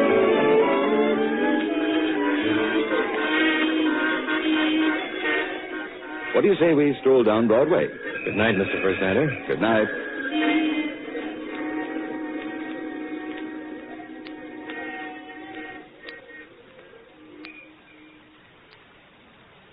The First Nighter program is a copyrighted radio feature. Don't be tormented by itching. You can get soothing relief in a jiffy with DDD prescription. This soothing, greaseless, medicated liquid brings quick relief from itching caused by eczema, skin rash, industrial allergy. Get a 35-cent trial bottle of DDD prescription from your druggist now. This is Mutual. For the 5th.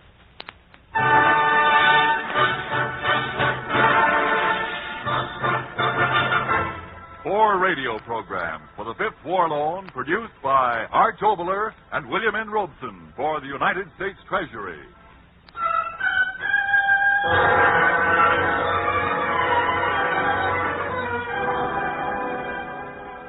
Starring on this broadcast, Mr. Fred McMurray.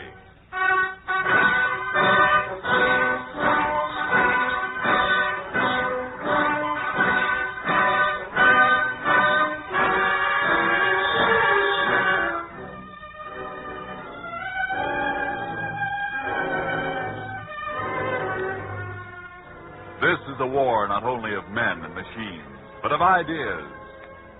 As the third of this special series of broadcasts about the ideas for which we fight and those which we must fight against, we bring you the play The Laughter, written and directed by Arch Oboler and starring Mr. Fred McMurray.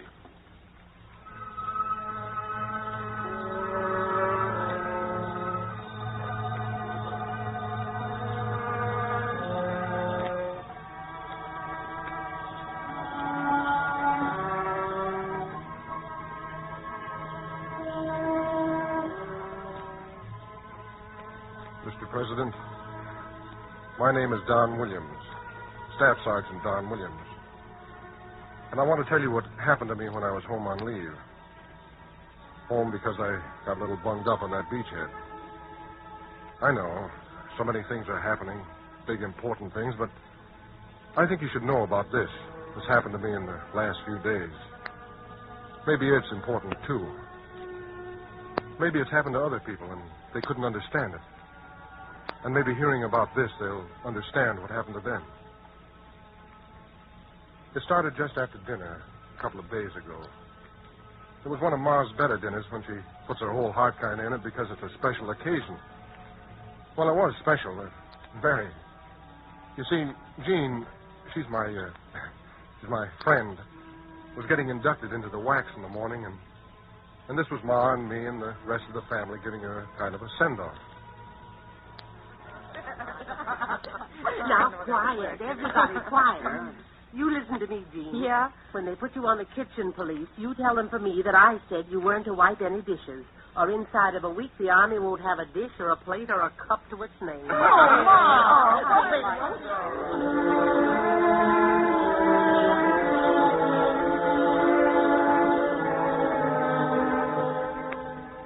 That was all right, having fun. Jean could take anything that Ma or my 4F brother Mike or my sister Laura could dish out to her, and the laughing kind of made us forget that she was going away in the morning, and that soon I'd be gone again. But what happened next wasn't so funny. It started out all right, just my brother Mike playing the horses again, in a way. Now, wait a minute. I'm telling you, it was all over the plant yesterday. The big shot gamblers offering 1 to 5 that it's curtains for those Nazis in 60 days. Well, You hear that, Don? You won't even have time to knit Jean that sweater. Yeah. Pretty good news, huh? It sure is. Yes, but, Mike, how in the world did they know that's true? Ma, don't you read the papers or listen to the radio? Look how the invasion went. Well, they took 3 more objectives. Oh, it was really 6. 3. 6? Well, I send the heard it on paper the clean. I'll radio. turn it- 6. Now, don't fight, children. Hey, John, who's right? Don't ask me. I'm home on leave. Well, anyway, we got 'em on the run, and that's a fact. Sure I know, Mr. President. Nothing out of the way or funny there. Just people sitting around and feeling good because we'd had some awfully good news. Nothing wrong there. Well, I say it was 22 miles. Oh, now stop arguing, children. Well, I say it was 26. Okay, 22, 23, 26. We got 'em on the run, Ma. Yeah, and now that we've invaded. What do you mean invaded? We took over. So there you are. Germans fighting on all those fronts. The Japs are on the run, and our side's marching. So it's in the bag. It's in the bag.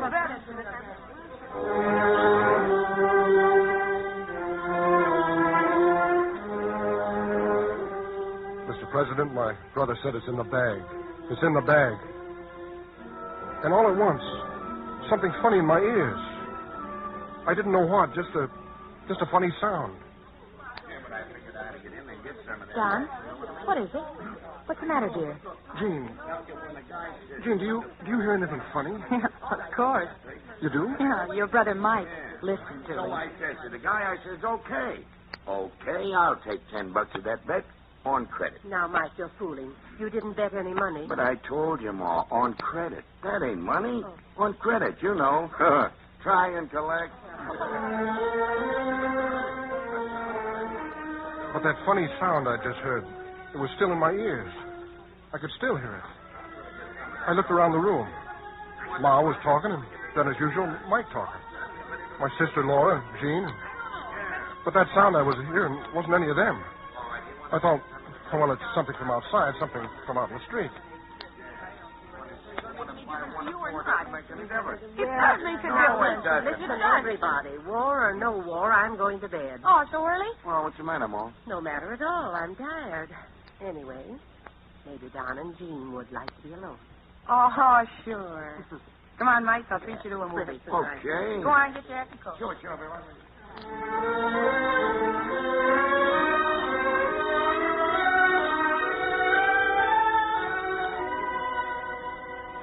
They went away, and I was alone with Jean. I didn't think about anything then but Jean. But the next morning at the train...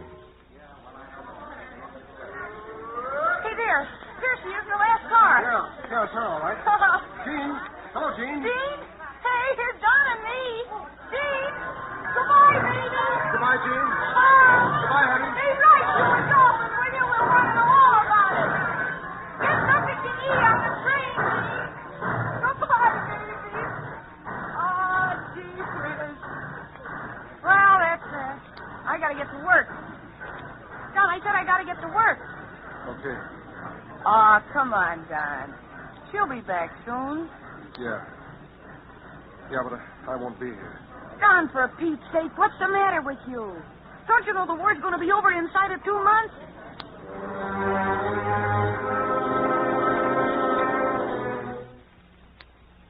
The second time, Mr. President.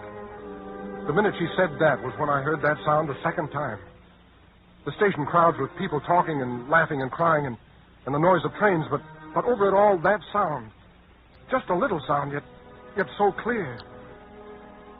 And it was the same sound I'd heard the night before in our living room.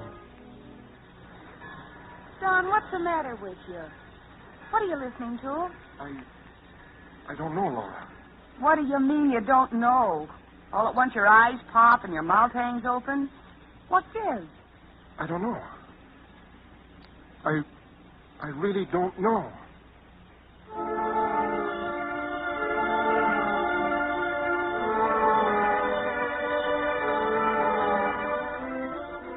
I drove Laura down to work. In fact, the south side of town.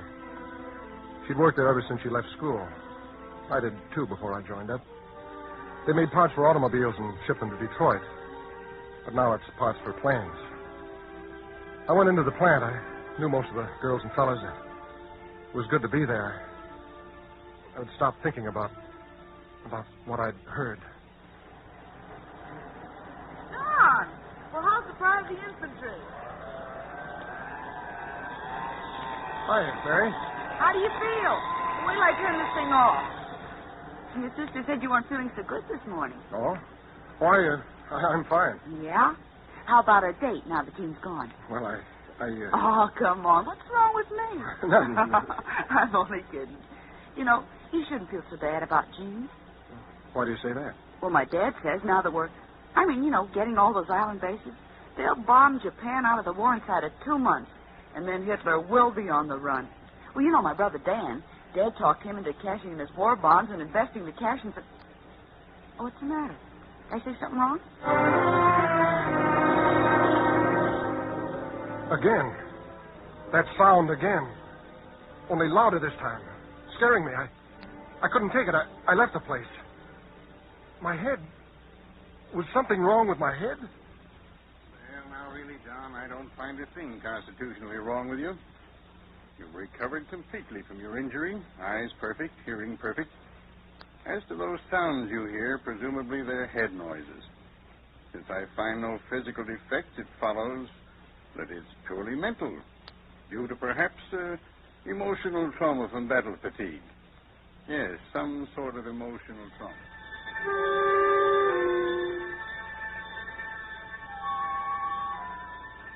The doctor's words, emotional, whatever it was, I got the idea.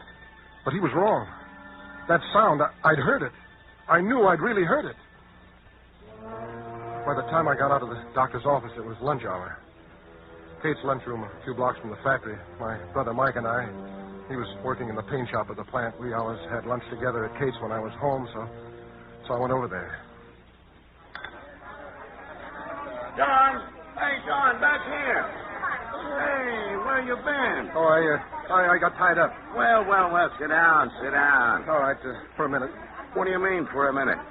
Hey, Kate, what's for dessert? Lemon cream pie, bread pudding, and ice cream. Well, give me a hunk of pie. Make it big enough so that I can see it, will you? One pie coming up. Okay.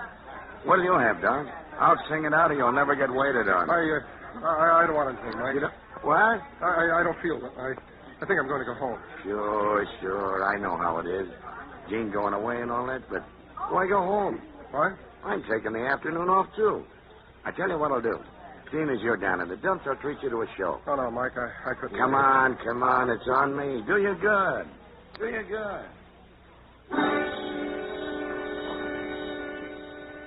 I went with him. Yes, to the movie. If you love me, Anne, go away. Away. Why? Because this is a house of death. Sudden, horrible death. Screwy picture, ain't it? Yeah. You must leave. Are you trying to frighten me? No. Warn you. Darling, I love you. I go for these mystery pictures, don't you? Please. What time is it, Mike? No. Up past. No, Two. I won't be frightened. Will you let me take you home? Now? I want to stay. Then come into the... Mike. Huh? Do that, please. I just thought. All right. How come they let you off? They didn't let me off. What? What do you think? You were there last night when I told you. Odds 1 to 5, the war will be over in 60 days. So why should I break my neck working? Why should I break it? I go with my brother to a moving picture show. On the screen, the talking picture's talking. My brother's whispering to me, and all of a sudden that sound is in my ears again. That terrible sound, and I'm so scared I can't talk. I want to yell, but I can't. I get up out of the seat, and I run out of there, and Mike after me, and he wants to know what's the matter, and how could I tell him? What could I tell him? Sure, it's clear as day. Jean going away. How do you think the poor boy would feel? He'll be all right in a couple of days. My ma. When I got home, I heard her say that. That's the way she had it figured out. And that was last night. Ma brought my dinner to me. Here. You just sit there and eat. Oh, really, Ma, I don't want it. Now, look, I don't want any trouble with you. Stop acting like a high school kid and eat. Here. Nice cup of hot tea. Look, I'm using the little teapot your Aunt Harriet gave us last Christmas. It's very pretty, Ma. Here. I toasted some cheese sandwiches. You eat and drink, and you'll be all right. All right, Ma. Sit down. Sure had a day. I wish they weren't coming over. Over? Yes, didn't I tell you? Mr. and Mrs. Mayern. I met her at the grocer's this morning, and so they're coming over after dinner. Gin rummy. You know how crazy he is about gin rummy. And you finish eating and rest a little bit, and when they come over, you come down and play some cards with us, Don. Do you good. You'll feel better.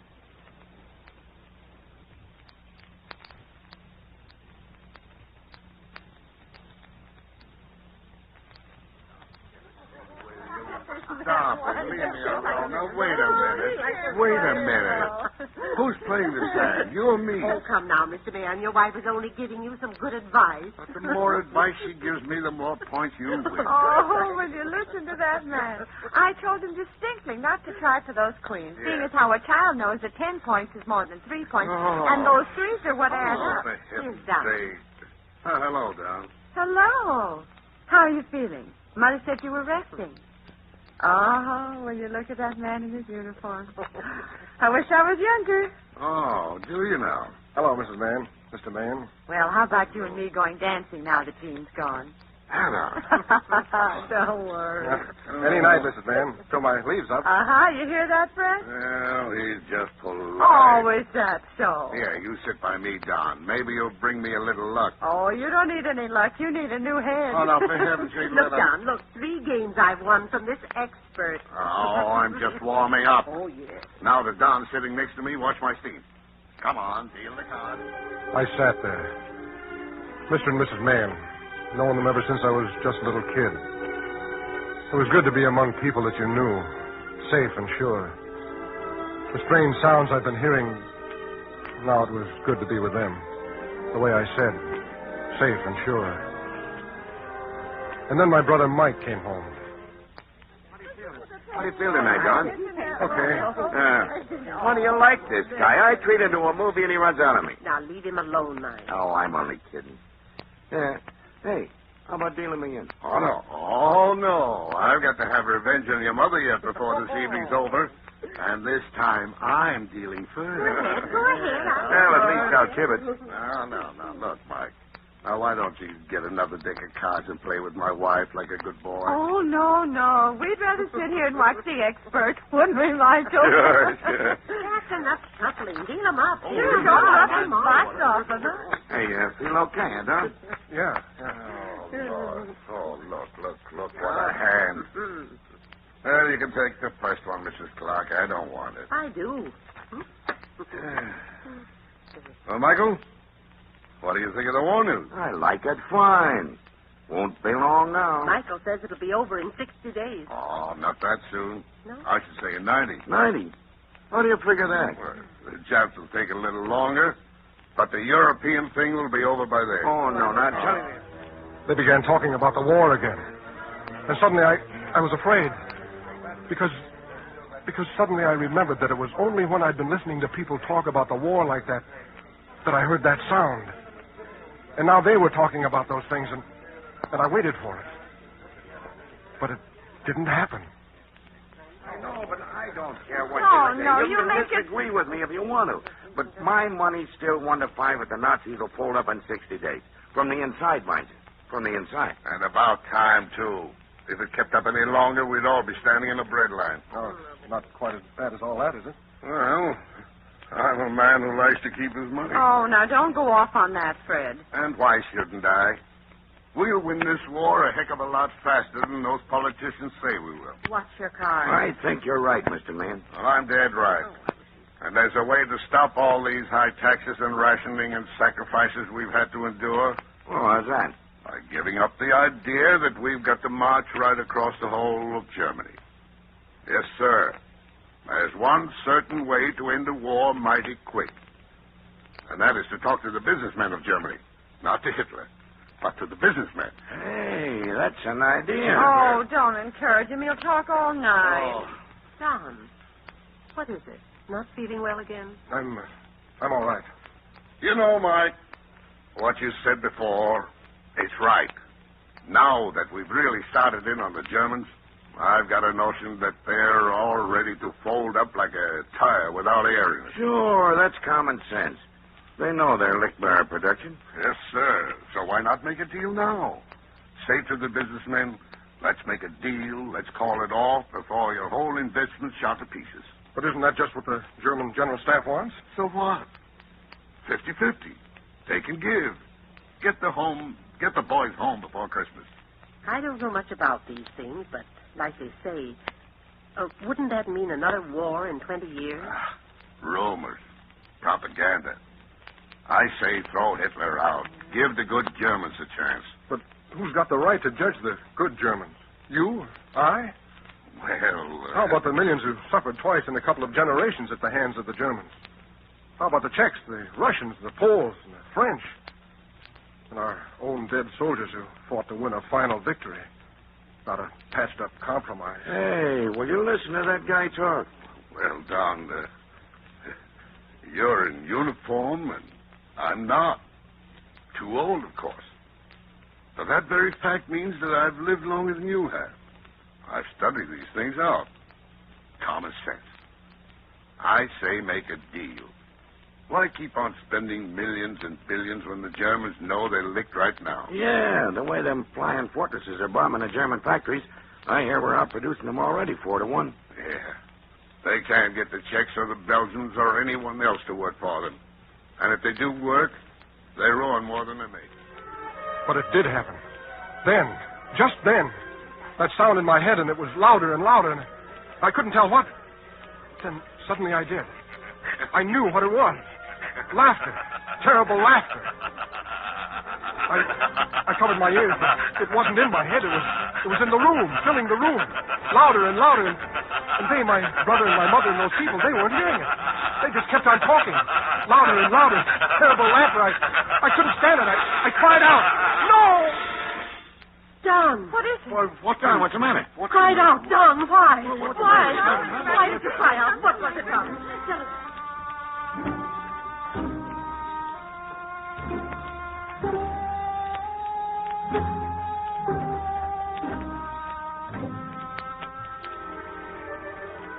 Then I was up in my room. The door locked, and they with all their questions were gone. I lay there on the bed. Moments, hours, I don't know. All I knew then was that what I'd been hearing since the day before had been crazy laughing. And no one else was hearing it. Only I. And I didn't know why. I didn't know why. After a while, lying there, I couldn't take it anymore. My head going round and round. I didn't want to be alone, and I didn't want to go down there to them because their questions would... I reached over the radio, turned on the radio and listened to something. Anything to drown out what I was thinking. Yes, ladies and gentlemen, for weeks I have spoken to you as one of that peculiar, omnipotent breed of people known as a radio commentator. What I have said to you, I have said with whatever wisdom or foolishness a man accumulates through years of study and experience. Tonight, on this radio hour, I have been asked to give you happy words. Say something to you that would uplift your spirits, strengthen your morale. I cannot do so. I speak to you only in anger. This may be the last time I will be able to speak to you, but it must be in anger. Long before this conflict, I came to this country as a visitor. I chose to become a citizen. For I looked about me and I thought to myself that a people who could have such a great unity of purpose and build such a wonder out of a wilderness, this was a people without the terrible cancer of old world futility within them. This was a people with the strength within them to face the facts at any time of a changing world and find their fulfillment no matter what the cost. But tonight I am an angry, disillusioned man. For today, walking among some of you and listening to you, I have heard strange laughter.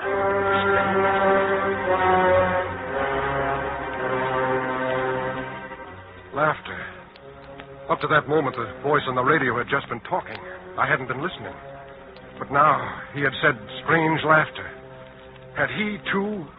And why had I heard this laughter? Because there are some among you who have lived in fatness and ease so long that you have lost the hard realism that is America. In your fatness, you have become fools. Someone else has won a few victories for you. Yes, not you, but someone else. And instead of a quiet pride in you and the strengthening of the will to continue to do what must be done to help those who fight for you, you stop working and you blow up your chest, and your breath, when it comes out, is a bugle call of a victory already won. But who says it is won? The men who are fighting and dying for you even at this moment? No. They know this is not a war to be won on one battlefront at one time. It is a world war to be won back to freedom, bloody peace by bloody peace, all over the world. Who is there among you who dare say, I know when this war will be won? Yes, it will be won, but to which one of you has God given the guarantee of victory? A few moments ago I said I heard laughter. Yes, all day strange laughter. For the enemy knows that you who stop working for victory to talk about a victory yet to be won, you who stop giving and who talk a conditioned peace when there can be no lasting peace on such terms, are the same breed of fools who gave other nations to them. And so the enemy listens to you and laughs. For while you puff and blow and scheme for yourselves, they and their slaves work. Work for this war. Work for the next one they hope to make. To boast of a final victory before you have won it may be your way, but it is not your army or your navy's way. And I do not believe it is truly the American way.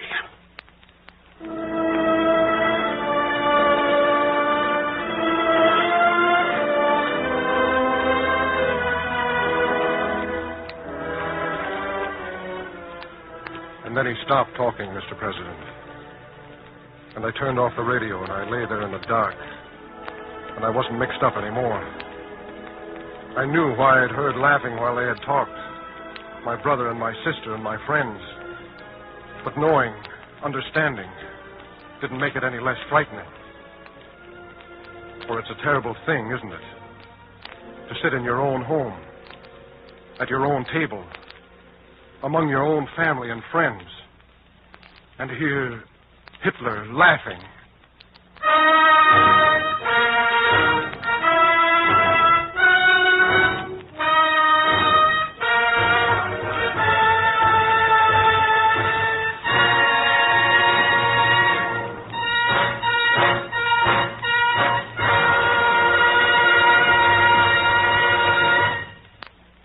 Ladies and gentlemen, you have just heard Mr. Fred McMurray in the play, The Laughter.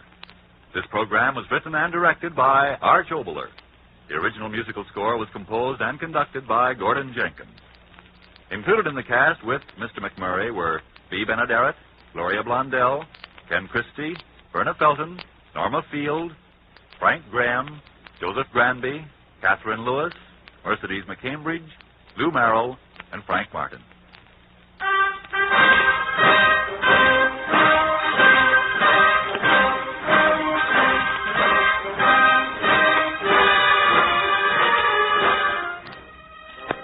This has been the third of 4 special radio programs for the 5th War Loan, produced by Arch Oboler and William N. Robeson for the United States Treasury.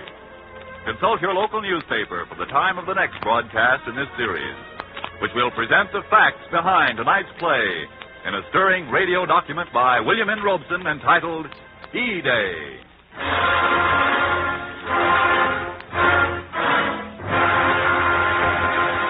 Back the attack by more than before.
In those early years of the European conflict, vague rumors of atrocities had begun. But who could possibly believe in the safety of our homes, that soon there would be ashes of men, women, and children sifting out of the crematoriums? And so I and Norma Shearer, the premier actress of the time at MGM Studios, the two of us did not hate.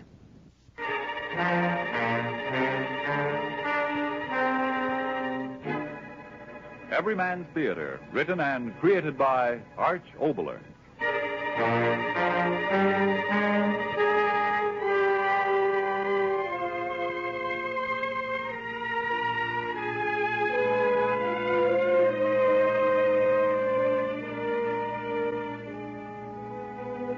Oxidol presents Miss Norma Shearer in a thrilling love story, The Women Stayed at Home, with a special symphonic accompaniment of Wagner's deathless love music, Tristan and Isolde.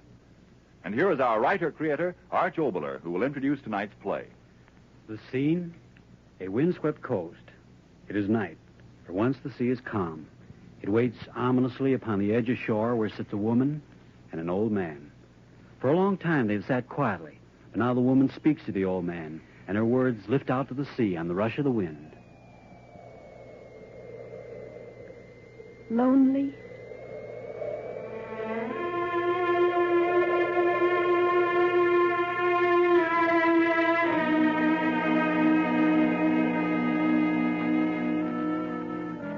Yes, I was lonely. And I did what I did because I was lonely. I can tell you. This is a quiet place. My father built here because he and Mother had each other. And they wanted the lonesomeness. The village over there and we away from all the rest. My father wanted it that way. When I was very young, it was all right. I could run with the other children. It was all right. But when I grew older, it was lonely. The sea, the wind, the gulls flying. Is that enough for a girl? Yes. I was very lonely. Father died at sea. A storm. His boat. Then Mother. For the first time, I really was alone. People who have nothing remember the little things they've had, don't they? I remember things so clearly. The way the clouds were one day when the sun went down. A boat that stood out on the horizon and then in a second went under. The way so many of... No. Why talk of that? I'll tell you of John. He came to the village a month after Mother died. He had a pack on his back and a smile that lifted the heart. I met him right where we sit. Hello, girl. Oh. Oh, I'm sorry if I startled you. I didn't know that... Yes, I know. My mother used to say it of me, too. I had to walk like a cat on tiptoe. Ah, it's a pleasant day. Yes, isn't it? Where are you from? That house. Oh. It's a strange, lonely place to build a house, isn't it? Yes. May I tell you my name? It's John Clark. How do you do? Would you tell me yours? Celia Harris. Celia? There's a name. Yes, from a boat. What? Oh, I beg your pardon. It's your name, isn't it? I've no right to use it. You said a boat? Yes, my boat. I'm going to make a living at fishing. That's why I came here. And I've got a new boat. Well, not exactly new, and I've been beating out the inside of my head trying to think of a lucky name for it. Celia. Ah, it's a lovely name. Do you mind if I tell you that? Do you mind?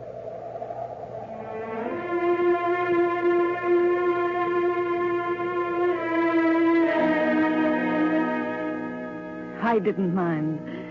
I didn't mind anything he told me.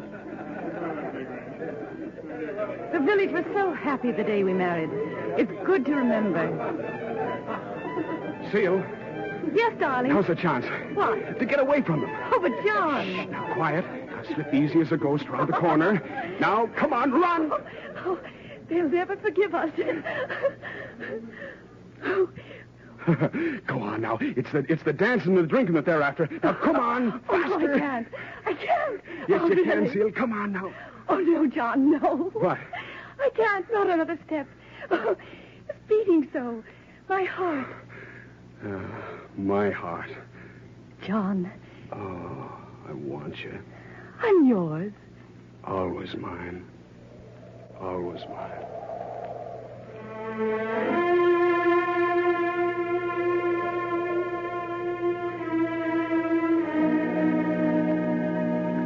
Always mine. He said that.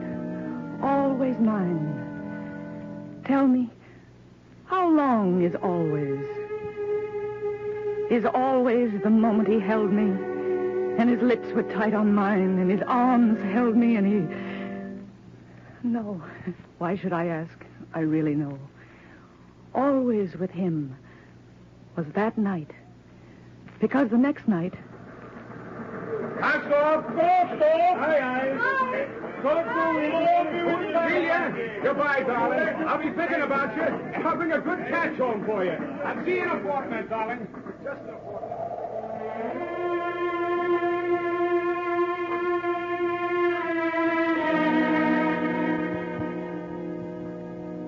He said that to me. But in a fortnight, he was... dead. I think it. I can't say it. It's been so long, and yet I can only think it. Dead. Do you know what that means? We have come here to say the last words for the soul of the one whom the sea has taken to the Lord. Goodbye, John Clark. The Lord in his wisdom has buried you in the boundless grave of the ocean. We bow our heads and we weep our tears. We have the memory of you.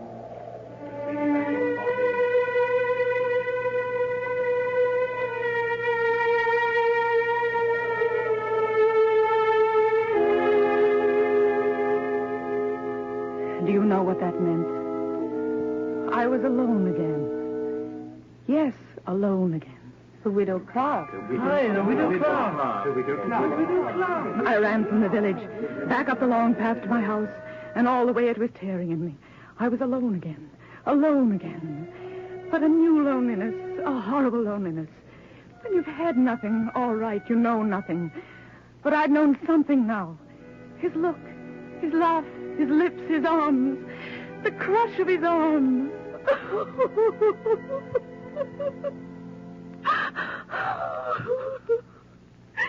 I was alone again.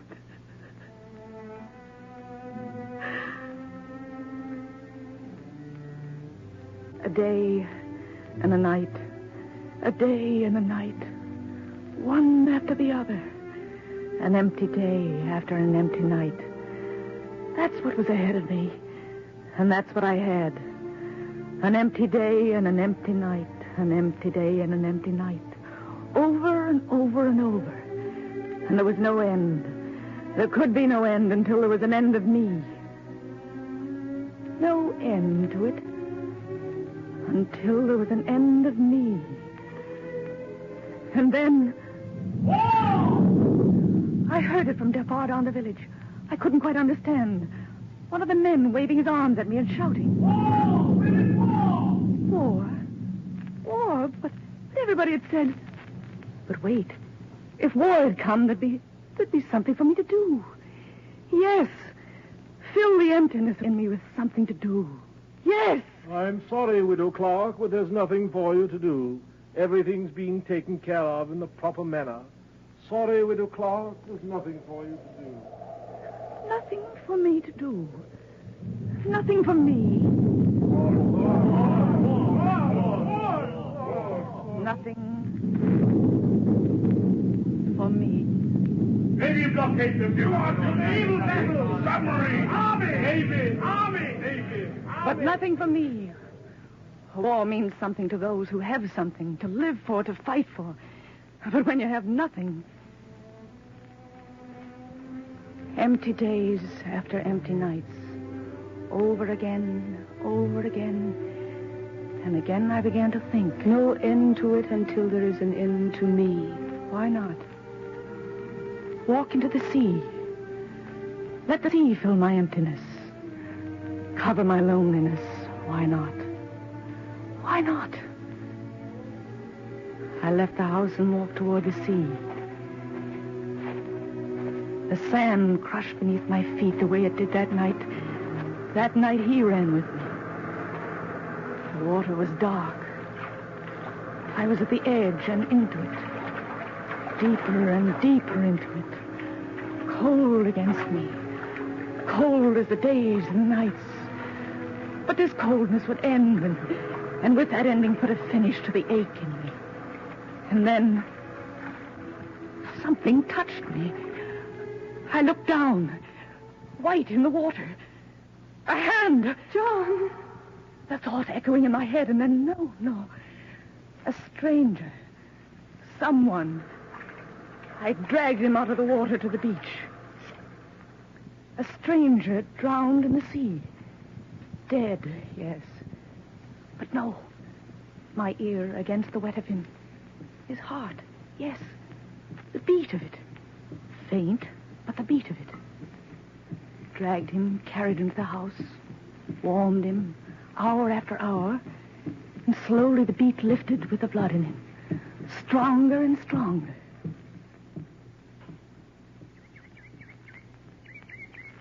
Morning. He opened his eyes. In the first light of the sun, I saw they were blue. As blue as John's had been. Mother. His first words, what? Mother. Who? I ran to where I'd thrown the clothes, the buttons, words on them. He was the enemy. The enemy. I knew what I had to do. Go down to the village. Say, listen, everybody! A man from an enemy boat. Caught him. Come and get him. An enemy. Come and get him. I went back to where he lay. He was sleeping now. Sleeping. I looked at him. Something twisted in my heart. He slept the way John had slept that night. Head in the crook of his arm. Sandy hair curling down on a forehead, smooth and brown. He slept that night. Listen, everybody! An enemy! Yes, I must tell them. I must. He slept. Woke for a few hours, then slept again. Let him sleep, I told myself. There'll be time to tell them tomorrow. But I didn't tell them tomorrow. He was sick. I had to make him well. Then I would tell them. How many days went? I don't remember. All I remember is moments. Bart. What did you say? Bart. No. That's a bird. Bird. Bird. That's very good. Pretty bird. Pretty bird. Pretty bird. So I began to teach him how to speak my language. I, you, me. Why not? Water, I wanted him to speak the way I did. Day, night. In the prison camp, it would help him to know our language. So I taught him. Sleep. I am Carl. I am Carl. I am Carl. Good. Good. Now try something else. I am Carl. You are... Celia. Say, how do you do, Celia? How are you do, Celia? No. How do you do? How do you do, Celia? I am Carl. I am Carl. Soon he was well enough to be up and about. I gave him a suit of John's to wear. He would sit in the window looking out at the sea, and I would work. And listen to him. It was good. It was good to know that someone was there.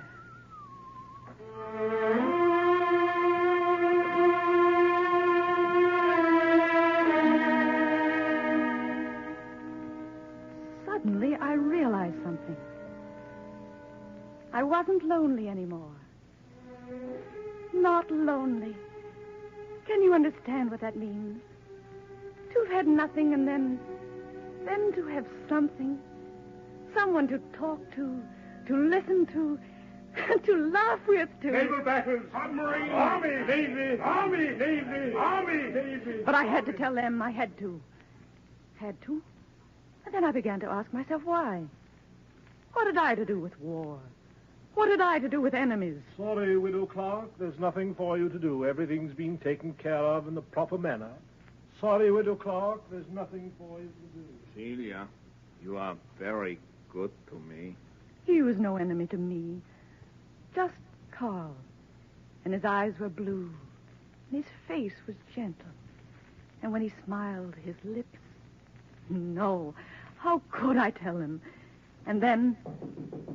it happened. Celia, who is there? I don't know. No one ever comes up here. You must answer. Hide. No, trouble. The police. They'll take Hide, you. I tell you quickly. Well, I'd begun to wonder if you were home. Oh, Mr. Stanford, what do you want? Want? Now, there's a question. Climb all the way down that infernal path and you look at me as if I brought you bad news. Well, I don't, and that's a fact. Well? I'll tell you plain enough. A chance to do your duty. Yes, and I'm the one who's fixed it for you. What? What? Have you no other word but what? Your duty in this war, of course. The district teacher's offered to join his regiment. You come down to the district schoolhouse 3 times a week and teach the children. A chance to do your duty, Widow Clark, for God and country. For God and country? Teach the children. Come down to the schoolhouse. Leave him. I will be all right, Celia. Go. I will be all right. So I went down to the village again. And heard of many things down in the village. They're drowning our men. They're swamping the lifeboats. They're swamping the lifeboats. They. Oh, yes, the enemy. Drowning and bombing and killing. They. The enemy. All day long, all I heard, the enemy. I climbed the path. Back to the house at sundown. He was waiting. Celia, I'm very happy to see you. I said nothing. What could I say? We ate. It grew dark. He didn't speak again. Just looked at me.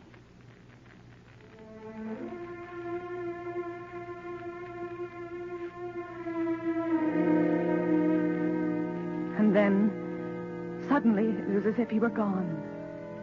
As if I had told him, and he'd been taken away. I was alone again. Alone again and lonely.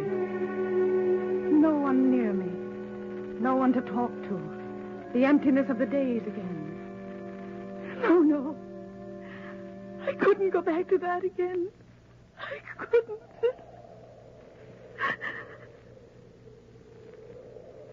The next day, down to the village again. I wouldn't listen this time, I told myself. But in the schoolhouse... My brother, ma'am, on the boat they torpedoed yesterday. They killed my only brother, ma'am.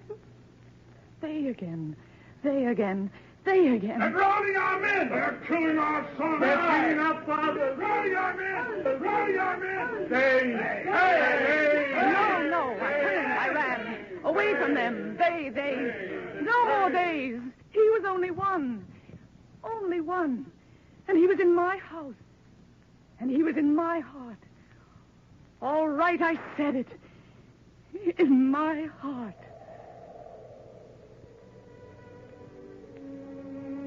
He spoke to me that night. Celia, I want to say something to you, please. Yes, Carl. You are not happy. No. It is me. I know I'm... Carl, please. If I could speak well enough to tell you... What? That all these days I've been with you, I've been thinking I have been learning that what you and your people think is right. And because it is right, it will live. I know that now. And so the hate is not ours, not yours, not mine. Oh, Carl. Oh, Celia. Not yours, not mine. I love you, Carl. I love you, Carl. So I said it. And his arms came close around me. And there was no earth or sky or death.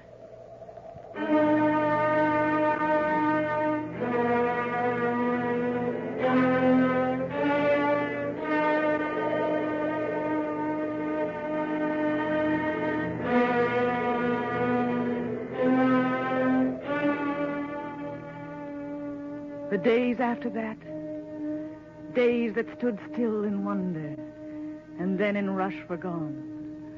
Warm days, lazy days, wonderful days. Days when the sky reached down and lifted us up to the clouds, and we... Oh, Carl. Carl. And then a new day. A morning. Sun awakened me. Stretched out my hand. Carl. No. Carl. Carl, where are you? Carl, where are you? Carl! Gone. Gone. I cried. Not very long. You see, I understood. Always in our days together, there's been a cloud. And with each passing day, that cloud would have grown larger and larger until there was no warmth of sun for us. The cloud of fear. Fear that someone of the village would see us. See him, and seeing him end my world for me. And he knew that. And so he went away.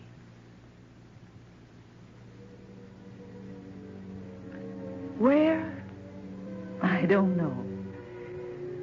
I like to think he took a boat during the night and sailed out to sea in it, back to where he came from, back to his small village by the cliffs. I like to think that. I know someday the fighting will be over. It must end. He said it. And so the hate is not ours, not yours, not mine. It will end. He'll come back to me. And I'll never be lonely anymore.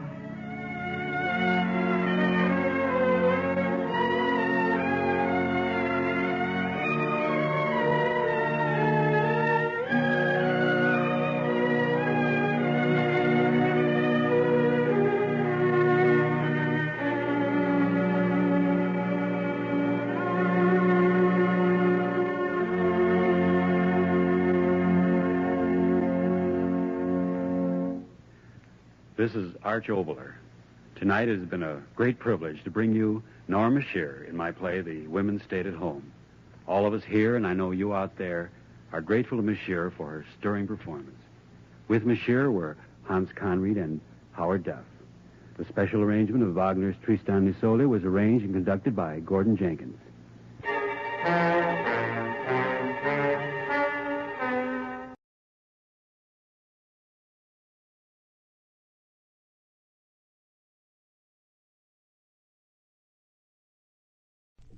And now, lights out. Arch Oboler's plays. Stories of the unusual. This is Arch Oboler. Have you been trying to reduce lately our chocolates, sundaes, layer cakes, and thick gravies on your drop-dead list? And after giving them up, are you still putting on, shall we say, a bit here and there? Well, maybe you're not to blame. Maybe somebody is. But that's why I wrote the play you're about to hear. Now, Arch Oboler's amazing play, The Day Sinatra Got Fat. Hello. Hello, operator. Operator. Why don't you answer me? Hello, hello. Good morning, bridegroom. Hello, operator. Answer me, operator. I said, good morning, bridegroom. Yeah. Now, George, why do you have such a silly telephone? It's out of a museum. Well, that silly telephone cost me $5,000 for line charges alone, stringing it up the mountain. Look, mix me a bromo, will you, please? All right, after I have one. I always say start the honeymoon with a bromo. Yeah, we did hit a little hard last night, didn't we? You did, I did. Here. Ooh. I hate the taste. All I remember about last night is a very beautiful green sunset. A green? Green. Oh, yeah, sure. You better have another bromo. I know green when I see green. Sure. Look, forget I said anything, huh? Get your things together. It's time we headed back to town. Town? What are you talking about? My dear Felice, we can't possibly stay here without servants. Oh, what's so funny? I just remembered when you hit your butler or whatever he was with that bottle, he sort of oozed down to the floor. You know, like slow motion in the movies. Very funny. The salaries I pay those morons a year round just to have this place ready for me. Well, look, you better get dressed and we'll take off. Now, Georgie, be nice. It's early in the morning. Let it warm up a little. Look at those windows. Look, I don't want to look at anything. Okay, but it must be below zero out there. Look, Georgie. What the... Snow? Is all that snow? Did it snow last night? Do you know? I don't know anything. I was out like a light. Look, it's packed 12 feet up to the eaves. Are you telling me we are snowbound? Well, look, it's up to the roof. Oh, I should have listened to my horoscope. It said not to travel yesterday. Blasted weather forecast. They didn't say anything about this. Nothing at all. Oh, well, what's the difference? They will clear the road for us. They? Who they? There's no public road.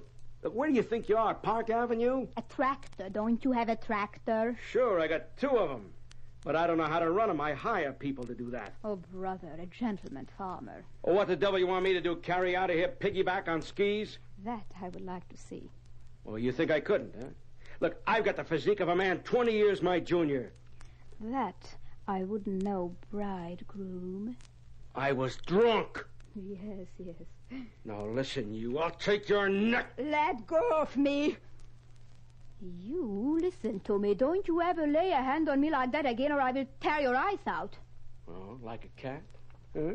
A 2-bit saloon cat? What does that mean? Well, you answer that. And Louis Fichetti's Bar and Grill.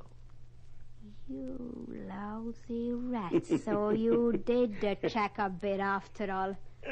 All right. What the devil you think you're doing? What your other wives did, getting the devil out of here as soon as I pack my bags. Oh, and how do you propose to get out? Slide down the mountain on one of your horoscopes? I will tell you something, bridegroom. All of a sudden I've discovered something. I don't really like you anymore at all. Confession time? All right, bride. I never liked you, and that's a fact. How shall I put it? You're not my pillow type. What in the... Why did I marry you? It's a simple answer. You're a famous woman in your own right. And beautiful. For the next year, I'm going to be traveling in South America. Oil leases. They like beautiful blondes down there. Oh, it'll be profitable for you, too. A piece of each oil lease in writing. Isn't that better than a warm honeymoon? And now, I'll just take that suitcase and put it back where it belongs, huh? If you say so, Georgie. Don't be so docile. It doesn't fit.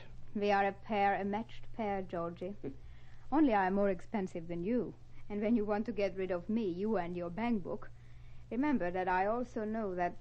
I know what? Come on, finish it. Come on, let's hear it, all of it. Well, why aren't you talking? What are you staring at me for? On your face. Huh? That grin on your face. What are you talking about? I don't feel any...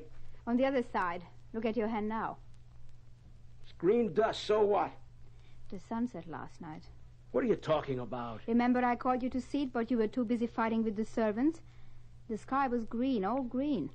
All right. What's the snapper? Come on, the punchline. I could use a joke if it's a good one. Come here to the window. All right, what is it? Quick, look. Huh? On the snow. Oh, it's just green patches on the snow, that's all. What are you getting so excited about?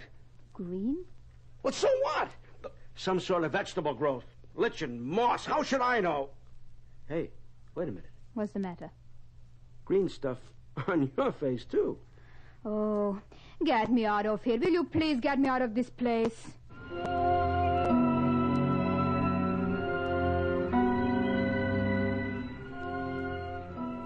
George. George. I'm here. Why did you leave me? Where were you? You said there was no way out. Where did you go? I went up the tunnel. Tunnel? Yeah, under the house. During the winter months, we use it to get to the garage and the livestock, the hogs. How thrilling. You mean you leave me alone to slop those blue-bottomed pigs of yours? Why not? They're worth a fortune. Breeding stock. All right. They are still pigs to me. Look, I'm cold. Will you build up a fire or something? Okay. We'll be lucky if that wet wood burns. Well, make it burn. Sure. Just like that. What do you think I am? What are you looking at now? What's the matter? I wash it off all the green. Speaking of pigs, I knew you were eating high on the hog, but I didn't know you were eating that much. All right, funny man. What is it now? Your chin. You're getting a double chin. Are you out of your mind? I never had a weight problem in my life. Mirror, where is the mirror? Behind you, the other wall. I'm not fat. That's great. With all your yogi exercises and health foods, a double chin. Nope, it's not an optical illusion. It's plain fat. But a little while ago when I looked in the mirror, I didn't. But don't worry about it. It eventually happens to all my wives, but usually not on the honeymoon. Anyway. Look, in the mirror at yourself. You are getting fat yourself. What the devil?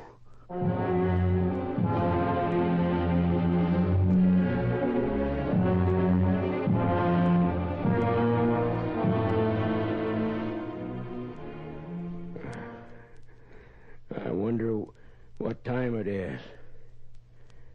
Felice? What? The time. I don't know. Your wristwatch. Look for yourself.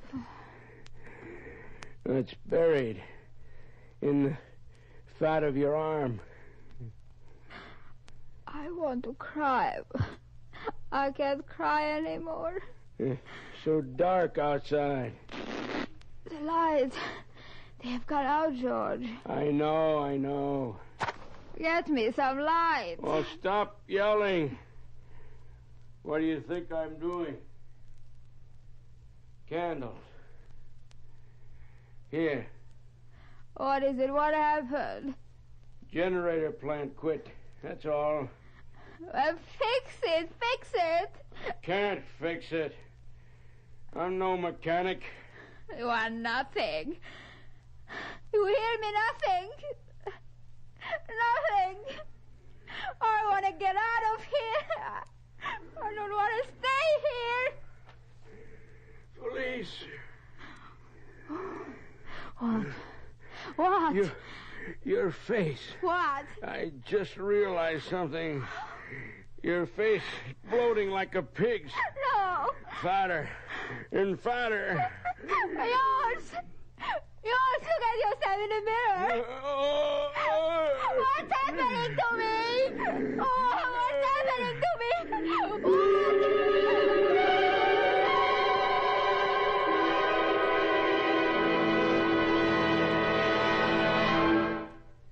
Before we return to the day Sinatra got fat, a short message.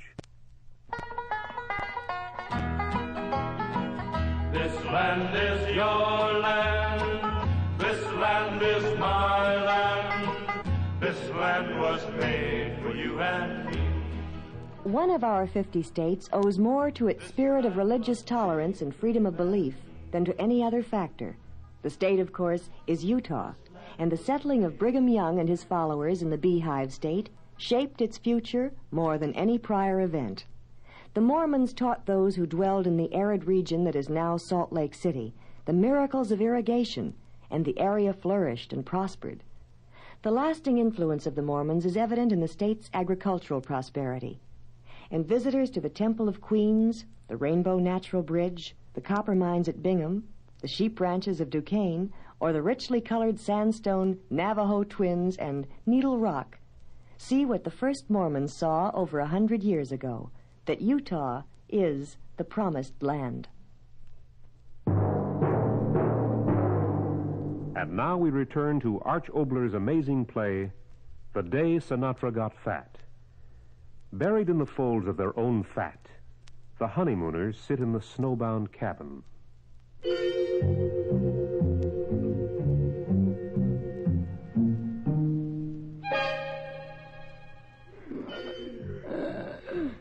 George. Yes. Is it morning yet? Yes. I think it is. It isn't possible for people to get this fat overnight, is it? No. Get me out of here, George. Please. Please. You think that would make a difference? Yes. Look. Sunrise. Green sun. Everything green. What does it have to do with it? Dust sifts under the window. In the air. Green. Everything green. I tasted it. Sweet. Have you noticed how sweet it tastes? You know something? Tell me. I've been thinking about it for hours. Maybe it's this way all over. All over? Sweet. Tell me. Something in the dust makes us fat. Dust? Fat? You are crazy. How can dust? No. It's something else. A sickness. Yes, I want to go to a doctor. Get me out of here. Get me out of here. All right. George. All right. Don't leave me. I'm frightened, George. The radio. Got to turn on the radio. Turn it on. Don't stand there. No use. What? The generator. No electricity. A portable? You have got a portable? No. You stupid idiot. You live in the middle of nowhere, and you don't even have a portable. You are stupid. A stupid man. A fast, stupid man. Where are you going now? George!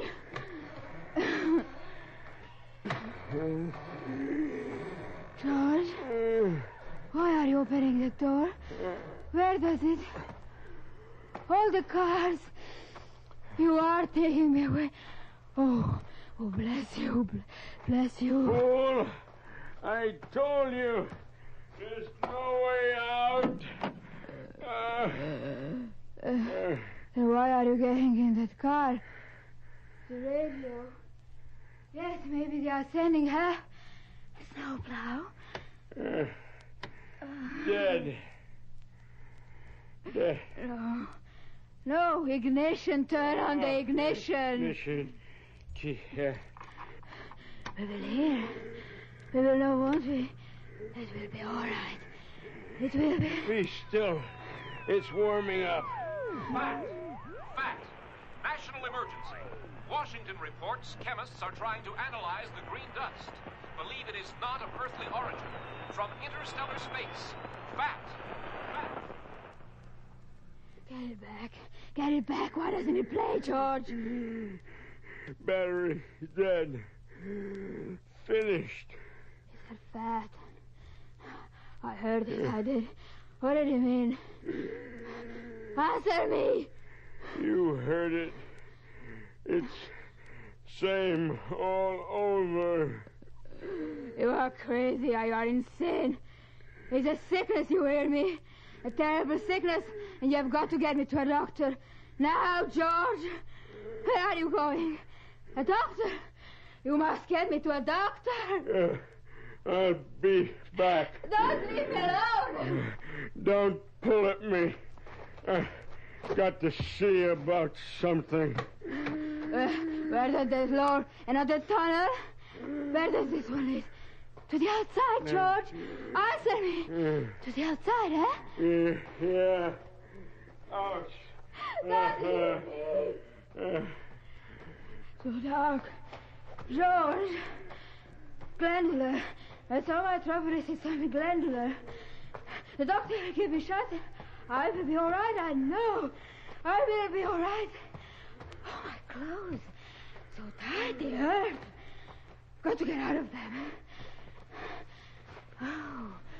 Oh, better. So free. Wait for me. George! I'm Eve, George. Look at me. I'm Eve. Where are you, George? Oh, the doorway. George! Yeah, I'm here. I'm here. Why did you frighten me so? Oh. We are going to a doctor. Aren't we, George? Oh, no. Oh, you're fancy big. And I I'm sick. So sick. What do this to me? They're no fatter than they were. Well, who cares about them? Why? It's me. Me. Why? The door. Which door? Which leads out of it? Tell me. Why? Only we get fatter. You? Not me. I will be all right. Get out of here. You will see I will be all right. Get rid of you, and I will be all right. Is this the outside door? All right. Don't answer. I will find out for myself. I always find out for myself. No, don't go out there. Let go of me. I will. No. I will. Don't you understand? Slopping the pigs? You said it before. All right. Yeah. They're slopping us. What? You hear me? They're slopping us. They? What are you talking about? Who? I don't know. But we're being fattened up. Like I fattened up the pigs. You understand? No! You're crazy, I tell you, you're crazy. I will get out. Now! Police! No! You're naked. You'll freeze! The snow! Police! Come back! Police! Police! What? Why are you looking up at the sky? What? Hand. Huge hand out of the sky. Picking you up. They were slopping us. They were.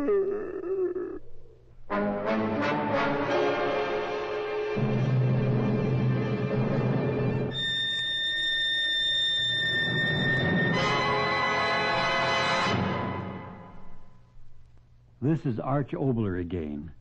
First, my thanks to Jack Crucian and Valerie Varda. Sound, Bud Tollefson. Engineer, David Diller. Music, Joe Leahy. Announcer, Byron Kane. And now about our next play. You know about claustrophobia, of course, the fear of being locked up in a confining place such as an empty bank vault or your ex-wife's closet. Well, dictating machine in hand, I started to do a story about claustrophobia, which I'll tell you about after a short, unconfining word from your station. This land is your land. This land is my land. This land was made for you and me. In North Elba, John Brown's body lies a-moldering in the grave. If Tom Wolfe could look homeward, it would be to Brooklyn Heights. Washington Irving wove tales from the fabric of Crum Elbow Point and Doghead Cove, Spuyten Duyvil, and Glen Falls. Well-known people, little-known places, New York Staters all. Too often these days we confuse New York City with the state itself. Newspaper reports concern themselves more with Manhattan, island of the Netics and chock full of nuts, than with Albany, home of the governor, or Rochester, home of the Kodak brownie. More of us are aware of New York City's crime rate than realize that New York is the only state touched by both the Atlantic Ocean and the Great Lakes. Greenwich Village, Fifth Avenue, Broadway, the Verrazzano Bridge, these are indeed part of a wonderful town. But the turning of sugar maple leaves in the fall, the spring return of the bluebird, the rush and roar of the falls, these are part of a wonderful state.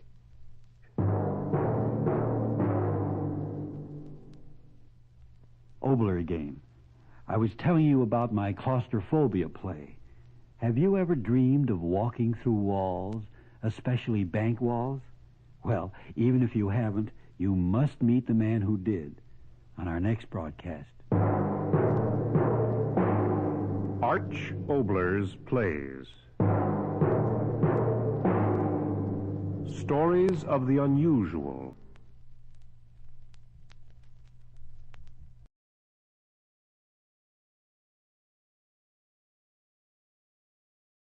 This is Chesterton Radio, your home for podcasts of works by G.K. Chesterton, plus drama, comedy, mystery, science fiction, big bands, and much more. The soundtrack to your Chesterton day at chestertonradio.com.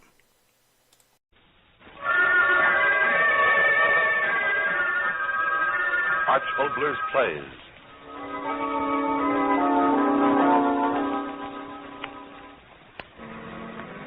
On the winds of the night, we bring you a story whispered in the night.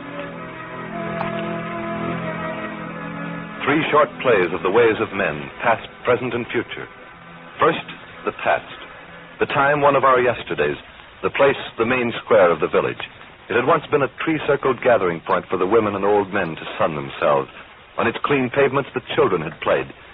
But now the trees stand charred and broken. Blocks of jagged masonry lie piled in empty disorder. There is no village, only hovels clustering on the edge of great shell-blasted craters. One thing alone rises complete, shining new in the early morning sun, a crudely fashioned statue of a man.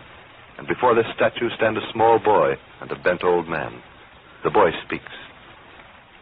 But were there so many people before the trouble, Grandfather? People? Yes, yes. Hundreds and hundreds of people. The square here would be filled with them of a sunny day. The old ones sitting, the young ones strolling, the children playing. Hundreds, I tell you. Hundreds.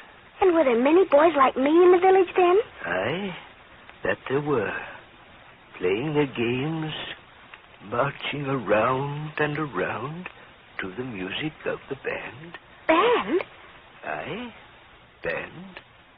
Before the trouble. The band that played and told our men they had to fight. Fight whom, Grandfather? Our enemies, of course. Kill or be killed, the poster said. March on the enemy. for the glory of the eternal state. Oh, yes, that's what the posters said, all over the town.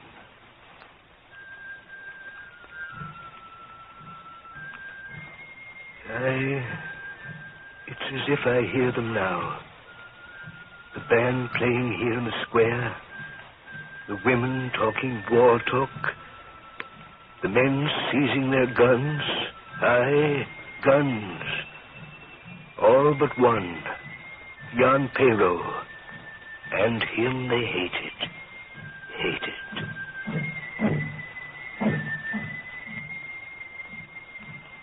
Orderly! Orderly! Yes, Commandant. That confounded band. Shut the window. Yes, Commandant. Now then, young man, we will settle your case. I am waiting, Your Excellency. Speak only when I tell you to. As you say, Your Excellency. Your name? Jan Pero. Occupation? I am a farmer. My land is just beyond the furthest hill. Family? Wife and child. According to this report, you have refused to join the armies of the state. Is that true? I have never denied it. Then what they say is true. You are afraid to die. Give me a reason to die. Reason? Are you such a fool that you have not understood what even the children in the streets are saying? That even now our enemies prepare to crush us? That is what they say. Enemies! They must strike them down. They must attack for the glory of our homes and wives and children. It's such an old tune. My father, and his father before him, danced out his life to it. But our enemies prepare. They hate us. Men, women, and children. But why do our enemies hate us? Because... I'll tell you. Because of that great victory won in my father's time. And in that victory were sown the seeds of this new war you ask me to die in. Oh, don't you understand? Silence! Orderly! Where, Commandant? The Burgermeister. Send him in. One, Commandant. Your Excellency, I know I'm only a farmer. No, but I won't listen to you, Jan Pero. I know your sort. Talk, until a man's head spins in the middle like a top. Burgermeister, Your Excellency. Come in, Burgermeister. Come in. Yes, Your Excellency. Whatever I can do for you. You can do nothing for me. Here is your Jan Pero. See that he listens to reason. I give you 2 minutes.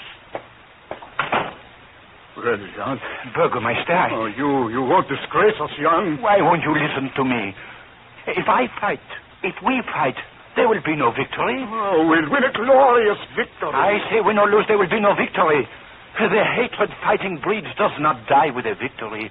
It lives on in the hearts of the defeated. Protect your home and loved ones, Jan. But we have not been attacked. No, Burgermeister. Protect my son and my son's sons from dying. That's what I'll do. I will not fight. I will not fight. I will not fight.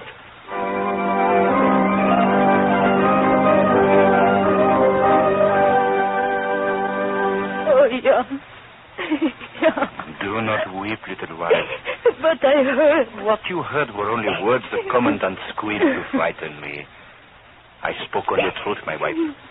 He knows I did. Jan, do what they say. You want me to go to war? Because you cannot stand people's empty words? Everyone is going, Jan. You must too. Ah, no, my silly little one. You don't know what you're saying. Do what they say, Jan. Do it. No. You are afraid. You are. Anna. Afraid to fight. To protect your home, your wife, your child. Afraid. Yes. I am afraid. Afraid. But not afraid of what you think, my wife. Not afraid of the quick death of a smashing bullet in my head. No. I'm not afraid of the slow death, the squirming in the mud of a stinking trench, with my blood pouring from me like a burning fire. I tell you, I am not afraid to die in battle, my wife. I am afraid that I might not die. What? I'm afraid that I'd live through this war and come back and see the years go by and watch the next war brewing. Watch my son fed with the lies they're trying to feed me. Watch the new hates growing in those other lands. the hates my rifle had helped shoot into their hearts and minds. That's what I'm afraid of, my wife. That's why I will never fight. That's why I'll never...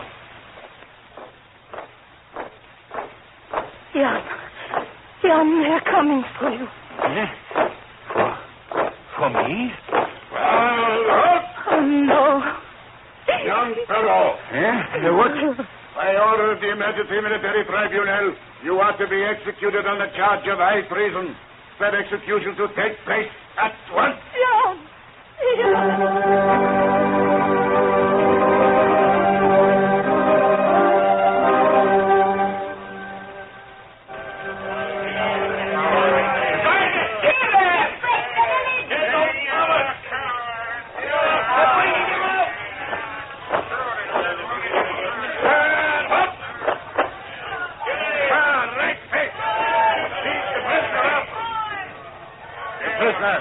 Commandant.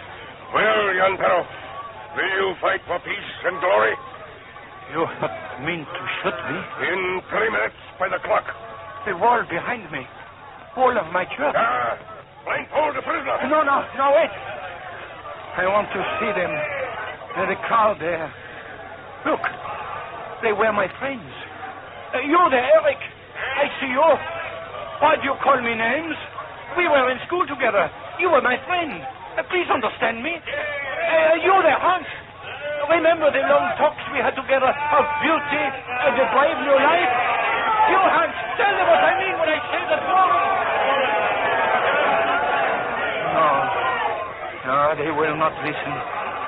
You see, Commandant. Look at them. My friends. Even the thought of war. And already they are not men of the soil, men of the shops, but things of hate. And that hate will not stop when the terms of peace are signed. It cannot stop.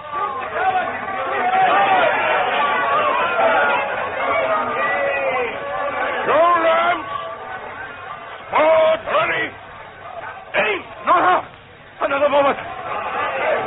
Brothers of my village, listen to me. Before those bullets tear me open, listen to me. I have lived with you, worked with you, all the years of my life. And if my life is ending now, here among you, that is good. Better my blood soak into this, my native soil, than in another land. My blood that flows here, ends here. But yours will flow like a great river of hate, joining the hate of our fathers and our enemies, until it is a great sea washing over all the world, blotting it out like a flood. Do not give your blood to that sea of hate, my countrymen. Do not fight, and there will be no war. Fight, and there will be no peace. For in the peace you dictate will be our children's war. And when that new war comes, it will rain from the sky, a great green choking cloud. It will blot out the village. All men will grovel in burrows beneath the ground, with their women like hunted things. The great cities of men will crash. Wolves will howl among the broken things we call our glory. Violence breeds violence, my brothers. There can be no peace, no war. There can be no peace, no war. There can...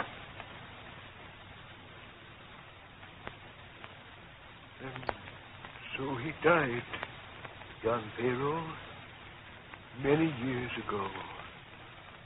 Died against a church wall that was dust long before the day of trouble. The day when all that he said came true, and the world went up in flames of hate. But the statue, Grandfather. This statue? Oh, yes. Frederick the Blind and I, we were the only men left in all the village. We made it with our own hands. Look close and read the words, my son. Read. It says, to the memory of Jan Pero, the bravest man in all the village.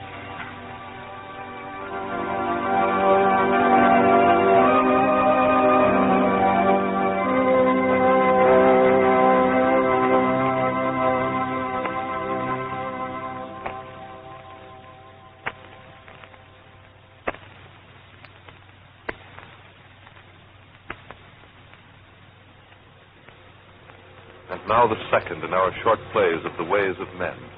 A story of the present. The scene aboard the U.S. destroyer Liberty, somewhere in the Mediterranean. It is dusk. The usual disciplined calm of the battleship has been broken for the past half hour by a minor tragedy of the sea. In the heavy fog, a small fishing skiff had been cut down by the lunging prow of the destroyer. At the moment, the senior officer is making his report to the commandant. No doubt, sir, from the testimony of the men on deck, that not only was the skiff operating without a foghorn, but she didn't have a light on it either, fore nor aft. That's all very well, Lieutenant.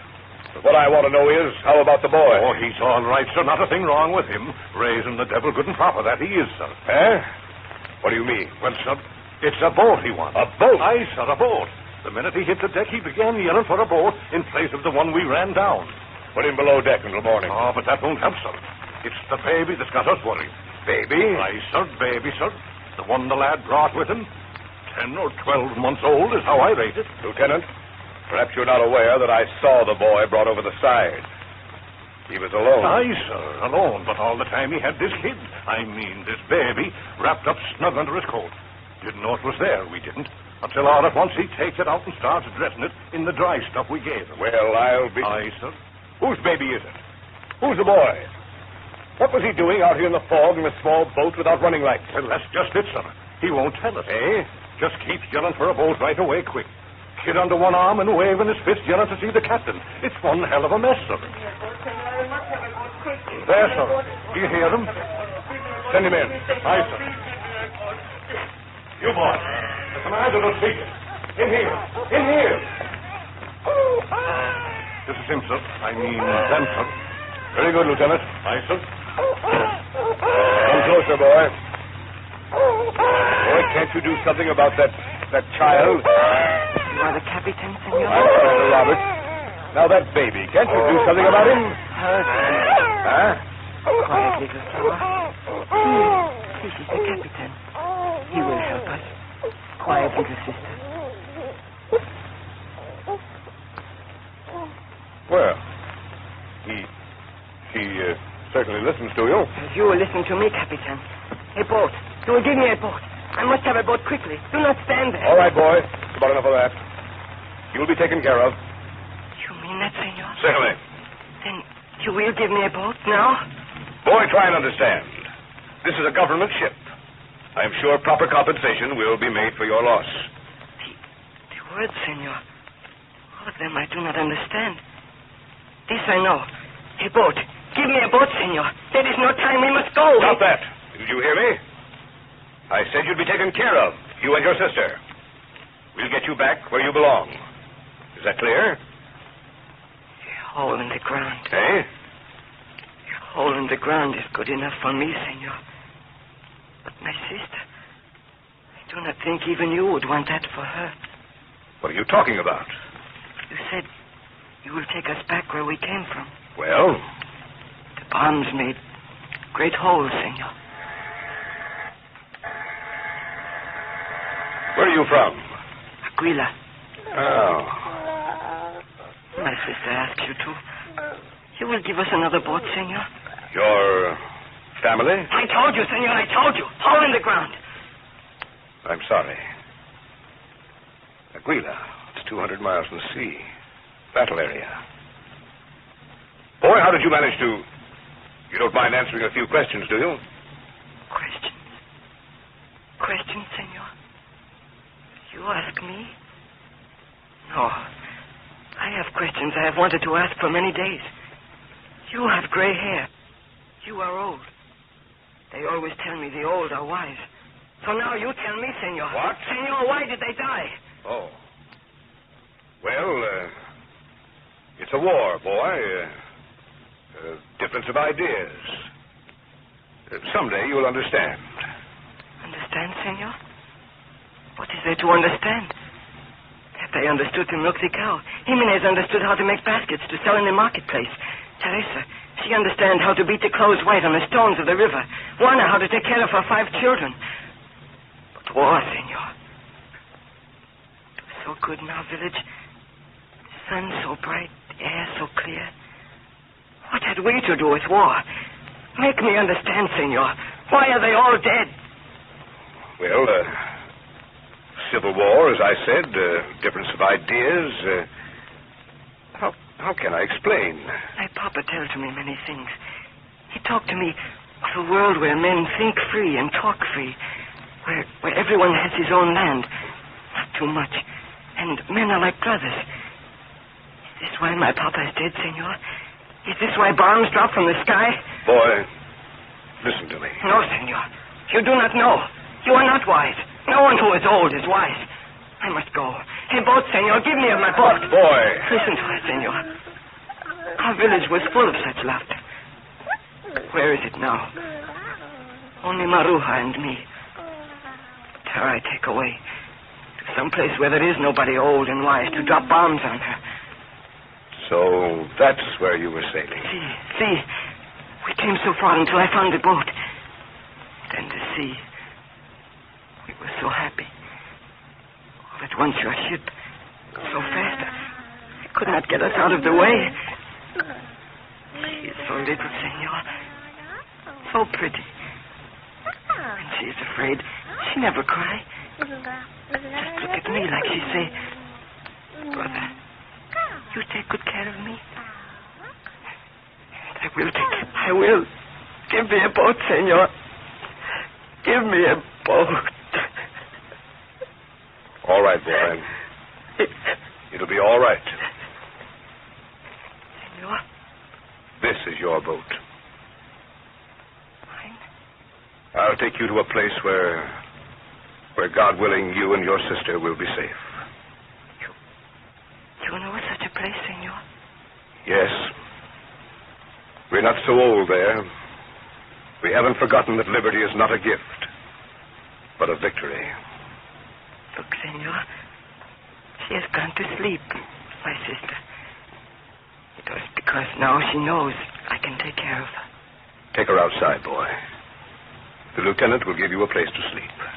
Gracias, senor. You are good. I thought there was no one left who was good. Gracias, senor. Sleep well, boy. Radio. Make the following addition to message sent to flagship. Quote, in Reese skiff run down in fog. There were 2 survivors, a boy and a baby. We are proceeding on course. We are taking children home.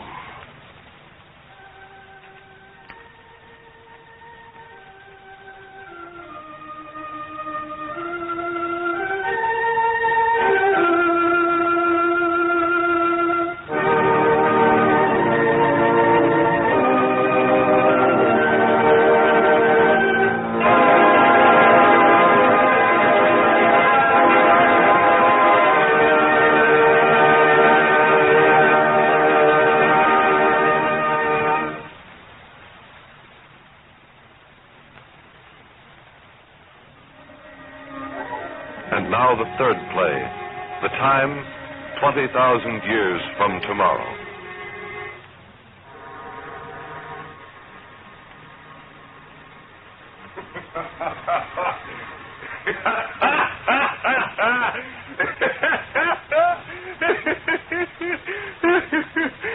Excuse me, please. I know it isn't polite. I can't help it. It's the funniest thing. Wait till you hear it. Absolutely the funniest thing. Yes, I'll tell you. A hoax. He tried to play a hoax on me, telling me it was an authentic record of their times and expecting me. Me to believe. No. Wait a moment. I'll start from the beginning. Really, I will. And then you'll laugh with me. I know you will. Well, it started like this. An old man comes to my study a little while ago, a package under his arm, and he tells me he's a student of the past. Past master of the humbug, that's what he meant. Wait until you hear it. So he has this package under his arm, and he says to me breathlessly, Kind sir, I've brought you the most wonderful relic of the past the modern world has ever known. Really? I said, what are you talking about, and who are you? He answers, A lonely traveler, one who wanders in far-off places. Far-off places. And that's what he told me. And so I said, And is this that you are bringing me from one of these far-off places? He nods his head like a strutting rooster. He says, Yes, indeed. You are the greatest living scholar of the history of the old world. So it is fitting that I bring this to you. Indeed, I said. And what have you got, and where did you find it? He says, I was walking through the mountains beneath which the great city once stood. Well, I said, well, he said, As you know, thousands of years ago, there was another civilization that reached great heights. Yes, I know, I said. Certainly you're not going to teach me history, my ancient friend. He said, Oh, no, indeed. I only meant to say what I found high in the mountain. It is a written record of that civilization, the first written record ever to be found. For a moment, I couldn't breathe. I just looked at him. I said, have you gone out of your head with age, old man? I just looked at him. I said, have you gone out of your head with age, old man? Nothing is left of that prehistoric time. First the sea covered them, and the dark planet swung close, and then the molten rock thrust up. It is only our theory that men had a civilization here before us. For answer, he tore the paper off the package. He said, Look, these papers. Reality, I tell you. High in the mountains inside a piece of alabaster that must have protected it from the ravages of time. Miraculously spewed up from the earth when the mountains rose up through the land. Look, sir, and read. A record of their times. A record of the ways of men 20,000 years before our civilization came into being. Yes, he said that. And I took the book, took it in my hand, and read. For a moment, I almost believed the fraud. Strange formations of letters and strange words and meanings, but clear enough to me. Clear enough. The cleverest fraud a faker ever tried to perpetrate. Now, wait. Let me tell you what was in that historical book. He tried to tell me that he'd found the old humbug. Listen to this. First, the book said... Wait until you hear this. First, the book said that the men of that past civilization fought about the land. You don't understand what I mean? I mean the world. They fought each other, maimed each other, bled each other over who owned what pieces of the world. Did you ever hear such nonsense? They knew how large the world was, and they knew how many men were in it. But instead of dividing it up fairly, or all owning together as one, they fought each other. Yes, bloody wars for years and years. Did you ever hear such humbug history? And that isn't all. The book said that they fought each other over race. Yes, race. The book says the word means the difference between men. And then the book said that all men had the same origin. And yet... they killed each other over a difference they admitted didn't even exist.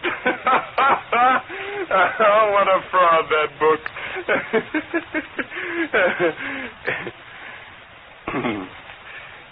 And a man walked that world for a little while who said, for the glory of God, peace on earth. And he spoke truth. And men listened and said, we believe. And then went out to murder with bright music playing. Music, I tell you.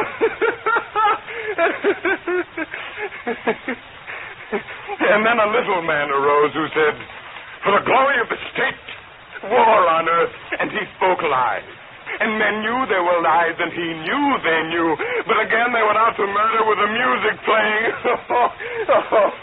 And here's the funniest. Other men saw what was happening. And they said, let them kill. It is not to our interest. And the flame of murder came closer.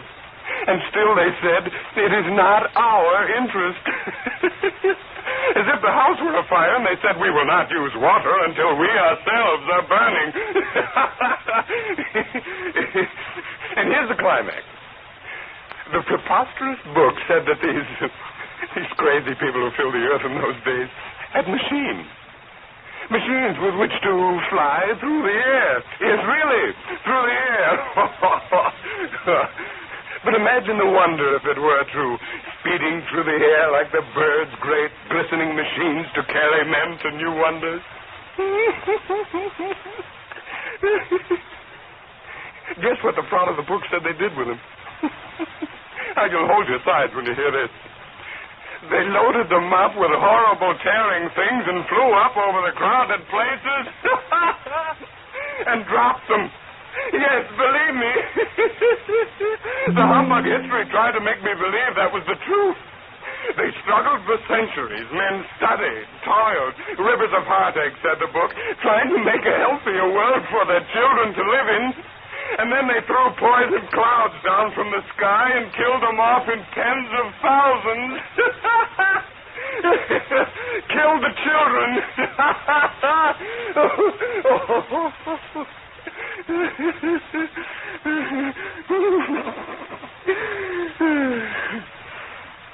Isn't it all a joke?